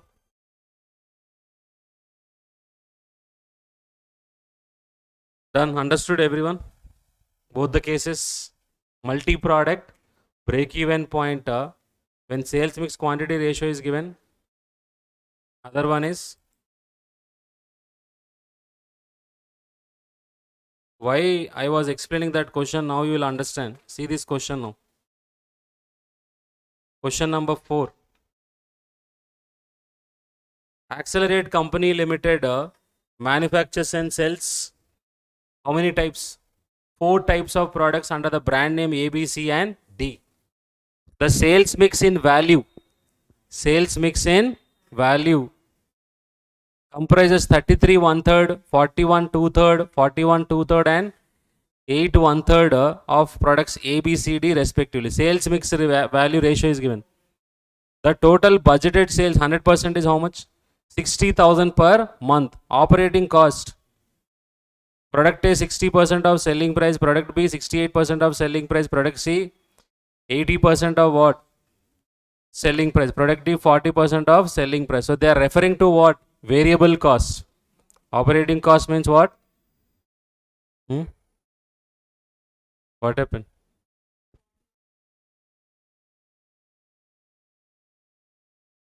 Sixteen 2/3 now.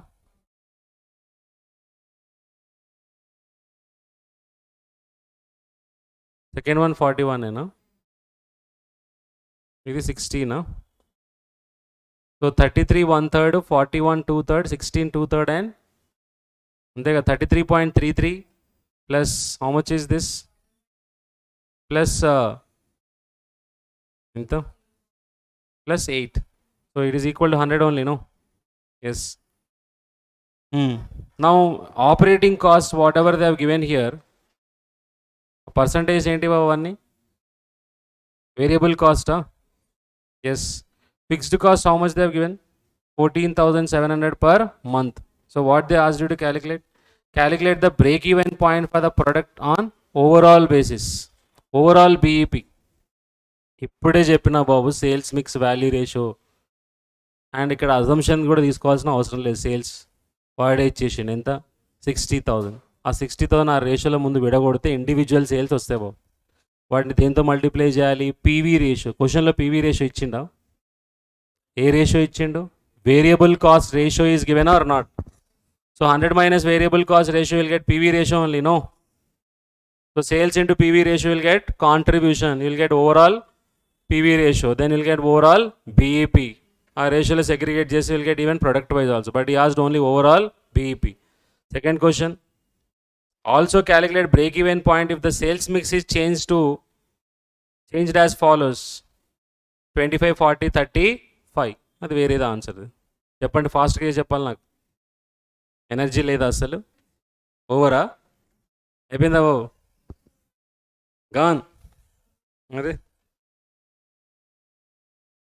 మొన్ననే చేశారా ఇది? ఎక్కడ? ఈ సమ్ ఎంత వెళ్దాము? వద్దా ఈ some?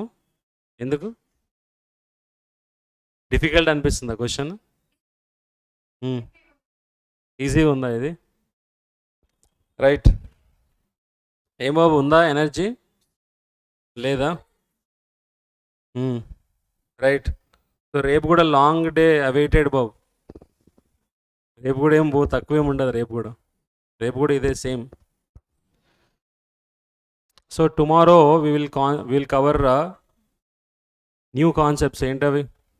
Key factor, make or buy, subcontracting. Yes. So pace I need to increase. Of course we can increase now because already we covered this relevant costing and CVP analysis kabatti we'll quickly finish off. There is no problem. Tomorrow we have to cover other topics also, like what? Target costing, life cycle costing, activity based costing. So a lot of topics to be covered tomorrow. So overall concept and concept based problem we can do. So ఈరోజు escape అయినంత మాత్రాన రేపు ఎల్లుండి ఏమి ఉండదు అనుకోకండి బాబు.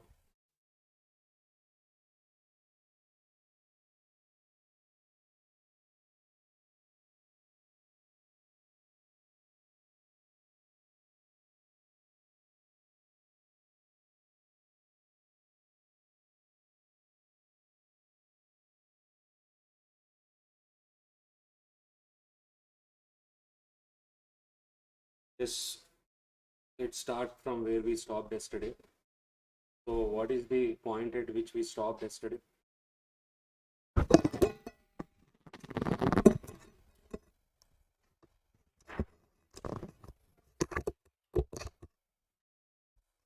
Break even point for multiple products.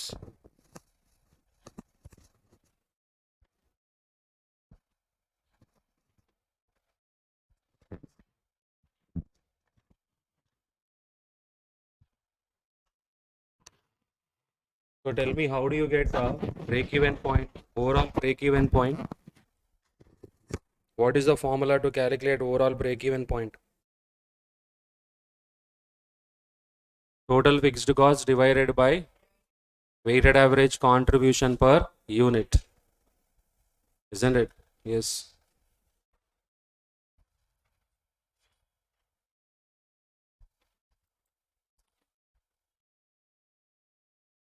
Hello.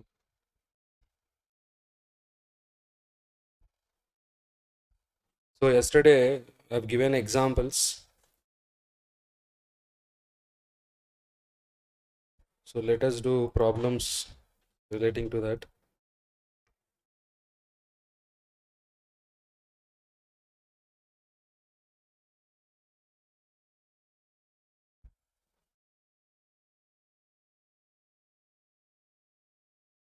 Okay, original file కూడా ఉంది కదా.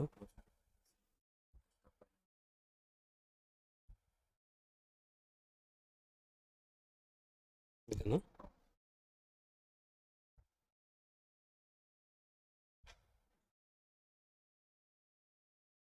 Yes, so so look at question number 4. Now, what is the possibility of this question in your exam? Definitely they might see June 2017 and again they have given in RTP June 2019. A small concept is involved here. That is the reason there is a possibility here. So let's quickly again read this. How many products they are producing, this particular company? 4 products, A, B, C and D. And what is the sales mix they have given here? Whatever sales they are making, in what ratio they are making? Sales mix in the value comprises 1/3, 33 1/3, 41 2/3, and here 16 2/3, and 8 1/3 percentage of the products respectively. The total budgeted sales are 60,000 rupees per month. Per month it is operating cost. Here it can be treated as what? Variable cost. It can be treated as variable cost. So product A 60% of selling price. So they have given variable cost. How you get PV ratio? If you know variable cost ratio, 100 minus variable cost ratio, then you will get what? PV ratio. Isn't it? Because sales minus variable cost only will get what? Contribution. So contribution divided by sales only, or PV ratio. So now you know what is the PV ratio for A. What is the PV ratio for A? 40%. For B, 100 minus 68, 32% of, and for C, 20%, D, 60 percentage. Next, they have also given fixed cost 14,700 per month. Calculate the break-even point for the product overall basis. That means for the company as a whole, what is the break-even point? For the company as a whole, what is the break-even point? That is what we have to find out in the first question. And in the second question, there is a revision in the sales mix. So if there is a change in the sales mix, what will happen? Do you think overall break even will change? Just apply your brain.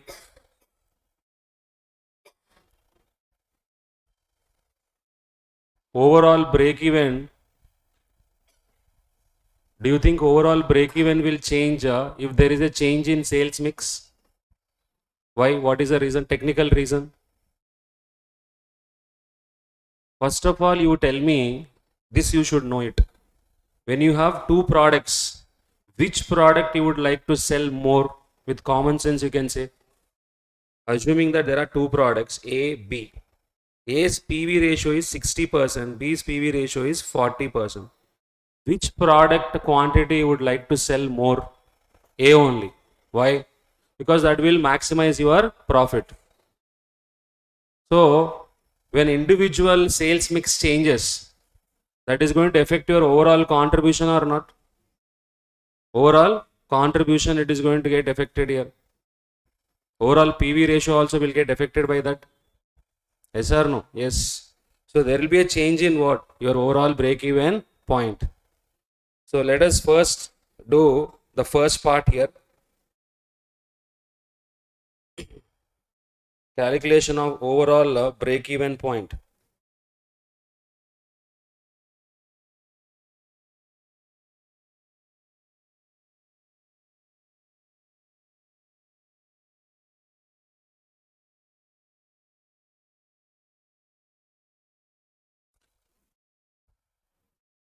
ఒకసారి సార్ని విను. Stuck అయింది ఇక్కడ note pad.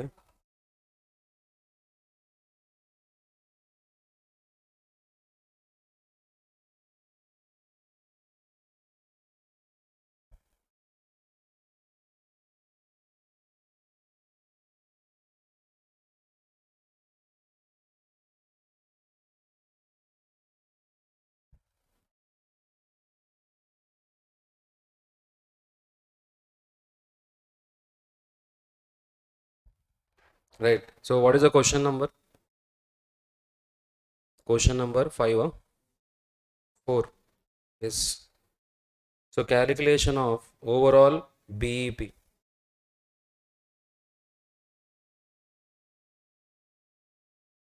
చేశానులేండి, వద్దులేండి, పిలవకండి, చేశాను. Calculation of overall BEP.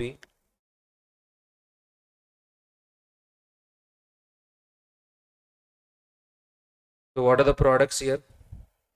A, B, C, D, and total. Sales value mix ratio is given, or sales quantity mix ratio is given? Sales value mix. Have you seen that?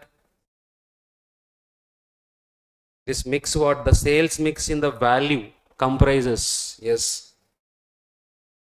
So first of all, let's take the sales. What is the total sales per month? 60,000. What is the total sales? 60,000. See, I recommend here those who are attending face to face, you also do along with me.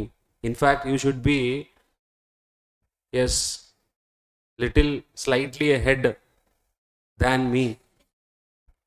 Are you getting my point? Yes. So that you will get engaged. 60,000 is the total sales per month given in the question. And now you know the sales mix ratio. 60,000 into 33 1/3. Just do 1/3. 60,000 into 1 by 3, how many units? 20,000 units, or 33.33 also if you take, we'll get how many units? 20,000 units. B coming to B, 60,000 into 41 2/3 percentage, no? 41 2/3. So what do you do is just take 2/3. Correct? Is it 2/3 or 41 2/3? 41 2/3. How much 41 2/3 means? 25,000. See, 60,000 into 16, 2 by 3, no? 16 2 by 3 percentage. 16.67 percentage, no? 666. How many units you are getting?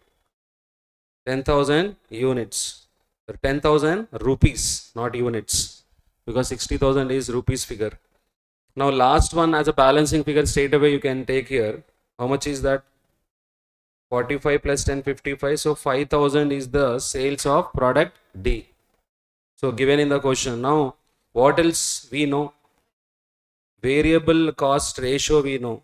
Variable cost ratio, how much they have given in the question?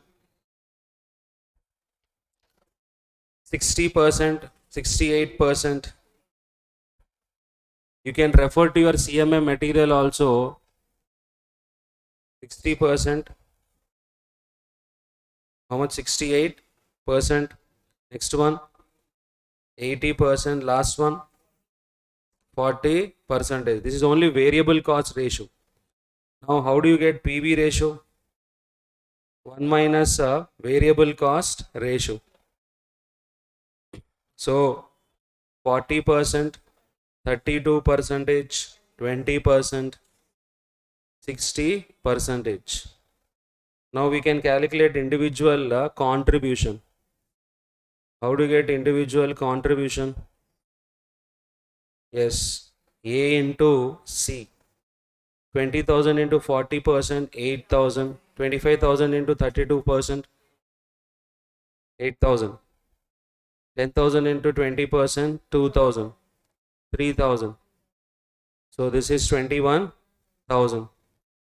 Now we can calculate the overall PV ratio. First, to get the overall break-even point, what we require now? Overall PV ratio. So overall BEP, we want, generally we take overall PV ratio. So first overall PV ratio is equal to total contribution divided by total sales. What is the total contribution? 21,000 divided by 60,000. 35%. So now overall BEP is equal to total fixed cost divided by overall PV ratio. What is the total fixed cost per month? 14,700 divided by 35%. So 42,000 is the overall BEP. Did he ask product wise? Only overall BEP, no?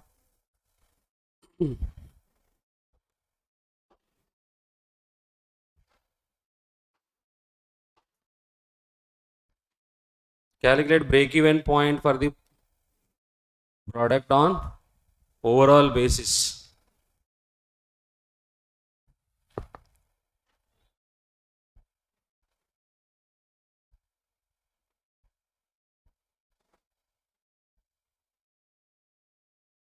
Now tell me if I want individually what I can do.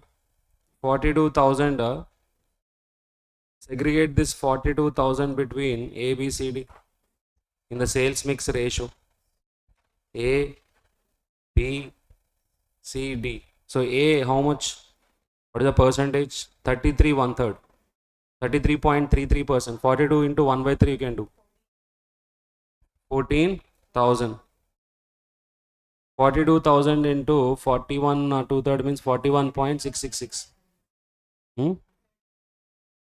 17,500. 7,000.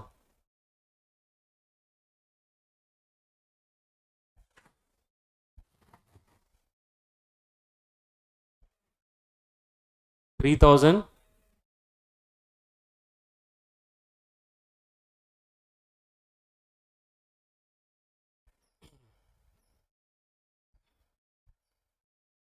So individually we are able to get even break even point. Just keep it in your mind. Multi-product break even point, you require what? If sales mix quantity ratio given, you require weighted average contribution per unit. If it is value ratio given, then you require overall PV ratio, or you can say weighted average PV ratio only. Isn't it? Ante gurtundipovali. Completed. Now second part, what they have done, they have revised the sales mix ratio. So let's see if there is a change in sales mix ratio. Do you think that will affect your overall BEP? It will affect your overall BEP. Part 2. What is the total sales? 60,000. Individually A, B, C, D. You know how much? 60,000 into 1/3. Now what is the revised percentage? Sorry, for A. For A it is 25%. If you add all these percentages, is it equal to 100? 25 plus 40 plus 30 plus 5. So how much? 25%? 60,000 into 25%. 15,000. 24,000. 3,000. And PV ratio no change. PV ratio will remain same. Individual PV ratios. Individual PV ratio 40%,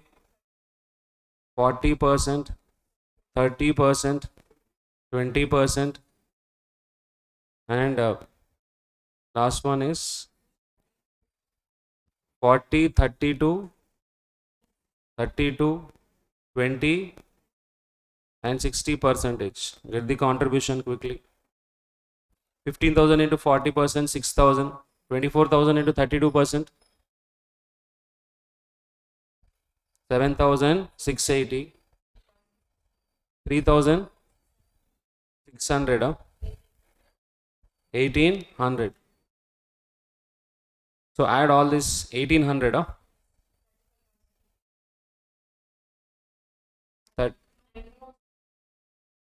19,080. First, overall PV ratio. Overall PVR is equal to 19,080 divided by 60,000.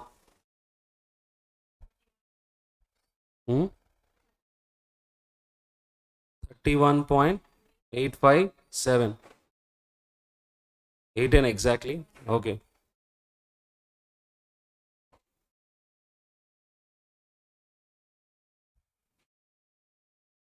31.8%. See, question answer when you are writing, write CMA material question or RTP, whatever it is. Tomorrow you can easily refer to those questions. Everything is, whatever material given here, everything is from your CMA questions only. Mock test papers, RTPs, or your material questions only. I have not taken any question from CA final like that. In fact, CF only they draw questions from what? CMA. Yes. Completed everyone. So now what is the overall BEP? I asked you to be ahead than me always. Is there a overall BEP? Total fixed cost no change, 14,700 divided by 31.8%.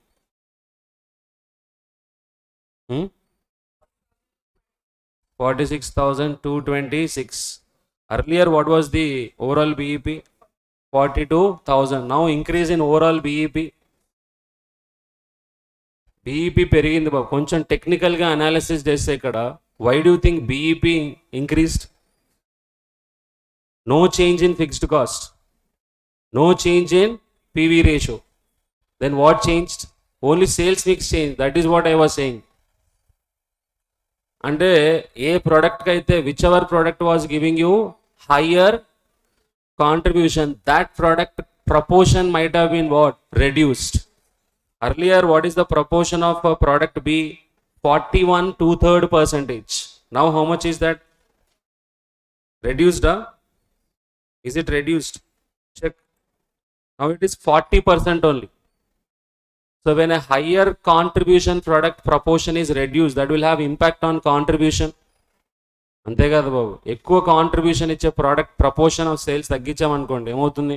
Contribution తగ్గుతుంది. And C తక్కువ contribution కదా, దాని PV ratio తక్కువ ఉంది కదా. PV ratio దేనికి ఎక్కువ ఉంది చూడండి ఒకసారి. Which one has got higher PV ratio out of all the products? A has got what? Higher percentage. Next highest D. First D, second is A, third one is B. So these proportions have been decreased or increased. D చూడండి, just D ఏమైంది? అంతకుముందు D proportion ఎంత? D proportion was earlier was 8/1/3, 8.33. Now it is how much? 5%. So decrease అయింది కదా proportion. Higher PV ratio ఉన్న product proportion has come down. So PV ratio తగ్గితే ఏమవుతుంది బాబు? జనరల్గా ఓవరాల్ బీఈపీ విల్ ఇంక్రీజ్, అంతే కదా. But year PV ratio is remaining same. But what is happening? The sales of a product which has higher PV ratio is getting reduced. దానివల్ల ఏమవుతుంది బాబు? Overall contribution will decrease. అది దాని వెనకాల ఉన్న point. Okay, completed. Now this is CMA metal questions. Are you giving reference? Okay. I will also share a full length material. Right, today only I will share it to you. Apart from this summary material, whatever they have given here, whatever questions I feel are most important for what? This attempt. Okay, those questions only we will discuss. For conceptual, when we are doing conceptual questions, those questions only we will try to discuss. Anyhow, we are doing conceptual questions, no? Yes. So there is a possibility of asking this multi-product break-even point. Possibility is there. Right? Yes. Completed now everyone question number 4. Now look at question number 5. This is also CMA material question only. In your old material you will find this. Even in new material also you will find this question. Okay, don't worry about the questions. Definitely we'll share entire questions above. Okay, even reference of those questions also we are providing. So tomorrow if you want answer of any question, you have solved it, you want answer, you can refer to what? The question. You Google it, you'll easily get the answer. You're getting? So దాని గురించి worry అవ్వకండి. Question మీద concentrate చేయండి, క్లాస్లో conceptual clarity మీద concentrate చేయండి. 5th question. Even Keel Limited manufactures and sells a single product X whose price is 40 rupees per unit and variable cost is 16 rupees per unit. What is the contribution? 24. If the fixed cost for this year is 4,80,000 and annual sales are at what? 60% of what? Margin of safety. What is saying here? Margin of safety is 60% of sales. How they are given here is annual sales are at 60% margin of safety. But do you think annual sales will be 60% of margin of safety? So how you should interpret this? Your margin of safety is equal to 60% of what? Sales. That is the meaning of that. So if margin of safety is 60%, BEP percentage is how much? 40% of sales. Okay. Calculate the rate of net return on sales. Rate of net return on sales assuming an income tax level of 40%. Whatever profit we are getting before tax or after tax? Array, The profit after removing fixed cost, is it before tax or after tax? మరి మీరేమనుకున్నారు? CFR అనుకున్నారా? So it is before tax. So when they give you tax here, we have to remove what? Tax. The income tax level of 40% if you remove, then you will get profit after tax. What is the formula for net return on sales? Means net profit ratio. Which ratio? Net profit ratio. So tell me quickly, how much is this? What do you want to calculate profit first of all? Sales, you require total sales. You require total sales. Yes. What else you require? You require what? You know already contribution. So PV ratio also you will know.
Got the answer?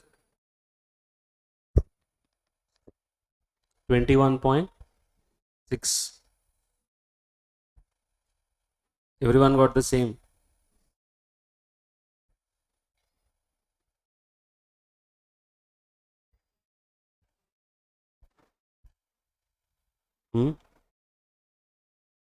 So first what you should find out here? PV ratio. Contribution per unit divided by selling price per unit. What is the contribution per unit? 20. Selling price 40. How much? 60% PV ratio. Mass percentage is equal to 60 percentage. BEP percentage is equal to 1 minus 0.6.4 or 40 percentage. Now, you know fixed cost. From that, what you can find out? Fixed cost, how much is given? 4,80,000. Now, BEP in rupees we can find out. 4,80,000 divided by, what is the PV ratio? 60 percentage. So 4,80,000 divided by 60 percentage is 8 lakhs. Now you know what is the percentage of BEP. How much is the percentage of BEP? 40%. How do you get BEP? BEP percentage means what? On sales. BEP in rupees divided by sales in what? Rupees. So what is the BEP percentage? 0.4. BEP in rupees 8 lakhs. Divided by sales we don't know. So therefore sales is equal to 8 lakhs divided by 0.4. How much? 20 lakhs is your total sales. Okay, and what is the requirement of the question here? Yes, now see, profit after tax directly I am doing now, not the traditional statement. Directly means what? Contribution minus what? fixed cost into 1 minus tax rate. What is the, how do you get contribution sales into PV ratio? 20 lakhs into 60%, how much? 12 lakhs minus what is the fixed cost? 4 lakh 80,000 into 1 minus 0.4. So 12 lakhs minus 4 lakh 80,000 is 7 lakh 20 into 0.6. You are getting 4 lakh 32,000. That is only your profit after tax. So rate of return is equal to 4 lakh 32,000 divided by sales is 20 lakhs into 100.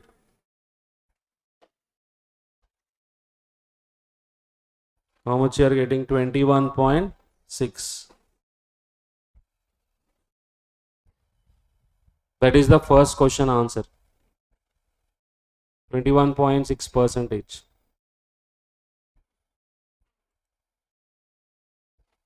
For the next year, it is proposed to add another product line.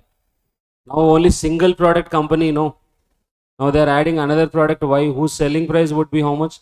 50 rupees per unit, and the variable cost is 10 rupees per unit. The total fixed cost estimated at 6,66,600. Sales mix X is to Y would be 7:3. Sales mix quantity is given 7:3. At what level of sales next year would Even Keel Limited break even? Company break even point we should find out. Overall break even point. Given separately for both X and Y, the break even sales in rupees as well as what? In quantity. So what happened is now another product line they have launched here. A, B. Selling price how much? A, 40. B selling price 50. Less variable cost per unit. There 16. Now 10. So what is the contribution per unit? 24. Here it is 40. So we know the contribution per unit. Now what we require? Weighted average contribution per unit. Yes. How do you get weighted average contribution per unit? Weighted average contribution per unit is equal to sum of the product. A product allows contribution per unit should be multiplied with weights. Weights represent sales mix. Sales mix how much? 7:2. So 24 into 7 plus 40 into 3 whole divided by sum of 7 plus 3. So 24 into 7, 40 into 3, grand total 288 divided by 10, 28.8 per unit. That is the weighted average contribution per unit. Now you can find out overall BEP in units. What is the total fixed cost? 6,66,600 divided by 28.8.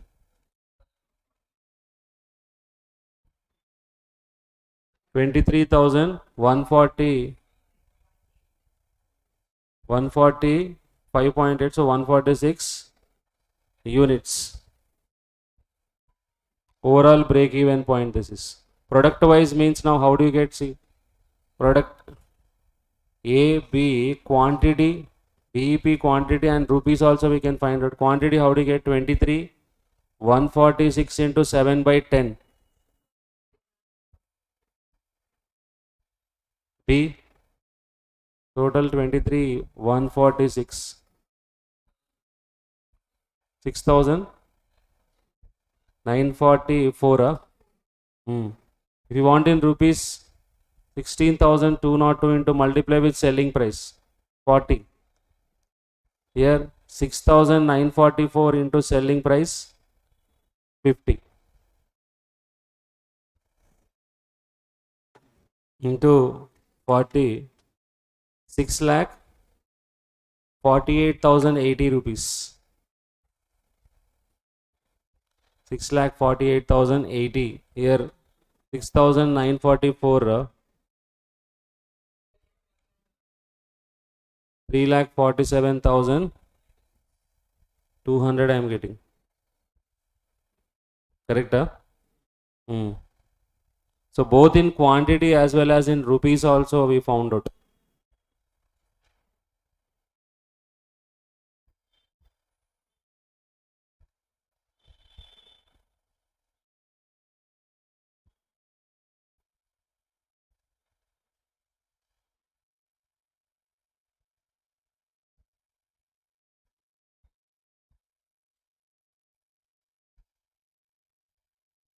Completed?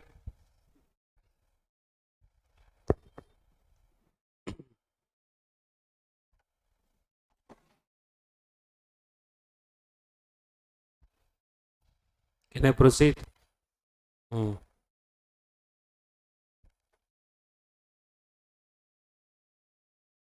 Next one is also same. Okay, now seventh one. CMA material question only. Don't search now. Don't waste your time in searching. Okay, you'll have it. A good question, this one. Intelligent question, this one. Not an ordinary one.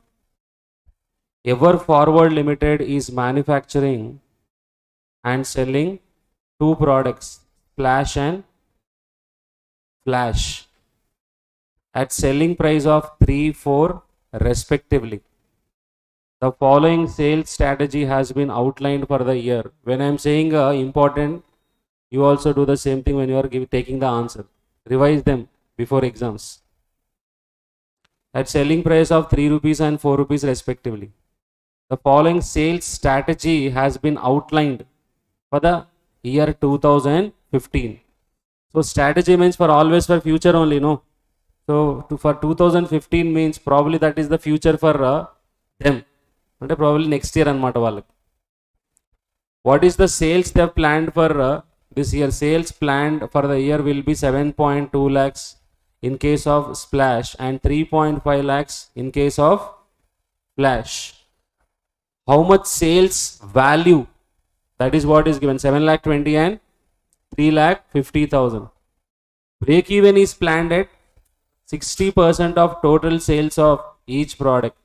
So do you know BEP also now? Yes, 60% of sales. And selling price also given. Huh? What is selling price? 3 and 4. Profit for the year to be achieved is planned at 69,120 in case of Splash and 17,500 in case of Flash. This would be possible by launching a cost reduction program and reducing the present annual fixed expenses of 1,35,000 allocated as 1,80,000 to Splash and 27,000 to what? Flash. So if you add both, how much you are getting? Annual fixed expenses. Not matching with that figure, no?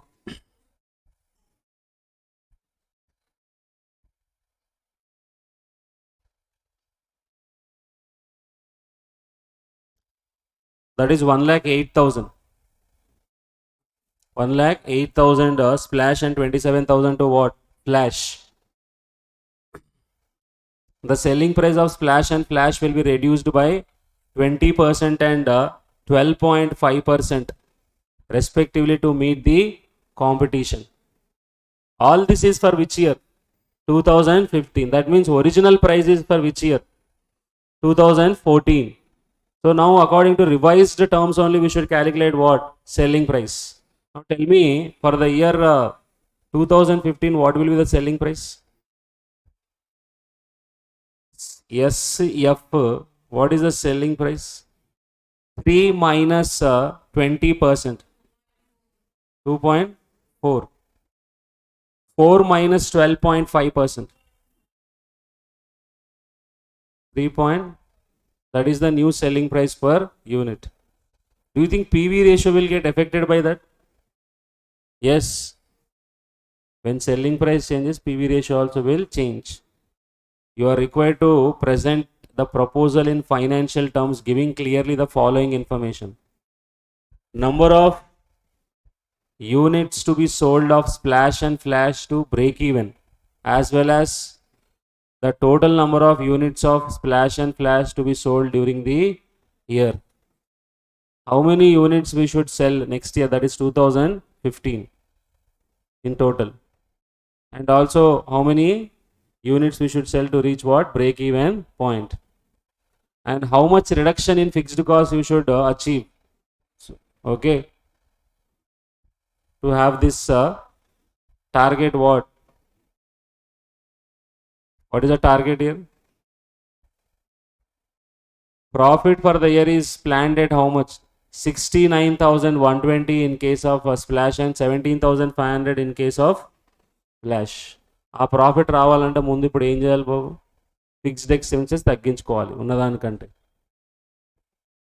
So fixed expenses ఎంత తగ్గించుకోవాలని అడుగుతున్నాడు ఇప్పుడు. How much there should be reduction in fixed expenses. Okay, now when you are solving the problem, what is required should be there in your mind. First I should calculate a break even point in units. What is the formula? Total fixed cost divided by contribution per unit. రావడానికి ఇక్కడ లేదు కదా, ఏం లేదు బాబు, ఉందా? PV ratio లేదు కదా. PV ratio will undergo a change or not? You know only selling price. Instead of that, what we can do? We can calculate what? PV ratio. Overall PV ratio దేనికి? ఇక్కడ overall BEP అడిగిందా, product wise అడిగిందా? Number of units to be sold of splash and flash to break even, as well as what? Total number of units. See, overall అనేది ఎప్పుడు చేస్తాం తెలుసా బాబు? Fixed cost అనేది ఓవరాల్గా ఉన్నప్పుడు. ఇక్కడ ఫిక్స్డ్ కాస్ట్ అనేది ఇండివిజువల్గానే ఇచ్చిండు కదా. Individual break even point we can find out or not? Yes. Problem ఏంటంటే మనం బుక్ మీద పెన్ను పెట్టాం, అసలు పెడితే ఆటోమేటిక్ ఒకటి మెల్లమెల్లగా వస్తుంది అంతే. చూడండి, నా what ever he has given only I'll take here. ఇది రాసుకునేటప్పుడు స్టార్ మార్క్ పెట్టి రాయండి, ఎక్స్పెక్టెడ్ అని, ఇంపార్టెంట్. So question number 7.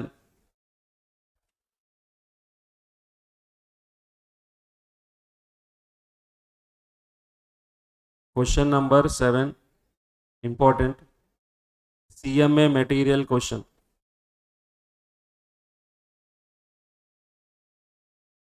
ఆన్సర్లు గిన్సర్లు చూడకండి బాబు, ట్రై చేయండి. ట్రై అంటే ఇక నేనే చేస్తాను, ఏం చేద్దాం ఇంకా. How many products are there? 2 products, splash and flash. Also I am taking for the year 2015. Okay, first tell me what is the selling price? 2.4 and 3.5 selling price per unit. Okay, ఇచ్చింది రాస్తున్నా నేను అంతే. Next, how we got this 2.4? 3 minus 20%. This one 4 minus 12.5%. Done? No? Yes.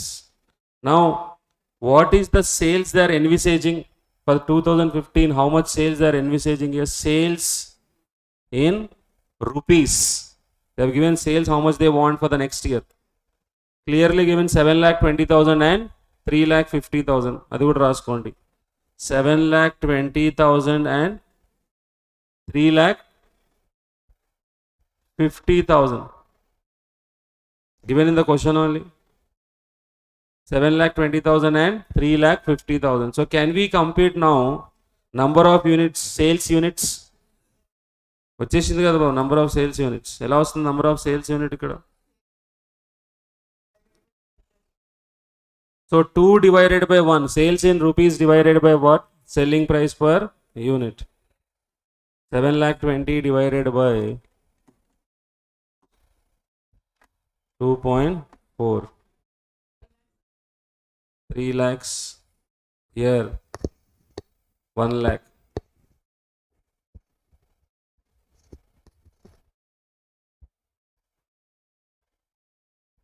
Total sales units how many? 4 lakhs. So part 1 ఏమైనా answer వచ్చిందా ఇక్కడ మనకి? Did we answer anything from part 1? What we answered? Number of units to be sold individually. Calculated, huh? What is the other requirement? What is the break-even number of units? Even that is also given in the question only. What they give? BEP planned at 60% of what? Total sales of each product. BEP. For both it is 60% only, yeah? 60% of sales units. So 3 lakhs into 60%. 1,80,000 units they should sell to reach break-even point. Here 60,000 units. So total 2,40,000 units. Even in terms of rupees also can be calculated a BEP. How? BEP units into what? Selling price. You will get BEP in rupees. అంతేనా? పనికొస్తుంది అది కూడా. చెప్పండి బాబు ఎంతో. BEP in rupees.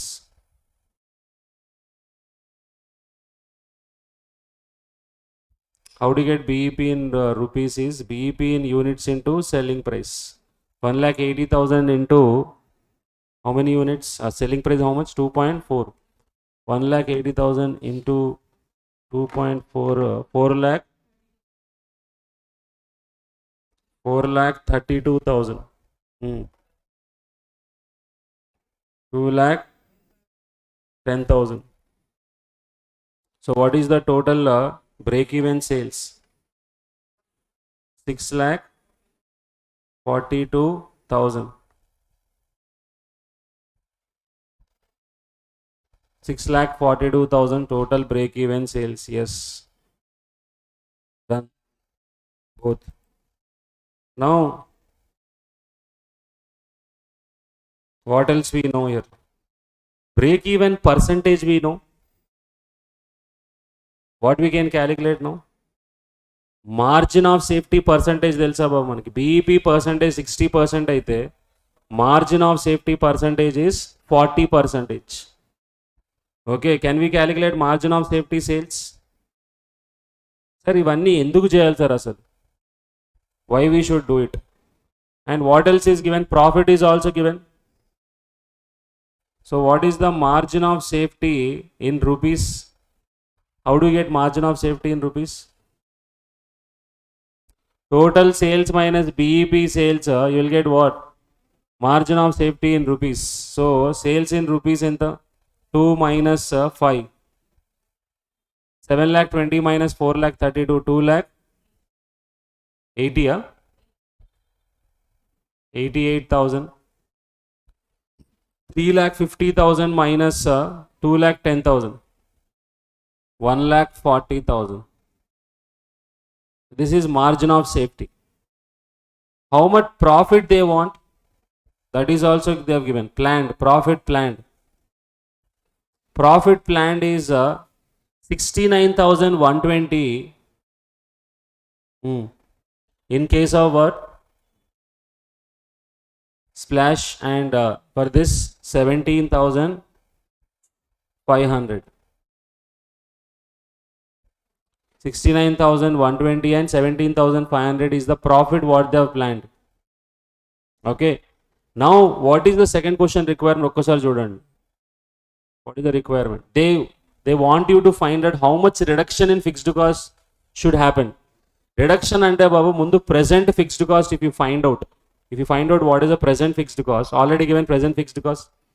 If you can find out what should be the what fixed cost under what 2015, for 2015 what is the fixed cost, then we can know how much should be the reduction in what fixed cost. 2015 fixed cost should get reduced or not? Yes. So how to calculate 2015 fixed cost? Now you tell me 2015 what you know. 2015 what are the figures you know? Now tell me. You know profit, you know break even sales, you know margin of safety. So how do I get fixed cost now? With these figures can I get fixed cost? Using BEP, if you want Can you get using BEP here?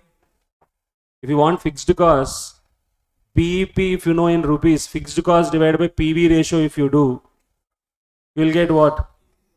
Em telusinte PV ratio telusinte you would have got what? Fixed cost.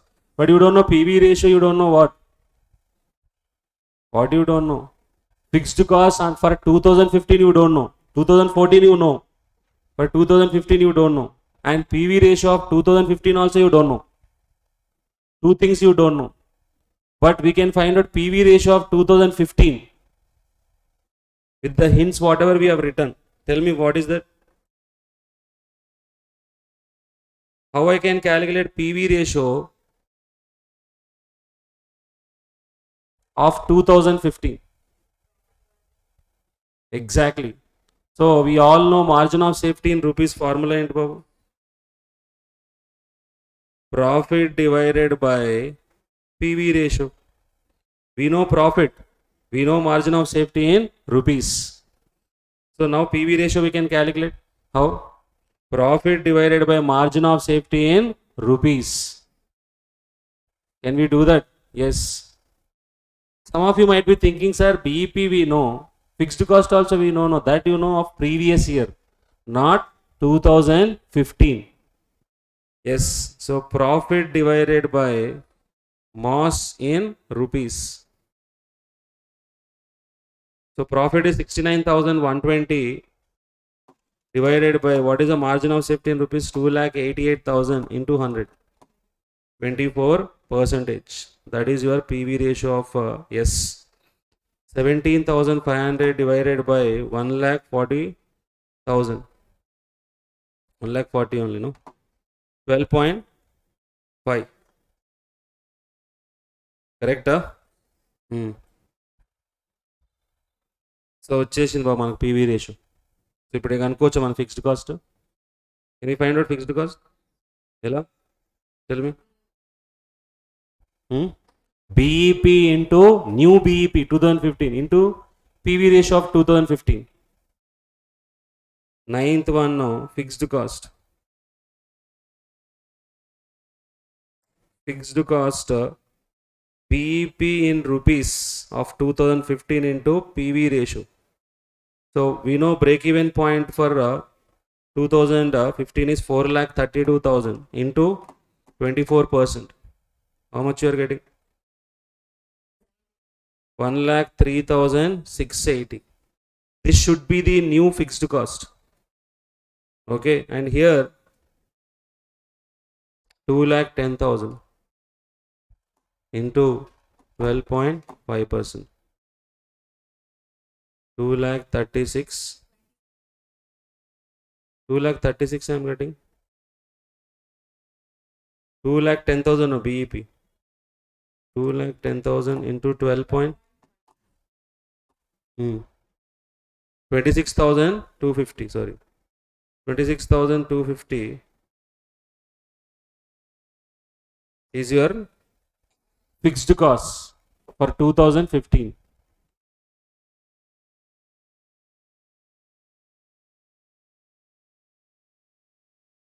Now, what is the fixed cost of 2014? 2014 is 1,08,000 and 27,000, exactly 27,000. So reduction enta jaragali babu ikkada? Reduction in fixed cost.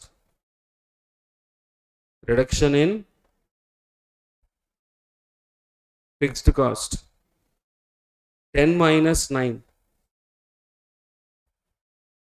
4,000. 1,08,000 minus 1,03,680. 4,320. Here 1,000. No, 750 rupees only. This is the reduction in fixed cost that should be achieved in 2015 to achieve the target profit whatever they have set. So that is the question. Understood? Using that MOS rupees only we found out PV ratio. Chala mandi em chesaru ikkada mistake. Paata BEP veskoni paatade kodaru babu. That is a mistake they will commit. మీకు ఎక్కడ తేడా కొడుతుందో తెలుసా? ఆ PV ratio మీరు తీసుకుంటే మీకు fixed cost ఇంకా ఎక్కువ వస్తుంది. యాక్చువల్ తక్కువ రావాలి కదా, రిడక్షన్ అంటే ఎక్కువ వస్తుంది. అక్కడ మీకు తెలిసిపోతుంది మీరు ఏం మిస్టేక్ చేసిన, అక్కడ మిస్టేక్ ఏం చేశారని. These kind of questions can be asked for 8 marks or 10 marks also. In the previous attempt, they did not consider marginal costing or CVP analysis questions at all. మన జరిగిన ఎగ్జామ్లో అస్సలు సివిపి అనాలిసిస్ నుంచి క్వశ్చన్సే తీసుకోలేదు. Only ఎంసీక్యూస్లో 3 questions ఇచ్చిండు, 6 marks overall. 6 marks is also considerable only, no? Now this time definitely they can put a question again from CVP analysis. Expect this type of question. Multi-product one you can expect, and this type of question also you can expect. Don't expect those small questions about whatever we have done yesterday for warm-up purpose.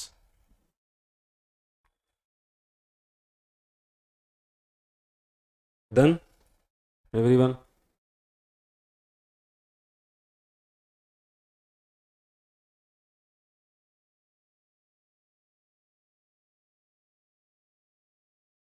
Okay, now we have to understand 2 more concepts: indifference point, shutdown point, and income statement under absorption costing and marginal costing. One more question what I am expecting is this absorption costing and marginal costing income statement.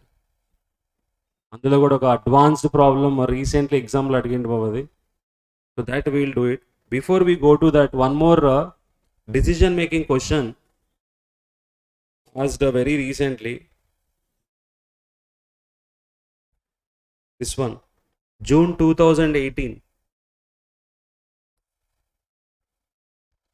Okay, June 2018 మీ మెటీరియల్లోనే ఉంటాయి బాబు question. ఇది లాస్ట్లో they might have given June 18 question paper, December 18.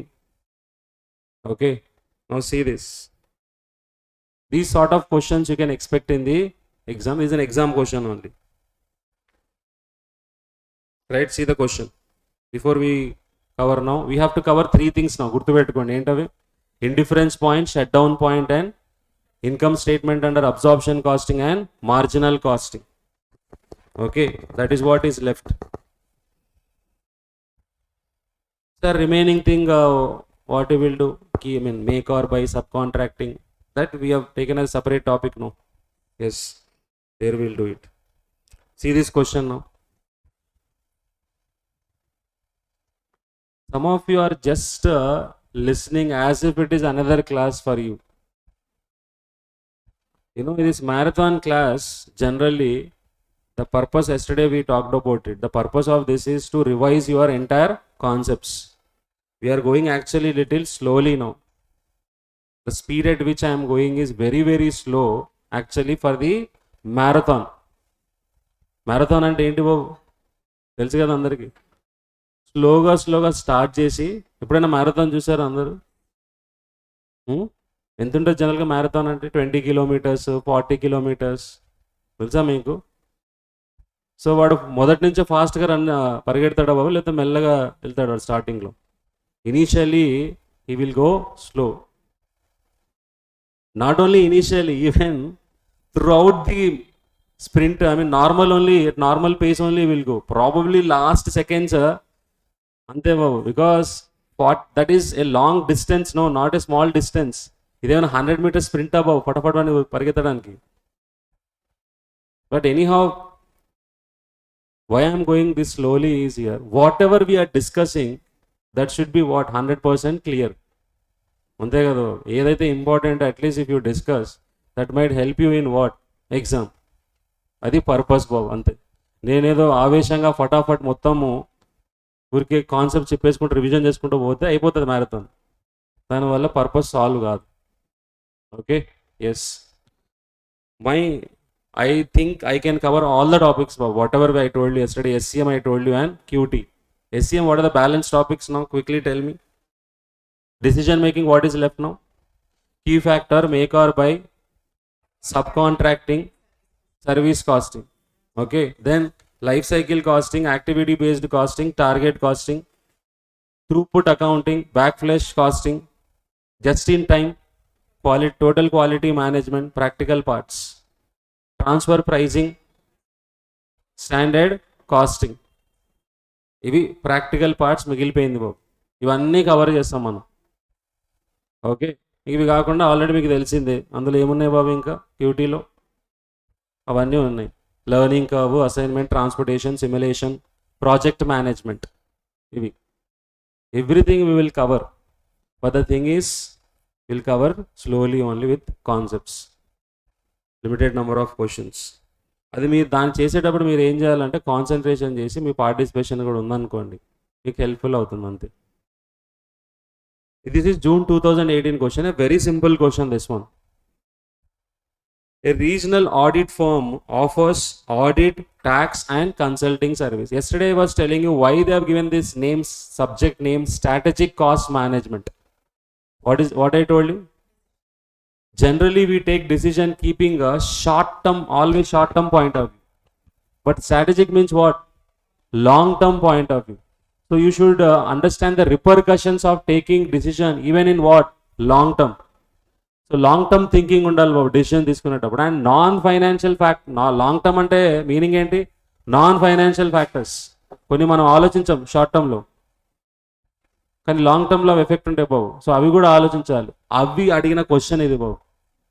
Those non financial factors also they have asked in this question. One such question is this only.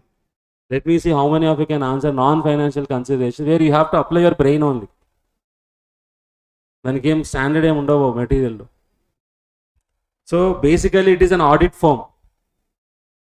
A regional audit firm offers audit, tax and consulting services.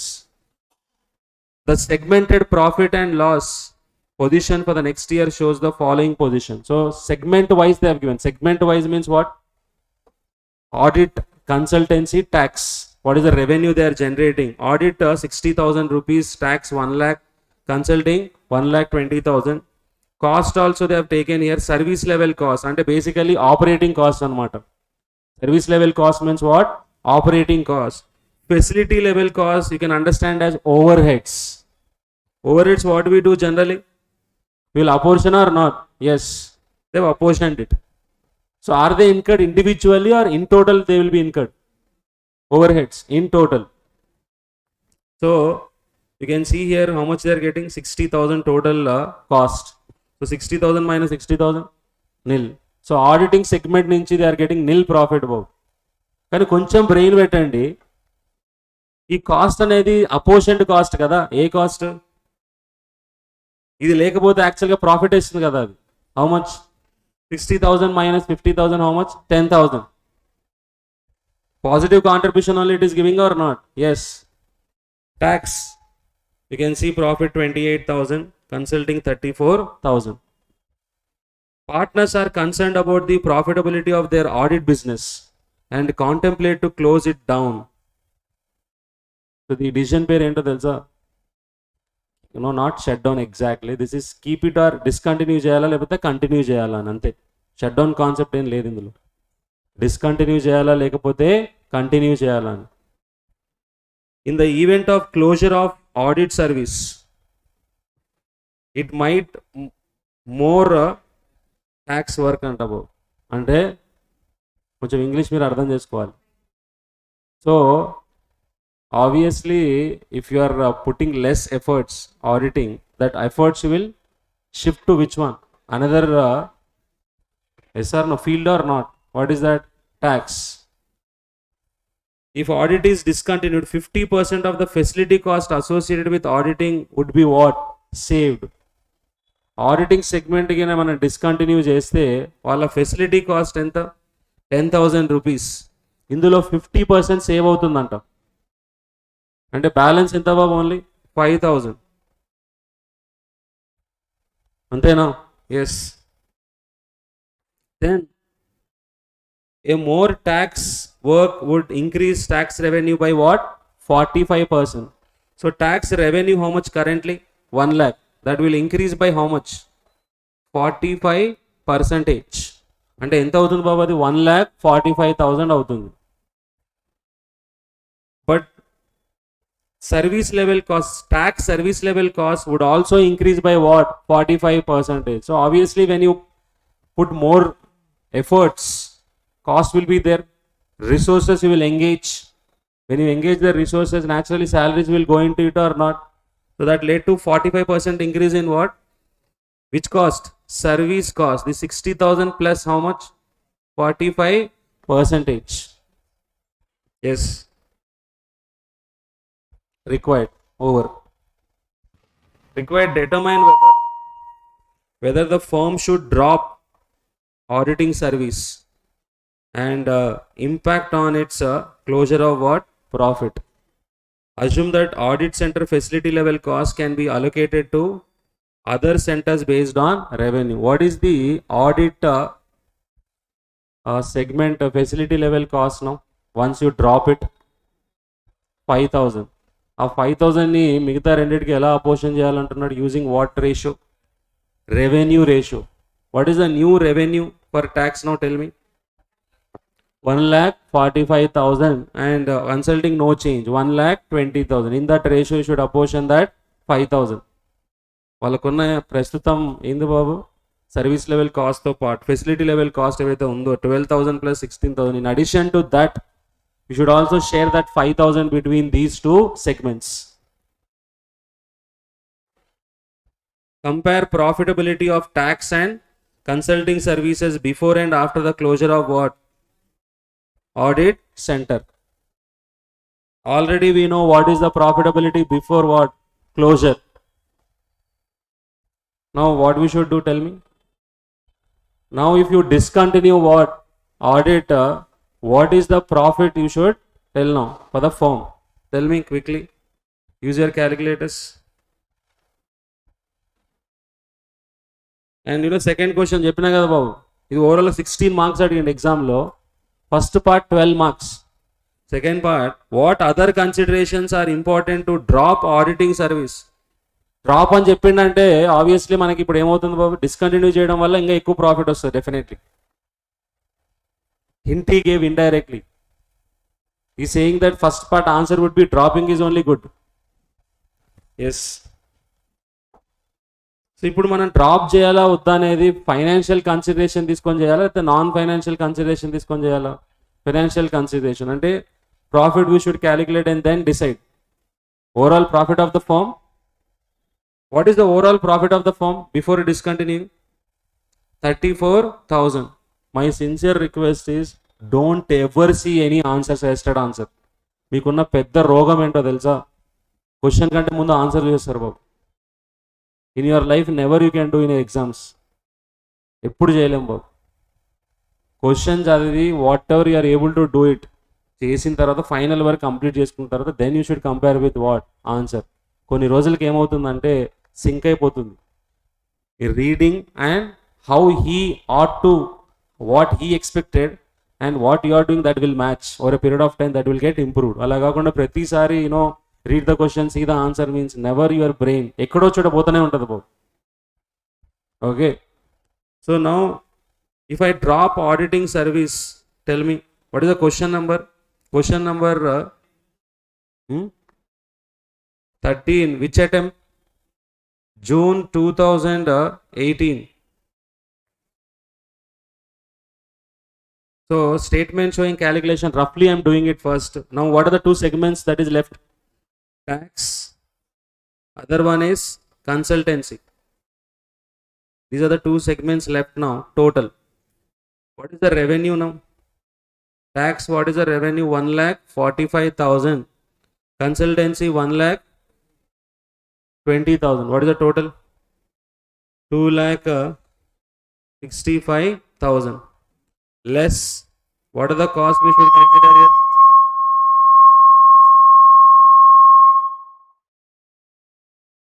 So what are the costs we should consider? First one, operating cost. First operating cost or service cost anochu. Tax how much? Already 60,000. That will be increased by how much? 45%. 60 plus 45. 60,000 plus 45 ఎంత వస్తుంది? 87,000. No change in consultancy. How much? 70.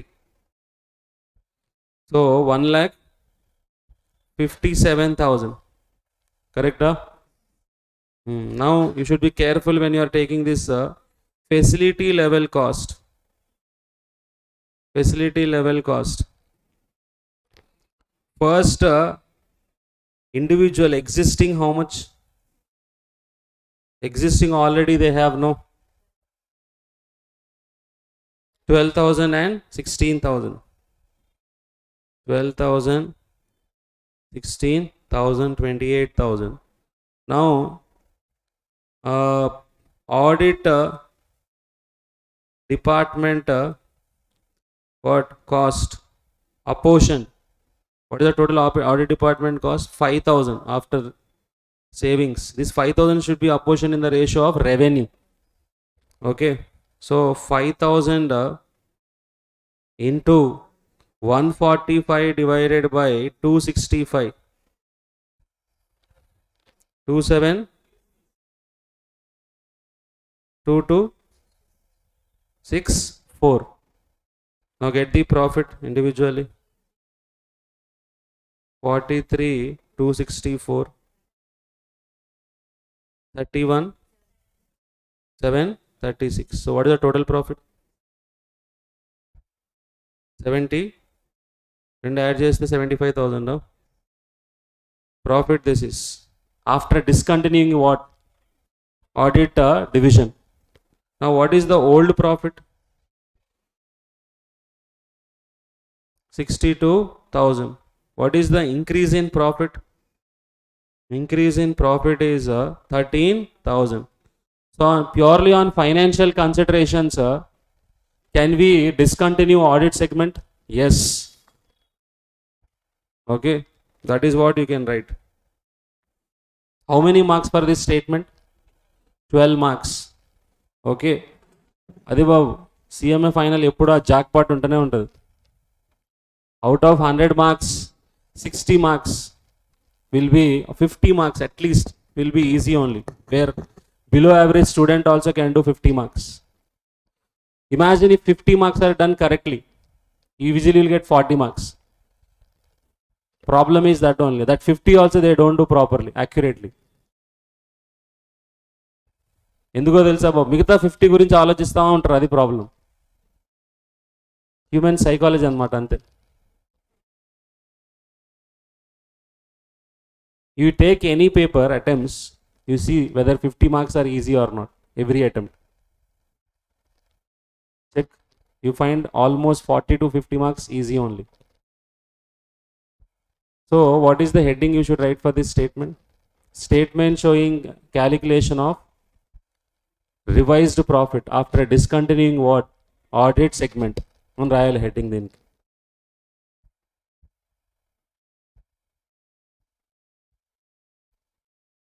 Complete చేసిన వాళ్ళు ఇప్పుడు మనం discontinue చేయాలని చెప్పాం కదా, financial considerations. What are the other factors you should consider before, because this is strategic cost management, no. So long term point of view should think or not. What are the other factors you will consider? Tell me.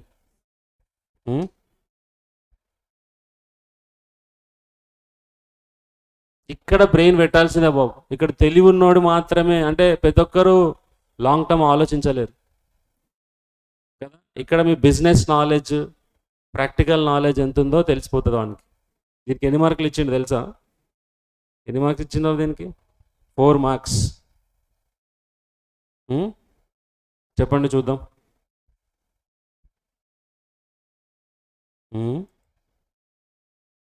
Anyone? Reputation of the firm ఏమైంది? రెప్యుటేషన్కి basically ఈ firm అనేది ఒక audit firm బాబు. వేరే audit ఫర్ము అదే తీసేస్తే ఎట్లా బాబు?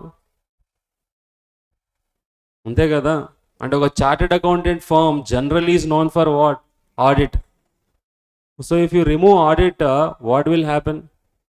More then reputation. Reputation అంటే బాబు ప్రాక్టికల్గా క్లయింట్స్ దూరం అయితే ఆడిటింగ్, ఆటోమేటిక్గా రిమైనింగ్ వాటికి కూడా ఏమవుతుంది బాబు, దెబ్బతింటుంది కదా. ఇప్పుడు ఎవడైతే ఆడిటింగ్ వస్తాడో obviously will take help of what, taxation, other things or not. Yes, the moment you lose your clients, that effects your other business also, no. Yes, అది. ఇంకా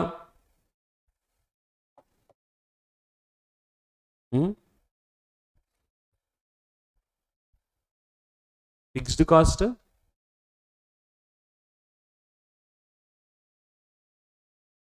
అర్థం కాలేదంట. ఫిక్స్డ్ కాస్ట్ ఈస్ ఇందాక డిస్కస్ చేసినట్టు, if you see audit firm, actually it is giving you positive contribution only. Sales minus, see here, 60 minus 50, how much? 10,000. And this overheads is a common expenditure, no? Yes. Otherwise it is giving a positive profit. అయినా సరే మీరు గిన reduce చేయాలంటే ఏం చేయొచ్చు అంటే, అప్పుడు you should carry out cost reduction programme. ఏం చేయాలి? లేదా ఇంకోటి ఏం చేస్తారు బాబు, increase your quality of work. Okay, give quality services to your clients and charge what, higher amount your audits. Fees you can charge or not? Yes. When you give quality, in the name of quality, always you can say to your clients, right? And you can increase the what? Audit fee also. That is also possible. అర్థమైందా బాబు? ఇది ఇవే non financial considerations.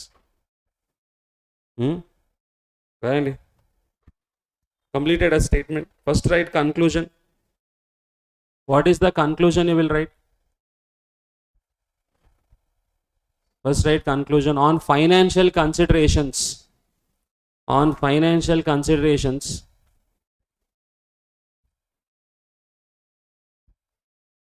On financial considerations, the firm shall discontinue auditing services. On financial considerations, the firm shall discontinue auditing services.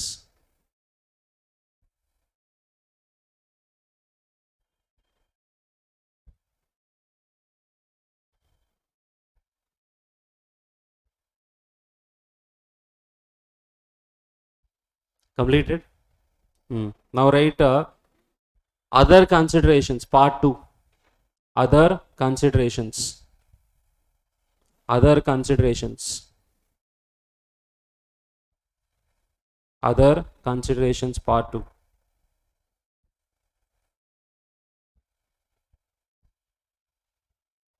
Other considerations. So what is the first point here? Loss of clients of audit may result what? May result in decreasing what? The revenue of other segments. So write the first point under this. Loss of clients of audit may result in loss of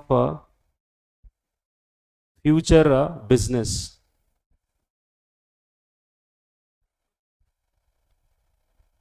Loss of future business. Next, second point. Although there is an additional profit, although there is an additional profit of, how much we got additional profit? 13,000. There is an additional profit of 13,000. ఎప్పుడు వస్తుంది బాబు ఈ additional profit? Due to what? Closure of audit segment.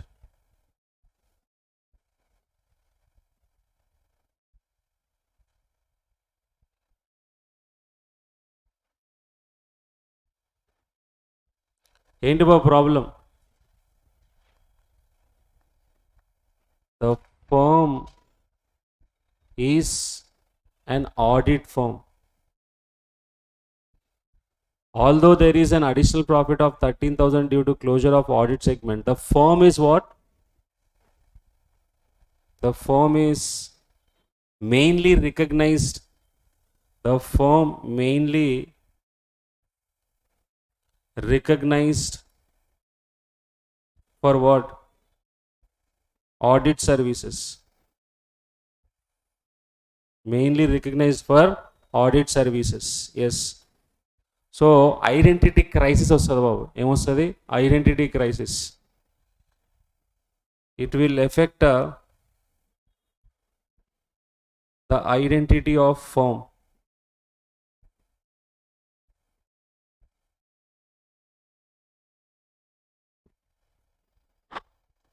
Yes.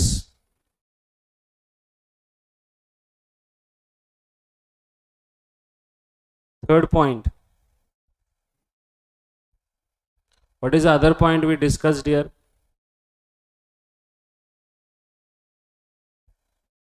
We can also think of a cost reduction program, improving the quality, isn't it? Instead of discontinuing this auditing segment here, we can also what? Go for cost reduction program and also increase the quality of what? The services in auditing, so that you can charge what? Higher fee. So right, third point.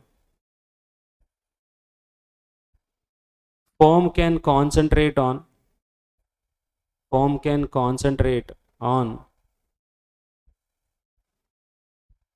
cost reduction program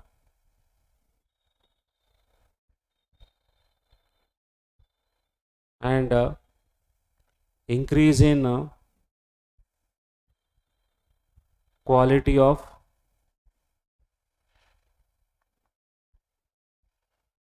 audit services, such that or increase in the quality of audit services, so that audit fee is hiked. So that audit fee is what? Hiked. To cover up facility level cost. Facility level cost. What is the facility level? That's the main reason. What is the reason why audit firm is showing nil profit is because facility level cost almost how much is there? 10,000 is there. So when you increase the audit fees, that might cover up your what? Facility cost also. Yes. Done. So కొంచెం మెల్లగా ఆలోచిస్తే you can write more and more points here. ఇంకోటి point ఏం చెప్పినా బాబు అదే కదా. In fact, it is giving what? Audit firm is giving a positive profit, బాబు. Positive contribution only, excluding what? Your overheads. So అందుకని cost reduction programme carry out చేయాలి, so that it can cover up that facility cost. అదే బాబు. So to bring that seriousness, I discussed this question. Right now, we'll go to next concept. Indifference point. Next one. Completed everyone? Other considerations?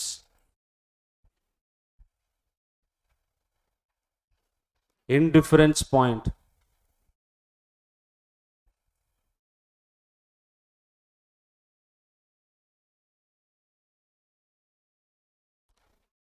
Indifference point. What is indifference point? What is the meaning of indifference? No difference. Indifference means what? No difference.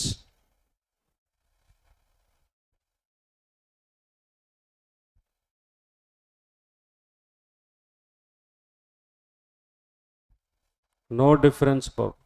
Or it is same. No difference means same. What is this indifference point concept is basically, whenever you have two options, selecting the best option out of that, or whenever you have more than two options also, how to select the best among them when you are confused to what? Pick up one. When you will be confused? When both are giving you what? Same profit, same cost. Generally, you'll be confused or not? Yes. So, when you can apply this concept, applicability of this concept about this concept is applied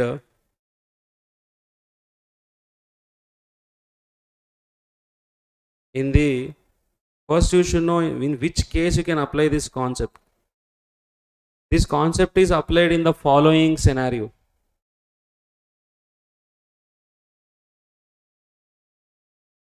What is that? Is assume that there are two options. Option number 1, option number 2.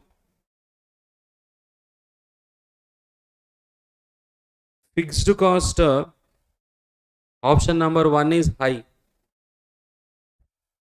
Option number 2 is low. Next, variable cost per unit. Variable cost per unit. Option 1 has got a low variable cost per unit and option 2 has got what? High variable cost per unit. This is the situation, perfect situation where you can apply this indifference point concept.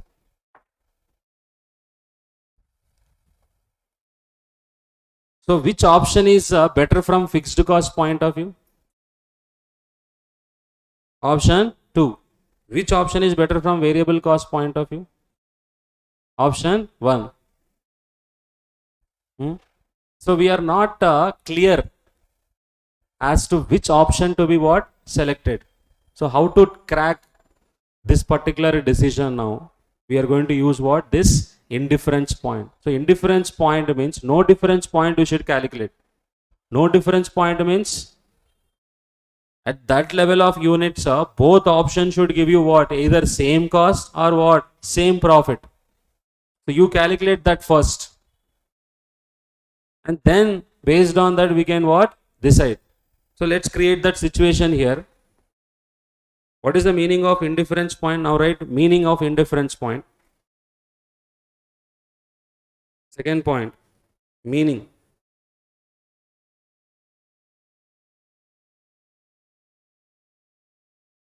Meaning.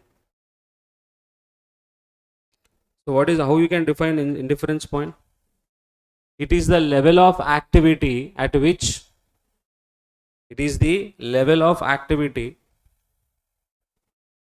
activity means what? Number of units to be produced or mission hours. It is the level of activity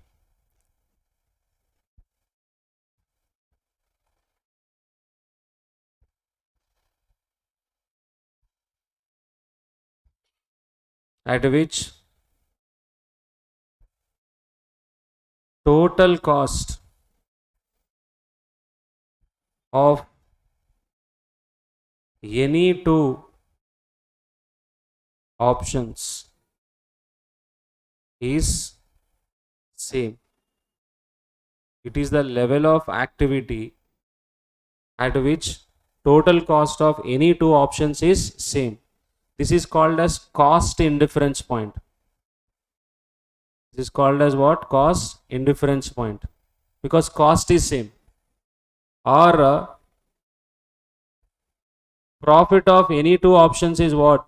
Same. That is called as profit indifference point. Or profit of any two options is same. This is called as profit indifference point.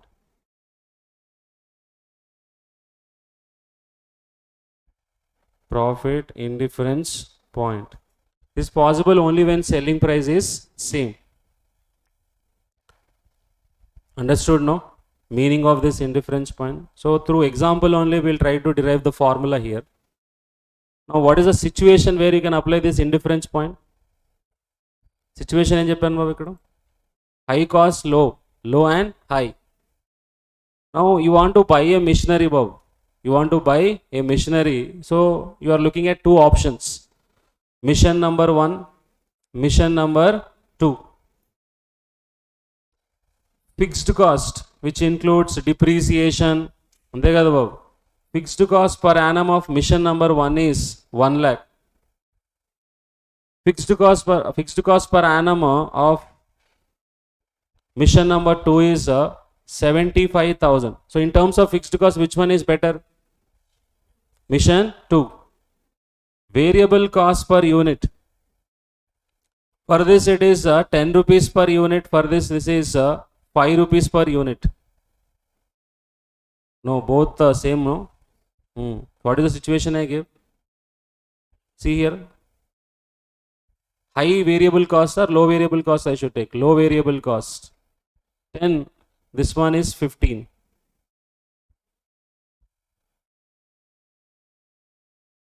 Okay. Calculate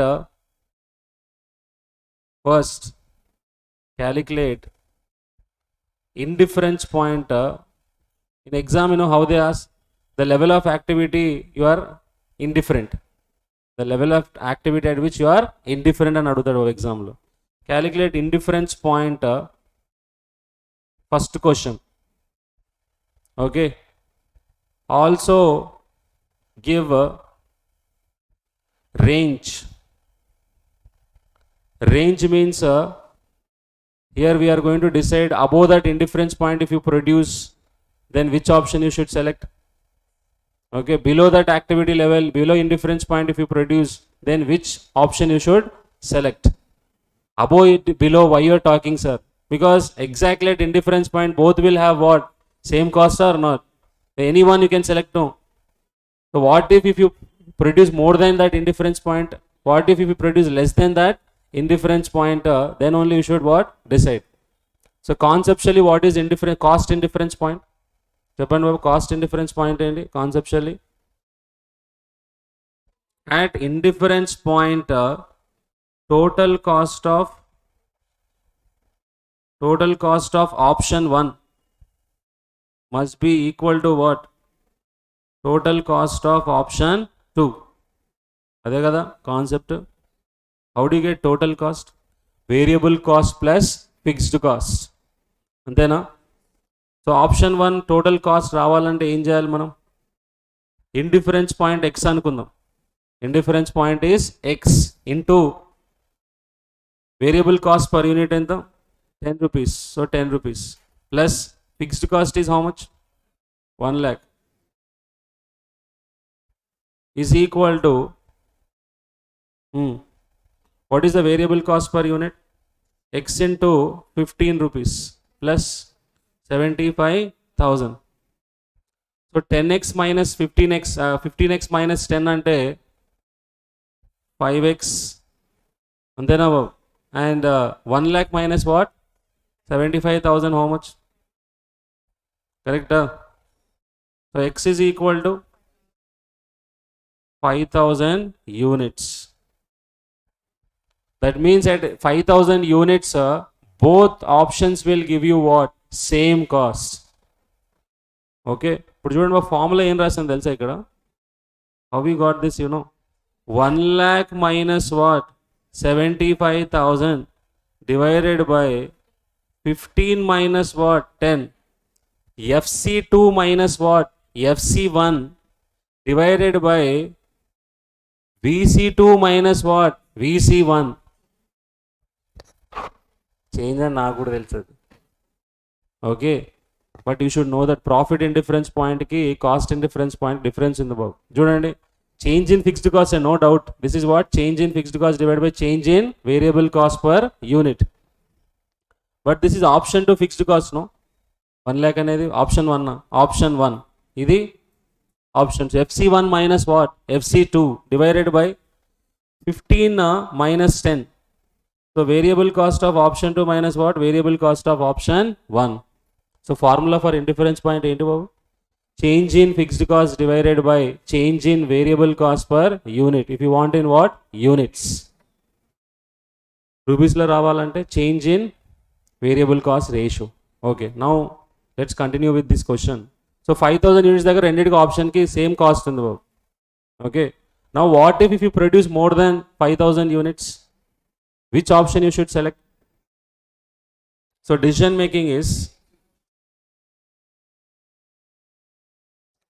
decision making. Range ఇవ్వాలి కదా బాబు. Decision making here. Indifference point, level of activity, and option. A option select చేసుకోవాలి. If your level of activity is less than 5,000 units, future lo the number of units whatever you are going to produce, if it is less than 5,000 units, which option we should select? Option with what? Lower fixed cost. చూడండి ఎందుకు, both options you check, everyone concentrate now. Option 1, option 2. Which option we should select? First, variable cost. I'll take one figure, 4,000 units. Less than 5,000 means 4,000. So 4,000 into 10, 40,000. 4,000 into what is the variable cost? 15. How much?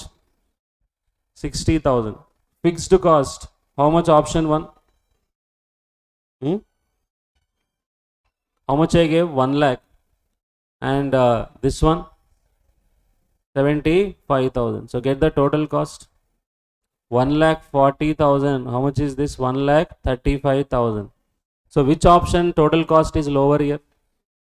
Second option total cost is lower if your level of activity is what? Less than 5,000. So which option we should select? Option 2. Why? Lower cost? No. Lower low FC option. Low FC option you should select here. ఎందుకో దానివల్ల ఏమవుతుంది? Lower caste, minimisation of cost. Exactly equal to 5,000. 1 or what? 2. 1 or 2.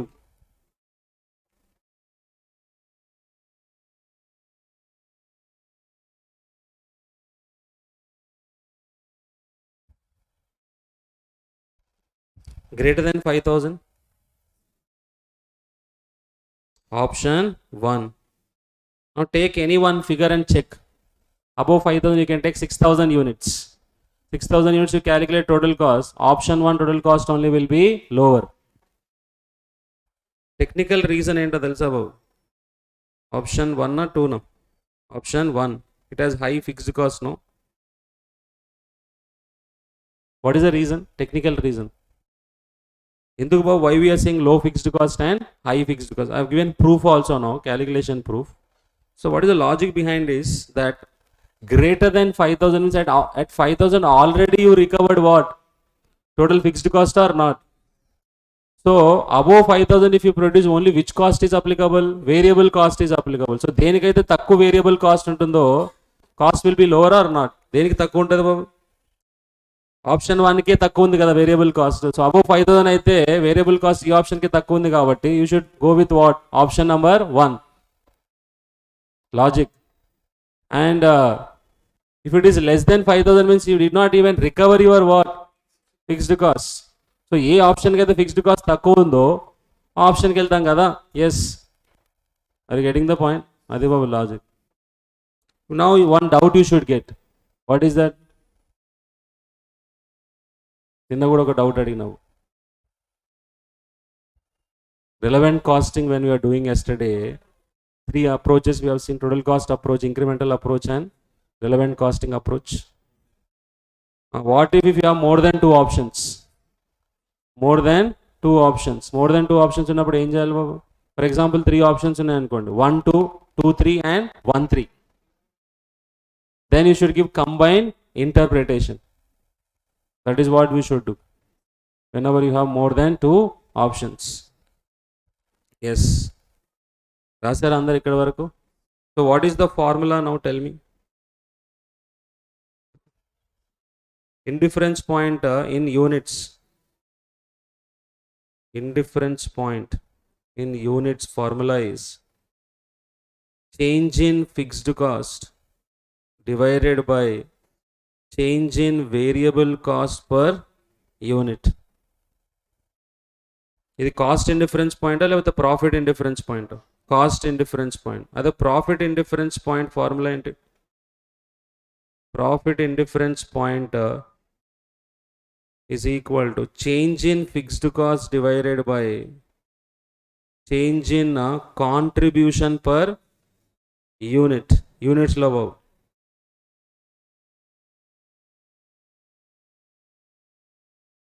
Change in contribution per unit. See, ide example lo written formula. In the same example, if I give selling price, will we get the same answer? Written a formula, everyone.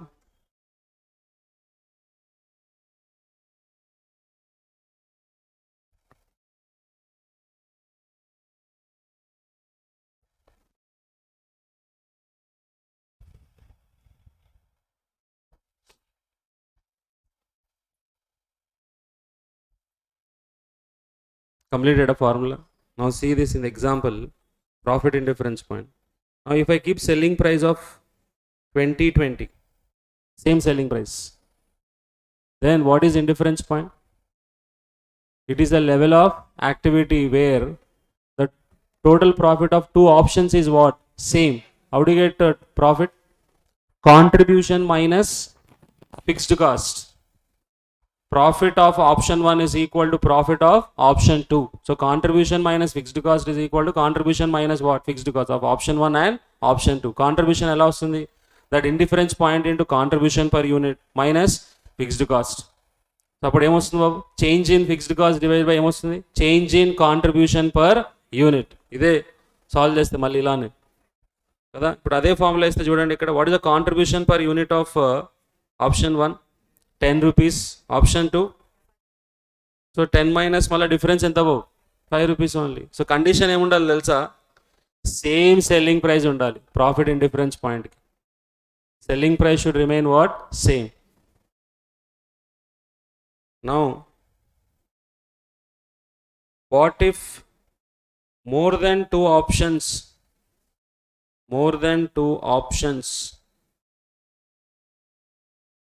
are given?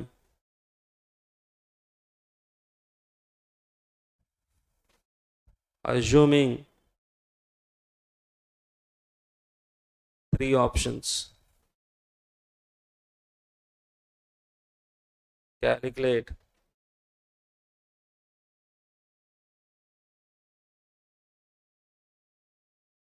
indifference point.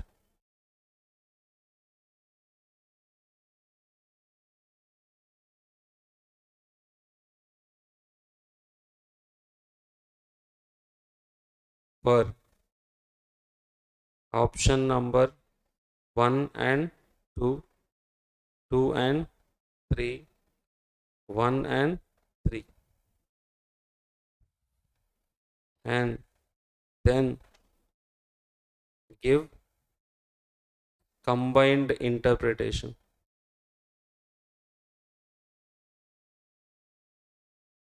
Combined interpretation.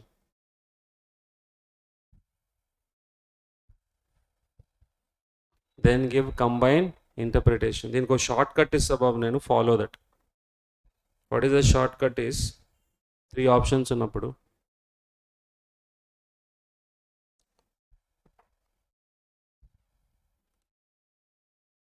first you should arrange your indifference point in the chronological order and descending order, అంటే లో నుంచి high ఆర్డర్లో తీసుకోవాలి బాబు.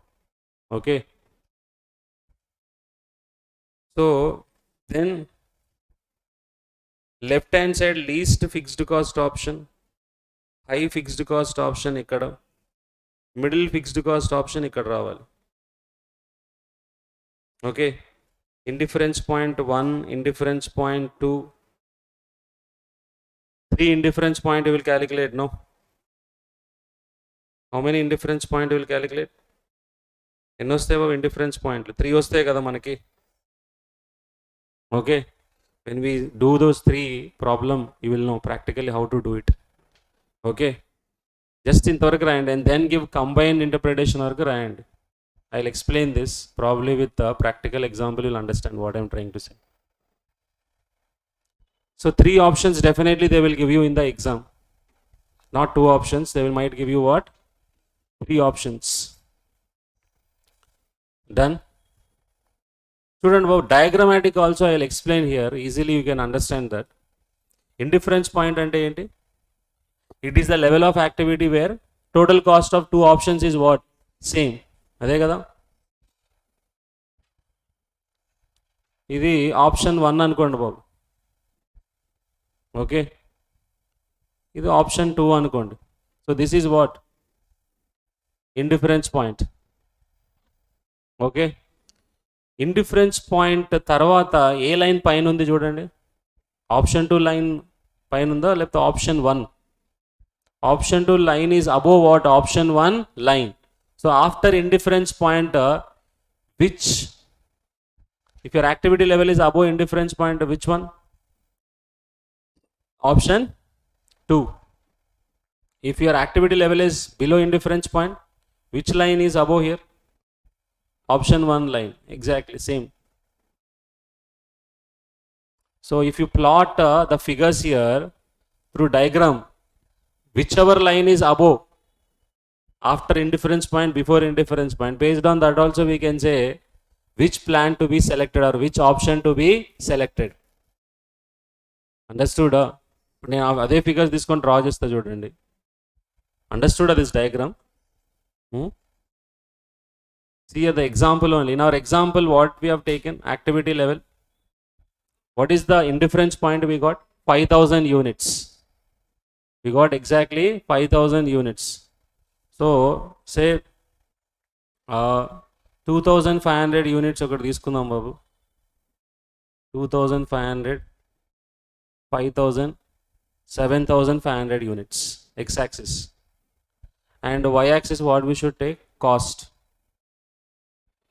Okay, 2,500కి cost ఎంత వస్తుందో first మనము ఆప్షన్ 1 తీసుకుందాం. ఆప్షన్ 1కి 2,500 కాస్ట్ ఎంత వస్తుంది?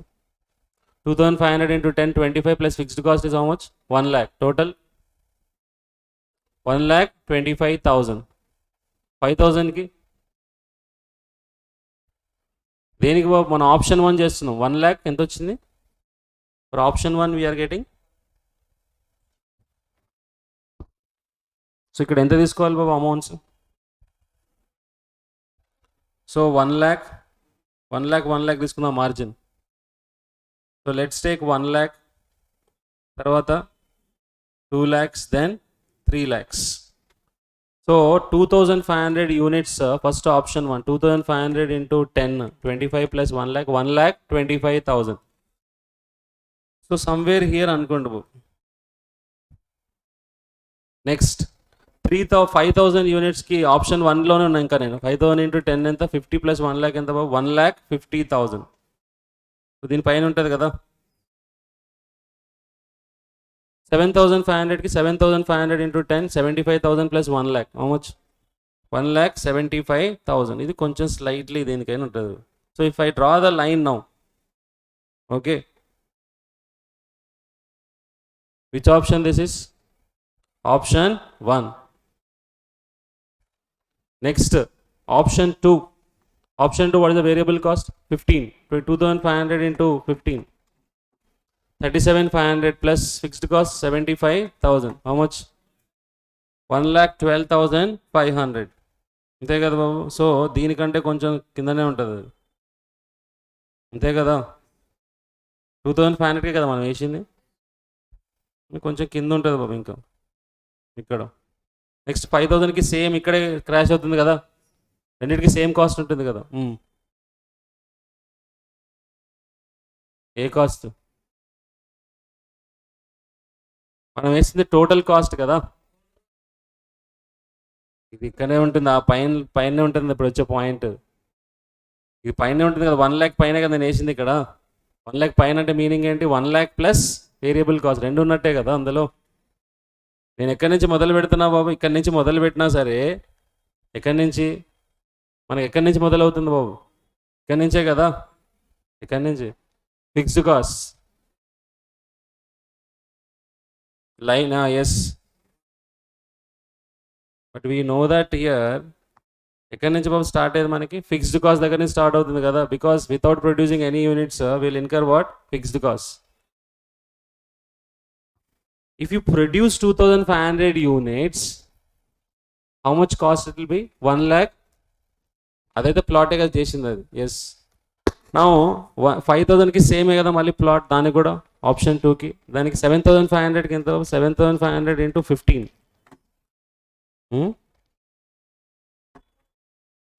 1,12,500 ప్లస్ 75,000, 1,87,500.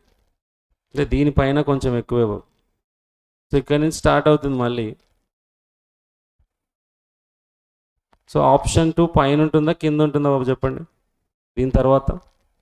ఈ రెండు ఒకటే చోట ఇంటర్సెక్షన్ అవుతుంది. సో ఇదేంటి మనకి? Indifference point. Now above 5,000 units if you sell, which option is better? Option 2. Check చేయండి పైన కూడా. అబోవ్ 5,000 అంటే ఏం రాసాం మనం? 5,000 అంటే we took high fixed cost కదా. ఏది పైన ఉంది ఏది కింద ఉంది చూడండి మనకి ఇక్కడ. ఆప్షన్ 2 పైన ఉందా కింద ఉందా మనకి? ఆప్షన్ 2 పైన ఉంది, ఆప్షన్ 1 కింద ఉంది. అంటే మీనింగ్ ఏంటి? ఇది cost or revenue above? Cost అయితే మినిమైజ్ చేయాలా లేకపోతే మ్యాక్సిమైజ్ చేయాలి? ఏది కింద ఉంది ఇక్కడ? ఆప్షన్ 1 కింద ఉంది. అదే ఇది greater than 5,000 zone, so option 1 తీసుకోవాలి. లెస్ దెన్ 5,000 జోన్ అయితే ఏది కింద ఉంది బాబు ఇక్కడ? ఏది కింద ఉంది మనకి? ఆప్షన్ 2 కింద ఉంది. రెవెన్యూ అయితే పైన లైన్ చూసుకోవాలి, కాస్ట్ అయితే కింద లైన్ తీసుకోవాలి. So even through diagram also we are getting the same decision. Okay. So sometimes he might ask you to draw a what, ఇక్కడ అడగడ బాబు ఫైనల్ లెవెల్లో, but I'm explaining that. Understood no concept everyone? Now break. So let's take a break.